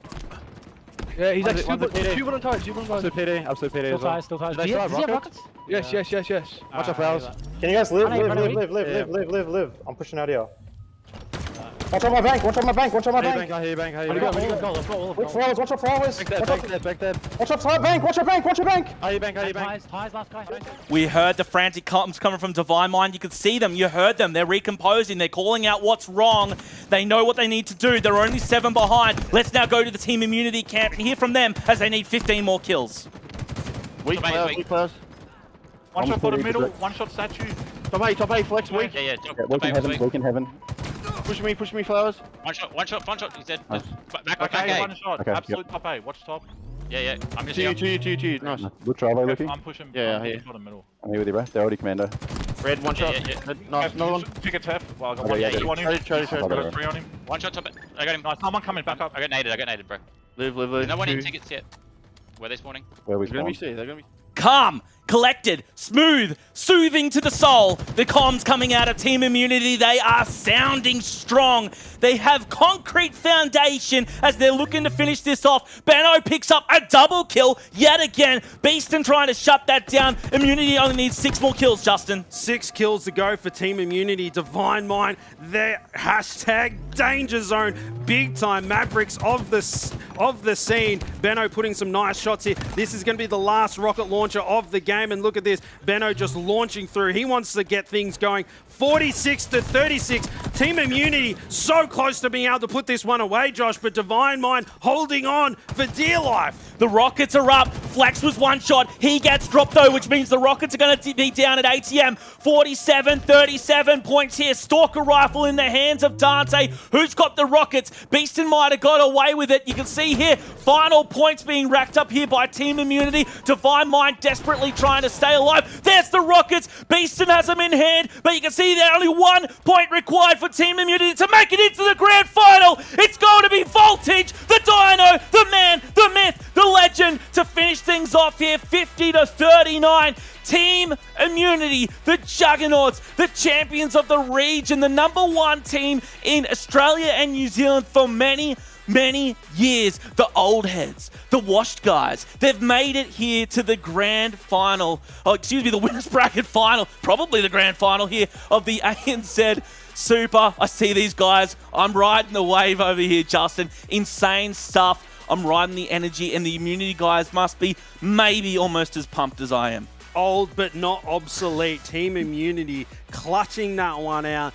Game 5 situation, and anyone that was predicting a swift 3-0 in favour of Divine Mind, eat your heart out, because the boys in Team Immunity aren't done just yet. That's got to be a heartbreaker for those Divine Mind boys. They had their sights set on #1, but Immunity so strong in, man. This is Immunity of old. They're showing up. Divine Mind, this has got to be one of the biggest upsets I think we've seen in competitive Halo for quite a while. Team Immunity, they took the distance. They took them to the distance here against Divine Mind. Map #5, and what amazes me, Justin, is how strong they started. They went out firing, as we saw here at the beginning of this game. It was 10-4. Beaston had 0 kills, triple kill to Voltage off the break, and he almost got the overkill. Yeah, it's just ridiculous, right? And it just seemed that Divine Mind, apart from that first game, struggled to really go on a massive run and that Strongholds game. But Team Immunity were just consistently applying pressure, and Benno creating so many opportunities with double kill after double kill after double kill. But even in that last Slay game, we saw Voltage proving why he's the apex predator that stalks the lands. Unbelievable stuff. We're getting so hyped over here. I'm so glad we got to witness that. Guys on the couch, let us know what you think, because for me, that was some really insane gameplay. Immunity winning it in Game 5. Luke, I don't think any of us saw that coming. I think all we can say is we're speechless, we're surprised, we're excited, we're elated. Everything coming out of this series here from Team Immunity and Divine Mind. I don't know what these guys have done today, but they've decided to put on a whole banger of a tournament for us. They have gone to Game 5s game after game, and now they're coming back here. They've secured themselves a top 3 finish, bare minimum, at the ANZ HCS Super. That's $6,000 already in the pocket of Team Immunity. They're not going to stop here. It's a big cash boost, and we were talking earlier, and we were being asked, who do we want to see play in the next series, and may as well admit, we straight up thought Immunity weren't going to win this, and they were definitely going to be heading down to the elimination bracket. And instead, I predicted them to lose 3-0. I'll put my hand up. I called it 3-2, baby. Yeah, that's all I'm saying. Exactly. 100% of the time, I am correct, and everybody should remember that. Yeah, I'm happy to put my hand up and say I got that completely wrong, but I love to see it. Seeing those Immunity guys back in this spot where they held for so long.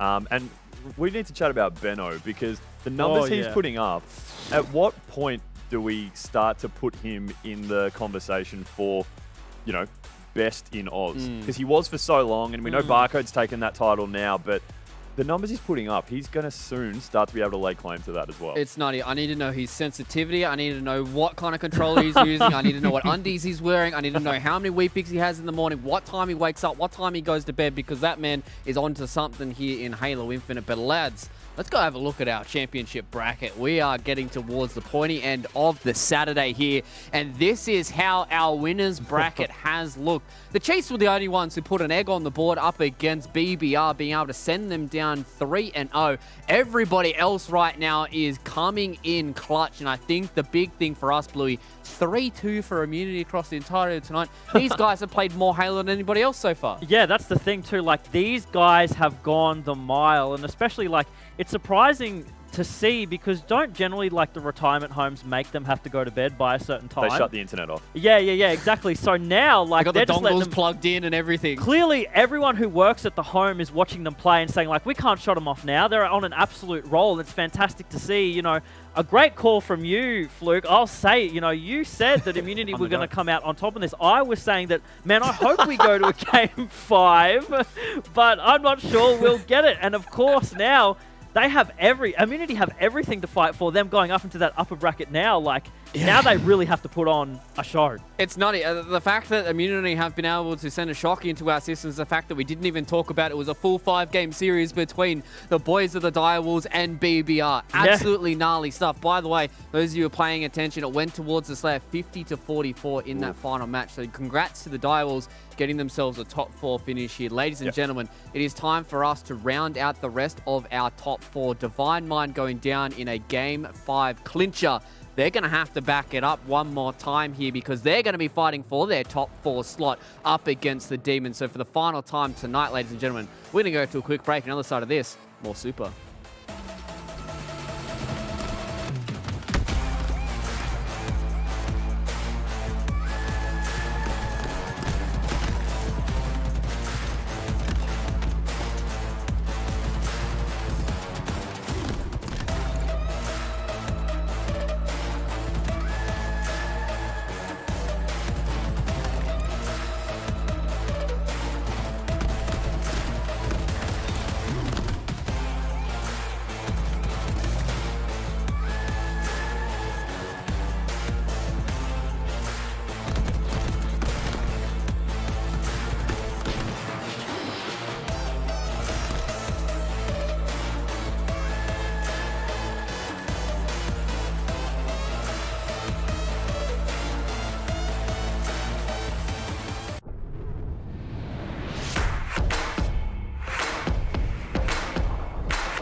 The HCS is presented by Astro Gaming and AMD.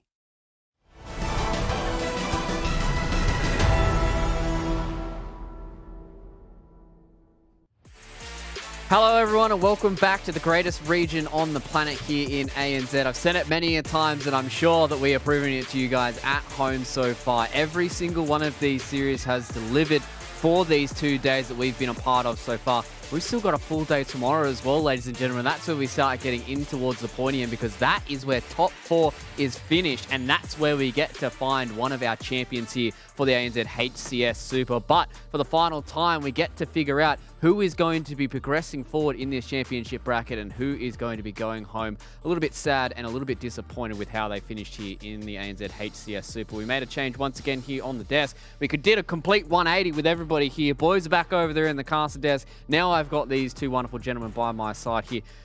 I mean, like, what can we even say about today, Josh? Like, it's been gnarly. I know that there's going to be some of these teams going home, you know, maybe disappointed after the result of this. You know, not everyone can make it through. Yeah. We're going to be seeing another team eliminated. But I tell you what, who aren't losers, it's us and the viewers at home.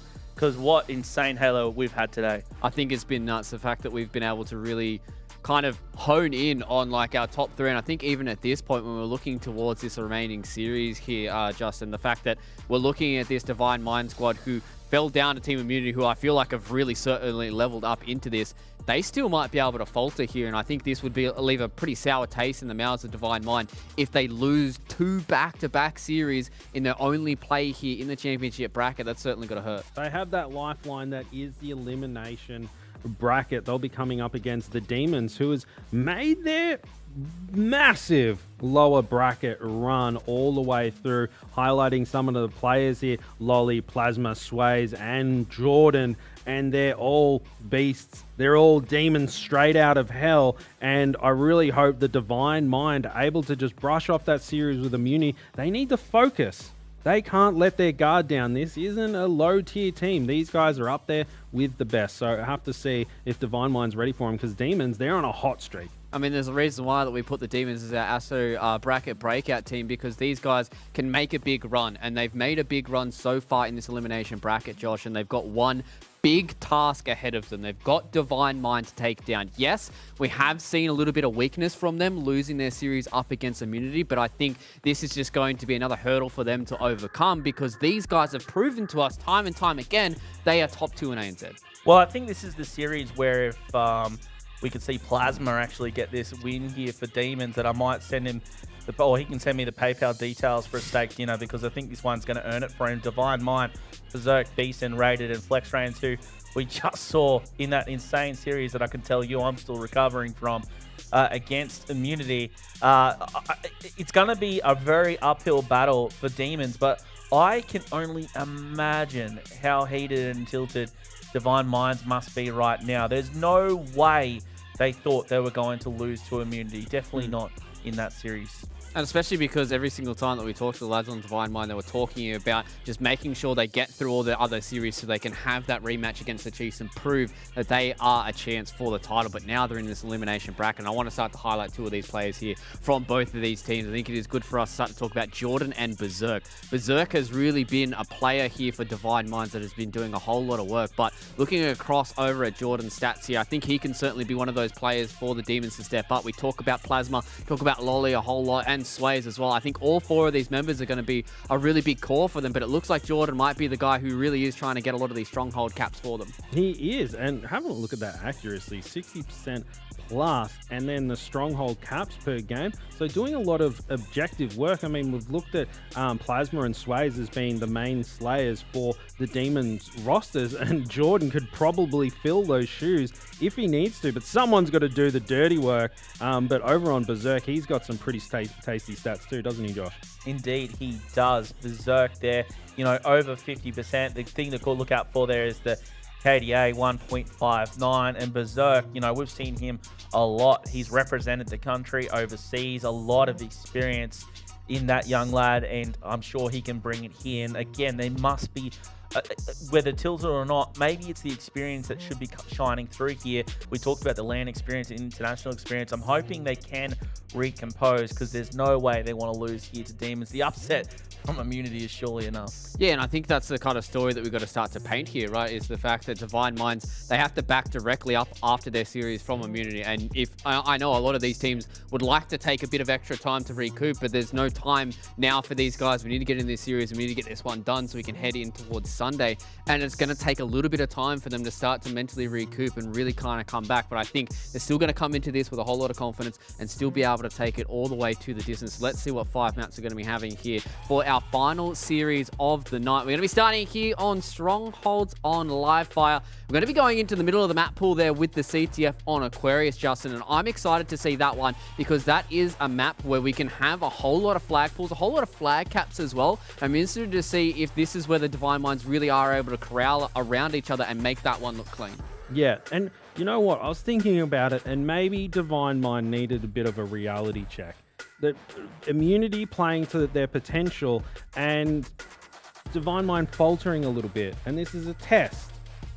They can't falter against the Chiefs. So if they're not ready for Immunity, then they're not ready for the Chiefs. So they've stumbled a little bit, and now's their chance to regain and go, boys, what is wrong? We've got to get our heads in the game. And now they get a second chance. They can run their way through the lower bracket and then meet up with Chiefs potentially down the line. I mean, they've still got a whole trial to go ahead of them, even if they are able to come out on top of this series. So without further ado, ladies and gentlemen, let us get into our final series of today. We've got two handsome gentlemen who are going to bring you guys all the action. I'm going to leave it here with Hoots and Bluey for our final series of the night. Welcome back, ladies and gentlemen. It is I again, Forgetful Bluey, here with Hoots. And this is the first time we've ever casted together. You know, Hoots, a quick little tiblet. I think the first time that I ever, pseudo met you was at a Brisland, God knows when, a decade ago. But I would have been a wee lad back in high school. So you're saying I'm old? Different night. Well, no, definitely not as old as some of the players that we have here on stage. But, you know, that being said, it still is something.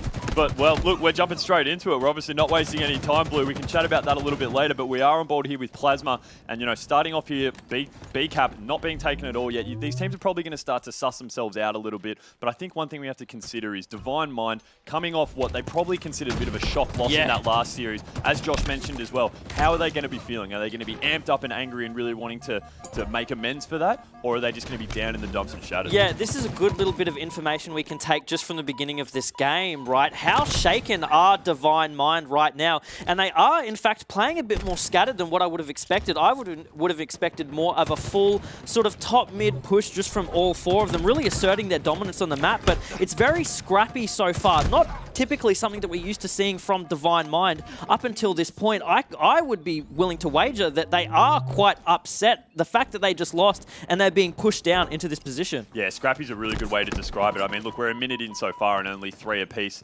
This B Stronghold actually took quite a long time to get captured at the start. So you're right, a real scrap and not really anyone asserting any kind of map dominance so far. That being said, we do have Divine Mind now down 2 and Demons, you notice that, not really able to capitalize at all. And that's the thing with objective games, right? You can slay, but if you can't convert that into the objective, and if you've also got Beasting going crazy with a double, I thought he was going to get the no-scope for the triple. Unfortunately, it didn't happen.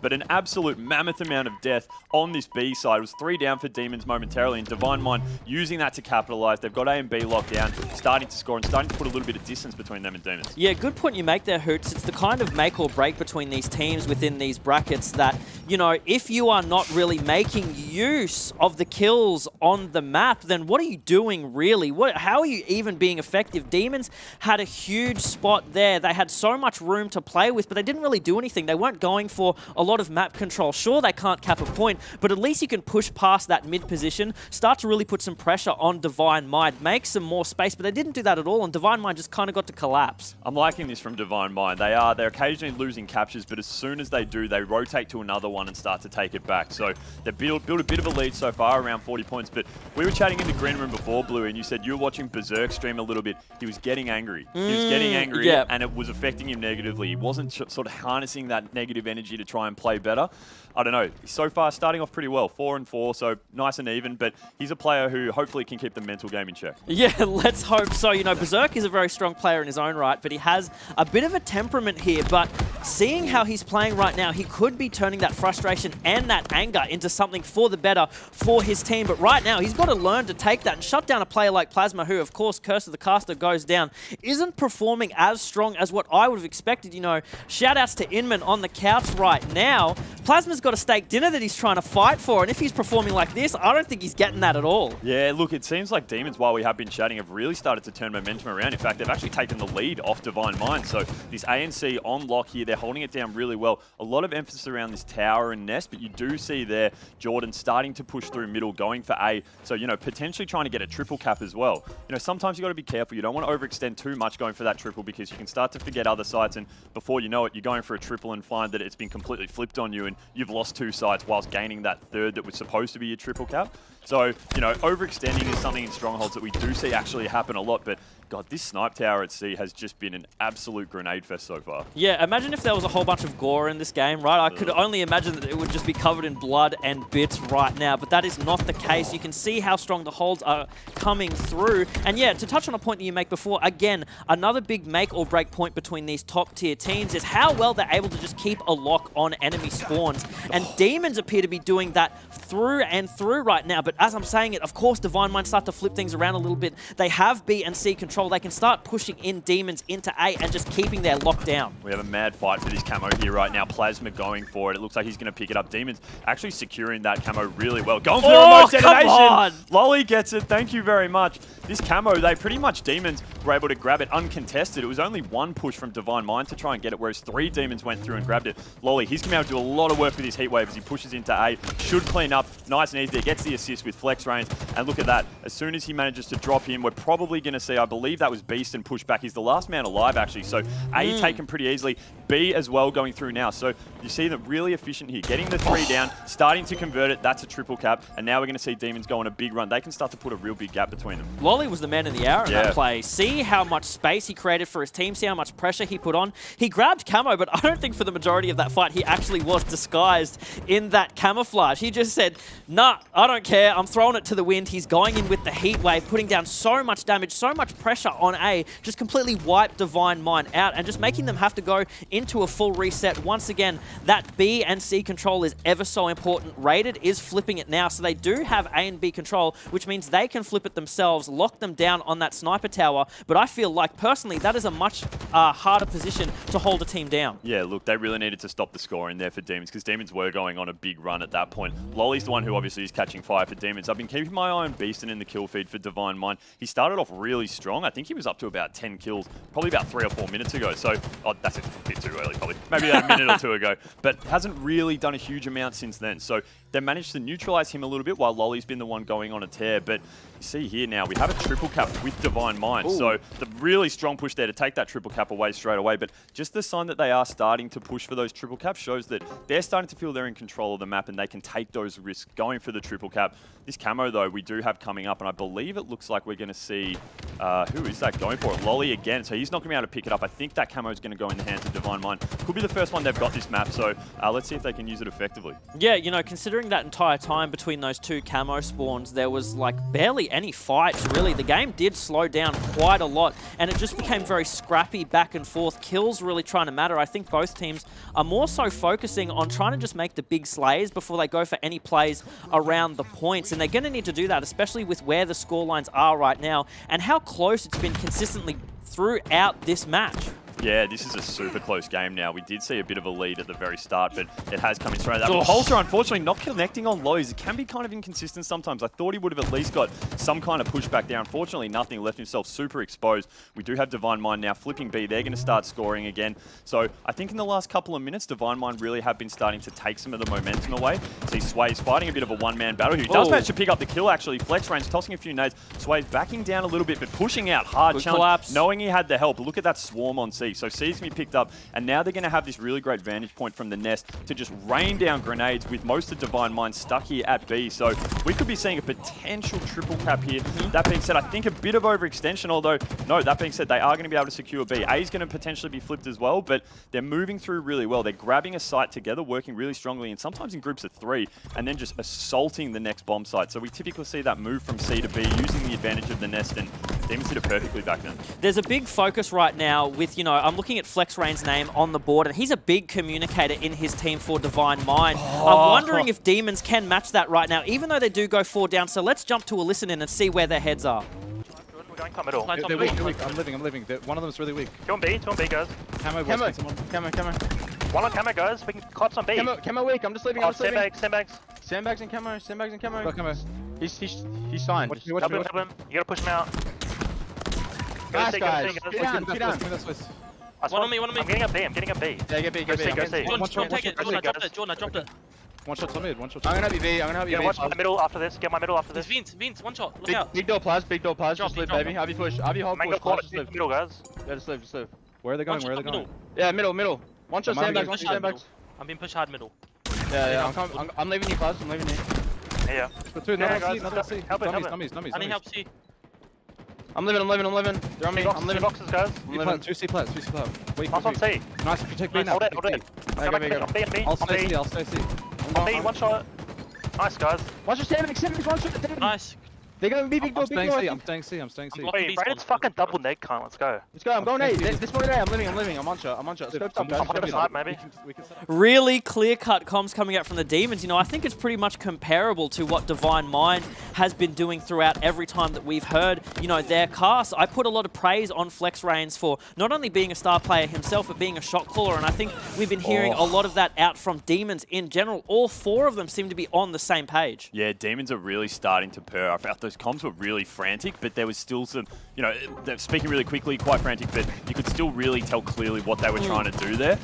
We do have now, we did have a triple cap momentarily for Divine Mind, so some signs of life still left in them. This game obviously is still really close, but during that listening, Demons were just going on an absolute tear. They managed to put about a 50-point swing on and take the lead back and really start to push it out. They are capping C now, pretty uncontested it looks like, so C is now going to go and they're going to start scoring, and this is when, if you're Divine Mind, you really do start to panic, because Demons are only less than 50 points away, and they can start to do what they're doing now. Yep. Sometimes when you overextend, you're actually just forcing the other team to get a bit distracted and try and clear you out of sights. It's not a long-term strategy, but when you're just trying to milk a few more points here and there, overextending can sometimes actually be to your advantage. Yeah, exactly. And, in that particular play, because so many members of Divine Mind were focusing the B side point more than anything, it just let free reign for the Demons to go for A and C and then make a collapse on B. It didn't really work out for them as much as probably what they were hoping or what we, as the spectators, were hoping, but it still racked them up a whole bunch of kills, gave them a whole lot of space to work with, and they got to do a very, very clean reset. Unfortunately, power weapon-wise,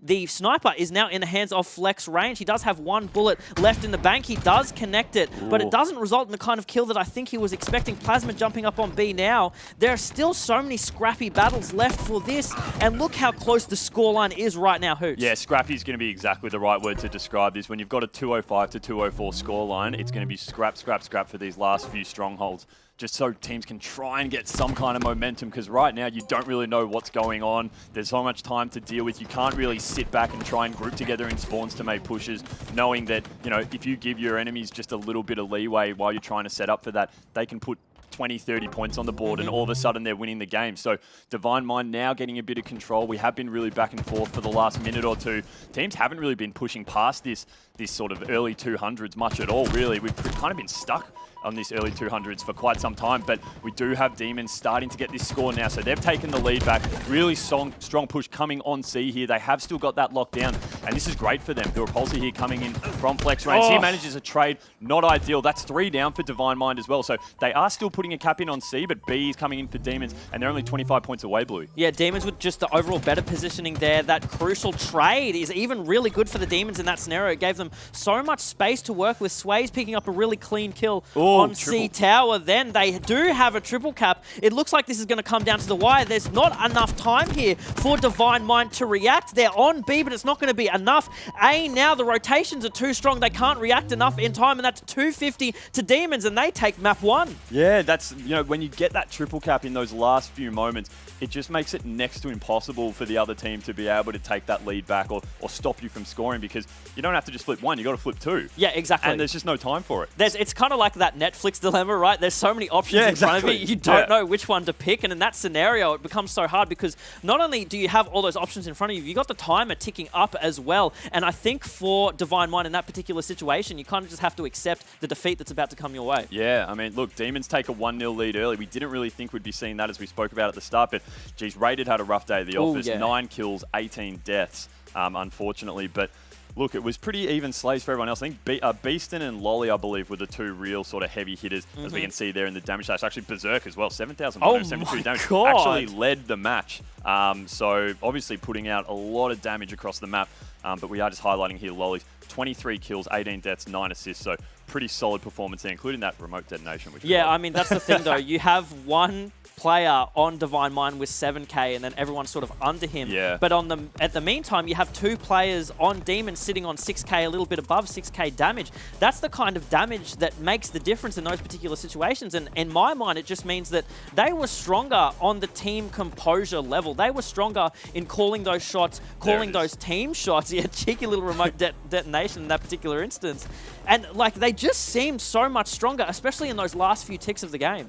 So we were saying at the start that we thought it was going to be a Divine Mind comprehensive win as well. Yeah. Well, that's the guys on the. I'll put it to the guys on the couch. That's what they said. We didn't really make too many predictions, but instead we obviously have Demons winning this first game. So we've seen a lot of 4 or 5 game series tonight so far. Is that what we're going to see now? That's the next question, right? And keep in mind as well, for people overseas, it's getting late here in Australia. Like, we're about to hit midnight. We're coming close to midnight. Yeah, exactly. These guys have been playing for a long time today. And so fatigue is also the factor that starts to come in as well. Yeah, exactly. Like 100%, I think that's right. You know, our Championship Sunday is supposed to be tomorrow. How many minutes? Almost now. Yeah, how many minutes away is that? You know, these players have to get up early in the morning, have themselves some breakfast, and then start training for the day ahead. This is a long day for them. But Divine Mind have played a lot of Halo today, so that's why I find it kind of surprising. The way that they're playing right now, it just feels very uncharacteristic, I think I would say. Yeah, and it's the flip of what we were talking about with Immunity. We were saying Immunity's been playing so many games, and that's actually worked It's to their made them advantage. better. Yeah, exactly. Because keep in mind as well, for those who might not know, Immunity actually started playing Infinite probably about a month after. Right? Yeah. So they need that practice to get that together. But for Divine Mind, potentially it's a case of just added fatigue. They've been playing for so long, and it is getting late. Not to mention, I would say Divine Mind have faced some losses that they probably didn't expect to happen today, especially when you have the retirement hold roll up on you with the walking canes and just beat you down relentlessly, which is exactly what Team Immunity did to them. That's got to be really defeating and really demoralizing. Exactly. So now we move on to Slayer Bazaar. It's game type we haven't really seen too much of tonight, actually. But what are we expecting going into this one? Are you seriously asking me to make a prediction on this well, right I'm now? just saying, see, from the slays that we saw early on in this first game, you know, we saw Berserk going off, Lolly going off as well. You know, I think Lolly, to be honest, was the standout Slayer in that game to me. And so, you know, with this map, the one thing obviously that changes, the spawn system's completely random compared to a CTF on Bazaar. So a lot of frantic plays probably going to be happening here as well. Yeah, and I feel like that's the kind of place where a team like Demons might really flourish. You know, they have a bit of a wilder play style. That's certainly not to say that Divine Mind don't, because I think they are very aggro. It could be a bit of a clash of the Titans in this particular case, because I actually do believe that both of their play styles are very, very similar. That's what we have seen actually in a fair few series. It's the lesser known teams who are, you know, just the really frantic, aggressive teams. They catch the more experienced ones completely off guard, and they just don't know how to deal with it because they're less methodical, their setups aren't traditional, they're quite unorthodox, and a lot of these teams, scrimming, you know, the established teams, have no idea how to contend with that, and it really actually works against them. So, you know, that's something that Demons can look to do as well going into this series, given that they are a much lesser known team than Divine Mind and probably less practice as well. Yeah, but again, like, I will reiterate once again that I think even though Divine Mind are our number 2 standing team, they pull out a lot of those really awkward, aggressive plays that I think catch a lot of other people off guard, and it's the kind of thing where I think if they refine them more as a team, that's what gives them a real standing chance as the number 1 in ANZ. Absolutely. So we're just loading into this map now. Going to be very interesting to see if Demons can hold that momentum from that first game. It was a close one. It was obviously nowhere near a blowout. So these teams still quite evenly matched in this series so far, it does seem. But Demons will obviously take a lot into that series, coming in as the underdogs, knowing they're the underdogs. Likewise, Divine Mind going in. They were disappointed in the last series by Immunity. starts to creep into your head. Is that going to happen again Yeah, a second exactly. time around? You know, going into game 2 being a Slayer on Bazaar as well, you know, a lot of players feel very contentious on this map. It's very, very tough for them. And, you know, being a Slayer, they really have to prioritize the power-up being the OS and the Rockets. They've got 2 things to consider in this particular situation. 2 members of Demons, 3 members of Demons going down straight away, and Lolly is already on a tear. Just looked like, I don't know who, Lolly, it looked like he just headbutted him in the back then. I didn't actually see the melee animation, so it was just a full-on headbutt to the spine. But OS and Rockets at the start, geez, that's a really strong start. You see 2 Manglers drop down there at the top as well.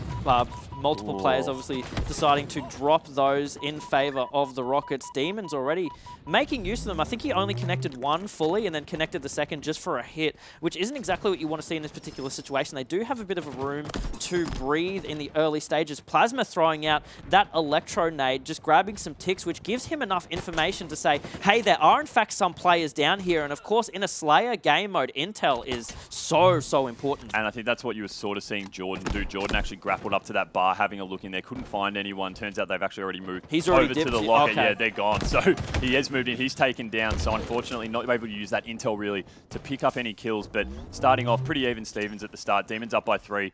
And, you know, the pace, are we going to see the pace taken out of this a little bit? Is that going to be a move Divine Mind tries to take, knowing that Demons like that frantic helter-skelter type gameplay? Are they going to try and slow it down a bit, forcing them to play a bit more methodically as well? Yeah, teams do tend to adjust quite a lot on Slayer, I would say, as well. A lot of teams opting to slow down, play a little bit more lame than what a lot of people like to see, especially in a Slayer game. But unfortunately, when there's so much on the line, that's what you're going to be doing. It's better to play safe than to play sorry. So that's where a lot of these players who are quite energetic, are quite frantic, tend to ditch that playstyle and opt for a more team-based, team-shoot playstyle, which, you know, again, tends to be a little bit more boring, not as flashy, but hey, anything for a dub. Yeah, so we're still on here with Beast and just running around this bar area.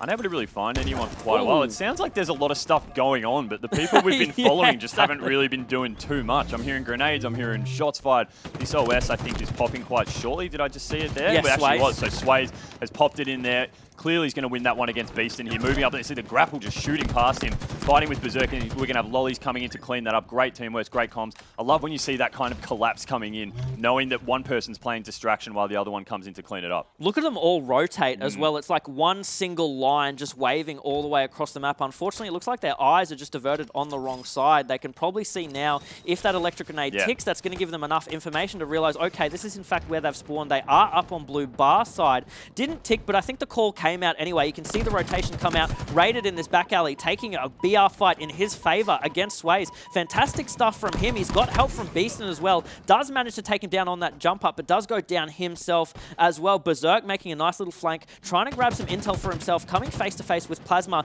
in the bar, but does decide to back down and does stop kill. Lolly from grabbing these rockets. Exactly right, Hoots. That is a big kill. Yeah, those rockets go up. We saw before those dynamo nades are often now used just as intel gathering, really. Yeah, they do a bit of damage, but 9 times out of 10 when someone picks them up, they throw them up into that bar just to get an idea of if someone's up there or not. Chances are you're not going to get a kill from them, but you get that ticking noise knowing someone's up there, and that can just be vital information for your team. Flex Rain's real ballsy here, just running down bottom middle with the rockets. Hasn't really seen anyone yet. Picks up the first one on Lolly. Nice work there. Copping a bit of team damage from the dynamo grenade, but close, very smart. I don't know what happened there. I'm just going to leave that one, but he manages to hold on to a rocket. That's just as important.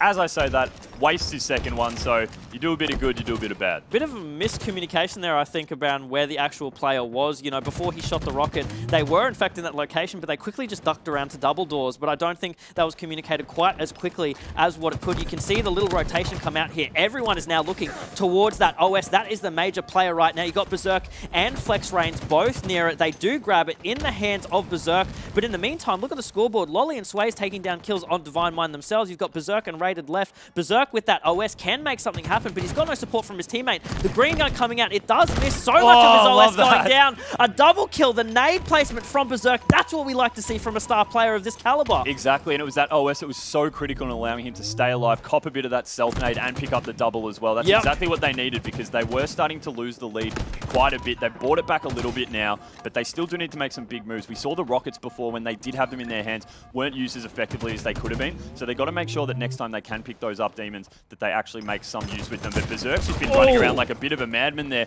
Takes down Jordan, and Jordan's having a real rough day. 1 kill, 7 deaths. He needs to start to lift a little bit for his team because right now he's probably the difference. Berserk has taken that anger, that fury that he was feeling during that team immunity game and making sure that it does not break his mental. As I say that again, cursed of the caster, but the way that he just went on that tear then was so convincing. You know, there's a reason why this player is so feared in the ANZ region, because when he gets in this momentum, when he starts to build this pace, it's just like a steam train and you are tied to the tracks. You can't move, you can't do anything. You're just going to get rolled over. You're exactly right. It shows he's at least confident, right? It doesn't pay off, but he's confident in doing those kind of things. He does get taken down there by Plasma with the Bulldog. Unfortunate for him, but you're right. I like seeing that out of them. They've got the lead. He can afford to make some of those cocky plays, because if they do come off, then effectively he's amping up his team, and that goes a long way to help them as well. Yeah, unfortunately, I'm looking at the scoreboard right now, and Jordan has 1 kill. He's got 6 assists and 8 deaths. So yeah, it is a really rough game for him. He's taking inspiration from Hef. Does not appear to be his map. As I say that though, he picks up 2 kills in the blink of an eye, which is fantastic for him. Maybe I've got to call him out more and he'll start to get a whole bunch more kills up on the board. Right now, he needs that for him and his team so they can catch up on this score. It isn't as inflated as what you might see, but Berserk is the one who's carrying Divine Mind so well right now. The rest of his team could pick up the pace a little bit more and they could just blow this thing out. Yeah, look, this is big right now. Rocket's in the hands of Sways, and I like it. He's not going too aggressive. He's trying to get himself in a good position. He knows that they really need to net 2 kills with these. We're starting to get in the business end of this game. Both teams have hit the 30 kill mark, but they are down by 4, right? So he needs to use these smartly so that he can at least pull this back by 2. Needs 2 kills with the Rockets.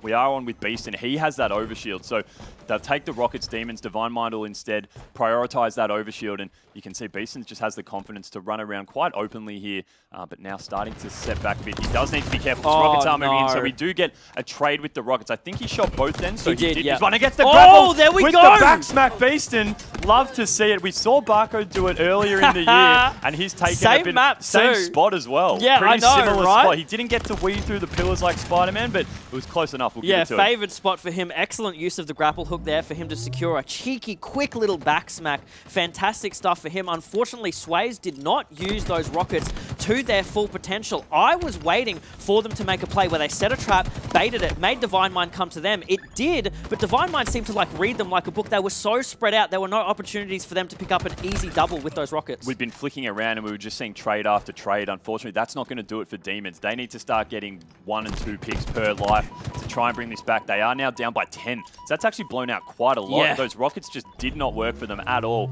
And in fact, it's now blown out by about another 6 kills. So this is starting to get out of hand for them. Right now, Divine Mind in the hot seat to win this. And look, they are happy to just completely take the pace out of it. Look at Beaston, just super stealthy. Yeah, they can afford to slow down this game however they want. And if Demons want to slow down the game however they want, Divine Mind are going to be so happy to play that game. It doesn't matter for them. You know, they've got a 10-kill lead to play with. They can literally do whatever. If they wanted to, they could probably start looking at the wall and drawing smiley faces with the BRs. I don't think they're going to do that, but hey, we might see it if the game gets to an absolute snore. Here we go. Looks like Raid's starting to get the word to move in. Unfortunately, he's not able to pick up the kill there, so that is going to be quite a few down. We do have an OS up. I'm not sure who's actually managed to pop it. It looks like there. I can't see who that is on the heads up. It is Flex Range, so he's moving into the bar with this OS, and he can start to get aggressive. That OS will be melted now, but look, he's able to at least keep the Demons guys suppressed in their flag, allowing the rest of his team to move in. And Jordan. look at the collapse here. It's going to be 2 on 1. There you That's go. an easy pick, and that's the game. I love that end bit there from Divine Mind. Very methodical. They waited for the right moment, but when they pounced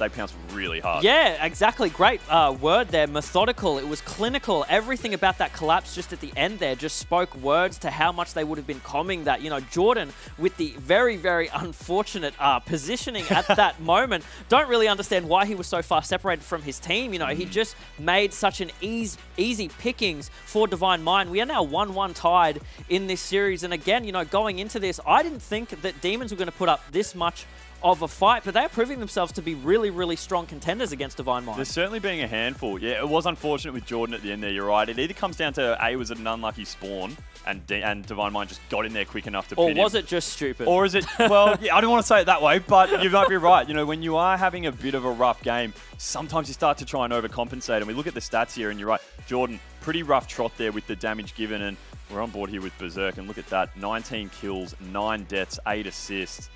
when you've got someone putting up numbers like that, that goes a very, very long way into helping your team secure a win. That's the berserk that we're so used to seeing, right? Fantastic camera angle just off the how start. great's that? Seeing such a scrap over those rockets in the very early start of the game there. Good BR shots out from Beast. And, you know, overall, just Divine Mind really seemed to be tuned in for that game. It's one of those classic examples of they lost that first game just by, you know, the skin of their teeth. They come back into the second one. They're like, hey, boys, you know, we can't make the same mistakes again, because if we do, this series is gone from us. And this is also the elimination bracket. Whoever loses this is done. Time to pack it up, boys. I mean, they're already home, but you know what I mean.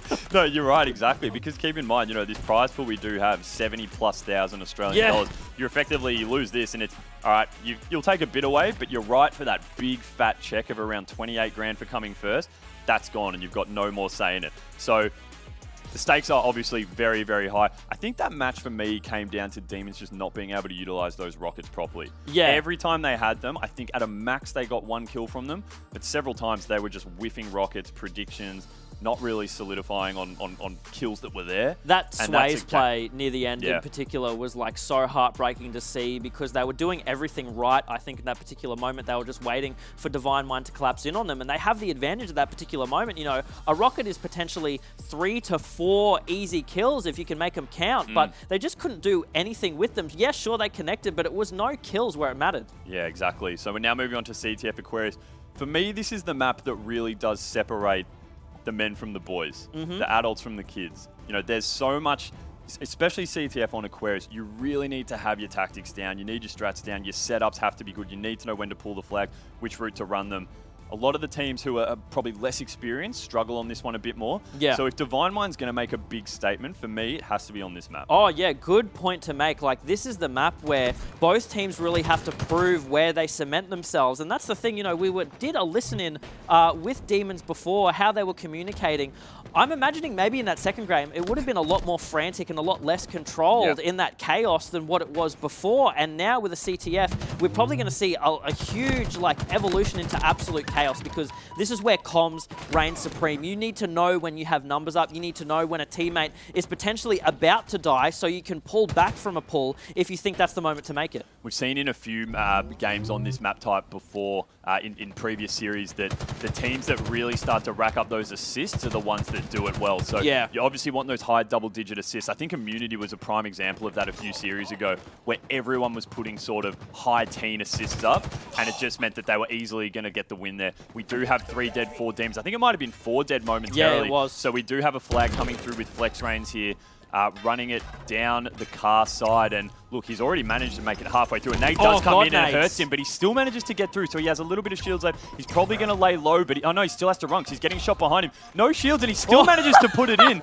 Always 9 times, 10 times out of 10, there's someone there to stop that going in, but not in this instance. Yeah, where was the cross-map shots? You usually call for a player to be sort of hanging around top mid or back at your base to pick off that player as soon as they're about to put that flag in, but there was none of that from Demons. I'm so surprised. They went all in on just trying to make sure they could chase Flex, and it didn't work out for them. Before you know it, there's already a flag pushing past that halfway point on the map, making it onto Blue Porch. How are Demons even going to be able to stop this? They do get the return, but now they've put so many resources into getting that return. Divine Mind can just make it collapse and probably pull another flag. I mean, look, even so far from what we've seen, Divine Mind is dominating this game early on, but Slays-wise, we're actually pretty even across the board, right? So they're just using their lives really well and making smart moves, and yeah, that flag there just should not go in. They had enough people up there, the Demons, to stop Divine Mind putting that flag in, particularly when Flex Reigns is one shot. And yet they just love that stick there, though, by the way. Sways, yes, please.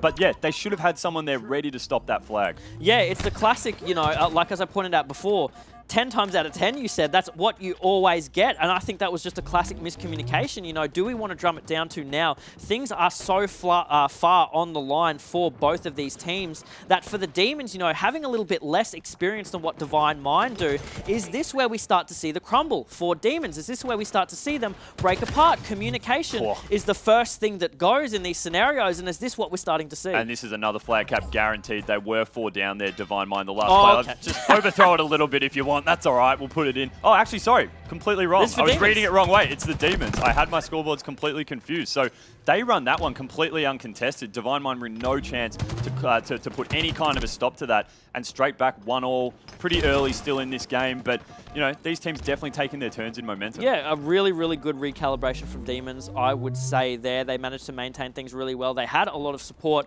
a lot of backup for their flag carrier at any moment. You know, if he got taken down, there would have been someone else behind him to make that flag cap. But we are seeing a lot of kills come out for the side of Divine Mind. Raided right there, managing to get away with his life. The nade doesn't quite catch to him yet, Hoots. Pretty ridiculous for him to still be alive and just make out with all the information that he could gather for his team. Plasma running around very freely around the bottom right here. He's had free reign to do pretty much whatever he wants. He does get the assist there on Beaston, I think it was. So he's starting to move in now, looking like he's going to at least try and regroup with his team before trying to make a further push in, but you do have him. I like this, dropping back, taking care of Raided. I think the call's clearly come out, and I love the bait and switch, the confidence, knowing that your teammate's coming in, that you can pull back, and that kill's going to get cleaned up. Yeah, in an instant there, 3 dead for Divine Mind, which gives Demons a really good opportunity to start making a run for the flag. They know those respawns will be coming out from, I believe, what is that? They're going to be coming from P side, and they're getting collapsed on as well. Quite quickly, huge rotation for Divine Mind to make in that amount of time. 3 dead momentarily for Demons. Lolly making it a little challenge there, has to thrust away. He's going to rotate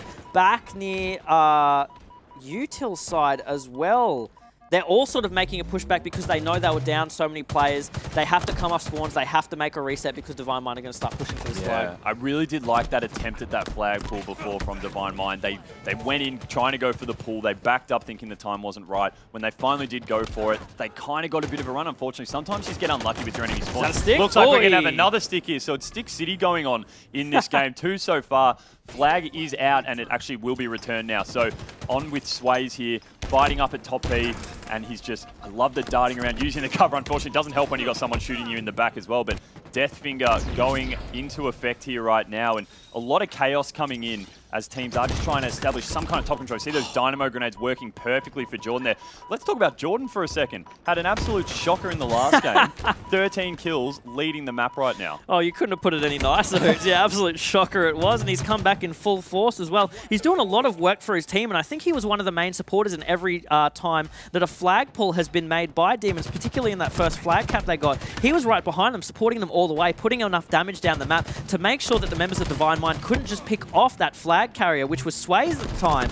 And now you can see how much he's rotating back into his base, making sure he can just play anchor so Divine Mind can't touch the flag. At least if he can pull some damage out, he's getting away with something. Does lose his life in that instance. Sways with the flag right now. He is one shot. Looks like Divine Mind will unfortunately return this. There might be a touch. Yes, there was. No, there is reset twice, as a matter of fact. 3 dead for Demons. I don't think this is going to be their day for the flag. No, that has to be a return there, and now they are starting to pull out. It's a smart move there. They had to really fight for it, but obviously running it onto the util side, smart move there, knowing that everyone else was spawning on Fridge. Great out BR there by Beaston. He's just running a bit of a tear right now because he has this camo. He knows he can do what everyone fights to.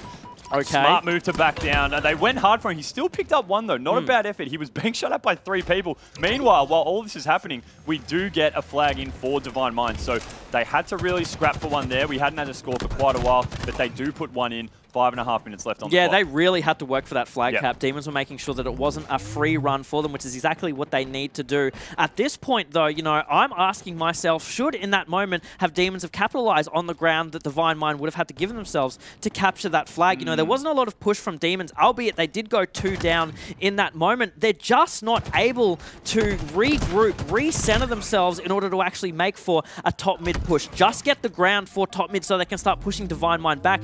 Divine Mind do go 3 down. Demons are down 2. Sways right now just sitting up on flag, making sure that no members of Divine Mind are pushing in, just trying to get enough information for his team who are back on spawns. We did have 3 down momentarily for both teams then, so it looked like both teams were going to be in a position to cap. Unfortunately, fights were going on at both bases and everyone was just dying, so no flags were able to run. We do have 3 down now for Demons, but at the same time, we see this and Divine Mind 2 down. So neither team really in any position right now to capitalize on this lane because No. they're just slaying the living hell out of each other. Yeah, you know, everything is just so back and forth at this point.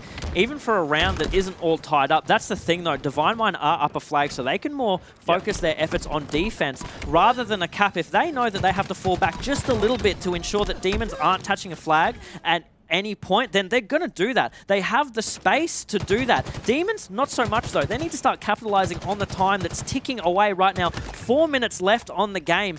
Demons are really going to have to put their best foot forward if they want to make a flag capture and tie up this this series. It just feels like any kind of structure has just completely gone out of this game right now. You know, no one's been in any solid position at all.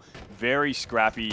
We do see a really nice flank here from Flex. They should pick up 2 here, so that's a nice double. So now they have to start getting into the base. Camo as well with Rated. So this is working really well for Divine Mind. Jordan, last one alive. Camo, top mid, pulling a flag. This should be a prime opportunity to get a flag cap. Yeah, they should go up 3 now. Flex does sort of fumble that flag a little bit, but I don't think it matters in that scenario. He's got so many of his teammates giving him that support that even if he fumbles the flag in any way, shape or form, he's going to make a flag cap, which is exactly what he did. Now Demons are on the back burner. I can only imagine that them in this game right now are frantic. They are panicking. You can see how far in they are being pushed to the absolute brink. Flex will able to secure a triple kill here. Good stuff from him. That spawn read is absolutely crucial. And yep, they're about to cap another one. You just see, right, a triple kill instantly opens up the opportunity for a flag cap. But, you know, they started running that flag early in the piece. So the comms have clearly come out from Flex range even before he got the double, saying, I've got 2 guys dead to rights here, go for it.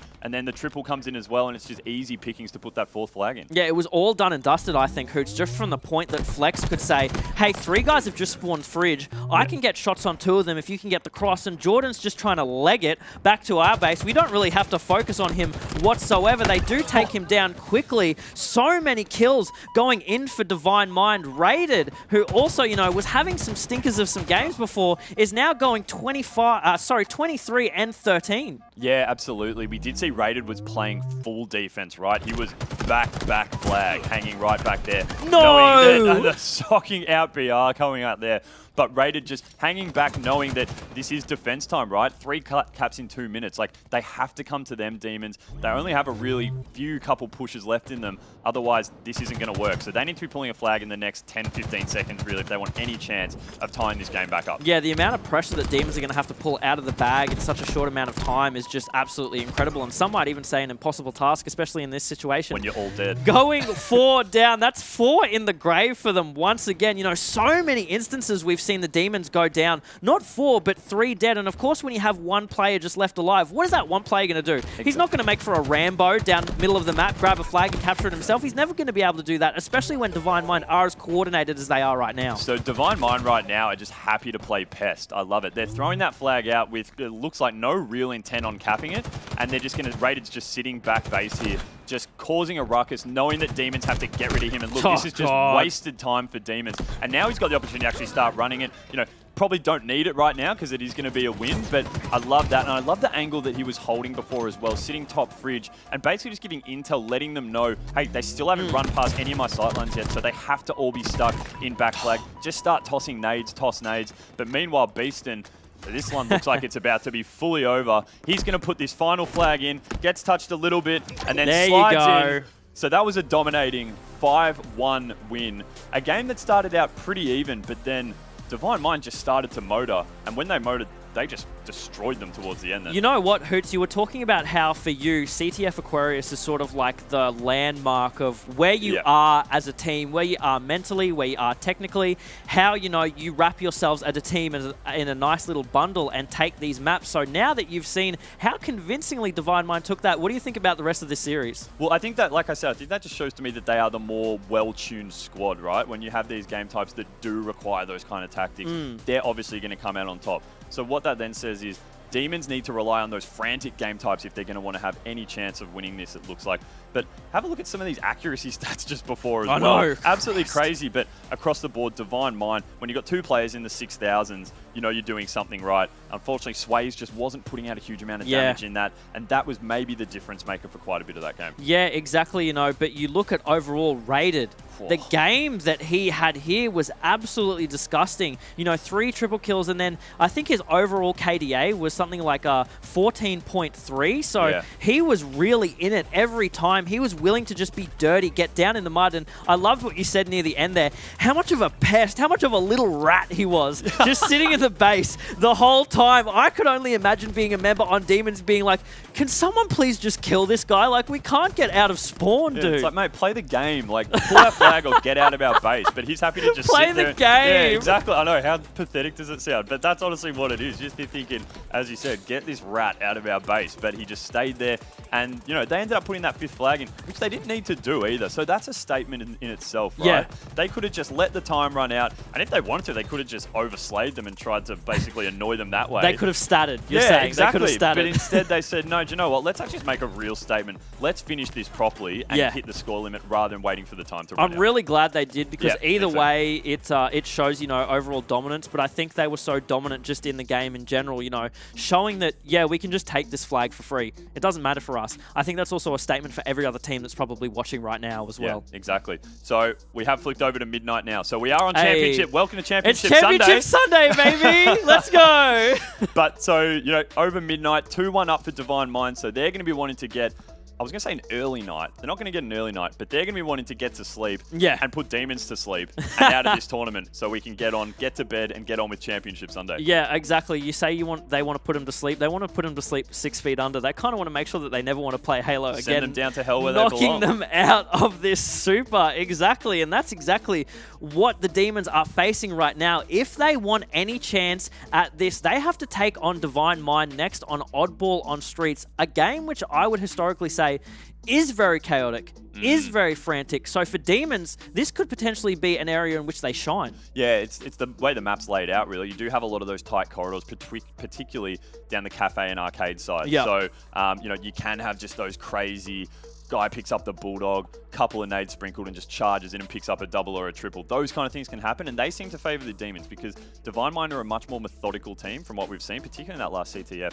Aquarius game. But I don't know. Divine Mind, I think, are running pretty hot, particularly after that last game. One thing I want to draw attention to is the fact that how in tune Divine Mind were with spawns. That's a huge thing on Streets. If they can manage to keep lockdowns consistently on Streets, you're never going to get a hand on that ball. You're never going to get to do anything. You're barely even going to get to play the game, and it's going to turn into Demons looking at their screen and being, dude, play the game, bro. Just get out. That's a direct quote. If there's a quote from tonight, that's what it is. Play the game.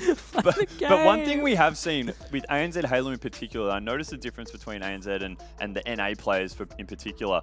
When they're at the first sign of danger, basically, Aussie teams get the hell out of their setup. They rotate the ball out of there and run like cowards. And that's just how they play. And there's nothing wrong with that. But it is quite different to the way the NA teams choose to play, where they will often drop the ball and fight. So keep an eye on that as well. A lot of ball rotations coming on, where as soon as at the first sign of danger, they just want to get out of there. Yeah, I think there will be a lot of rotations, and then there's a lot of stuff to come in this series. We could potentially be going very late into the night with a Game 5. But boys on the couch, you've been watching, you've been sitting here this entire time. Sights on the game. What do you think so far? I mean, it's pretty nuts. It's pretty intense, right? Obviously, we saw that first map and we're like, hey, maybe this might be something here. Maybe there's a storyline starting to brew where, you know, at the end of the day, if Divine Minds do drop this series, then we could be singing a completely different song. But, lads, the fact that right now it seems like Divine Minds certainly have corrected a bit of their path, I think. Yeah, they have. And what was really surprising off the break was obviously losing that first map, but they seem to have hit their stride once again. And one thing we talked about was being a little bit tilted after their previous loss, and that seems to have what came through in that first map. After that, they seem to have turned it around. Yeah, sometimes you just need to cool off a little bit, right? And, you know, they're hot-headed, just passionate people, and sometimes their own worst enemy, but it does look like they have their heads back in the game. Yeah, it certainly does. You know, obviously you boys right now, we're starting to clock almost about 12 hours since we decided to come into the studio today. So we are getting a little bit, you know, tired here ourselves. I don't know how you guys are keeping the energy here, but you guys are doing a good job so far. I think the big question for us right now, I'm going to pose it to you two because you guys probably won't be able to predict this, but do we feel like this is going to be Divine Ones for a 3-1, boys? Ooh. Well, I've got all my predictions wrong today, so... Welcome to the club. Yeah. I'd say you, Luke. You're the one who seems to be picking most of them. Well, I mean, if you guys paid any attention to our private chat, I did called this as a 3-1 to the Demons after map number 1. So I think I've kind of thrown that one to the winds. But My predictions are going real well, by the way. I'm getting so many channel points. Okay, whatever, Mr. Channel Point Connoisseur. But either way, lads, looks like we're getting back into this map. So let's jump into game number 4 here with Hoots and Bluey. Okay, I don't know if you heard that, but Yeah, he made it. He said 3-1 Divine Minds. Look at him. He's Doesn't want to go on the record. He's the kind of person in chat that when the predictions roll up, he's waiting till the last second to put his points in. When already like 2 minutes of the game have passed. Absolutely disgusting from you, mate. Wouldn't want to see you in the casino either. Get him out of here. What a mess. Anyway, jumping into this Streets ball game. The hottest mess.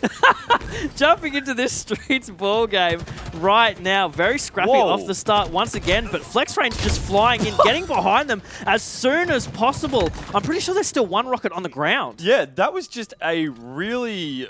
I don't know if you've got the right to just sprint straight bottom mid and grab those rockets. And it was just even careless. Survive somehow, though. But, you know, it's a different play. It's not something we normally expect, but it didn't work out for them because they turned the rockets away and ended up 4-downing themselves. So we then have the rockets flipped over in the hands of Divine Mind, used for a kill, and they have a setup in Tram.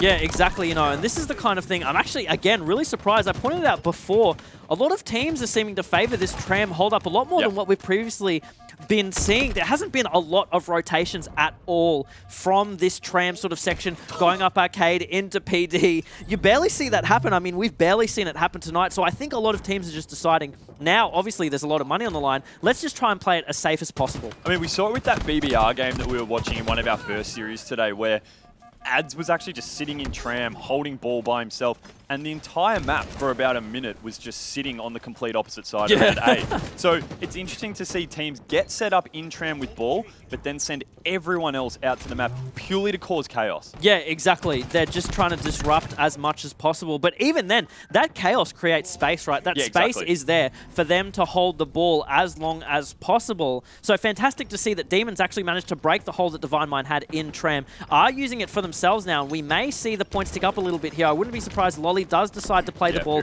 start to make a little bit of a rotation, taking it down through that cuts there, which is interesting. He makes it through, just jumps straight over ATM, and now we see the rotation through to Cafe, over to PD A side, and they do have their eyes on rockets up in about 5 seconds. So that's what I was talking about. First sign of danger, turn and burn, run it to the opposite side of the map, which they did themselves. Rockets, you were saying, have come up, I think, Blue, and they are going to be in the hand of Divine Mind. So the Demons have had 1 rocket so far. They've wasted it effectively, given the other ones to Divine Mind. So Divine Mind are going to have 3 rockets effectively so far for this game. And look at this. You can see right here in the other way, he's going to have easy pickings beast. And if he turns back around, unfortunately, he avoids it. Here we go. Now absolutely scuffs both of them. Oh, they were on a platter. He had the height advantage and everything, and he just could not make it work. Look, I think a lot of that comes down to just basic bad aim, but at the same time, you know, I really liked what Demons did there. They were 3 down. Jordan was last one alive. He was just sitting in alley waiting for spawns to come up. That would have been the communication there. Look, Jordan, just play for your life, mate. We'll be up in a bit. We'll push up street together. They would have known that they had rockets, and they were probably very aware that they were sort of sitting around that B Overlook Arcade side with them, but it didn't matter, especially when you whiff them like they were whiffed. I'm honestly trying to think of a game that I've casted where rockets have been used anywhere near the level of effectiveness that rockets simply should deliver. So if you know that I'm going to be on a cast for one of your games, don't pick up rockets, because so far it just hasn't worked out for anyone. We have got Divine Mind here. They've opened up a bit of a lead, about 26 points right now, and they are unfortunately taken down around this A side. So Demons have another setup. So we're seeing basically rotations of setups. Both times they've picked up around 25 points each team with their setups, and we have some long-range spike nets come in. Almost picks up one on rated, unfortunately doesn't, and you see the help rolling straight in to try and pick him up. Beaston, though, just jumping out of the sky, and then all of a sudden, 3 down for Demons. 3 down, wiped in the space of just a couple of seconds. Divine Mind say, thank you very much, we'll take this setup right back. Now they go on a bit of a run themselves. Yeah, the problem is when you try to make for a more rotational, kind of scrappy, you know, the milk play style of grab the ball for a couple of seconds, drop it, rotate, don't laugh, no more milk puns, we're not doing it. You said it. Okay, I was using it more so in the technical term, but yep, let's just get off it. The problem is you have to be so aware of your surroundings at all times, because it's so easy to get pinched, and that's exactly what we saw happen there. Rated pushed up Pink Street. He had 3 other members of his team wrap around tires, sort of bricks, under lights, and that collapse just came so easy for Divine Mind, and now they've they've just had such a good little momentum push, but Demons have been able to turn it over so easily. Another one of those whiffs to the Rockets. I can see it in your eyes. We got one. It was one's good enough. One's good enough. That second one, that actually was unlucky as well. I think there was maybe a bit of auto aim going in there and affecting where that rocket went. But Divine Mind picking up another hold here in A. The ball really hasn't moved from A much. So it's now been thrown out, but I think we're going to try and see Divine Mind, once Raider gets his shields back, is he going to try and pull it out of there? Because we can see the push now starting to come through Cafe, and I think he's got the word. So he's grabbing this, running it, not through PD. I don't know where he's going. He's happy to stay out in the open, doesn't really want any cover, but holding in PD now, and just look at that, using the zoom in on the visor. A feature we've never seen. Yeah, just trying to call someone out. It's probably not necessary, but I like the fact he's doing it anyway. Yeah, it was a nice little thing. Something new on the cast here. I think you don't really see many players zoom in with the ball, just trying to get information there. But these back and forths are so... Again, that was 3 down for either side. Jordan is the last one there. He actually manages to play for his life, falling back on plan as he challenges, does take down Rated. That's huge for him, but Berserk is going to be here on that arcade side, coming in, trying to scrap him up. Unfortunately for him, though, the hail of nades comes from Demons. They all rotated that Cafe side, and they're going to try to rotate it. Looks like back A, maybe make a push for PD, but they should be aware that Divine Mind is staged up in arcade right now. That was huge for Jordan then, because just look at the time. Divine Mind only need 11 seconds. Jordan was the last person alive for Demons, and he managed to at least win that fight and not allow Divine Mind to have 4 down for Demons and just blatantly pick up that ball and take out the round. So Demons are still in this. They've actually pegged this back quite a bit. Only down by 16 seconds now, but Divine Mind's starting to really collapse around this A side, and they do have this setup back, and they can use this cover at back A. If they can sub one out to actually help Beeston here, they may be able to take this last few seconds, and they are doing just that. Look at the help coming on the rockets. Double rocket kill off one rocket. I think that was all of a sudden 3 down for Divine Mind at the absolute death. With 3 seconds to go for Divine Mind, Demons come in and say, no, thank you. Send them to the respawn screen. And if they can hold on to this, they might just be able to get it. 80 seconds now, not that far behind, only about 16 seconds difference. Huge mistake for Divine Mind there. They were so bunched up in that. It made it so easy for them to just be picked up by one rocket. But now, massive for Berserk, getting that ball and the round. That was the Berserk show right at the end there. Yeah, that triple was huge. He single-handedly broke that setup and allowed his team to go in and get those last couple of seconds. Demons just caught completely off guard. To be honest, I think we were as well. We didn't even see him coming in. Before we know it, he's got a triple. Are we going to see a similar strat? No, Jordan isn't going to just straight run the Rockets instead. It's going to be Sways, although he is dropped. So Rockets are now down near these B stairs, I think. Are they somewhere on the ground there? No. Oh, his teammates picked them up, Yes, they've been picked. Yep, okay, so I think they're in the hands of Beeston here. So he does have them in his back pocket. Divine Mind has ball, and now we're seeing a tram setup. So very A-focused in that last round, starting to move towards tram for this one. Yeah, but I mean, it's the same thing we saw last round, right? They were so tram-focused for the early game for so long, and then sort of fell back to that back A side. It only flipped because that was the necessary movement. It sort of, Demons decided to rotate it there. You know, I don't know how well that worked out for them, but then once they got it in that position, it never moved from there. They found it very difficult to try and rotate it back because Divine Mind was so capable and so fast on those pincer movements that Demons could just never move. Divine Mind getting about 25 uncontested seconds to open this round. Keep in mind, they do win this round. They win the series and send Demons out of the Super and live to fight another day in the elimination bracket after being sent down by Immunity in that previous series. So a lot on the line here right now for Divine Mind. Still keeping Demons' hands off the ball. That was 3 dead momentarily for Demons. And you can see here Raided's willing to just toss that ball up to Tram and then move across himself. And I like this flank here. Getting shots across here. Big fight right now against Plasma. And wins that BR fight. That's absolutely massive. Sending another 2 Demons back to the respawn screen. Sways is in the sights. Almost does it. If he had another shot in that BR, he would have taken that, I think. I reckon. Yeah, absolutely. Such good shots ringing out from Raided. You know, he had a massive game last game, and I think he's putting it on again for this oddball game. Again, it's late here. Divine Mind, they want to win it. They want to send Demons packing, and Demons have such a fight on their hands. You know, they win this round. Potentially, they could win this round. They take it to a 3rd round, and they have to fight just as hard. Then we're going into a game 5. Such a long night for these players, and I can tell that after such a frustrating day that Divine Mind have had, they don't want that at all. No, and they are going very strong in this opening sort of stanza of this 2nd round, I guess you could say. Berserk, 8 kills. Actually, taking a look at the Slays, not getting much from Flex or Raided, and yet they still managed to get such a sizable lead at the start. They went on about an initial tear about 40 seconds. Yeah, I know. So much. Say no more. Every time It's like I'm standing next to this man and just how sour and just crinkled his face gets. Mate, they're wrinkles. I'm getting old. No. But I was going to say, I can hear your face sort of sour up every time those rockets fly across the map. They don't amount to anything. Unfortunate for the situation, though, because, you know, what can you do? You're just trying to throw one out, see if you can make a difference in that play in those scenarios, but it just never seems to work out very well for these players at all. Yeah, Demons have really started to bring this back now. They've tied the lead after basically going down to a 40-second opening run from Divine Mind. So really like the fact they've been able to get their heads back in the game and turn this around. Beaston just strongly forced his way. I love that spike grenade there, though. It was a drop in the spike grenade, and whoever that was, I think it was Sways potentially just running away. Plasma pushing up. Gets the assist, luckily for Beaston, and the grenade just lands on his head and kills him. All that good work, take him down. God. Keep sending more grenades in there because it's not working out for anyone. I'm having so much fun. Yeah, These grenades are so much fun. Play the game. Play the game, dude.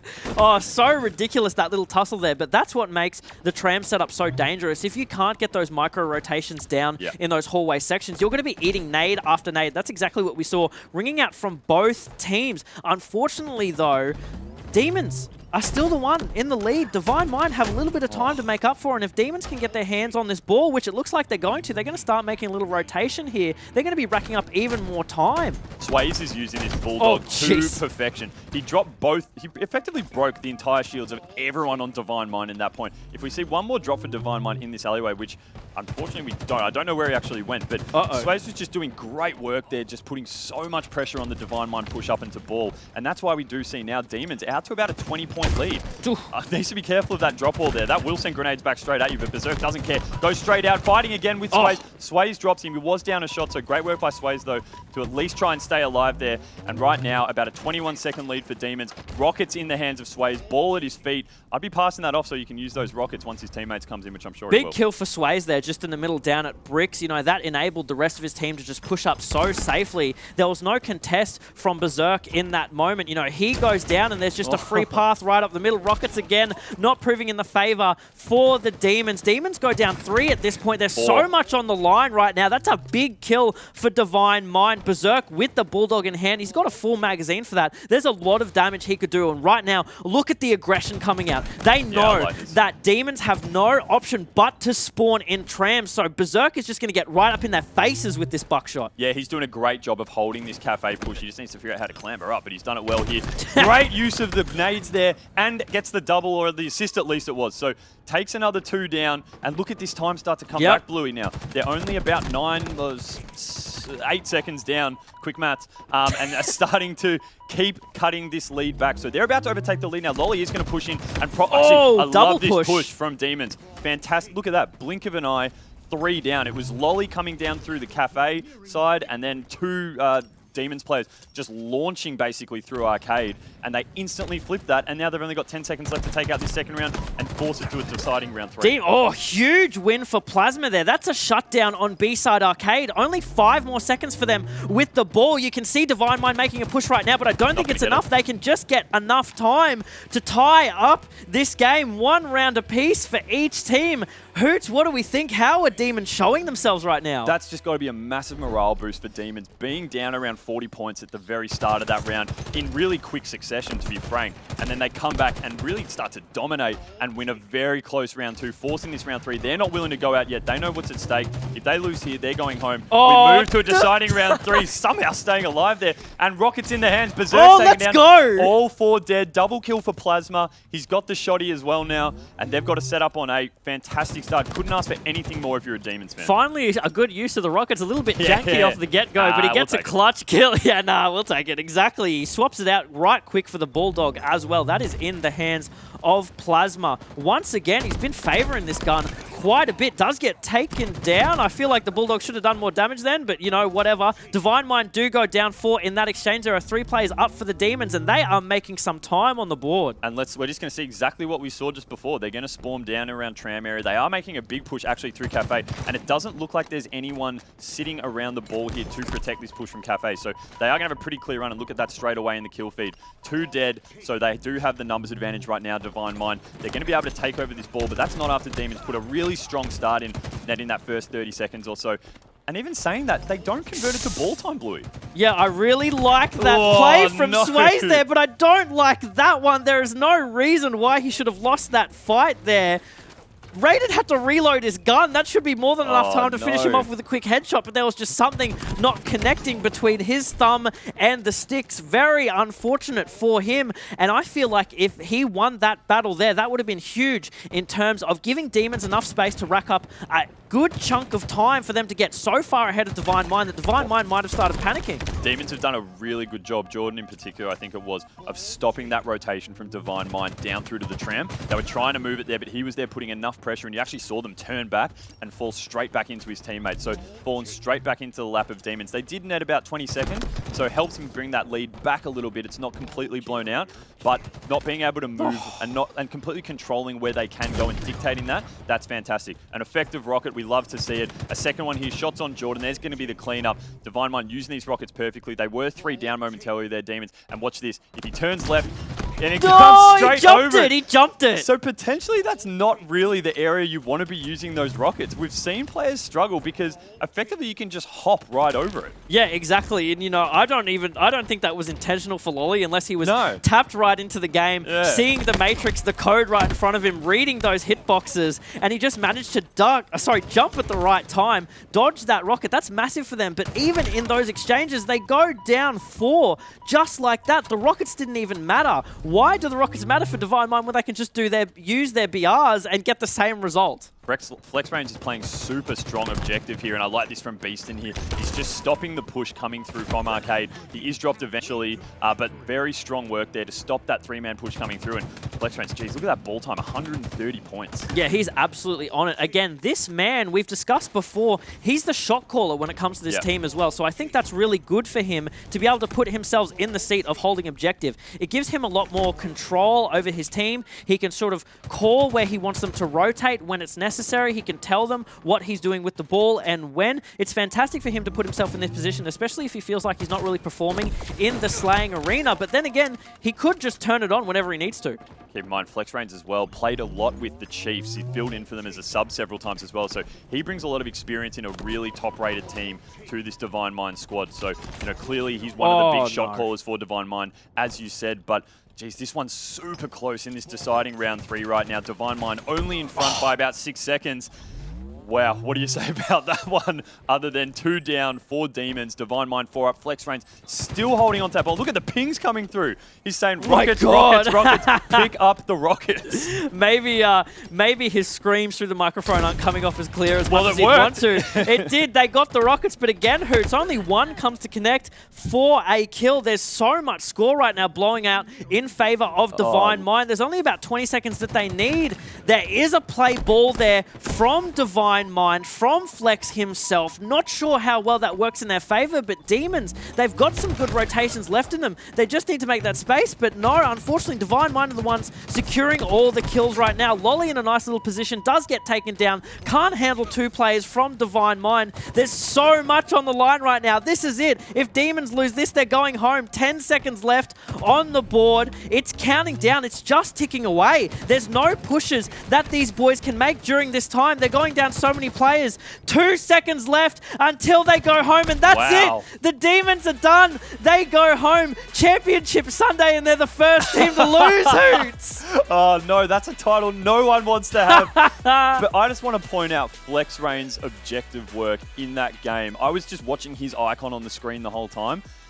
That must be so annoying for the Demons because he was literally just popping out, and then as soon as he had even just a slight run at the ball, was just grabbing it, and he knew the routes to take exactly right. Exactly. Because he'd get right behind cover, and they just could do nothing. And that's why he racked up something like 150 points in that objective game there. Yeah, like you want to talk about objective players. Flex was filling that role through and through the entire time there.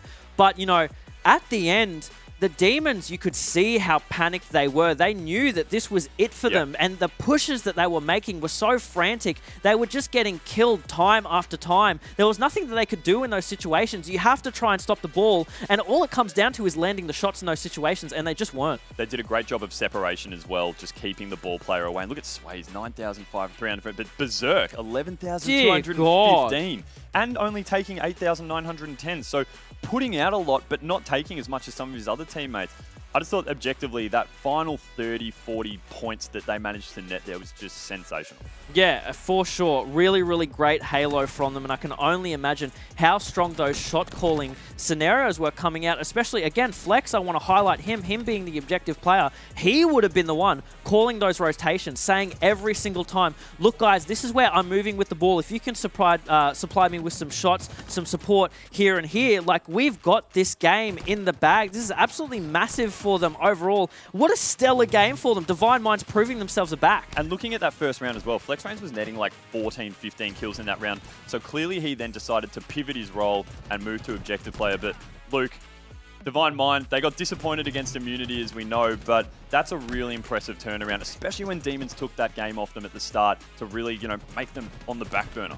Yeah, exactly. It is big props here to the lads on Divine Mind to be able to get themselves back into this and get themselves back into their winning ways here for the ANZ HCS Super. It would have been a big soul crusher for this team if they went out today without a single series victory on the board, but the way that they were able to do it here, it looked a bit dominant in some of those maps, but they made that second one look tight here, lads, and the fact that Demons put up such a good fight here up against Divine Mind. I'm so excited to see what these guys can do. There is no mean feat. These guys got top 6, by the way. This was a fight for top 6. They would have got a little bit further on in the bracket, top 4 if they were able to come over the top of Divine Minds, but top 6, $2,000 is going to be going into the pockets of the Demons. They would have liked to have get a little bit deeper, but these guys certainly have a bright future. I'm just glad one of us could call it over here, guys. The 3-1. Here we go. I think I got that one. I'll take it. But no, look, in all seriousness, it is really cool to see Divine Minds going on. It's a pity that Demons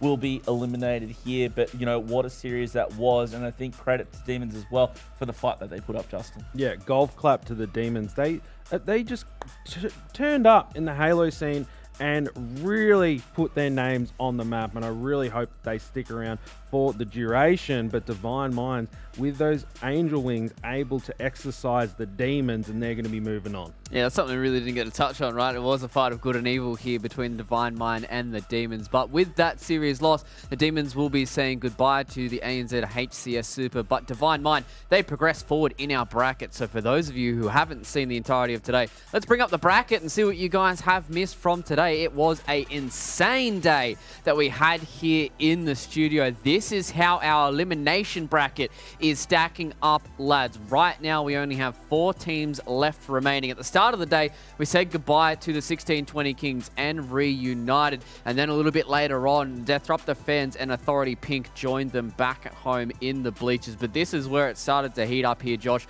We had series like Divine Mind versus the Demons and BBR versus the Direwolves, both of them clinches. Yeah, I mean, we saw so many Game 5s. Reunited, who were taking out in elimination round 1, and it needs to be pointed out that throughout their campaign, 3 Game 5s they got to, and unfortunately losing all 3. But later on, you pointed out the big ones.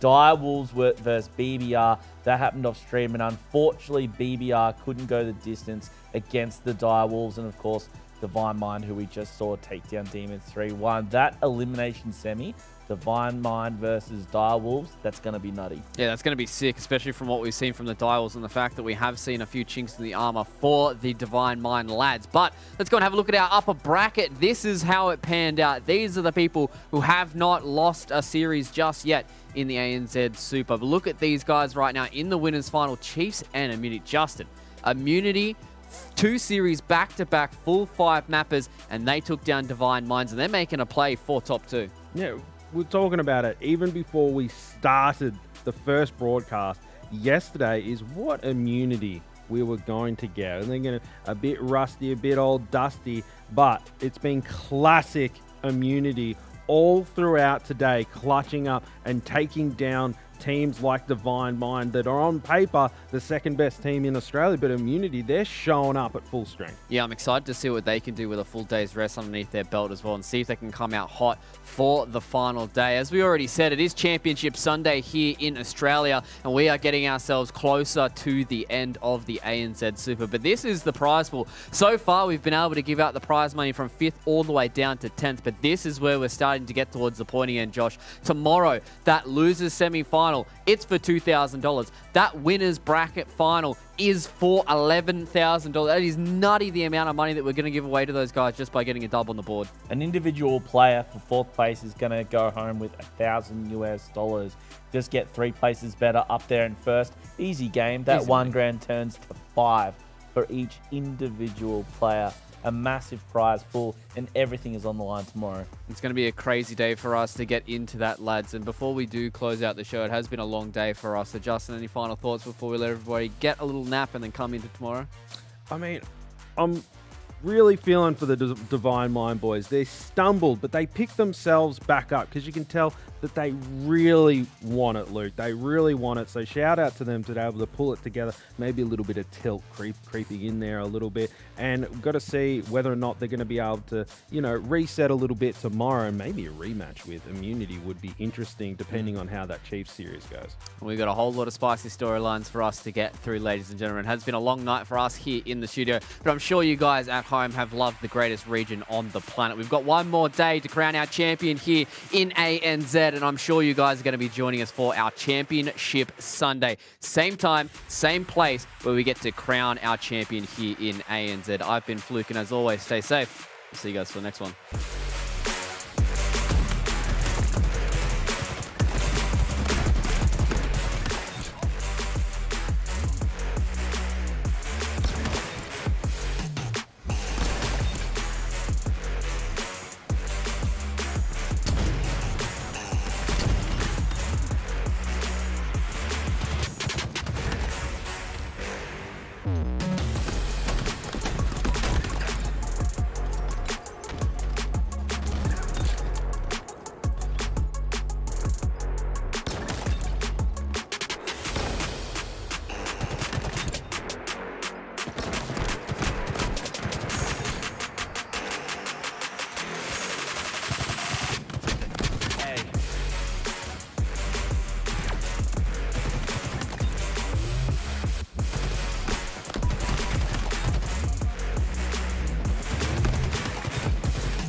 I'm 22 now. I've been competing in Halo for 4 or 5 years.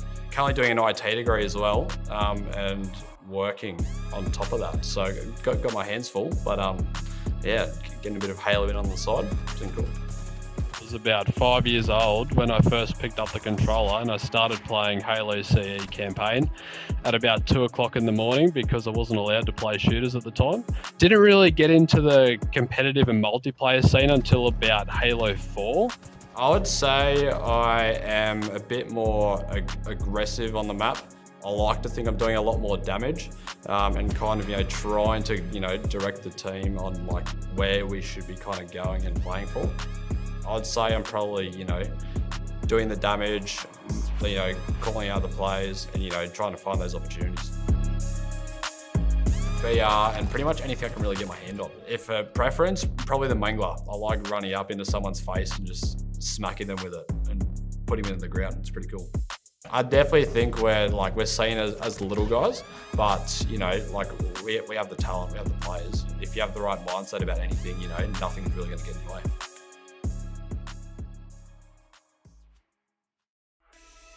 Heading into Halo Infinite, there's going to be myself, Barcode, Madzi, and Slays. We pretty much cemented ourselves as like one of the most dominant rosters, but none of that went to plan. So they ended up going their own way, and then I went my own way, and then everything has been all over the place since then. So me and Slays were left in a bit of a mix. We had to end up getting raided and flex reigns. We only had like a day practice. Everything was all over the place. Myself and Raided arrived to Raleigh like literally 8 hours before the event. So everything was all over the place. We didn't perform well. I just haven't had the best start to the game yet.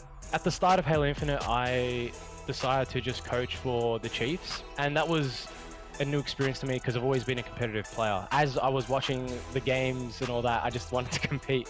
I eventually filled in for Divine Minds for Raleigh, and that was just a mind-blowing experience. It was an amazing time. Ever since then, when I came back from Raleigh, I decided to just compete and to take this full time and see where I can go at least.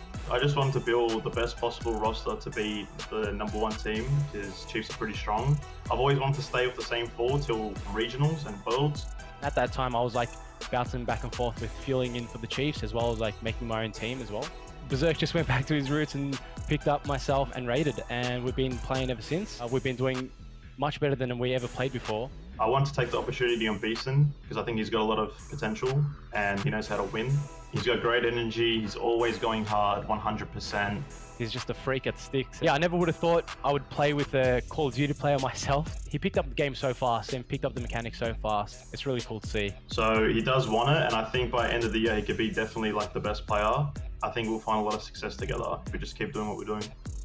Raided's basically like the wingman of Berserk. It works so well together in a sense where like their outer chemistry and their team chemistry is just, they can criticize each other so much, but at the end of the day, they're like best friends. Flex Rain, same thing, always positive, always going hard no matter what's happening, keeping the vibes good. What's it like playing with Berserk? It's a very good question. He's just so passionate about the game. He definitely wants to win. He sets high expectations for his team as well as himself. Not a love-hate relationship, it's just tough love, I guess. I think he's such a great person. Deep down in his core, he really wants to win. He wants to take down everyone in his